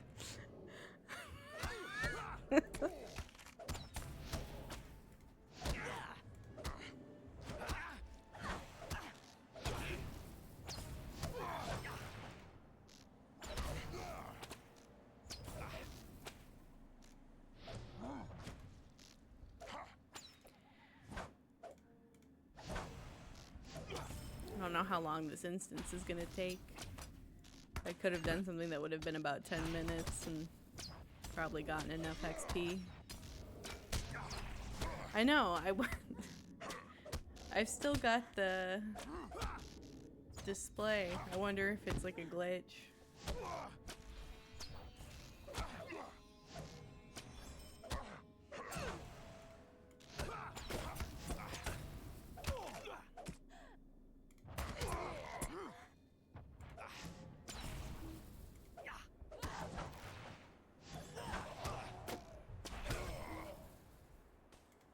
That giant's freaking me out back there.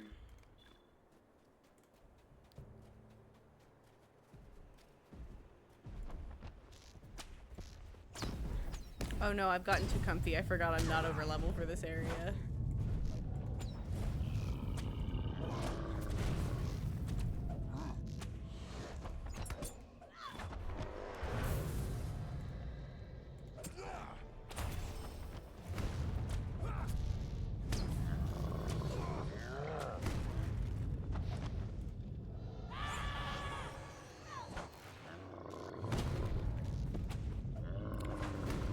I would say the person on the forums is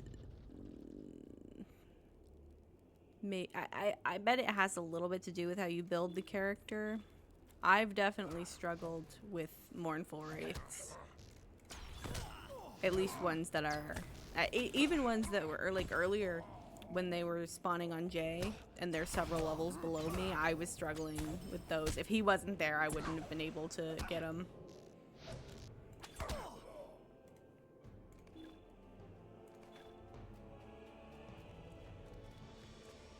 It took me a while and a lot of building up gear to be able to successfully take on the shadowy wraiths. So I think it's like more of a everybody struggles at the early game, and the more you build the character, and if you build the character, it really promotes optimizing, I think.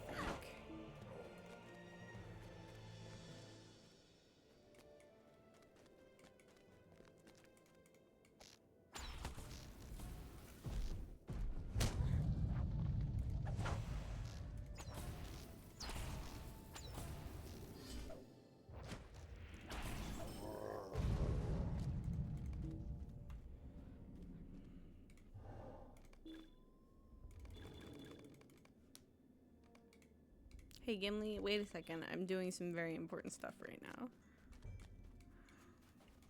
My Durin's beard! I think part of it too though is the wraiths were a lot more difficult when they first, like, whatever you're struggling with now, just imagine when they first were launched. They've nerfed them quite a bit. So I think part of it is that there's still some lingering complaints from people who played before they nerfed them.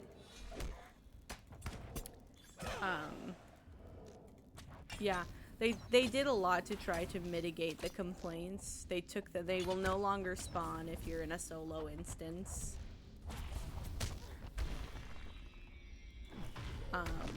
Which I hope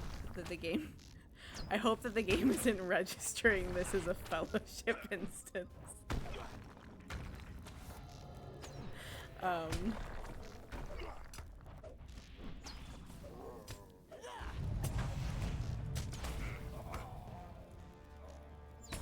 I believe they nerfed their spawn rate and their power a little bit, and they've also taken away I think they were always not affected by landscape difficulty. I think it always said that they countered landscape difficulty when you go up against one.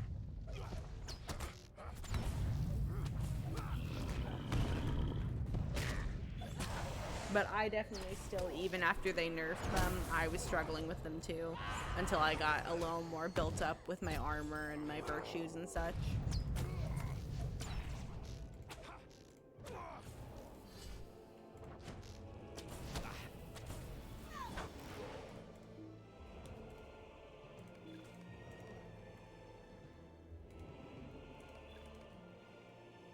Alright, I'm just gonna leave the pending loot pending until I get out of this instance.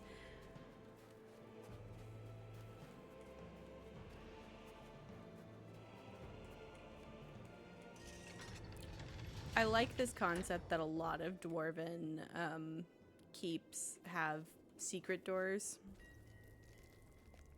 in the stone. The day of our vengeance is near.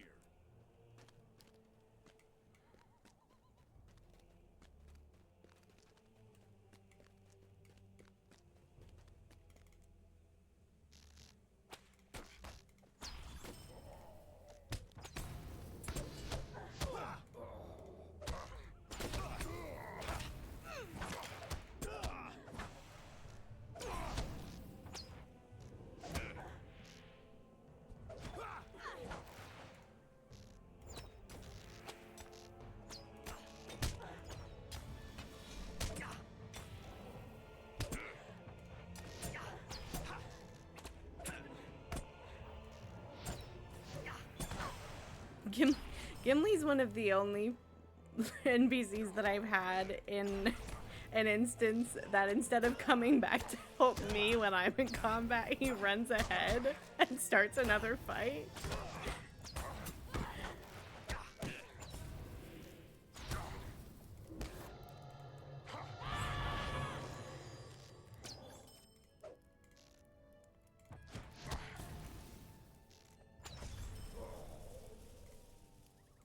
Oh, I forgot. I'm leaving that.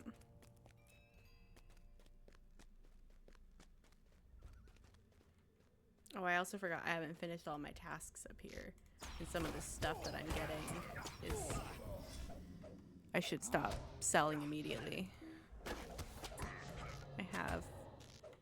Okay, I have 2 more tasks to turn in after this instance, which I will probably go do even after I level up.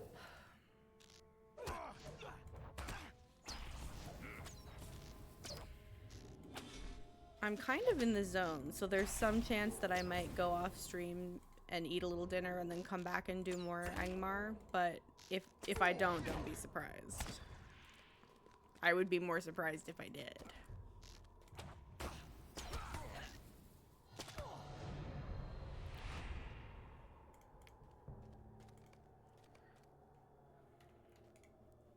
I think I have had quite enough.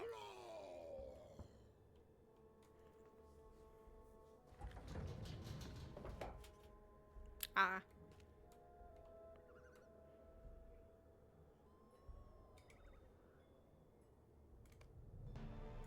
Just me casually interrupting the scene.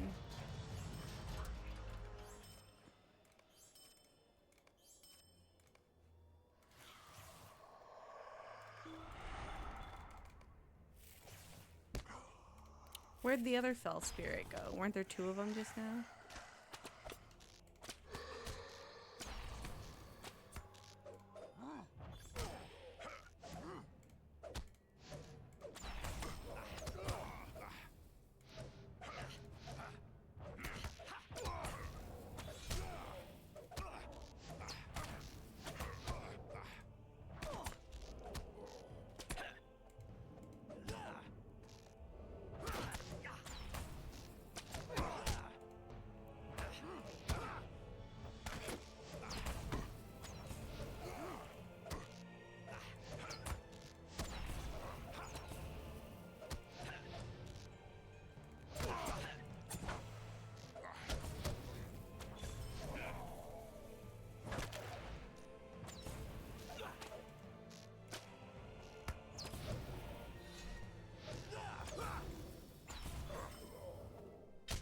Ow.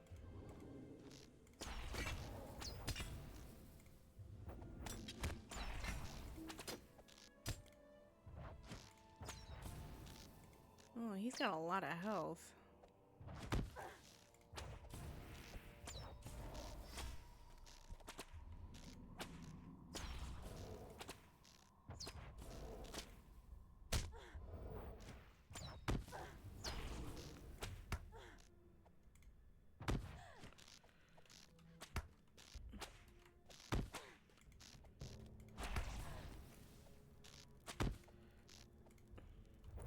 We're just throwing things at each other.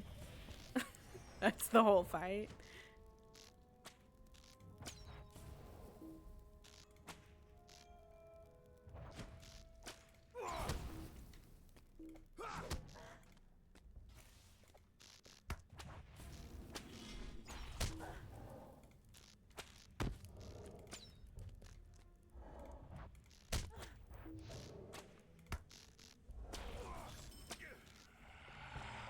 Ah, that's the other fell spirit.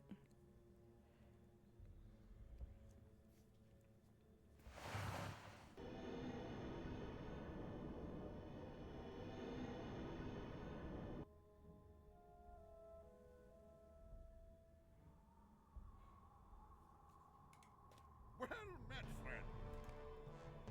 I don't know if Gandalf's about to yell at us. No. Sometimes I just gotta give the Gandalf yelling warning.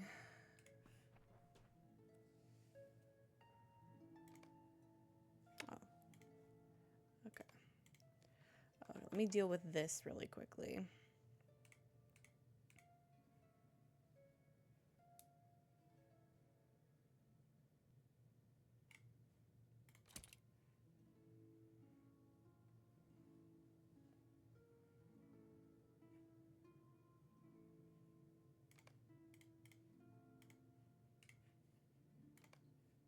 No.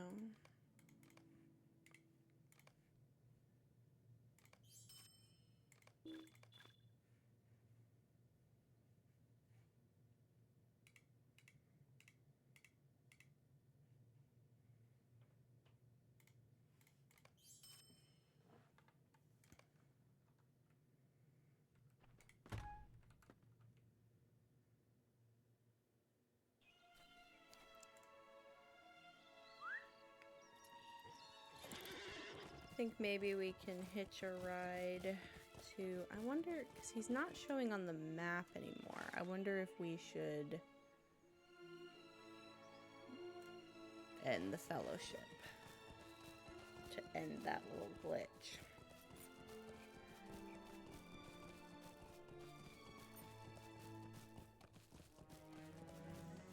Oh, now that I think about it, we could have kept it around for moral support.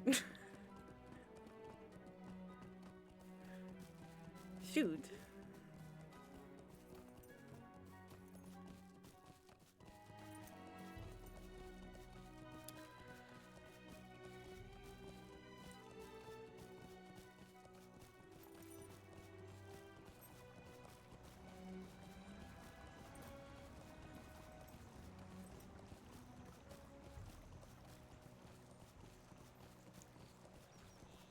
I'm gonna go ahead and run the ads now, just so we get a little bit of a chance to not have the end of stream just be ads.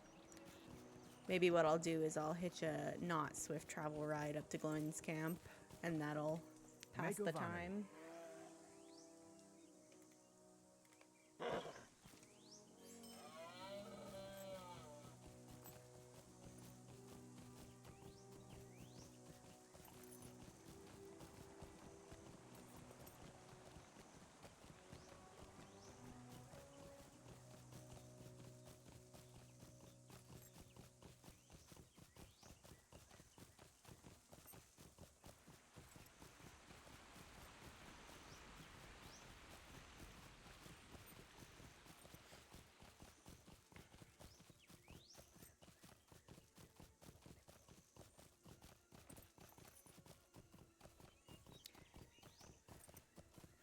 $300 damage isn't bad. One thing I've definitely noticed is, especially before you've really got your character built with gear and stuff, those Athelas essences, whatever level they are, will really, really help. Yeah. Are you still also attacking it while the pet's tanking it? Oh, yeah. I mean, yeah. I think it's definitely very struggle bus in the beginning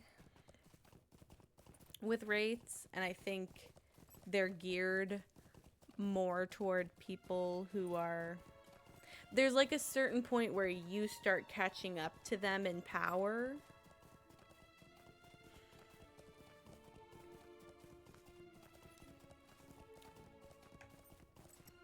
But then, see, now you have mournful wraiths that become the problem, and there's even harrowing wraiths after that. So it's definitely, yeah, I didn't start doing really well against wraiths until after level 20.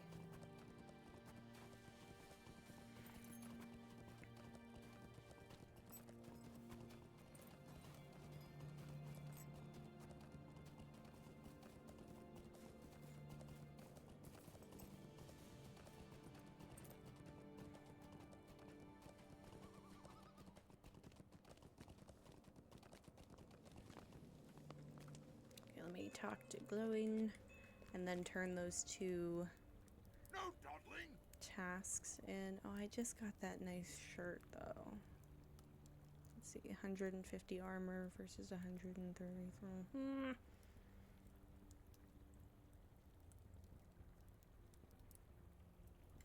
I'm gonna get this one.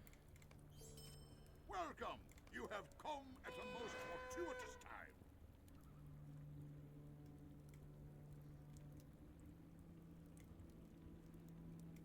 Go. Oh, that's not the right slot. That's why. T. Oh, I also have this guy. Let me unlock it so that I can maybe... Oh no, I can't disenchant it. And then let me turn these two tasks in. And then I think I'm going to wrap up imminently. I'm going to maybe look for somebody to raid. And I'm going to go eat dinner and maybe come back on Angmar. Maybe.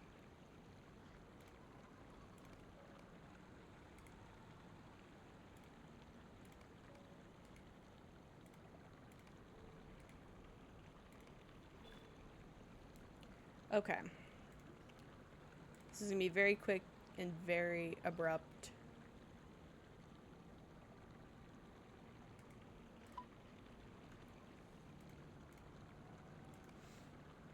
But let's find somebody to raid. How about Nate? Let's go raid Nate.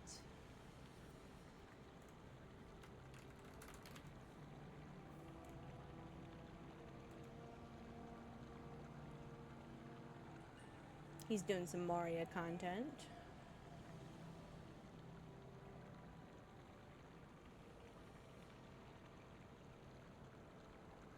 Thank you for watching.